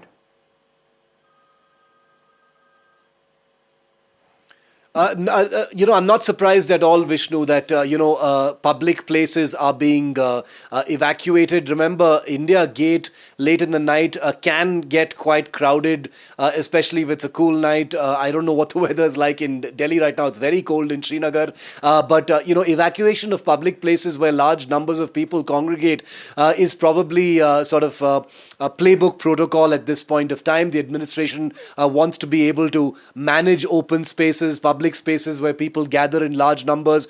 This must be very much part of the civil defense protocol in terms of emergency procedures. Clearing out large public spaces must be one of them, Vishnu. I'm hearing that this is happening in certain other places as well. Of course, we'll give out that information once we have a confirmation. But as we get closer to midnight, usually around the time when these escalations actually happen, I think it's a decent moment to remind ourselves that this escalation began, around 8, just after 8 o'clock this evening, which means that it's going to be a long night. That escalation was triggered then, by air defense systems activated over Jammu. That was the trigger point around 8 p.m. Now we're nearly at 12, 4 hours later, and it doesn't seem to have stopped. In fact, the information is still coming in. Our entire network of reporters on NDTV is bringing us information by the minute, not just from here in India and the different places that Pakistan attempted to attack, Vishnu, but as you know, also coming in from Pakistan, where it is infinitely more difficult to authenticate or corroborate information. But we, of course, and our network are doing our best, because what's happening on the other side is perhaps, even more important at this point of time, because Pakistan has begun a cycle of escalations, for which there will be consequences. Let's make no mistake. And to use the words that you used, Vishnu, a short while ago, India is obviously not sitting around and just taking this. Shiv, I think what would be useful and just come in when you feel like is to remind our viewers who may be tuning in on what's taking place, because there's so many strands of information and I don't claim to remember all of them. But let me start. First up, there have been major Pakistani attacks before 9 p.m. on Arispura, Samba, Arnya, Aknoor, Pathankot, Rajouri, Riasi, Barmer, Jaisalmer. There have been blackouts in several cities. There have been military attacks on military facilities such as Jammu and Udhampur. and Pathankot as well. In all cases, in terms of attacks on military facilities, these have been repelled by surface-to-air missiles or air defense artillery or even non-kinetic means, by which I mean anti-drone jammers. Missiles have been used in these attacks as well. Those have been intercepted. Interceptions of targets coming of incoming drones or projectiles have been reported in several areas. In New Delhi, India Gate itself has been cleared from tourists and those people, others who like to be there. There is a blackout in many areas. Those are all marked on your map. The government has denied that air travel is being shut down in India. On the contrary, they've said that no, everything is on. There are certain airports where it's not, where flights are not taking place. We've listed those for you. However, in other airports, you need to get to the airport at least 3 hours before your flight. So that's some of the information I have. One more piece of information. Dr. S. Jaishankar, the External Affairs Minister, has spoken to Secretary Rubio in the United States, and he has indicated that India is not interested in escalating this. But that really depends on what Pakistan chooses to do with this. There's been a Ministry of Information and Broadcasting statement which also says this, that India is not interested in escalating. However, it really depends on Pakistan's reaction. Some would suggest that this reaction is extreme, and therefore that statement is perhaps not taking into account what Pakistan has done. Irrespective, India has offered Pakistan an off-ramp. It's for them to take it. And finally, before Shiv comes in, these are the biggest attacks on India since 1971. No two ways about it, right? So let's look at it from that macro perspective, that macro picture for one moment. Shiv, go ahead.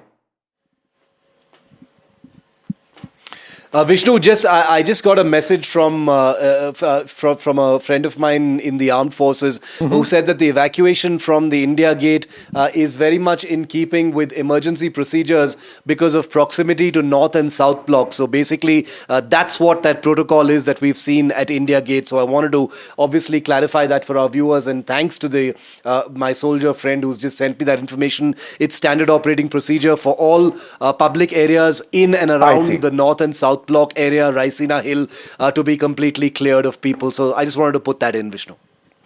All right, so that's right. Shiv just explained the India Gate situation over there. That is standard operating procedure. Anything else you'd like to add to some of the points that I've mentioned so far, Shiv? Vishnu, I think the biggest questions that our viewers probably have right now as we roll out our coverage overnight tonight here on NDTV is what's happening inside Pakistan. You know, I don't want to negate what's on people's minds right now because they're wondering why there isn't more information coming in on what's happening inside Pakistan, because if you go onto social media right now, it's an absolute free-for-all in terms of information, claims, counterclaims, narrative, agenda, things like that are happening. Obviously, this is the place where you get all that authentic information. Some of those things that are being said on social media have been corroborated, and you and I have reported them, including the F-16 being shot down. Shiv, let me interrupt you for half a second. ANI are talking about, another aircraft having been shot down as well. Shiv, half a second. Here's a tweet from ANI, which is very close to the government. A Pakistani Air Force jet has been shot down in the Pathankot sector by Indian Air Defence. Multiple sources tell ANI more details are awaited. So this is important. This is about 12 minutes old, this particular tweet. We've been asking the government, the authorities this question for a while. Nothing has come in. Your thoughts, Shiv? Important, Vishnu, because this is this particular tweet talks about a Pakistani Air Force jet has been shot down in the Pathankot sector by the Indian Air Defence, which means the Punjab sector. Which means these if these are corroborated to be correct, it would be these aircraft are flying either very, very close to the international border, or were attempting to, conduct some kind of airstrikes within, reminiscent perhaps of what happened in February 2019, which you and I reported very closely, Vishnu. It's almost futile conjecturing as to what circumstances, under what circumstances something like this may or may not have happened. But, ANI is a formal news agency that has reported this. And like you said, they do have their contacts in the government, so they should be able to get authentic information of this kind. They are reporting that an aircraft has been shot down in Pathankot. We don't know if this is in addition, Vishnu, to the F-16 that we've been reporting about already, or whether this is another jet. Remember, there's all a flutter about an AWACS aircraft as well. That's been corroborated by one person, but until we have at least two more corroborations, which is our benchmark, we won't be confirming that as, indicative of what is possibly true at this time. But all of these strands of information, Vishnu, make it very clear that there is a hectic air battle on. There are air assets, both on the Indian and the Pakistani side, which are, possibly engaged in some kind of exchange that is not visible to us right now, because the only visual and visible element of this entire deeply dramatic kinetic escalation is the Indian integrated air defense engaging with those incoming Pakistani missiles and drones. And I don't think we're going to get any visual sort of manifestation of the air battle that's taking place, because that's a playground that's too vast. We're talking about, many hundreds of square kilometers of airspace in which aircraft will be operating in, from the Rajasthan sector to the Gujarat sector, where the army has confirmed that a Pakistani drone was shot down over Sir Creek a short while ago. We have a confirmation on an F-16 going down. Everything else right now is in the pipeline. It's in our queue right now on NDTV, is how I'd like to put it, Vishnu. And I think one by one, between the both of us and our network of reporters and editors, we will be able to either, verify or deny what is being said about some of these things. Indeed. Lots of international strands in terms of information as well. One of the important ones is that the Saudi foreign minister is flying to or will be traveling to Pakistan on Friday. Saudi Arabia is very close to Pakistan, very close to India as well.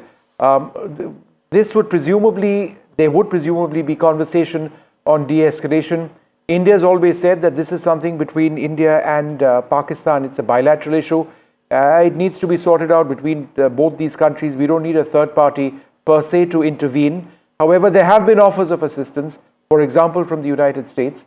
The Saudis going over there, whether they persuade Pakistan to de-escalate, that needs to be seen, because at the end of the day, India will outlast Pakistan in any military conflict. That's just the way it's going to be. The size of our armed forces considerably larger. The size of our military assets, considerably larger as well. Technology-wise also superior. There are certain areas where the Pakistanis are near peers, but by and large they aren't. If you look at the disparity in strength between the navies, for example, of both sides, the Pakistan Navy is not in the same league, not at all. So, these are factors that Pakistan would need to look at very closely. There have been confirmed strikes on their air defense facilities, Chinese surface-to-air missile units earlier on in the day, that too in Lahore, attacks which they were not able to prevent. So these are factors that will need to go in. Now, what is the present situation? It really does need to be seen. I'm not entirely certain. These are deferred, there's deferred footage. There are only so many drones that Pakistan can launch. In fact, that's something, let me ask you, Shiv, on. Shiv, we've been running deferred footage and there have been waves of attacks coming in. But are these over at the moment? I mean, they can restart at any stage, but or are these ongoing in certain areas? No, Vishnu, I think you make a very, very good point. I think these are deferred images. Right now, given that the Indian Ministry of Defense confirmed that between Jammu, Pathankot and Udhampur, all of the projectiles were foiled by the Indian Integrated Air Defence System. I think that kind of bookends that sort of action and seems to suggest that there is no more incoming threat at this point of time. I completely completely agree with you when you say it could start again at any time, because there is, of course, reason to believe that Pakistan does have a stockpile of such munitions, which it will probably be eager to use, given that on 2 cycles so far, all of its incoming weapons have been foiled by air defense projectiles and interceptors from India. In some of the other places, we're not so sure.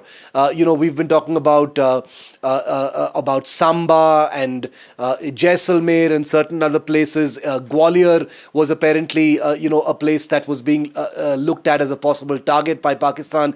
We don't know just yet. Nothing to suggest that there are incoming projectiles there. But as you know, this kind of saturation attack, sending a lot of munitions or projectiles, consumes a huge amount of, energy, a huge amount of targeting energy, a huge amount of, literally fuel and capacity of any military. And therefore, having a sustained launch of these projectiles and munitions into another country is not is not something that is feasible. So I'm guessing that right now things may have tapered off a little bit because the manner in which we were reporting them a little earlier, Vishnu, it was literally like citizens' mobile phones plugged in, like, public public access sensors, where these visuals were streaming live on the internet or on social media. We were picking them up when they were a little deferred. So I'm guessing that since we're not hearing anything of that kind anymore,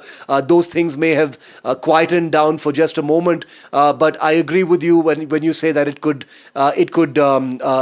flare up once again. I think the scene may have shifted now to what's happening inside Pakistan. And, ANI reporting another fighter jet of Pakistan being downed in the Pathankot sector is the fresh piece of information that we're looking at closely and hope to get a confirmation of very soon, Vishnu. No, that's absolutely huge. The fact that you've got a government agency, an agency very close to the government actually tweeting that out, it's information that we've been trying to confirm, and some of our official sources may not necessarily have been aware of these developments, but it does appear that there is something there. So we're going to be looking very closely. I think it's interesting, Shiv, that if this has taken place and that there is an aircraft, a Pakistani aircraft which has been downed, and in Indian airspace, then it would indicate that they were trying to penetrate our airspace, when in fact what we've seen so far is both countries taking shots from well within our respective territories. That's because there are standoff weapons which are available. India's got the Scalp, which can hit targets out several hundred kilometers. Pakistan as well. They've got certain cruise missiles as well, which can be fired. Their munitions off their aircraft in terms of long-range missiles. They don't have the legs that our missiles do have. But to actually get into this incredibly defended airspace and be shot down, that really does say something. Shiv?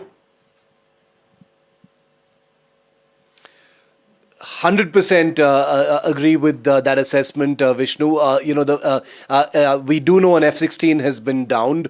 If another aircraft has been downed in addition to an AWACS and possibly other aircraft, we don't know this for sure. We're only reasonably certain about the F-16. Then it would suggest a very, very chaotic, slightly out of control scenario playing out in Pakistani airspace. Where they've been completely engaged by either Indian fighters or Indian air defenses, surface-to-air systems. It's also reasonable to assume that some of these aircraft, if not all of them, may have been, in the process of some kind of offensive action or flying very close to the border in an aggressive, intimidatory fashion. Never a good time to do that, after you have already attempted to attack a country, because India's air defense systems, including the S-400, which is being spoken about in great measure, but also not to forget India's very own indigenously developed, made in India Akash surface-to-air system, which has come into its own in a very, very big way. It's a weapon that the Indian Armed Forces absolutely adore. Many more systems of the Akash variety are being ordered.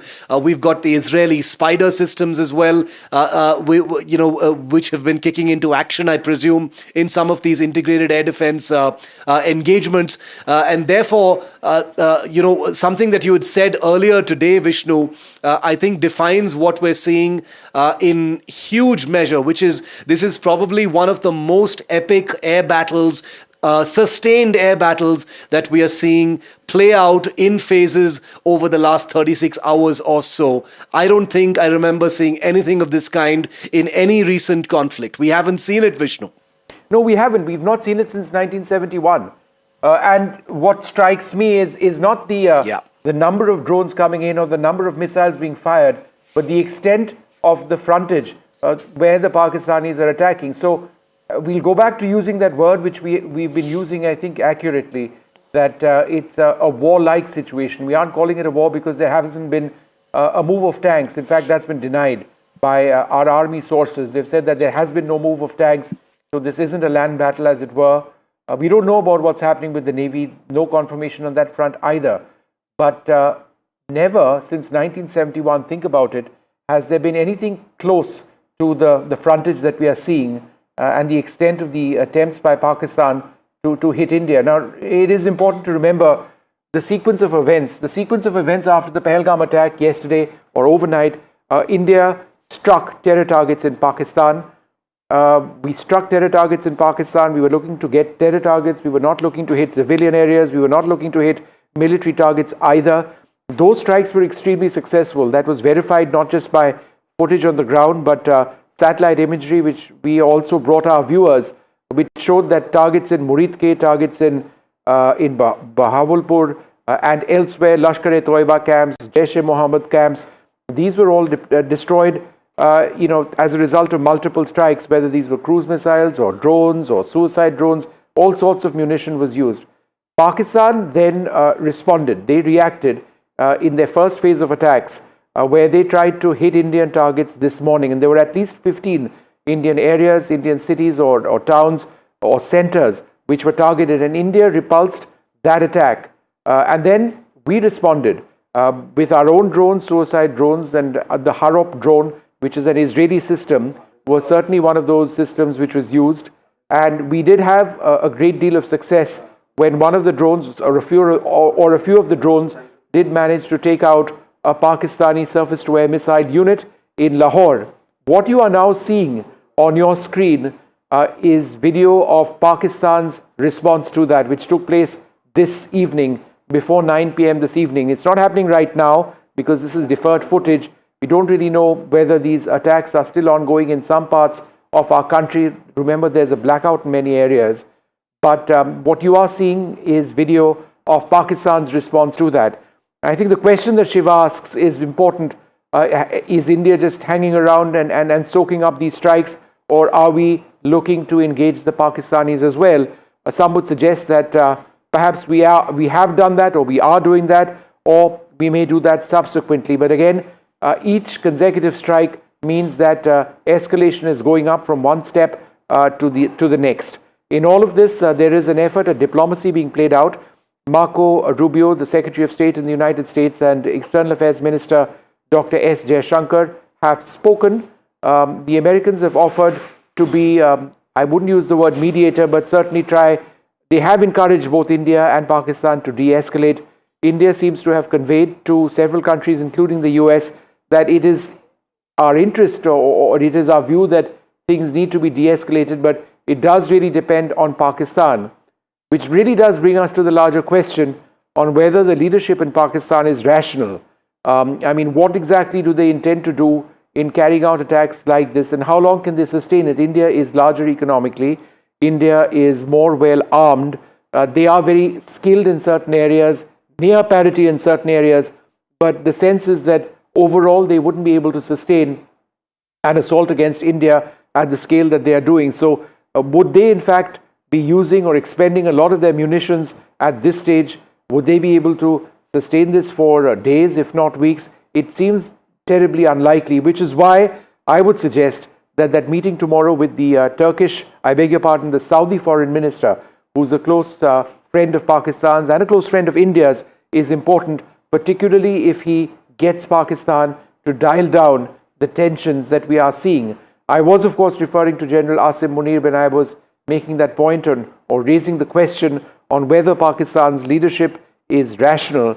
And that's something that is a larger question. I mean, the statements made by General Munir a couple of days before the Pahalgam terror attack, in which 26 people were killed, were shocking. When he spoke about Kashmir being Pakistan's jugular, when he spoke about Hindus in India being very different from Muslims in Pakistan, playing a communal card, playing this very direct and vindictive card on Pakistan, on Kashmir, and then just within days of that, the entire attack in Pahalgam taking place. In fact, there was a reference to this by India's Foreign Secretary today, who also mentioned that the timing of the attacks in Pahalgam coming as they did a couple of days after the Pakistani army chief made his remarks does seem curious, to say the least. Shiv? The kind of diplomatic escape route, exit route, off-ramp, whatever you want to call it, is looking looking difficult to focus on right now, Vishnu, because I know it's the right thing to do right now to look at what that possibility is going to be, because one needs to look through the haze of all this combat right now and a possible escalation by India overnight. And I think you're right. When you're talking about these meetings between the Saudi leaders and Pakistan, any sort of three-way back channel, that conversation that may be happening, the United States is also trying to step in. Even though I think the sense I get from people I've been speaking to, from what Dr. S. Jaishankar says, from what Vikram Misri said earlier today in response to some of those journalist questions, is that the world respects India's right to defend itself. The world acknowledges that every action that India is taking right now is well within its rights in terms of the kind of damage that Pakistan perpetrated through the attack on innocent civilians in Pahalgam. So, when it comes to diplomatic support, outright support, calling out Pakistan, obviously it's been a bit of a mixed bag. We've seen even some of our closest allies like the United States and others try and prevaricate and equidistant themselves when it comes to terror, which has been embarrassing. But let's never forget the large elephant in the room when it comes to some of these technical issues, including diplomatic. One of them is China. China is a country that is avowedly pro-Pakistan. They've condemned India's attacks on terrorist sites, which is completely aligned with China's past track record of actually blocking India's attempts to proscribe terrorist masterminds and agencies at the United Nations, who are in Pakistan. So that's China for you. China is a factor we've got to look at in terms of any escalation against Pakistan, and I'm sure our political establishment and leadership has done that. The other slightly more complicated variable in all of this, Vishnu, is Russia. Russia is a very close friend of India's, but Russia does have relations with Pakistan as well. Russia has had a slightly up and down kind of track record when it comes to Pakistan and outright condemning some of the things that have happened. For most Indians, Russian support at a time like this should be a given, but even Sergei Lavrov had talked about de-escalation, and both sides cooperating with each other and all the other, placeholder statements you wouldn't expect from an ally as close as Russia, especially a country that's involved in one of the most damaging and grinding, combat operations in history, which is happening against Ukraine right now. So, as far as India is concerned, all of the actions that have been taken since the beginning of Operation Sindoor indicate that India is navigating this kind of mixed diplomatic scenario in a careful manner. But I think Vikram Misri, the Foreign Secretary, was right when he said that in terms of support for India's actions, it is overwhelming out there. Yep. Shiv, I don't know if we can introduce an element of humor in all of this at this stage. Let me just take a chance and do that. Shiv, I've got bad news for you. Your friends in Chandigarh tomorrow, well, the golf club is closed till 12 noon. So just a little bit of news out there. They won't be able to play golf. Shiv, go ahead. Well, the golf clubs are going to be the smallest irritation or irritant to daily life, I suspect, Vishnu. I respect that people are concerned about how this evolving scenario is going to affect their daily lives. But you and I both know this is an extremely serious business, whether it is Chandigarh, whether it is Pathankot, whether it is cantonments in different parts of the country, I think the priority for the national security system is going to be on reducing the number of moving parts, reducing the stress on the public affairs systems in different administrations, to keep it as laser focused on security, efficiency, reducing chaos, avoiding panic. The mock drills, of course, played a big part in that, but beyond that as well, this is a large country with in some ways an unmanageably high population, which is a huge asset to this country, but it also becomes a major sort of efficiency evacuation challenge if things spiral out of control. And therefore, we can be reasonably sure that all of our internal security mechanisms will also be parallelly focused on that, Vishnu, because you've reported war, Vishnu. You've reported India's last big war in Kargil firsthand at those heights. So you know what it's like in those forward areas and beyond. It is a monumental task, to manage large numbers of people, which can be a very, very chaotic proposition. Things, of course, have improved vastly since 1999, but it continues to be a challenge even now, and the government is definitely cognizant of it.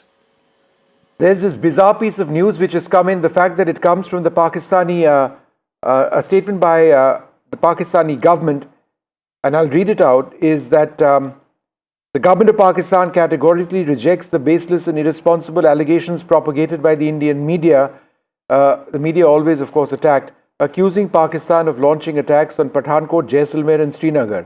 Now, these claims are entirely unfounded, politically motivated, and part of a reckless propaganda campaign aimed at maligning Pakistan. This is the most bizarre statement that we've seen all evening, because what is all of this footage that you're seeing on your screen? We've had footage from Pathankot, we've had footage from Jaisalmer and from Srinagar as well. And for Pakistan to suggest now that these places haven't been attacked, fairly laughable. We're joined by General Narasimhan, Admiral Shekhar Sinha, Major General Ranjan Kochar and Admiral Anil Chawla. Admiral Shekhar Sinha, let me come to you first. We have gone up the escalatory matrix right now. Naval forces, whether they've been operationalized whether they've been used to strike Pakistan or not, we still don't know. But do you see that as a possibility as, things seem to be becoming worse? Vishnu, thank you for getting me on your program. I think the escalation ladder, the Navy will obviously be the ultimate one, because it's a all long-range weapon. These are not short wars, and when it goes out of submarine or a ship, it's going to hit and create a very big chaos, and it will probably hit a target which is economically very important to Pakistan. So it's going to become a economic warfare. But I would say that the violation of the airspace by the drone in Sar Creek area, which is very close to Gujarat, is a very clear indication that the Pakistanis are not going to stop here. And I'm sure that the government and the naval headquarters and the naval hierarchy is all ready all across the Makran coast, and they only have to be told where they want to start the action. As you know, Navy has the ability to be very flexible and shift the entire focus of warfare to a different theater. And if we find that pressure on our army, on our western border becomes high, then positively there will be a requirement to shift the Pakistani army's attention to somewhere else where they will have to move their troops. So I think this is the one of the important ones in the pack, the wolf in the pack, if I may say so. But one provocation has been that the drone has been shot down in Sar Creek, which is very close to our Gujarat border. Yeah, that's true. Admiral Anil Chawla, how do you see the developments that are now taking place? Do you believe that India is obliged to respond to this with as much force, if not more, if that's not already happened? Thank you, Som. I think this is war in all but formal declaration, and I think India is responding very rightly so with the very proportional and measured responses. And I think Pakistan is feeling the heat. We have seen the damage that has been brought to their air force and their air defense systems, and we've also seen that their attacks, which you rightly said, with their claiming they have not happened, but interestingly, this I wanted to point out is a standard Pakistani tactic, because even after the Uri attacks, the by the Indian army, the Pakistani army said nothing happened. So this is a standard denial. If it's a failure, they deny it's ever happened, as long as they can sort of stand that. Similar to what they said that 5 Air Force jets have been shot down, Indian Air Force jets, and when the defense minister was asked, he said, "I've seen it on social media." So I mean, the response of the Indian state, I think, has been very strong, and I think will continue to be strong. And I think Pakistan is feeling the heat now. And I totally agree with Admiral Sinha that if the Navy is called in, it'll obviously be further up the escalation ladder, but that will really then send them running for cover because they really don't have a great endurance to be able to fight for a very long time, particularly if the sea routes are blocked. All right, Admiral Sinha, in terms of this battle of drones, this is a new form of warfare. We've really seen this over the last couple of years. Of course, in the Russia-Ukraine war, the use of drones has really expanded. But this is a new way of fighting, and it's cheaper, certainly. It's perhaps less effective, but obviously, since these are unmanned, the risks are lower. Warfare in the subcontinent has changed in the last 3 days. Your thoughts? Particularly when it comes to warfare on land over land, very much the drones are extremely effective and the low cost solution. As you have seen that even on the land border right now, or the attacks which have been carried out, it has been a mix of drones and the manned aircraft and the missiles. So I would think that at sea, you saw what happened in Red Sea area during the Houthi attacks. A lot of drone attacks have gone in. But I want to point out something very significant for the Navy. Fighting a naval battle in a confined space like Red Sea, for a Navy, it's a confined space, Vishnu, and open Arabian Sea is quite different because, there is much more room for ships to maneuver, stay out of the ranges of the drone, and much more time to engage the drone and shoot it down. And the Navy has fair amount of ability now to fight do an anti-drone war. So I would think that yes, it is a cheap method of doing it, and that actually creates the asymmetry and always in favor of the guy who's using the low-cost solution. And that's exactly what Pakistan is doing now. We have to just wear them out, Vishnu. They don't have very much. I don't think except for one country, anybody is giving them any money to fight this. They will wear out sometime or the other. The government has just taken a very right decision that just wear them out and make sure that you shoot down everything that comes. After all, every attack is consuming the number of missiles, Vishnu, and it's not endless. And we are saving our missile, and we have much bigger stock, Vishnu. No, that's absolutely correct. Admiral Chawla, let me come to you first. Again, for the benefit of our viewers, in a war-type situation, when does a government or our government potentially consider the use of the Navy? It's not the first thing that you do. I think it is when the sort of escalation reaches a point where the conflict is going to be lengthened, that there is a requirement to get in the economic aspect of it, as Admiral Sinha pointed out. And essentially, one of the major assets that the Navy brings to play is blocking the economic lines, the sea lines of communication or sea lines of economic support, in simple terms, that the other country has. And Pakistan is particularly vulnerable in this regard. They really have only 2 major ports in and around Karachi, and the one in Gwadar, while it is operational, is not very well connected. So it can't really be used to really supplement or replace what is available in Karachi. So therefore, being reliant on a single port for them is an Achilles heel. And this is something that if the Indian Navy, like the 1971 war, brings its, operational might to bear on that, I think they will really have a tough time. And I think this is something that they would be would be in their minds definitely, that this is what has happened in the past and this is what can happen now. So I think at what stage the government brings it in will depend obviously on the strategic situation at that time. But it is when essentially when you want the sea lines of communication to be stopped, for the country to be starved of any further oil and ammunition.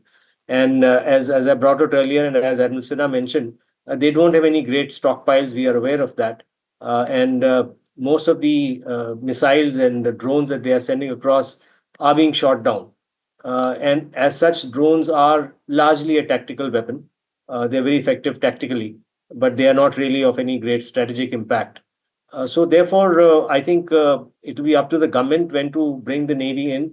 But it would be when I think a tipping point has been reached, and the government feels that it's now time to use the sea pressure to bring in to bear on Pakistan on its already very fragile economy. All right, let's just go across to Shiv one more time. Shiv, before I come to Shiv, the news from Chandigarh is that in a small period of time, if not already, they will be switching on the lights. But then there is this request to citizens there that, look, please maintain a voluntary blackout. So that's what we are hearing. Shiv, anything else that you're picking up? These blackouts are happening in different cities, Vishnu. So I think this is going to be a little bit of a sort of a story in motion. I think people should expect short notice announcements of this kind by their administrations, whether it is blackouts, whether it is power outages, etc., for the next few hours or days as this situation evolves. Because,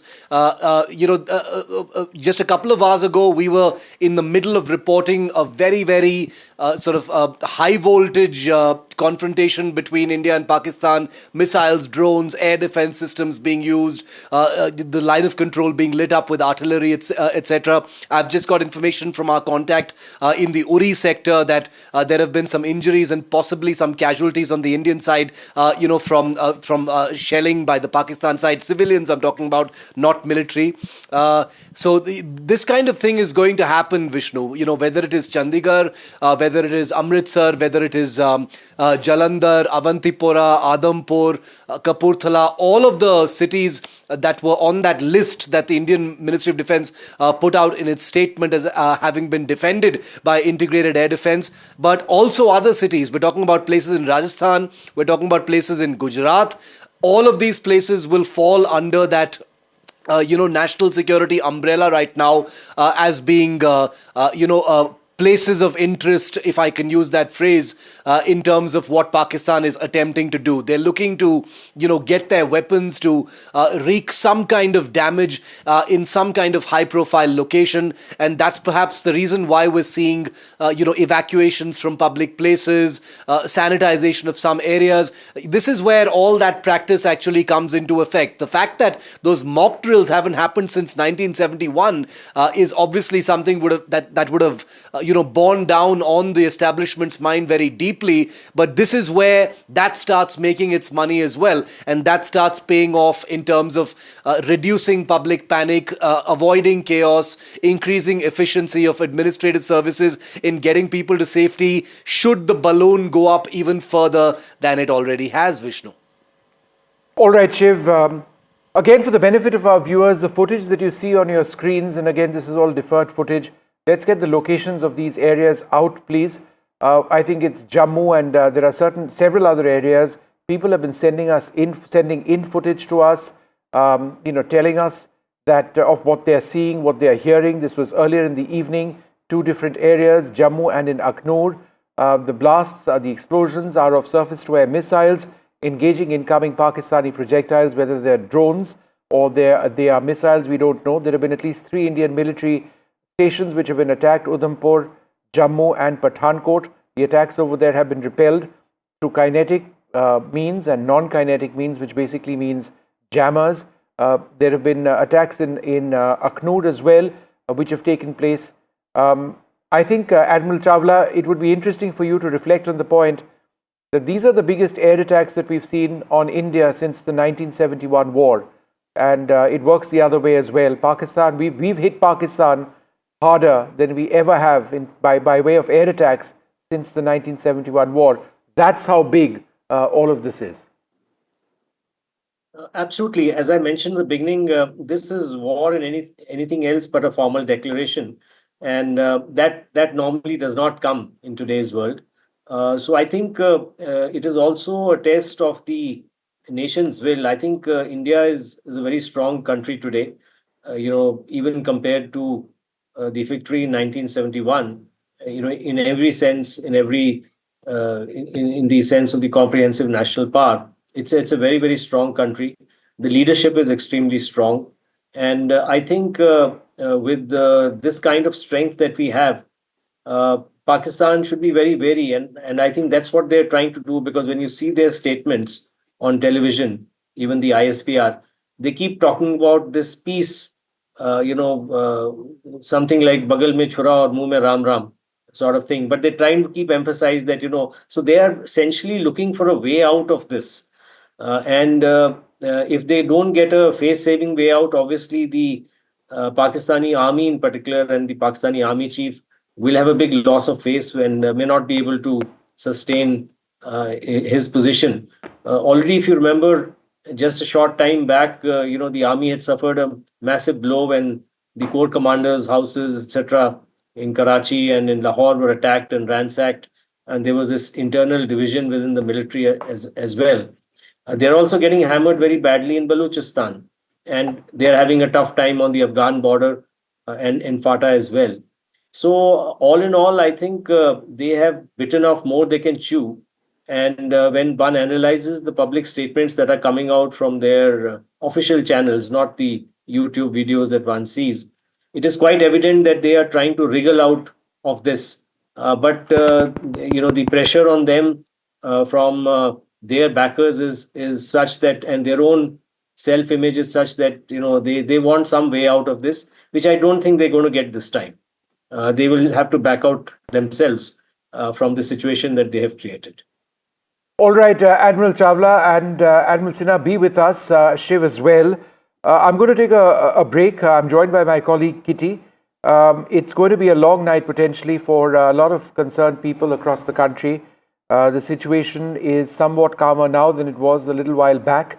Electricity is being turned on in certain areas in Chandigarh. However, local authorities telling people on a voluntary basis, please do continue with your blackout. Is India responding to all of this? We haven't really got very many reports. That doesn't mean it won't happen tomorrow. We're going to have to wait and see.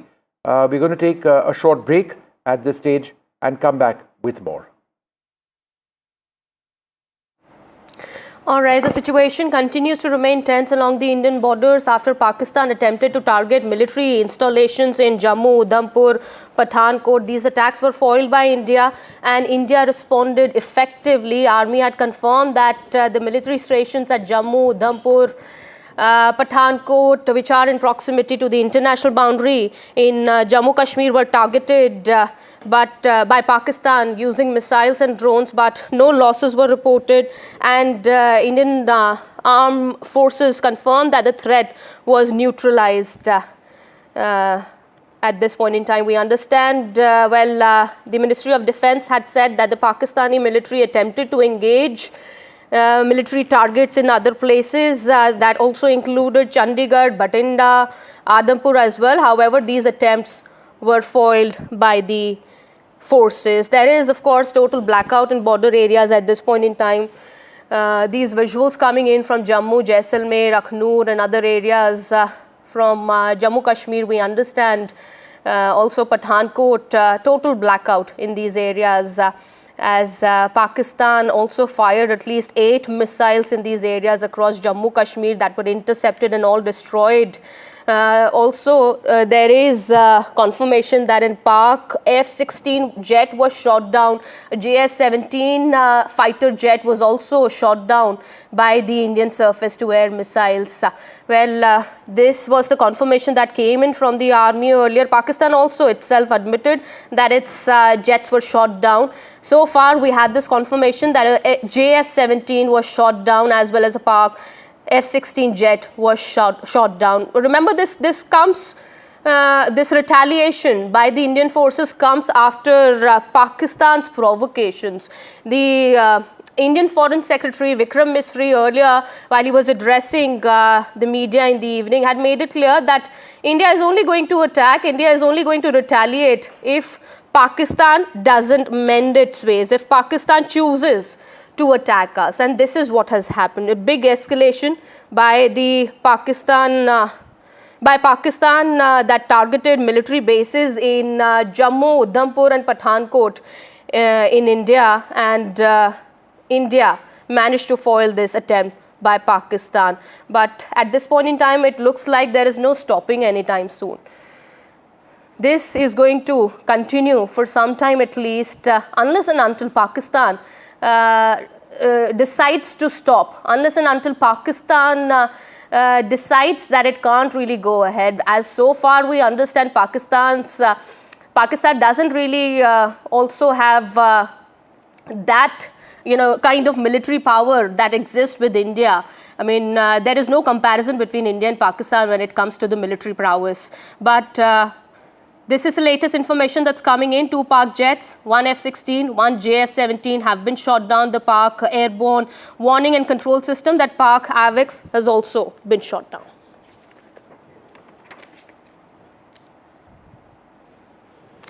All right, Defence Analyst Lieutenant General S.L. Narasimhan with us on the broadcast. Sir, how do you gauge the situation at the moment? As I've been saying, there is no stopping anytime soon, isn't it? It appears so, because the way things are moved last night, I mean this night, is indicating that there will be further escalation before any kind of de-escalation should happen. So we need to be prepared. I think the blackout and other things, the vacating of India Gate, etc., all those things are needed kind of defensive measures. I think we need to continue to do them, and then we should be prepared for any kind of offensive action from Pakistan. That is something we need to be constantly watching, and we should be prepared to take on any kind of offensive action that comes from Pakistan. In terms of military prowess, sir, as I've been saying, there is no comparison between India and Pakistan. Help us understand, our viewers as well. If this continues for the next few days, how is it going to look like? Pakistan doesn't really have much of those resources, but it has definitely, at this point in time, looks like decided to engage with India militarily. We understand attacks have taken place. It tried to attack our military establishments. Missiles have been fired, drones have been fired, but all those attempts were negated or foiled by our forces. But help us understand, when it comes to Pakistan and India, the military prowess that we have. You see, the military prowess is not only in numbers. Okay, the numbers are okay. They will only tell you one story. But the real story behind that is how long can you sustain a conflict? And that is a major thing where the India has got very long kind of capabilities, very large capabilities to sustain itself in terms of a protracted kind of conflict. This is something that Pakistan may not have. In fact, some time ago, there were reports that Pakistan could only last for about 4 to 5 days, is what we heard. But notwithstanding that, I am sure some other countries may help it to sustain it for some time. But the issue is that we need to be bringing in all our effort to sustain this war as much as it lasts, and ensure that we outlast the Pakistanis as far as this is concerned. And I'm very, very confident that we'll be able to do that with a lot of ease than what Pakistan would like to do. Absolutely. All right, sir. Vice Admiral Shekhar Sinha, former Chief of Integrated Defence Staff and Commander-in-Chief of Western Naval Command, also with us on the broadcast here. Sir, if I could come to you what in your understanding, sir, needs to happen next? Of course, there is continued escalation, big escalation from the Pakistan side, and India, of course, has retaliated. It made it clear, as I was saying earlier also, that if Pakistan chooses to go ahead, Foreign Secretary Vikram Misri had said that we are not going to step back. It's up to them. The ball is in their court, and this is what they've decided to do. Absolutely. What Foreign Secretary says is the government's policy. And the Honorable Prime Minister Narendra Modi has met the NSA some time back, as it was mentioned on some of the channels. And I think he would have given him a very broad directive. And everybody is waiting to see what the directive was. At the moment, it looks that if Pakistan escalates to next level, we will respond to everything that the Pakistani do in a proportional measure and in the same domain. However, I am quite surprised that the General Munir is still continuing, because within the army, as my colleague had just mentioned, there is fair amount of unease that General Munir has taken their country, down the destruction path by doing that, by supporting that terrorist attack. So I won't be surprised if he's removed from his place sooner than later, and hopefully that will bring it to halt. And somebody mentioned that every time there is an army action like this, it always leads to change of regime. I think it was Tilak Deveshwar who had mentioned. If that be so, then I'm sure that Munir probably could be seeing his last days. If not General Munir, sir, but then who after him? I mean, who's above the military, above the Pakistani army there in our neighboring nation? The Chief of General Staff, CGS, Mirza, I think General Mirza, he was overlooked to become chief. I mean, you never know, he might take over. It depends on the government, and I'm assuming that somebody will actually replace him. And the only name comes to my mind is General Mirza, who is the Joint Chiefs of Staff boss. Okay. All right. However, we understand there is no confirmation on that yet. We will try and get a confirmation. We are only putting out facts at the moment. What's happening in Pakistan at the moment, we'll try and get more information about that also. But yes, India has given a befitting response to Pakistan. Pakistan chose to attack us. It all started with the Pahalgam attack, and look at how Pakistan has retaliated after India chose to strike those terror bases in Pakistan. This is very much clear on whose side Pakistan is. It is the terrorists that it is harboring on its soil, of course. Vice Admiral Anil Kumar Chawla also is now joining us on the broadcast here. Thank you so much, sir, for speaking to NDTV. How do you gauge the situation at the moment, sir? What do we see coming in the next few days? As I mentioned in the beginning, this is all but war in formal declaration. So the kind of attacks that we are seeing really happen only in wartime. And I think Pakistan has the one who's escalated it, because the Indian response to the terrorist massacre, which was most inhuman act I think that we have seen in many years, was very proportionate, very measured. And it was, mentioned in so many words as well that this was only against terrorist targets. We did not attack any military targets. We did not attack any civilian targets. That's not our ethos in any case, to attack civilian targets. In response, it is Pakistan which has escalated, and it did so last time as well by attacking military targets, because obviously there are no terrorist targets to attack in India. So it was forced to do this, and I think India has rightly responded in the same vein by attacking military targets. Now, essentially it is a face-saving measure. They're trying to save face. They're trying to see how they can wriggle out of this, because if you see the Pak statements, official statements, and you see their media, I just saw the actual ground situation through CNN in Islamabad itself, where the correspondent said that the people are very rattled, that for the first time, attacks have taken place from Karachi to right up to Islamabad and beyond, of course, into Pakistan-occupied Kashmir.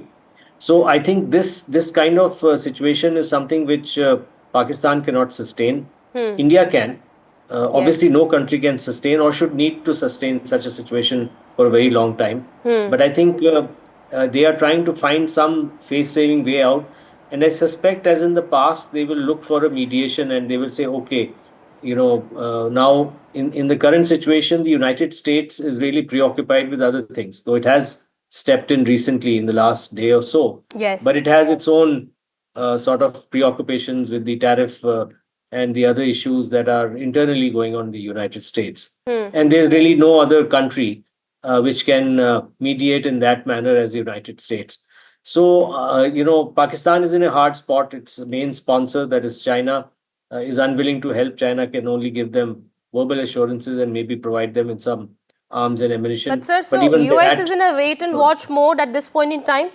I mean, Donald Trump, of course, made statements on 2 occasions earlier saying that we support India, but they've also urged for restraint from both sides. But we understand at this point in time, US is also looking at the situation and not really, coming in. Yes, actually, I think India should stay its course. I think we have the stamina, we have the staying power, and we have 140 crore people. I mean, we have the moral force with us. It's a just war or just conflict that has been started in response to this outrage that happened in Pahalgam. So I think in terms of public support, in terms of the morale of the country, in terms of economic wherewithal, in terms of the military capability, everything is available. But it's not the case in Pakistan. Right. And all the other measures that the government has announced, particularly the abrogation of the Indus Water Treaty, has dealt a huge blow to their morale as well. Because वो कहानी है ना कि गांव में बोलते हैं कि हुक्का पानी बंद कर देंगे. So I think ये हुक्का पानी जब बंद होता है, when this happens, it is something that's very serious. And this is a lifeline for them. 80% of their water comes from there. And while obviously you can't really stop. But sir, that should, that's a very important point that you've made. But that should have actually prompted Pakistan to come to the negotiating table to speak to India. And instead, they've launched attacks on India. No, I think as my other colleagues will point out, this is the image and the prestige of the Pakistan army. Just one institution that holds the entire country of Pakistan to ransom. Because they have started this, they have supported this. It is quite evident over the last couple of months how this escalation has happened. It's in the public realm right now. And now for them to back down in some manner, and if you recollect, the same thing happened in the Kargil war as well. They had to finally back down, but there was a face-saving provided to them by the United States, which was really a face-saving for their own people, because they can only fool their own people. They can't fool the entire world, but even all their own people were not fooled by that. Ultimately, they got to know the reality. So I think it is just that they are now desperately looking for somebody to come in and tell them, okay, fine, let it go now. So I think as far as India is concerned, I think we are rightly staying the course, and we should not blink really in this issue. All right, Lieutenant General S. N. Narasimhan, if I could come to you once again, this is very much clear, sir. We had visuals of a funeral also being held for the terrorists who were killed in the strikes by Indian forces on Pakistani soil in POK in Pakistan. We understand Pakistan, whose side Pakistan is on, that is very much clear, and that's on record now. Pakistan so far has been saying that it's not really responsible for what's happening in India or the cowardly terrorist attacks that have taken place on Indian soil. But the proof is out in front of the whole world. That is absolutely true. And in fact, the Foreign Secretary in the morning during his briefing showed the photograph of the funeral being attended by military personnel and everybody else. And he showed as to how that proof of the complicity of both the Pakistan army as well as the deep state in Pakistan getting involved with terrorism. So that is a very clear-cut case. I don't think there is any doubt left in anybody's mind that there is a backbone which actually helps these terrorists to be recruited, trained, and then inserted for operations into India. So this is something which has been going on, and everybody understands this very well. Now Absolutely. the thing that we need to be... Well, yes, multiple times it has happened. You're very much right in saying that. Proof, evidence has been given on multiple occasions. But yes, Pakistan is really not ready to mend its ways and continues to say that we are not responsible and we have nothing to do with what's happening in India. Rather, India, of course, had to take strong action. At this point in time, we understand after what happened, the massacre that unfolded in Pahalgam in Jammu and Kashmir, when 26 innocent lives were lost. They were brutally killed by those terrorists, after which India, of course, had to take strong action, and we have done so. And we've given a befitting reply to Pakistan, which was very much needed. Which Pakistan had to be shown the mirror, and that is what India has done. All right, sir. Also, Lieutenant General S.L. Narasimhan, international support. When it comes to international support, as I've been saying, that US, of course, looks like at this point in time is in a wait-and-watch mode. Donald Trump, of course, has spoken about this. There are other countries of the world who've, urged for restraint from both sides. But India is very much strong enough to handle this case, but Pakistan isn't. It won't be able to survive for long. But when it comes to international support, we understand, the proof or the evidence that comes out is good enough to build our case. Absolutely. There's only one country which is gives it unwavering support to Pakistan. That is China. You can see it from the way it's supported in the UN Security Council. It was expected. And it was also expected that it will support military equipment to Pakistan, which they did in terms of PL-15 after the Pahalgam incident took place. So therefore, that support will come. But again, that support will have a kind of limitation to a particular extent. If you look at the international support, I think India has got a very large support from many of the countries. You mentioned US, but US, they said what they said. But then the US Secretary of State has already spoken to our External Affairs Minister a couple of times. Today was the last time he spoke, and thereafter he spoke to the PM of Pakistan. So they're also trying to do something. Iran Foreign Minister was there in Pakistan earlier. Then Saudi Foreign Minister is going to Pakistan tomorrow. Basically, I think they're trying to drill some sense into the Pakistani way of behavior. And everybody has understood that India is on the right path, on the moralistic high ground. So when you say casus belli, I think India has got the right way to do it. And we have not been escalating out of proportion. We have been only responding to what Pakistan has been doing. Yes. And to that extent, we are on a moral high ground. Yes. And no country in the world can actually go down and say that, okay, we'll not support India because of a particular issue. Right. Vice Admiral Shekhar Sinha, if I could come to you. This is, you understand, in your understanding, this is measured response from India. I mean, things haven't really gone out of hands at this point in time, or have they? No, they haven't gone out of hand. We have full control on the escalation ladder. Coming back to the point about this, the Pakistanis coming to the table. Now, we have to understand one thing, in my belief, is that the terrorist groups of Pakistan are only hired labor of the army. The biggest terrorist group in Pakistan is the army ISI combined. Until that is there, we can keep killing terrorists, we can keep killing everybody, but they will not mend their ways. Right. So this is a fact that we have to realize, and every time fight will be with the army. We have nothing to talk, really. What is there to talk? They are terrorists. They are attacking our innocent people. They have to be punished. And if they respond, we'll punish them again. So I think this punishment will carry on. Retribution has to come.